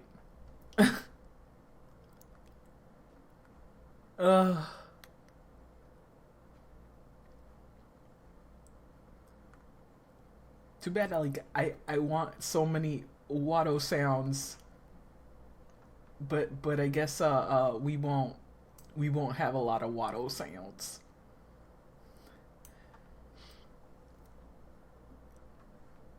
By the way, he started playing the Enna Dream Barbecue game, and when I heard the Dracula, I was like, oh, that sounds kind of like Vinny. And he's like, ah, yeah, I voiced that. And I'm like, oh, well, shit. He should have done this song. What song? Let me see. Oh my God. Yes.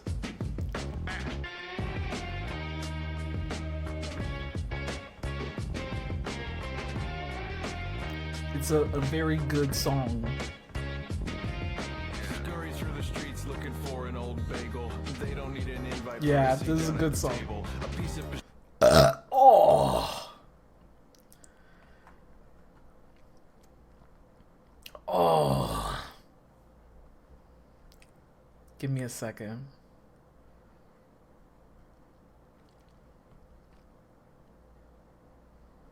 Watto stuck in a little box?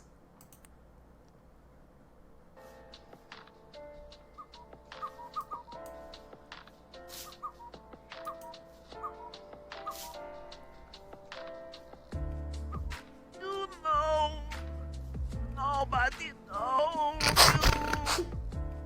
Who your real father was. You know, and nobody told you. Who your real father. Andy, I'm stuck in a little box.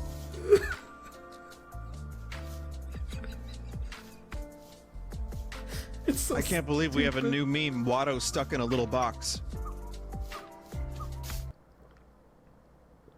Oh, God. It really is just constipation. Constipation, the meme.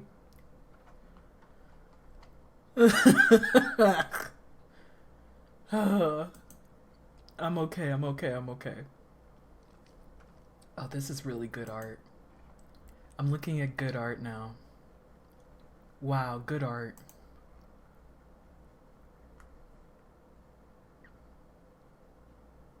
Music to study and chill to. Correct.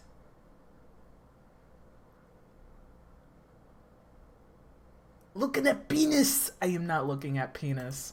I'm looking at legitimately good art that is not involving a penis. Listen. Do you see penis in here? No, you don't. You just see really good art, really good freaking color blocking and shapes here. We got good shapes. Look at those shapes. Those are good fucking shapes, bro. Though I will say, a little earlier when I was scrolling through my feed, I did see a lot of penis. That is true. That is true. Sometimes I'll see a little bit of this, you know, some bulgerones.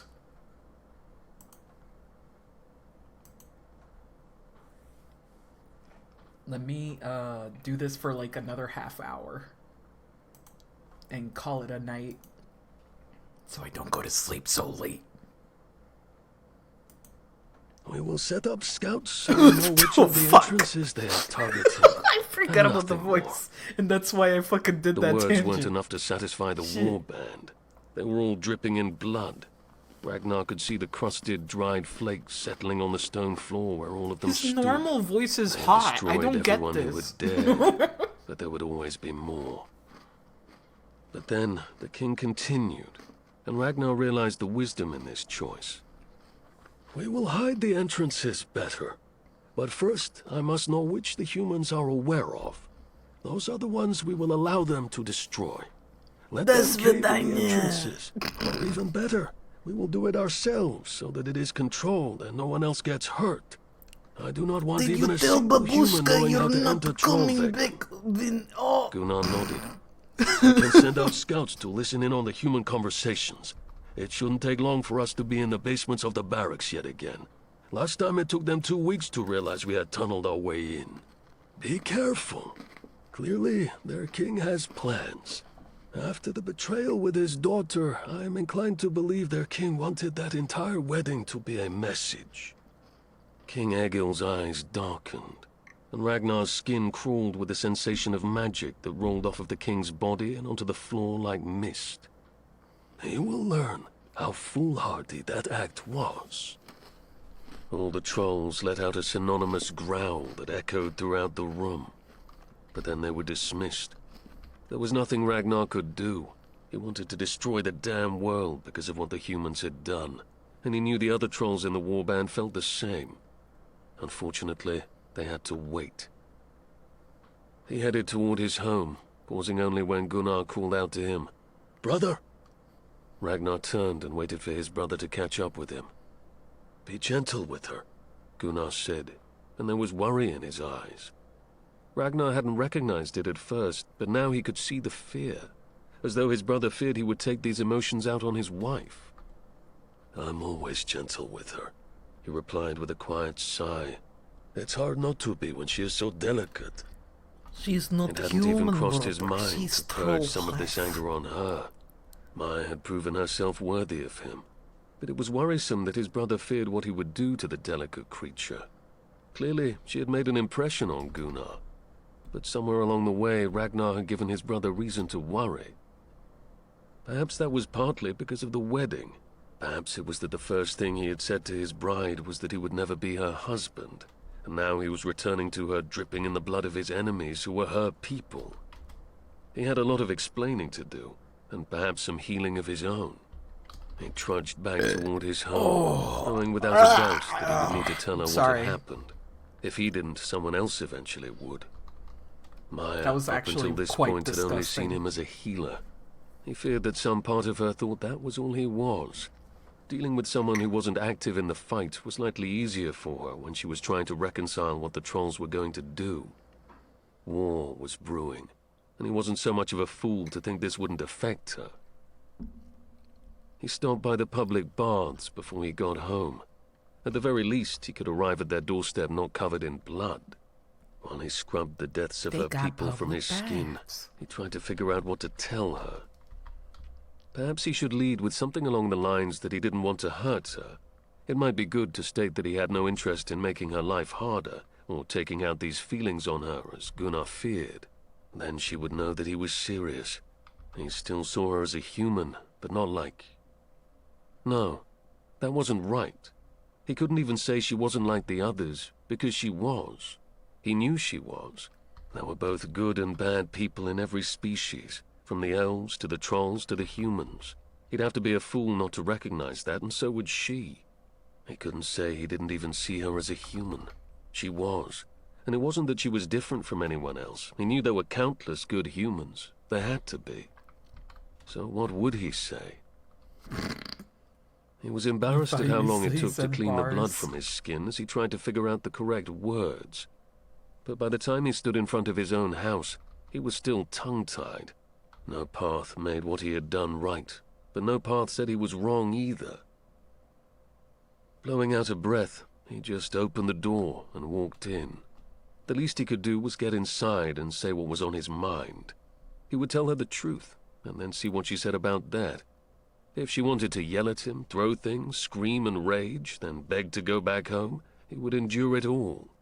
She deserved that. He walked into the parlor and furrowed his brow in confusion. He'd expected there to be far more rubble in here, considering the state it had been in yesterday.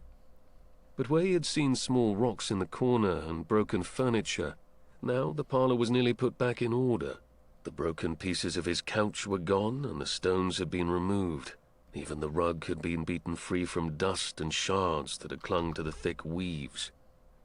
A clanking noise in the kitchen caught his attention. He hadn't expected her to cook, not when there were plenty of other trolls that enjoyed cooking and were readily happy to trade services for cooking. At least then he didn't have to do it. He walked through the doorway and froze at the vision before him. She wore traditional troll garb, although it was modest for his people. The dress was sewn to look like dragon scales. The pinched green fabric created triangles up and down the tightened bodice, and then disappeared into the skirt that clung to her broad hips and strong glutes. Her arms were bare, a dusting of freckles covering the sun-kissed skin that was just now starting to become less red and more of a tanned burnish. Her hair was swept back from her features, the long sway of the tail at the top of her head moving as she fairly flew throughout the entirety of the kitchen. The air smelled strongly of rosemary and freshly baked bread. He could see a few loaves of it were already out, and he suspected there were plenty more of them in the oven if the entire room smelled like this. But all of his attention was on her, on the graceful sway of her hips as she turned toward his massive oven and pulled more bread out of the heat there, on the freckles that he desperately wanted to lick. and the way her hair swayed so temptingly at the middle of her back, pointing where he could loosen that dress and rip it off of her. He reached above his head, bracing his arm on the doorframe just so that he didn't fly at her and devour her whole. Maya finally noticed him and nearly dropped the bread in her hands. Oh, Ragnar, I didn't hear you return. I'm quiet. Clearly, she replied, her gaze on him like he was about to pounce on her at any moment. Maybe she could see it in his eyes. His claws dug into the stone. Why are you making so much bread? She set the bread on the counter next to the row of them that were already waiting. Inquiry said there were a lot of families that were affected by the cave-in, so I wanted to make sure that everyone had a chance to eat. Well, it's the least I could do. You've already helped me enough, Maya. She blinked. Why wouldn't I do more? People need help, I'm able to give it. He wanted to say that many weren't willing to give that help, but there were no words on his tongue, only need. He barreled across the room like a man possessed, grabbing her by the waist and setting her on top of the counter next to all the bread. Ragnar, she said, her hand slapping on the stone behind her as she stared at him in surprise. He stood between her spread legs, drinking in the sight of her in the garb of the trolls, and he couldn't help himself. He palmed the back of her neck and kissed her. Ragnar had no idea how to kiss a human. With trolls, there were only certain angles that worked, mostly because of their tusks, and no one wanted to crack those together. But with a human, kissing was all soft skin and warm, pliant lips. Maya melted into him, just like she had last night. Her arms wrapped around his neck, her back arching to press her chest against him. Kissing her felt like the entire world ceased to be, like he could only focus on the way her lips moved beneath his, and the way she let out a little gasp when he caught her lower lip and gently bit it. She pulled back after that, breathing hard and staring at his tusks with curious intent. You'll be careful with those. Wasn't I careful before? Ragnar rasped, heat flooding through his body at the memory of the last time he tasted her. I don't remember you complaining the last time, wife. Oh, you mean to...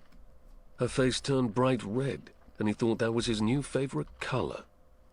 The deep blush that spread across her face, down her neck, and all the way down her chest was so lovely because he knew exactly what it meant. You're good. He fell to his knees before her, the countertop putting her at the perfect height for him to glide the fabric of her skirt over her thighs.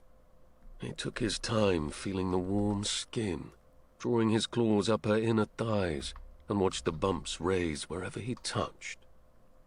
I have missed your taste, wife, he murmured, rubbing his tusks just beside her knee and starting a slow journey upward. You just... She shuddered as he pressed a wet kiss to her skin. You just did this. You think once is enough? I would think once every other week. Has the day even passed by? You guys talk like weeks have passed, but I using that guess movement not. to control her body and splay her out for his pleasure. And gods, she was beautiful. All smooth skin and freckles leading to a small thatch of hair that hid all the world's treasures from his gaze. He would beg her if she wanted him to. And as he stared up her body, at her red face and strangely flustered expression, he had a feeling that was exactly what she needed right now. Weekly isn't enough. Daily is hardly enough. I will never stop wanting to taste you. That's... She whispered, her cheeks going even redder. His claws flexed against her hips. Please, wife, let me taste you. Something flared in her eyes. It was like he could see another being awaken underneath her skin, suddenly discovering a desire that she hadn't realized she had. A desire that she wished to feed. Maya licked her lips, and he watched that pretty pink tongue dart out. He wanted that tongue in his mouth, on his body, teasing his cock. He wanted to know what she could do with it. We are and more here, so, he wanted to know what hoping would to please see her when what she kind of used it. piercing you got. Again, she whispered, as though the word felt foreign on her tongue.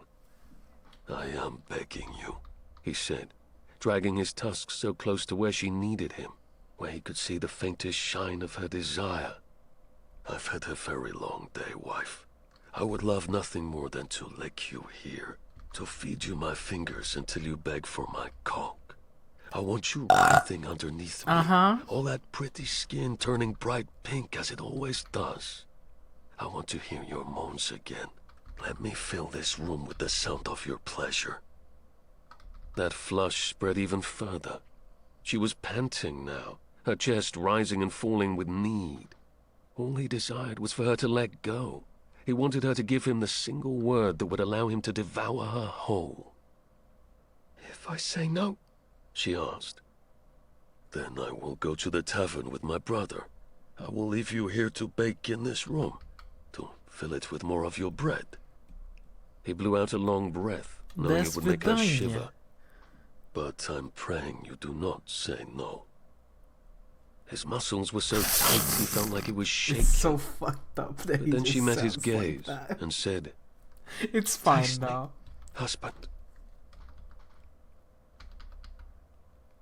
Chapter 25. Maya. Maya had no idea what had come over her. She wasn't this wanton woman laid out on a counter with her legs spread wide and a monstrous being kneeling between them. Let's not even start. When she looked down her body and saw those strange Get eyes tasted. and the tusks dragged against her skin, all she could think about was that she could be the wild and wicked thing that lived inside of her. All she had to do was ask him. To beg, as he wanted her to do. But it was more than that. Can we know what kind of piercing, please? The other troll wives had impressed upon her that troll men worshipped their wives. They were guided by a feminine hand, and in that way, she had to be the woman he needed her to be. If she wanted this to happen, then all she had to do was say so. If she didn't, she was still in control. She'd never been in control of anything her entire life. Pussy worship. Everyone had looked at her as this weak-willed woman who needed to be ordered around, pushed towards so much that she didn't want to do, We've and been had to here. be protected by a man been here because for she certainly hours. couldn't do it herself. That was not what the trolls thought. They looked at women as capable, influential, and knowledgeable creatures who had use in a society. That freedom bloomed inside of Maya's chest. Great. Anyway, it gave her the there are confidence important to tell things him like to piercings taste her, to know about. because that was what she wanted. I really The wish low writers groan knew that that echoed we out of can his think chest these things for made her feel ourselves. powerful. She held the reins of this troll between her thighs. All she had to do was tug at them, and suddenly, he was hers. Overwhelmed, needy, he'd been begging her for a taste, and now, as his tongue slid up between her thighs, all she could think was yeah, that okay, finally we already she would understand that get this what is she a wanted. bit of a He flicked his matriarchy, tongue over her fucking clit. meritocracy Emotions you so got going light, on in here. she We could know. barely feel it until he was circling it just with the tip. She couldn't breathe with the pleasure that coursed through her body. Right. Sings of it moved up her Read it form, again, lighting Joey. in her chest as every muscle tightened at the sensation. I've been waiting for this moment, he snarled against her skin as he drew back. She almost complained when his fingers replaced his mouth. Those broad, blunt fingertips were so much larger than she remembered. It was like a monster traced her seam. A feather-light touch moving down her folds, parting her for his gaze. She was likely red-faced and panting as she watched him, but Maya found she couldn't draw her eyes away from what he was doing to her. Being touched like this, it was more than she could survive. She was certain of it, because he used both of his thumbs, spreading her ever wider and nudging her legs ever farther apart. Okay, I'm taking The notes. breath in her lungs grew thin, like there just wasn't enough air in the room. And then he descended upon her. He feasted, his tongue lapping before suddenly plunging When are you into her saying- depths. I need to know about She the arched, cockaloid. her gaze flying up to the stone ceiling, like that would provide gonna some go kind to of sleep answer for soon what and was not being know. done to her. every nerve oh ending my in God. her body coiled tighter, searching for something impossible and something she simply could not understand. That's great, sweetie. One massive clawed hand trailed up her body. His hand grasped her breast, molding it into his palm, before using those claws to pinch her nipple until sparks danced down her body. And then he stopped everything and made her look back down her body at him. All she could see were her heaving breasts and the need in his eyes. "I told you that I would wait to fill you until you begged," he murmured. "You've earned it, fire hair." Earned? What? She watched, breathless still, as he lifted his free hand to his mouth. With a sharp snap of those jaws, tusks flashing in the light of the kitchen, he bit off 2 of his claws. The middle finger and the Ow. ring finger. It took so little for him to break them, but the sound of the snapping claw filled the room. With his gaze holding hers prisoner, he slowly sank that thick middle finger into her. She couldn't look away from that heated gaze, even as she clenched around him. I think I like brown hair more. Even his finger felt massive. She felt her body trying to adjust to him, strange as it was to think that it was only his finger. But when he'd gone as far as he could, he ground the heel of his palm against her clit, and suddenly she felt another rush of passion flooding through her. "Look how well you take me," he muttered. And then his gaze released her because he was staring I'm down very at upset where they were connected. and we're still An not expression seeing of any awe dingle. on his face. So tight. By all the gods, fire hair, you're so fucking tight. Maybe that was a problem, but she didn't care right now. All she wanted was for him to move. She rocked her hips, a slight keening cry moving through her throat. Maya needed him to move. She needed the friction that would give her that bright, sparkling release, unlike anything else in this world. She needed... He hushed her, a low chuckle reverberating through his chest. "Easy. I'll take care of you." And then he pulled his finger out, only to plunge it back inside of her. Hard. So hard she rocked on the table, throwing her head back as blistering Okay, pleasure Jesus. set her body alight. He moved like a man possessed, each thrust of his fingers so brutal that she was nearly crying. Everything in her coiled, tensed, certain that she would fall apart. Every muscle in her body coiled tighter, seizing up until she hammer it came. home. She stopped breathing, unable to even do that as she focused on the tight coil of her No, I body don't have it here. and the sudden It's probably release in the of all closet. the pressure. He rode her through it. He's Every freaking single just movement sending more jackhammering that pleasure thing. sparking until there was no more burning pressure or But shifting I would like to know across what the kind of table. piercings, sir. There was only the light trace of his fingers again, drifting around her clit, until she was panting again. No longer crying out with every heart trust, she was still panting with need until she looked at him again.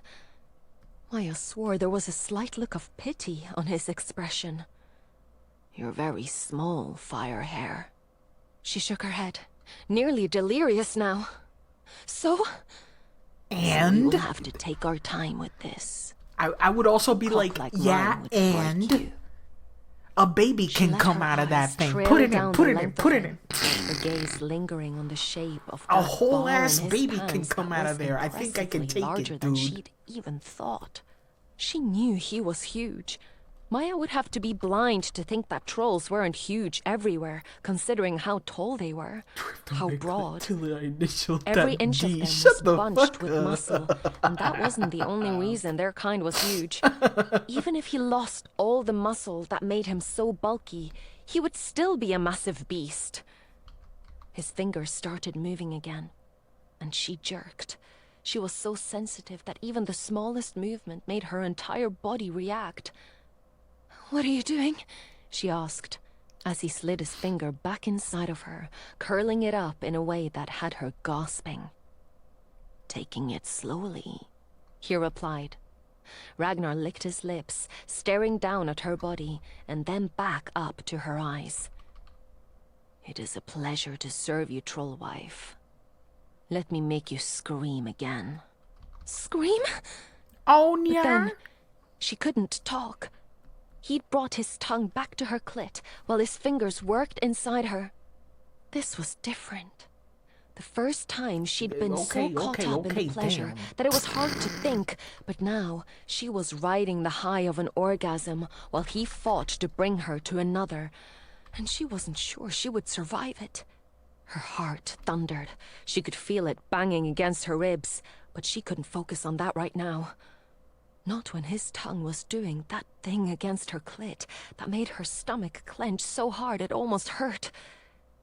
He was circling, then flicking, circling again. All of it was too much. She was going to come too fast. It was too soon. Oh, I see. Maya Hello rode there. the edge of pain. Or at least she thought she did. Until he drew his finger back I am and there shameless. was suddenly a burn. A second finger. A He second was trying to finger. put both his fingers inside of her. There are two flexed two her stomach, fingers. drawing There herself was up just to look one down at him finger. in There shock. are two. I can't. Maya arched when he sucked on her clit so hard that she nearly came right then and there. Count Everything them, seemed brother. to freeze.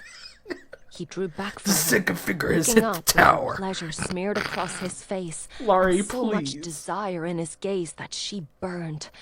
He Can we looked go like a for predator, 4, please? like a creature who had been caught in the Hi, midst this of is feeding, not and she the was best. the foolish one who Wait, had wait, disturbed wait. him. What do you mean this is not the best first impression? This is only the best. Top tier. On the first echelon. Number 1. Autocorrect? Oh, you meant it was the... Aha. I knew it. I knew you were incorrect. Not on purpose. Uh-huh. Mm-hmm. Took longer than I thought. Hope she splashes. Listen, I'm waiting for the cock piercings that we were promised. We were promised these cock piercings since chapter 10 or some shit. And we haven't had any word about what they are. I'm about to go to the book and put cock piercing and just see, you know, spoiler-owns myself, because where is my fucking dick sounder? I have my kazoo right here. But where is my fucking boinger? Where is it? ¿Dónde está? ¿Dónde se escondió? Where the fuck is my thingy? I found it. I found it. My dick sound. Not dick sound. As in... That's what I was looking for, goddammit.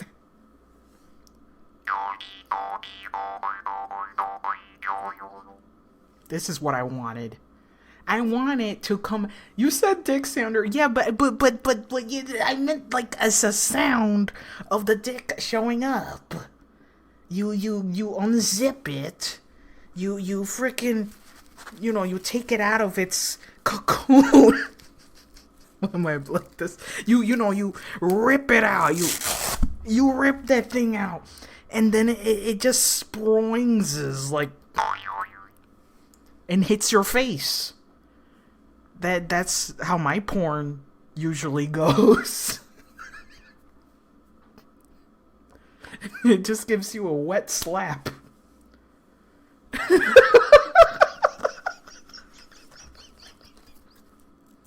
You've seen my drawings.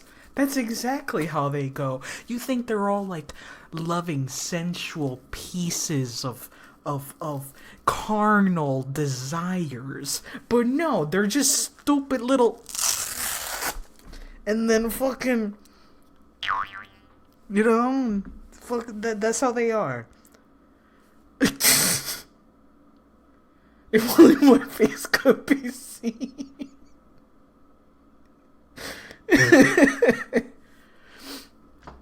Ooh, I have a face roller.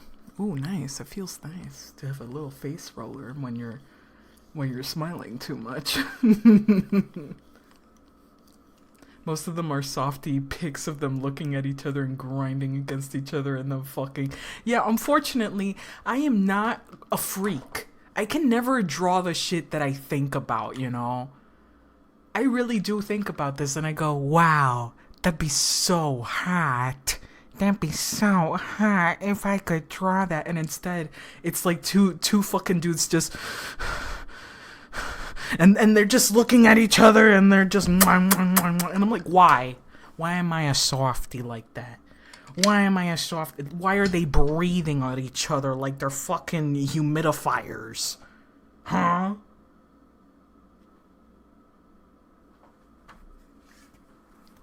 Unbelievable. This is trash. I am nothing like my porn, dude. I wish I was nastier and grosser. And then I just draw the most beautiful lovemaking of all time. The most fucking gentle ass lovemaking. Not sex. Not fucking lovemaking. It pisses me off. And then you'll find like the most fucked up hentai artist ever, and they're actually like they really want to make that sensual lovemaking scene, and they can't. They just keep drawing like balloon tits squirting milk all over the place. I don't know, I remember that Rocky drawing. That's probably the nastiest I've done. And it's still not nasty enough. It's still not nasty enough, bro.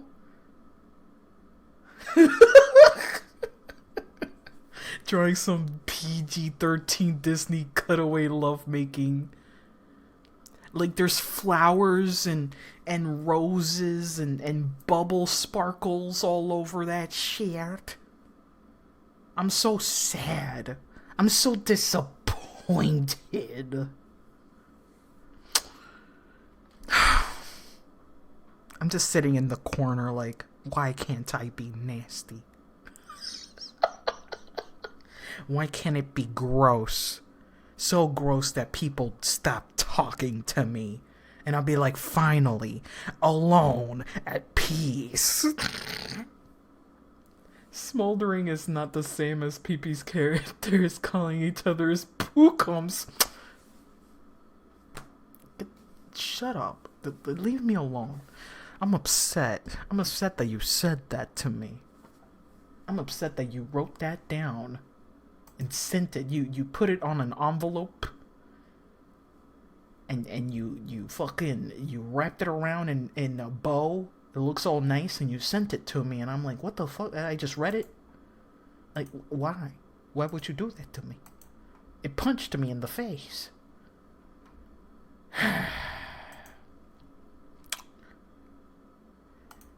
Like, I wish I could draw sex like in Shutline. I love the sex scenes in Shutline. The manhwa. And I can never do it like that. It pisses me off. Those two are fucking. They're just fucking. They're raw dogging. And me, I'm like, wow, they're so soft and gentle and sweet. I hate everything.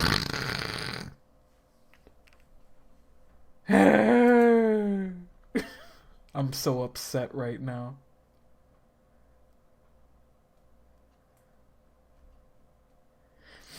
Pee-Pee's gonna stay up till 11 because we ain't finding out about his dick. Oh, you're right. You're right. I mean, I don't expect to.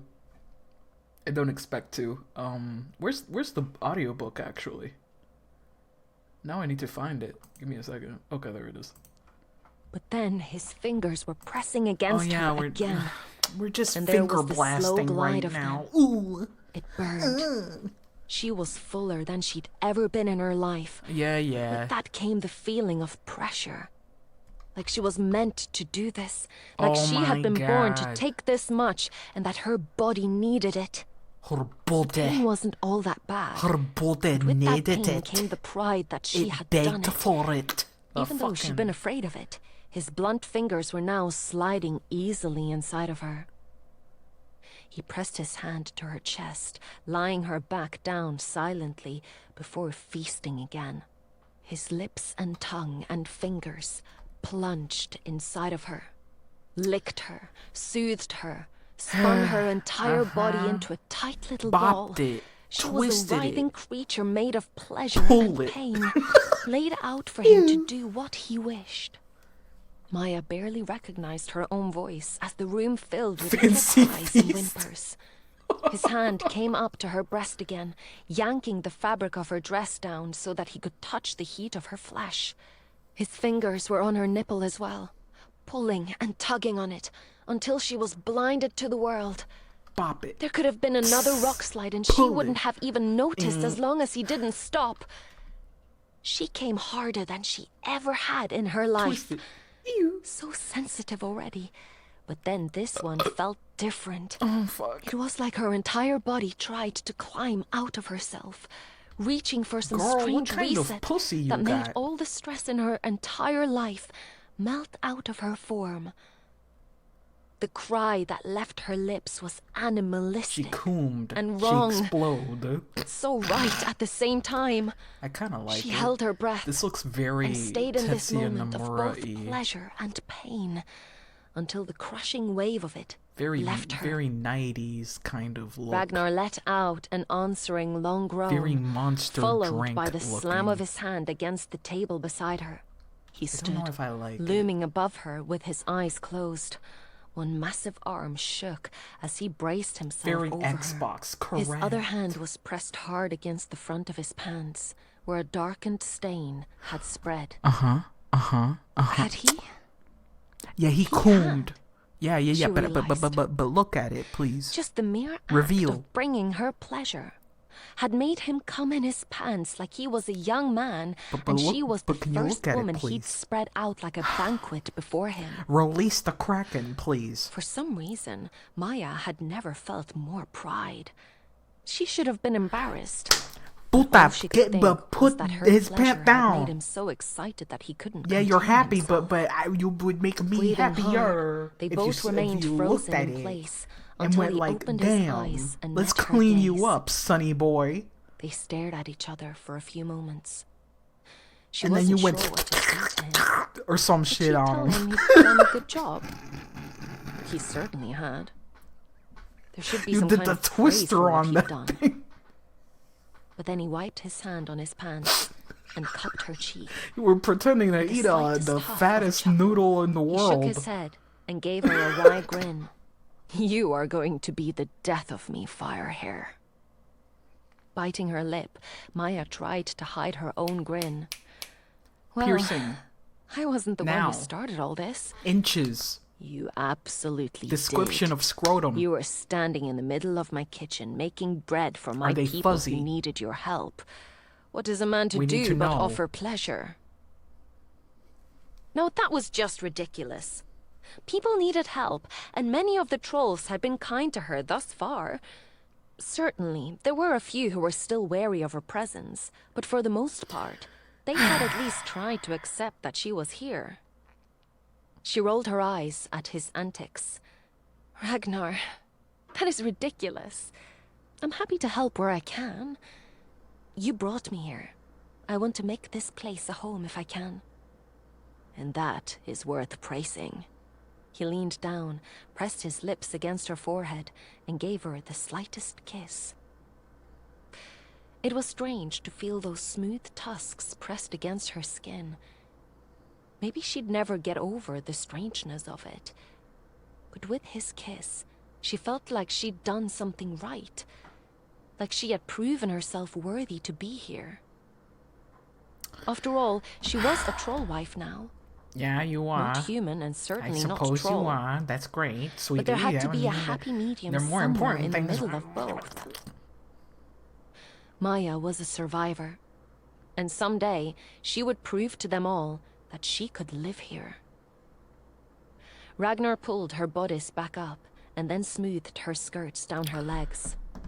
I'm off to wash. You keep baking, Firehair. Let's hope your bread doesn't taste like ash.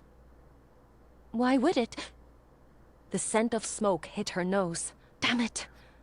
You could have warned me it was burning. He laughed as he disappeared down the hall. But the sound of his happiness filled her with hope. Maybe it wouldn't be so bad to be here after all. Chapter 26. Oh, hello, Ragnar. Will. Yeah, Something has to be done. The massive troll general slammed his fist down on the table, and the sound of it echoed throughout the room. I fucking Gorm get had over been the a general water for many voice. years now, and he was one of the greatest of their fighters. His already reddish skin was burnished with anger as he stared at the rest of the trolls around the table. You can't do this. We cannot allow them to kill our people without retribution. This was an act of war. Gunnar pinched his nose where he was slumped beside Ragnar. The two of them were very my God, uninterested why do you have to in make it accusations like that? and ridiculous attempts at fear-mongering. The entire war room had been filled with blustering and anger, but no actual solutions. They'd been stuck in here for hours on end. The king even looked exhausted. All of their colors were getting a little too vivid, and everyone with an ounce of animal blood in them was foaming at the mouth. Ragnar had seen far too many of the trolls around the table wiping their tusks free from the frothy substance, a dead giveaway that too many of them wanted to fight. If they weren't released soon, they would all fly at each other's throats. Ragnar leaned forward, trying to keep his voice calm and sound of reason. We hunted down the band of humans who attacked us. They all suffered before they died. That has to be enough of a warning sent to the humans that we retaliate if they continue to collapse our tunnels. Humans are stupid, Gorm spat. They do not know their own limitations. They fight us as though they believe they can win, and as such, that means they will not stop. Bodil, another war general who had spent her entire life fighting humans, leaned back in her chair and crossed her arms over her chest. That is the truth.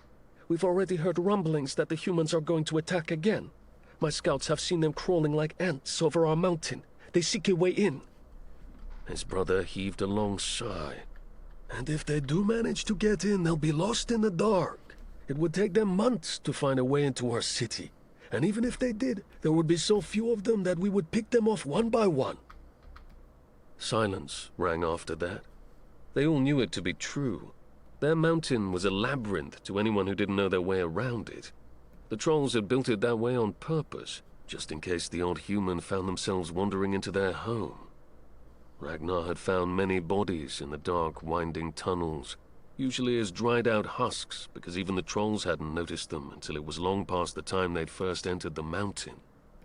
But then Gorm shook his head. We cannot risk it. If they send too many people, then they'll be able to find us. What would we do if a human discovered one of our children before we found them? You know the little ones play in the streams at the edge of the forest. If they're found by a human first, what do you think their kind will do? Should we teach our children to be afraid in their own home? They all froze as their king cleared his throat.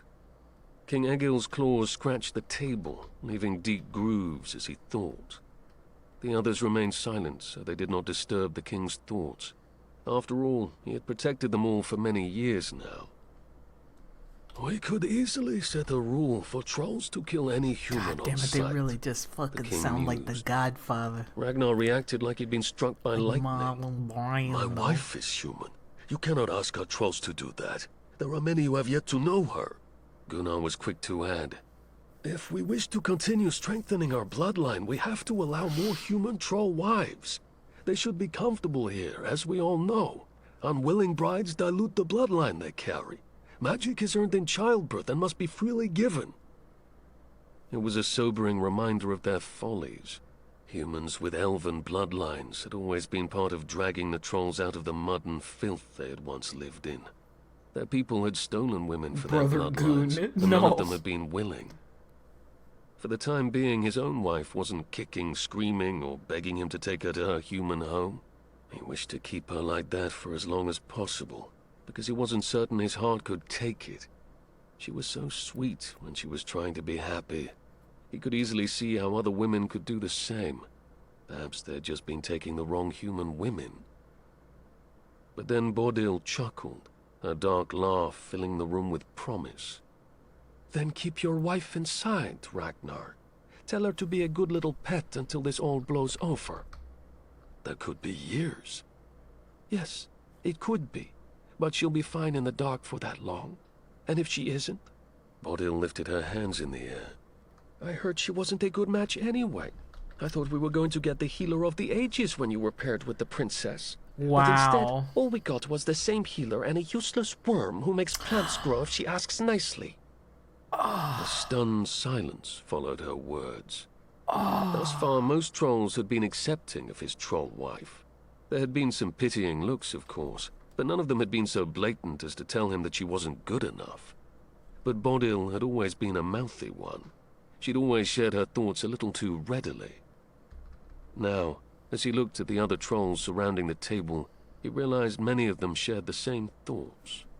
They looked away from his pointed stare, ignoring the words that had been said. The right Perhaps some of them struggled with trying to think of something to change the subject, but it was out on the table now. "Is that how you all feel?" he asked, suddenly outraged that his own people would be so callous. No one at the table would look at him. Not the king, not Gorm, and certainly not his own brother, which somehow enraged him even more than the rest. "Gunnar," he asked, making sure that he pointed out his own kin. "You feel the same way? It's not forever, Ragnar. It is forever. And you know that. The humans will not stop fighting us. Their king tricked us, used us to send a message that he would never let his daughter or her magic be tainted by animals. You know this as well as I." He caught every one of their gazes. "She is my troll wife. You all know that I am bound to do what I can to take care of her, to ensure she lives her life to the fullest. You're asking me to lock her away in a tomb?" Bodil snorted. Our home is not a tomb. You can walk with her to the streets with a leash if that is what you desire to do. She turned to the king. Wow. We should lock our people in as well. The humans are growing bold, and it would only be dangerous to allow trolls free access to the outside, at least until the passes are secured and closed off. Were they now going to continue like his problem was a non-issue? Ragnar interrupted the conversation. "I have no interest in binding any woman to me. Besides, you know as well as I she has to get out into the sun." The others had the nerve to look like his interruption was bothersome. Gorm was the first to reply, his deep rumbling voice stating, "Why is that a problem for us? If she dies, she dies." Wow! Excuse me, he snarled. The king sighed. "Ragnar, we all hoped for a better match for you. We've seen you struggle with the human woman as well. If she died, it would not be the end of your line. There would be another to come, and I would not allow you to remain without a wife for long." He saw red. All of these people saw her as disposable. Or even worse, they saw her as a creature so far beneath them that her death wasn't a bother. They just pair him off with another, without ever asking if that was what he wanted. At least his brother appeared disturbed as well. Gunnar shifted uncomfortably. "My king, I will happily bring her to the sun if Ragnar cannot be spared to do so. She does not need to die for this plan to work." "That creature was a mistake," the king said, his voice low and grumbling. "She should never have been brought here. I have no interest in fostering or feeding mistakes. Get rid of her in whatever way you have to. But I thought a slow death would be more kind than asking one of ours to kill her." Ragnar stood. His chair screeched on the floor, a battle cry of its own as every single troll surrounding the table stared at him in shock. "If you try to lay a single claw on her head, I will take her and leave. You can heal your own trolls. She is my troll wife, and the mere threat of harming her is its own act of war. You know that as well as I do, High King." The king did not flinch. He just chuckled, knowing that Ragnar would never make good on that threat. You will do no such thing. If I have to tie you down and force you to use your magic, I will. But we both know that your power binds you to us just as your honor binds you to her. So this is the kindness of trolls, Ragnar hissed. We have not changed so much from our ancestors, then. The others stared at him, but Gorm was the one to laugh. Animals? You think you are so far from the tiger, boy? Look at you all flared up and ready to fight on her behalf. Ragnar gave him a cold glare. I speak of the elves, General. Heartless monsters who would stop at nothing to gain more power for themselves. Clearly, those bloodlines are still strong within us. We have fallen far to be so willing to follow in their footsteps. Snarling, he left the war room. There was no place for him if they were going to talk about his future and his troll wife as though he had no say in it. He couldn't stand to hear them talk about her like she was beneath them either. Maya had proven to him that she was kind-hearted. She hadn't complained once, not even when she had spoken of her home and how much she missed it. When she had begged him to bring her back, and when he denied her the right to do so, she had taken that with grace and moved forward. She was as much a warrior as any of them, and she deserved to be treated as such. Ragnar! His brother's voice rang out in the hall. Stop! I have no interest in talking with them or with you, brother. I'll talk sense into them. They're angry and suffering. You can't hold that against them. I can and I will, he snarled. They have no care for me or mine. Why should I suffer to hear their opinions when you and I both know they would strangle her in her sleep if they were given the chance? Gunnar rushed ahead of him, slamming his hands on Ragnar's chest and throwing him back. They both stared at each other for a moment. The violence in Gunnar's touch was enough to set them both off, but Ragnar feared what would happen if he fought his brother. He wasn't certain they would ever come back from this moment. Then they both lunged. Tusks locking, they grappled. But they were brothers, and they had fought like this many times. If there was anyone who could best him, it was Gunnar. But the same could be said for Ragnar. They knew each other's weaknesses. And as they pushed, shoved, punched at each other's ribs, they knew what to do to avoid every attack or make it hurt when one of them made a mistake. Gunnar managed a strike that hit Ragnar's chest hard enough to knock the wind out of him. It silenced the growls coming from his throat long enough for Gunnar to shout, "You cared little for her only moments ago. Piercings, what changed? bro? She's my troll wife, mine. We're bound to protect each other until the very end. I was just enjoying the politics. This is magic binding you to her." Gunnar grunted as Ragnar's fist hit his belly. "This is more than that. Blind loyalty isn't like you. She's earning my loyalty. Then tell them that." Ragnar wriggled free from his brother's grip, slithering out of his brawny arms and unlocking their tusks with a harsh click that made his very skull ache as the tips of their tusks scraped against each other. Ow! Shaking his head to clear the pain, he staggered away from his brother. "They won't listen. You know it as well as I." They stared at each other yet again. Both of their shoulders heaved with breath and their eyes widened in shock. Ragnar didn't know what to say to his kid, and Gunnar likely didn't understand the change that had overcome his brother, who hated humans just as much as every other troll. I like my new snake girl. Ragnar held out his shaking hand, I might change her trying to make more. his brother see. "She is no longer human," he said, his tones pleading. "She is a troll wife. The moment I accepted her, the moment our blood mingled, she became a troll wife." Gunnar shook his head. "They'll never see her that way. Others do. Kinder trolls. Trolls who have never found a body buried in rubble or seen the remains of a child after the humans have found it in the forests. They've never seen the suffering her people have caused." His mind was so twisted, so wrong now that he knew her, because his first thought flew from his lips. "But my wife has never seen the bodies we left in the forest. She's never seen how we hung them from the trees, their skin flayed from the corpses to look like wings. Should we assume she would hate us if she knew that truth?" Gunnar's jaw dropped open before he snapped it shut. "Do you hear yourself? We gave them the justice they deserved for what they did." And yet... I like Ragnar this a turned lot. away from his brother, his mind running wild with all the wrong and the right that filled it. But he knew, deep in his gut, that what he said was true. He just didn't know how to live with those thoughts. Chapter 27. Maya. But I don't know. I think the humans here The market are, was are lovely still on days way like worse. this. Maya was used to the human markets, which had their own level of charm. The village near the castle was always full of vendors on any day of the week. This is But definitely usually, one of the those better vendors ones. had Like, recognizable. the author is definitely trying to build a world. And I appreciate that. I'm going to pause it right here because it's late.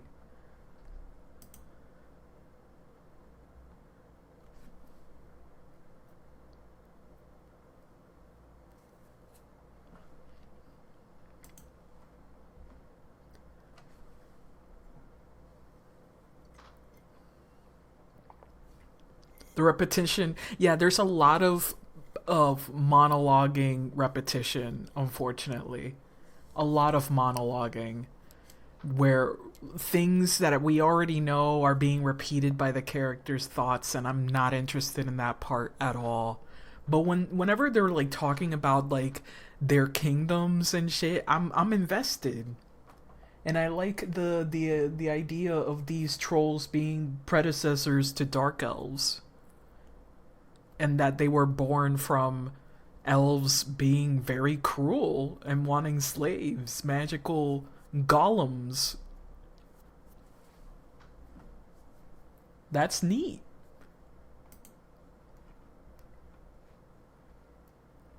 I sort of want that sort of thing in my own stuff where everybody can just become something.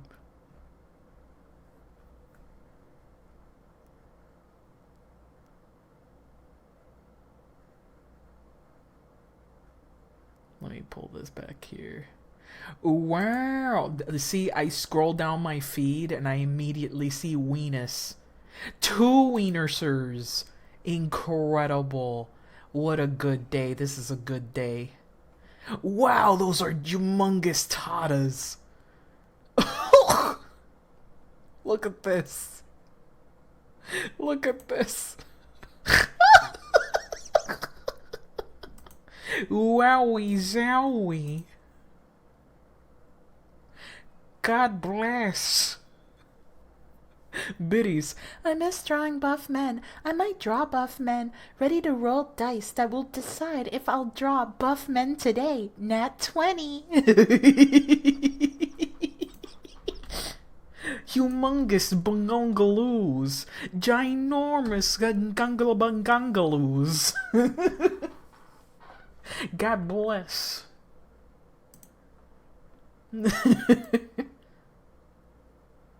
Wow. Wow. Cool art. Cool art. I'm taking a risk doing this. Got some Nikki stuff in here. That's neat. Got some. Ooh, cute.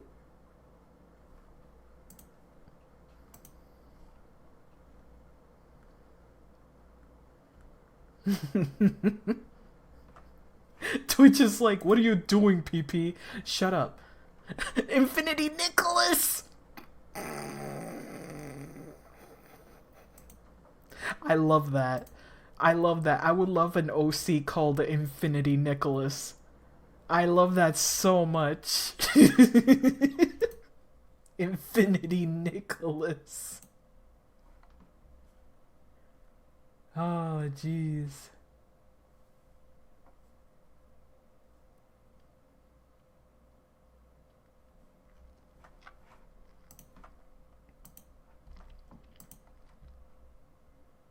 Okay. Let me post around here. I don't know what to do about her marking. I kind of want it to be it's a different color. And like, I don't know if I want green, and more green. I think I want it to be like rust or something, so it stands out more.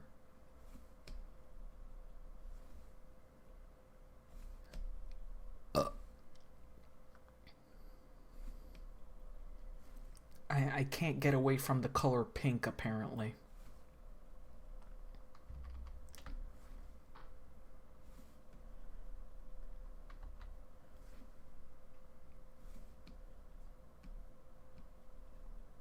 I don't know. Because if I'm gonna change the color here, I'm probably gonna change the eye spots. Yeah, I gotta also go. That's what I've been saying. Good night, bye. I'm trying to figure this color out, but I might just leave it like that. That makes me kind of sad.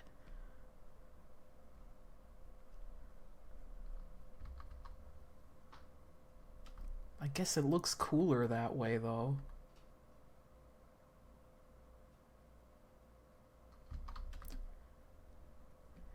I sure drew a lot of girls this weekend. Small but big titty girls. Tall but big titty girls. I sure drew big titty this time. I sure drew a lot of titty. Draw more girls. I'm kind of yearning for the men. I yearn for man. I'm unfortunately a male yearner. A yearner for males. I would like more men. More men, please. I think I want to erase this part here. I don't really like the design there.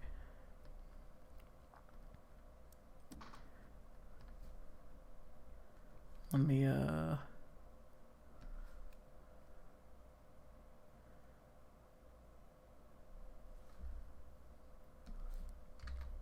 there we go.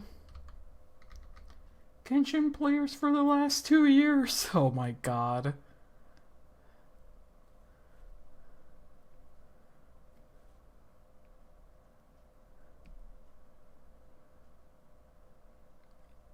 Okay.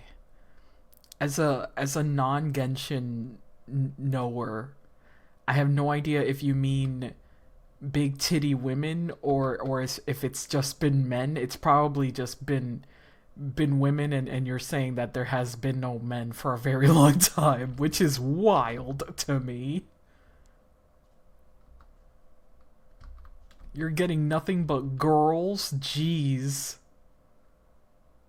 There's a man drought? God damn.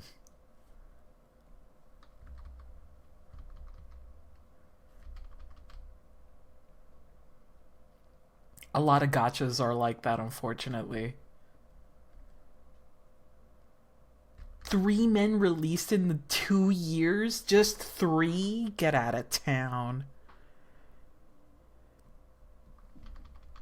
The way I would be starving like a madman, I'd be begging and going, you know, dick and balls, please, dick and balls. Wuthering Waves, I think we only have like 2 or 3 male characters. Jesus, isn't that a little newer though? I mean, that's no excuse to be quite honest, but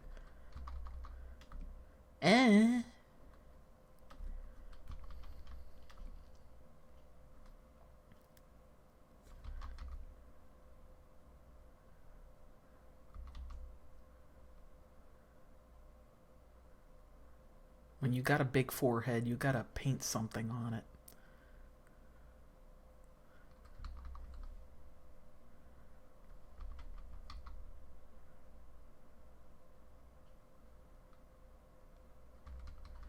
I don't know exactly what I want on it, though.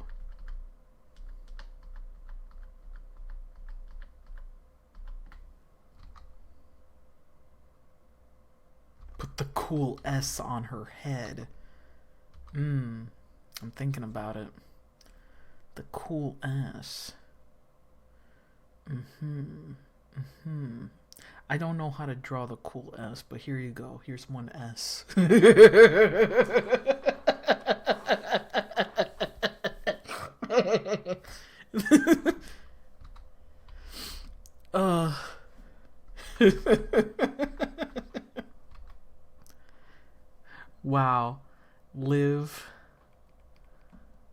Laugh.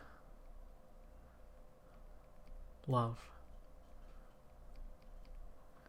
It can write a whole story on this forehead. Unironically, that was kind of neat.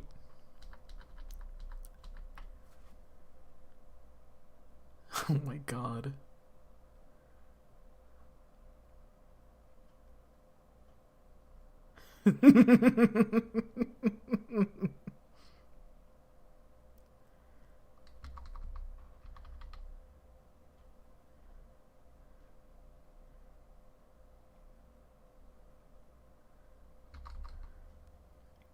Oh man. It looks like she stamped it on herself. Fuck. S is for snake.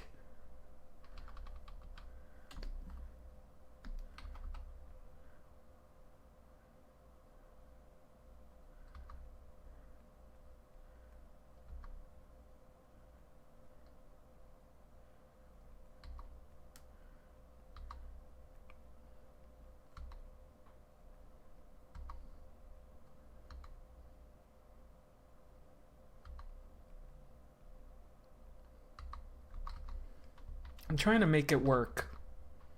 I'm trying to make it work in some way.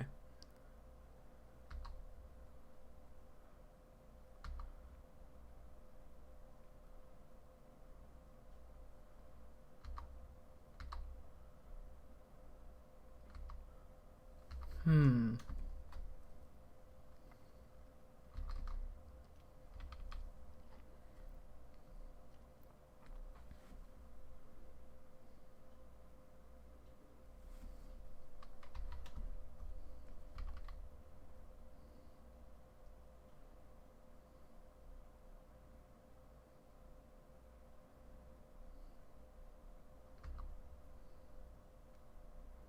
Hmm.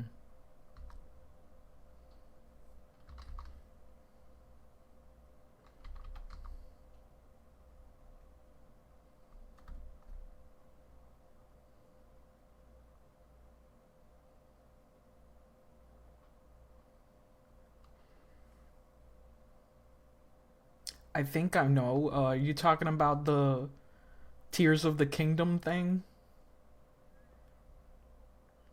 Because the way I know jack shit about Zeldas. Okay.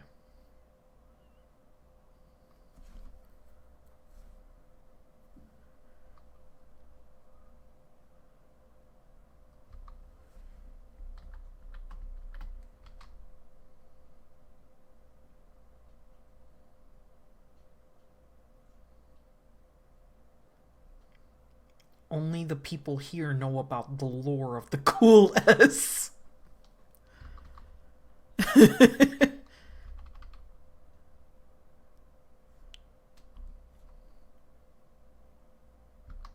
I guess I'm giving her a cowl of sorts.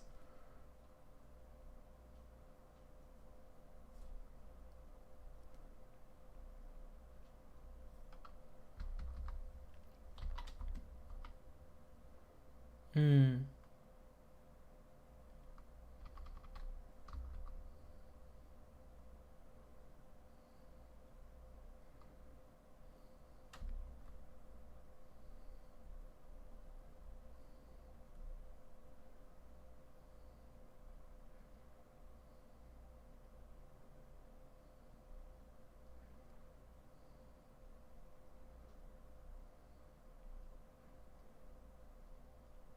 I should draw it because I'm so bad at like just slapping colors on a design like this. If I draw it, I can construct it a lot easier.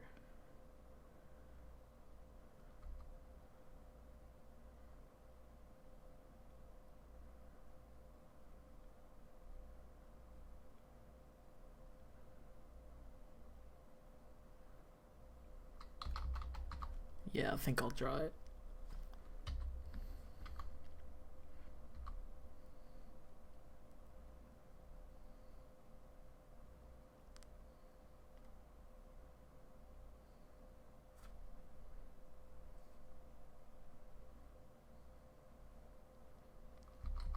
I sort of like it without it though. Because it just looks more snake-like.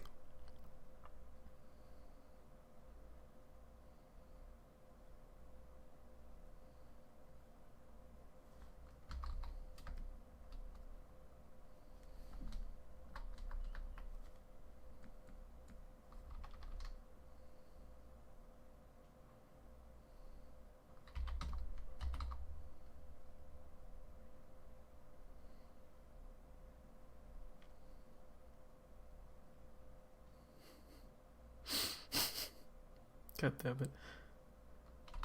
How do you draw this again? I keep forgetting how to fucking do this.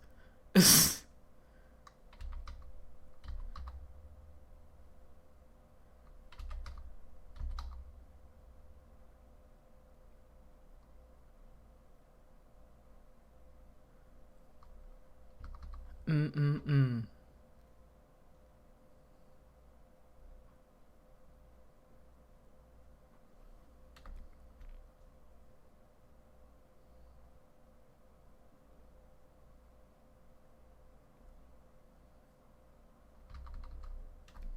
Since I didn't really draw it with that in mind,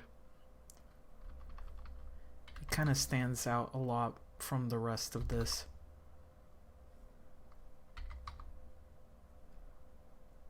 But just know that the S is there.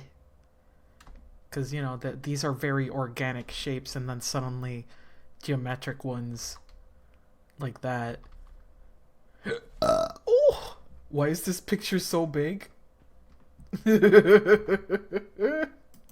know, I knew that there was something about a line that goes up here instead, and I should definitely make it like that. There, perfect, beautiful.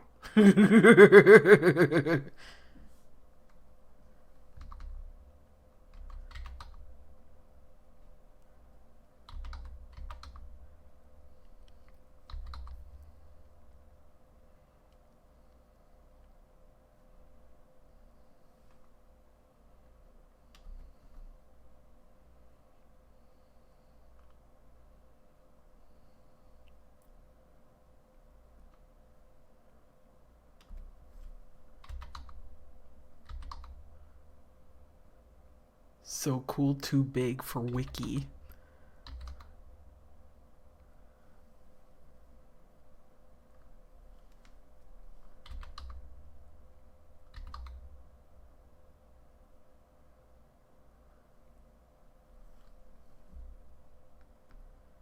Okay, where's the skin layer? There it is.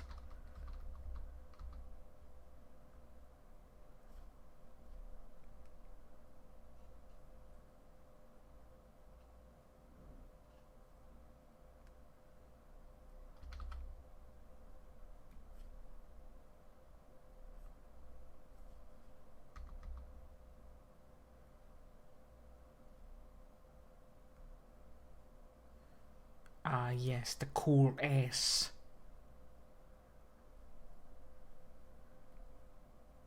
It's finally here, the prophesized one.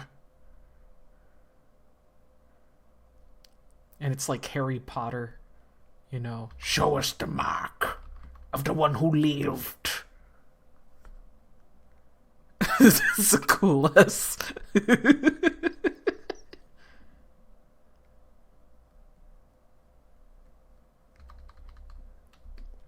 As foretold.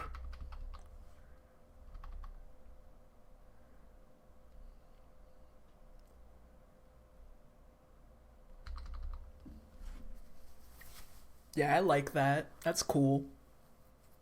I like that a lot. This is way better than the lightning bolt. Lightning bolts, you know, that's an S for something else, you know. And then you just... the way I have such disdain for Harry Potter, I see that little lightning bolt and I'm like, uh-huh, you wanted to put 2 lightning bolts on there, you fucking bitch.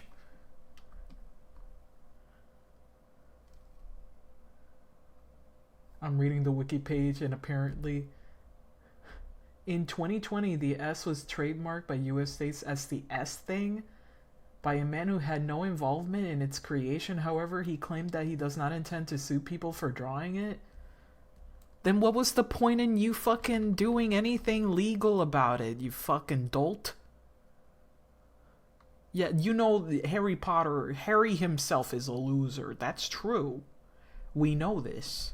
He became a cop, after all.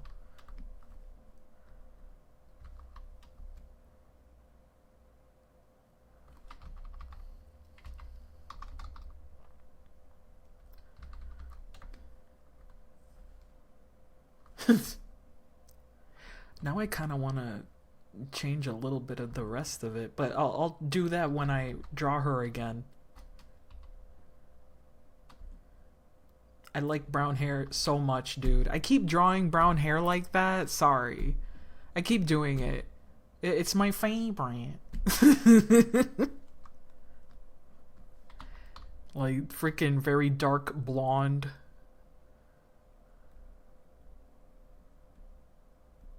It's my favorite.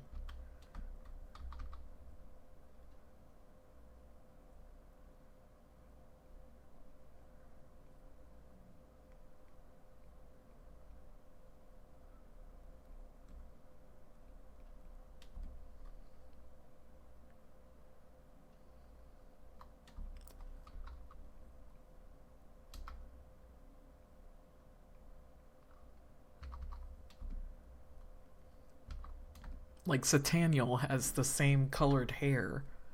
Wolf has the same colored hair. I just really like that color for hair. Oh my god. Give me a second here. I'm trying to look for the other stuff that I wanted to draw, but I didn't. Oops. Made it think for a little too much.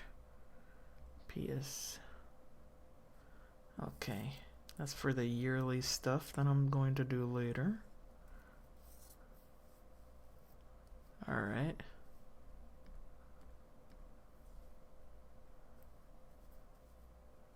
Don't mind me, just looking at my staff.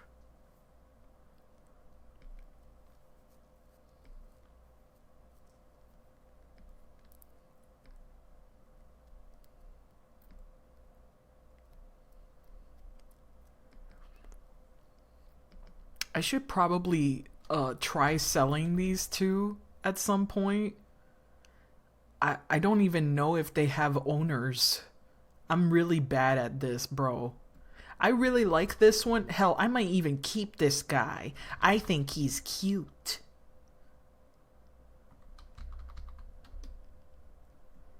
But yeah, I know that this one belongs to Snecka. And they're also very cute.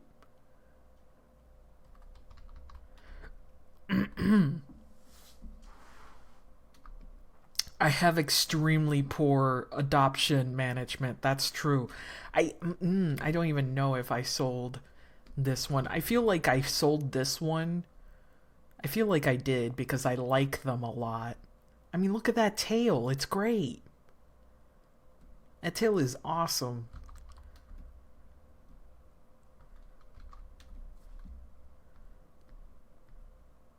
And I think this one also belongs to Snecka. Because they're very pretty. But look, I have all of these that I just never finished. I'm a horrible mom. I'm a horrible father. Look at this. I should probably try to finish them, but I just never felt the, you know... I just never felt like it. Finish them now. No. I will not. I have new ones to finish now. I have these girls to finish. Let me save.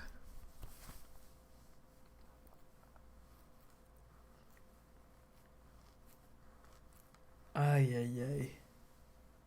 Oh my god, the speed of that GIF. It's so fast. It's going at 100 billion miles per hour.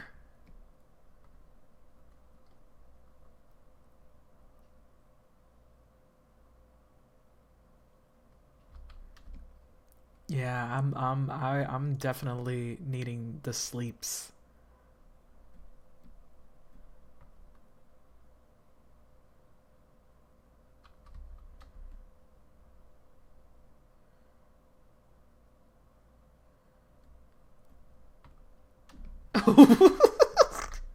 That's really good. I like that.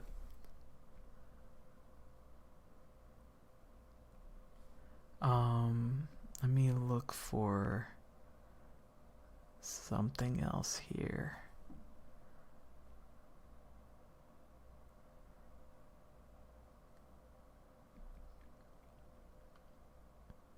I really want to finish, I want to color this. I just want to color this. It's kind of hilarious how, how plain Rocky's is. Just very plain. But it makes sense. Listen. They're not this foppish dude, so it's fine. They don't need all that.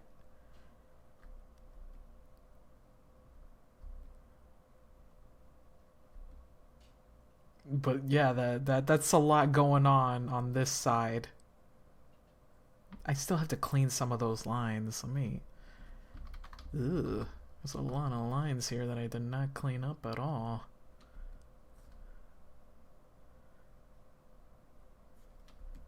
I did not erase all of that. Rocky a new jacket. Hell no. I'm going to like spruce up that jacket a little more. I'm gonna give it more leathers so it looks cooler and it's not just this rag. 'Cause I like that design a lot. I think it's the best. I love the fact that it's just like, let me draw it with something dark. I like that it's like a giant collar, right? It's just this giant collar thing with a very small back and kind of long sleeves. It's basically the same thing that this dude is wearing right now, except he does wear a jacket over this that ties up and wraps around the waist.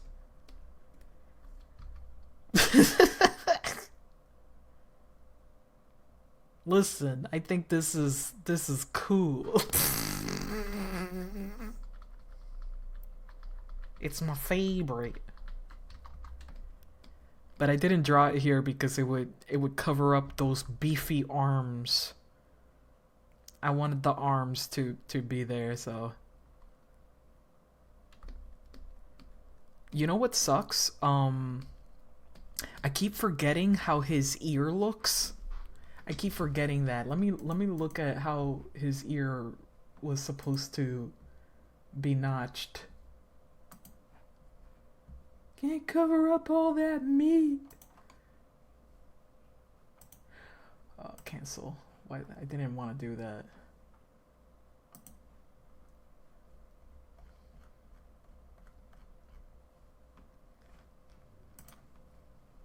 Give me a second. I'm trying to look for my Rocky drawings. If I can find them. Jeez.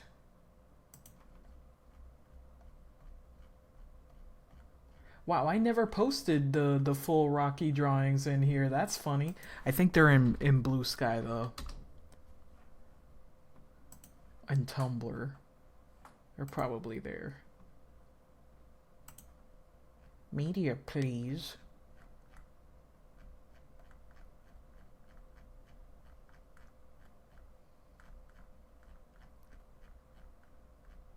There it is.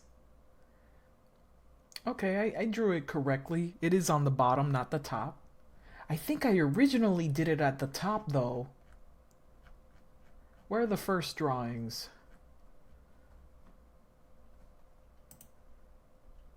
Oh no, I always did it on the bottom. I'm a genius. I never forgot.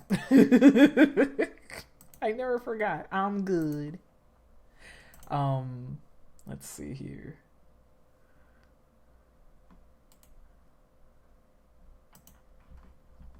I do think it's interesting whenever I redraw a character, I just go, let me just exaggerate my favorite things each time.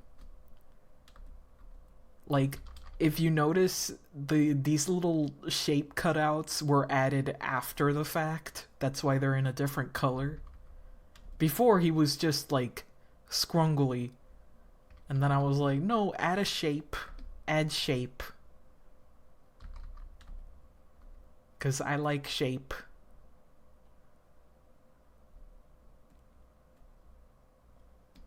And I think I just decided to make him look a little younger.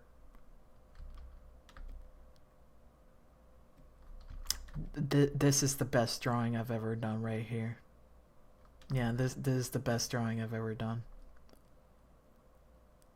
Nothing tops this. Look at those hands. Those are good hands.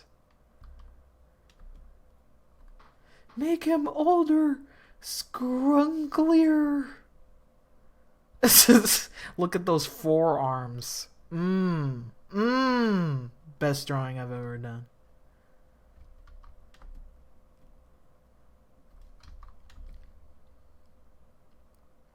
The only thing that changed about Cassandra is that I made his waist even smaller, and that's it. He has pretty boy hands.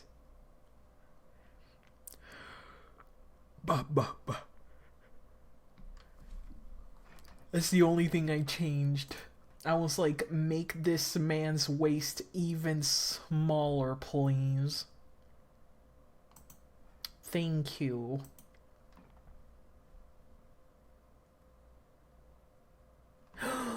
I forgot about his fucking notch. I knew that. I keep forgetting. Like, look at this drawing. His notched ear is not here. Oh my god. I'm a terrible father. I'm a terrible father. Look at that. That's horrible. He also doesn't have the shapes of his beard in there. That's how you know that this is earlier. I'm calling the cops. I'm calling the cops right now. I'll fix it later. Hello, 911. There's an emergency.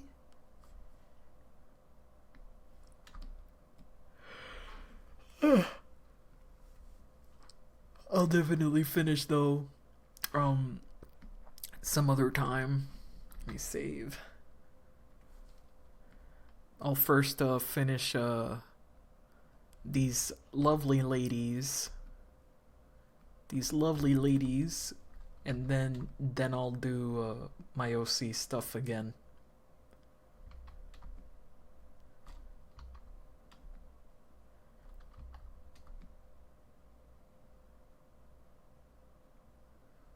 I have a feeling that I'll like these two a whole lot.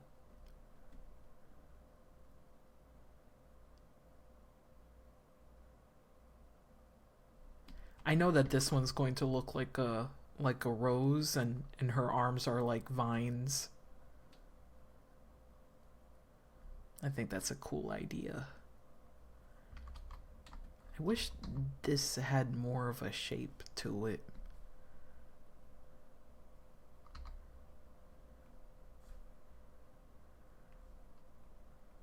There we go.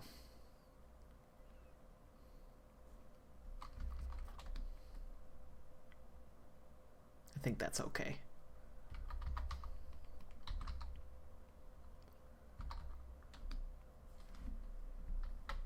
I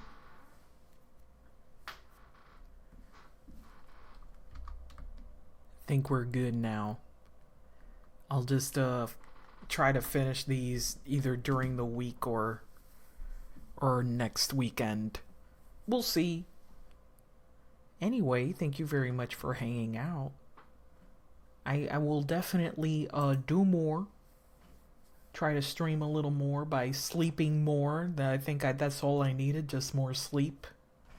And I definitely need to go to sleep for tomorrow, so thank you very much for hanging out, everybody. I'll see you guys later, okay? Good night, everybody. Bye-bye.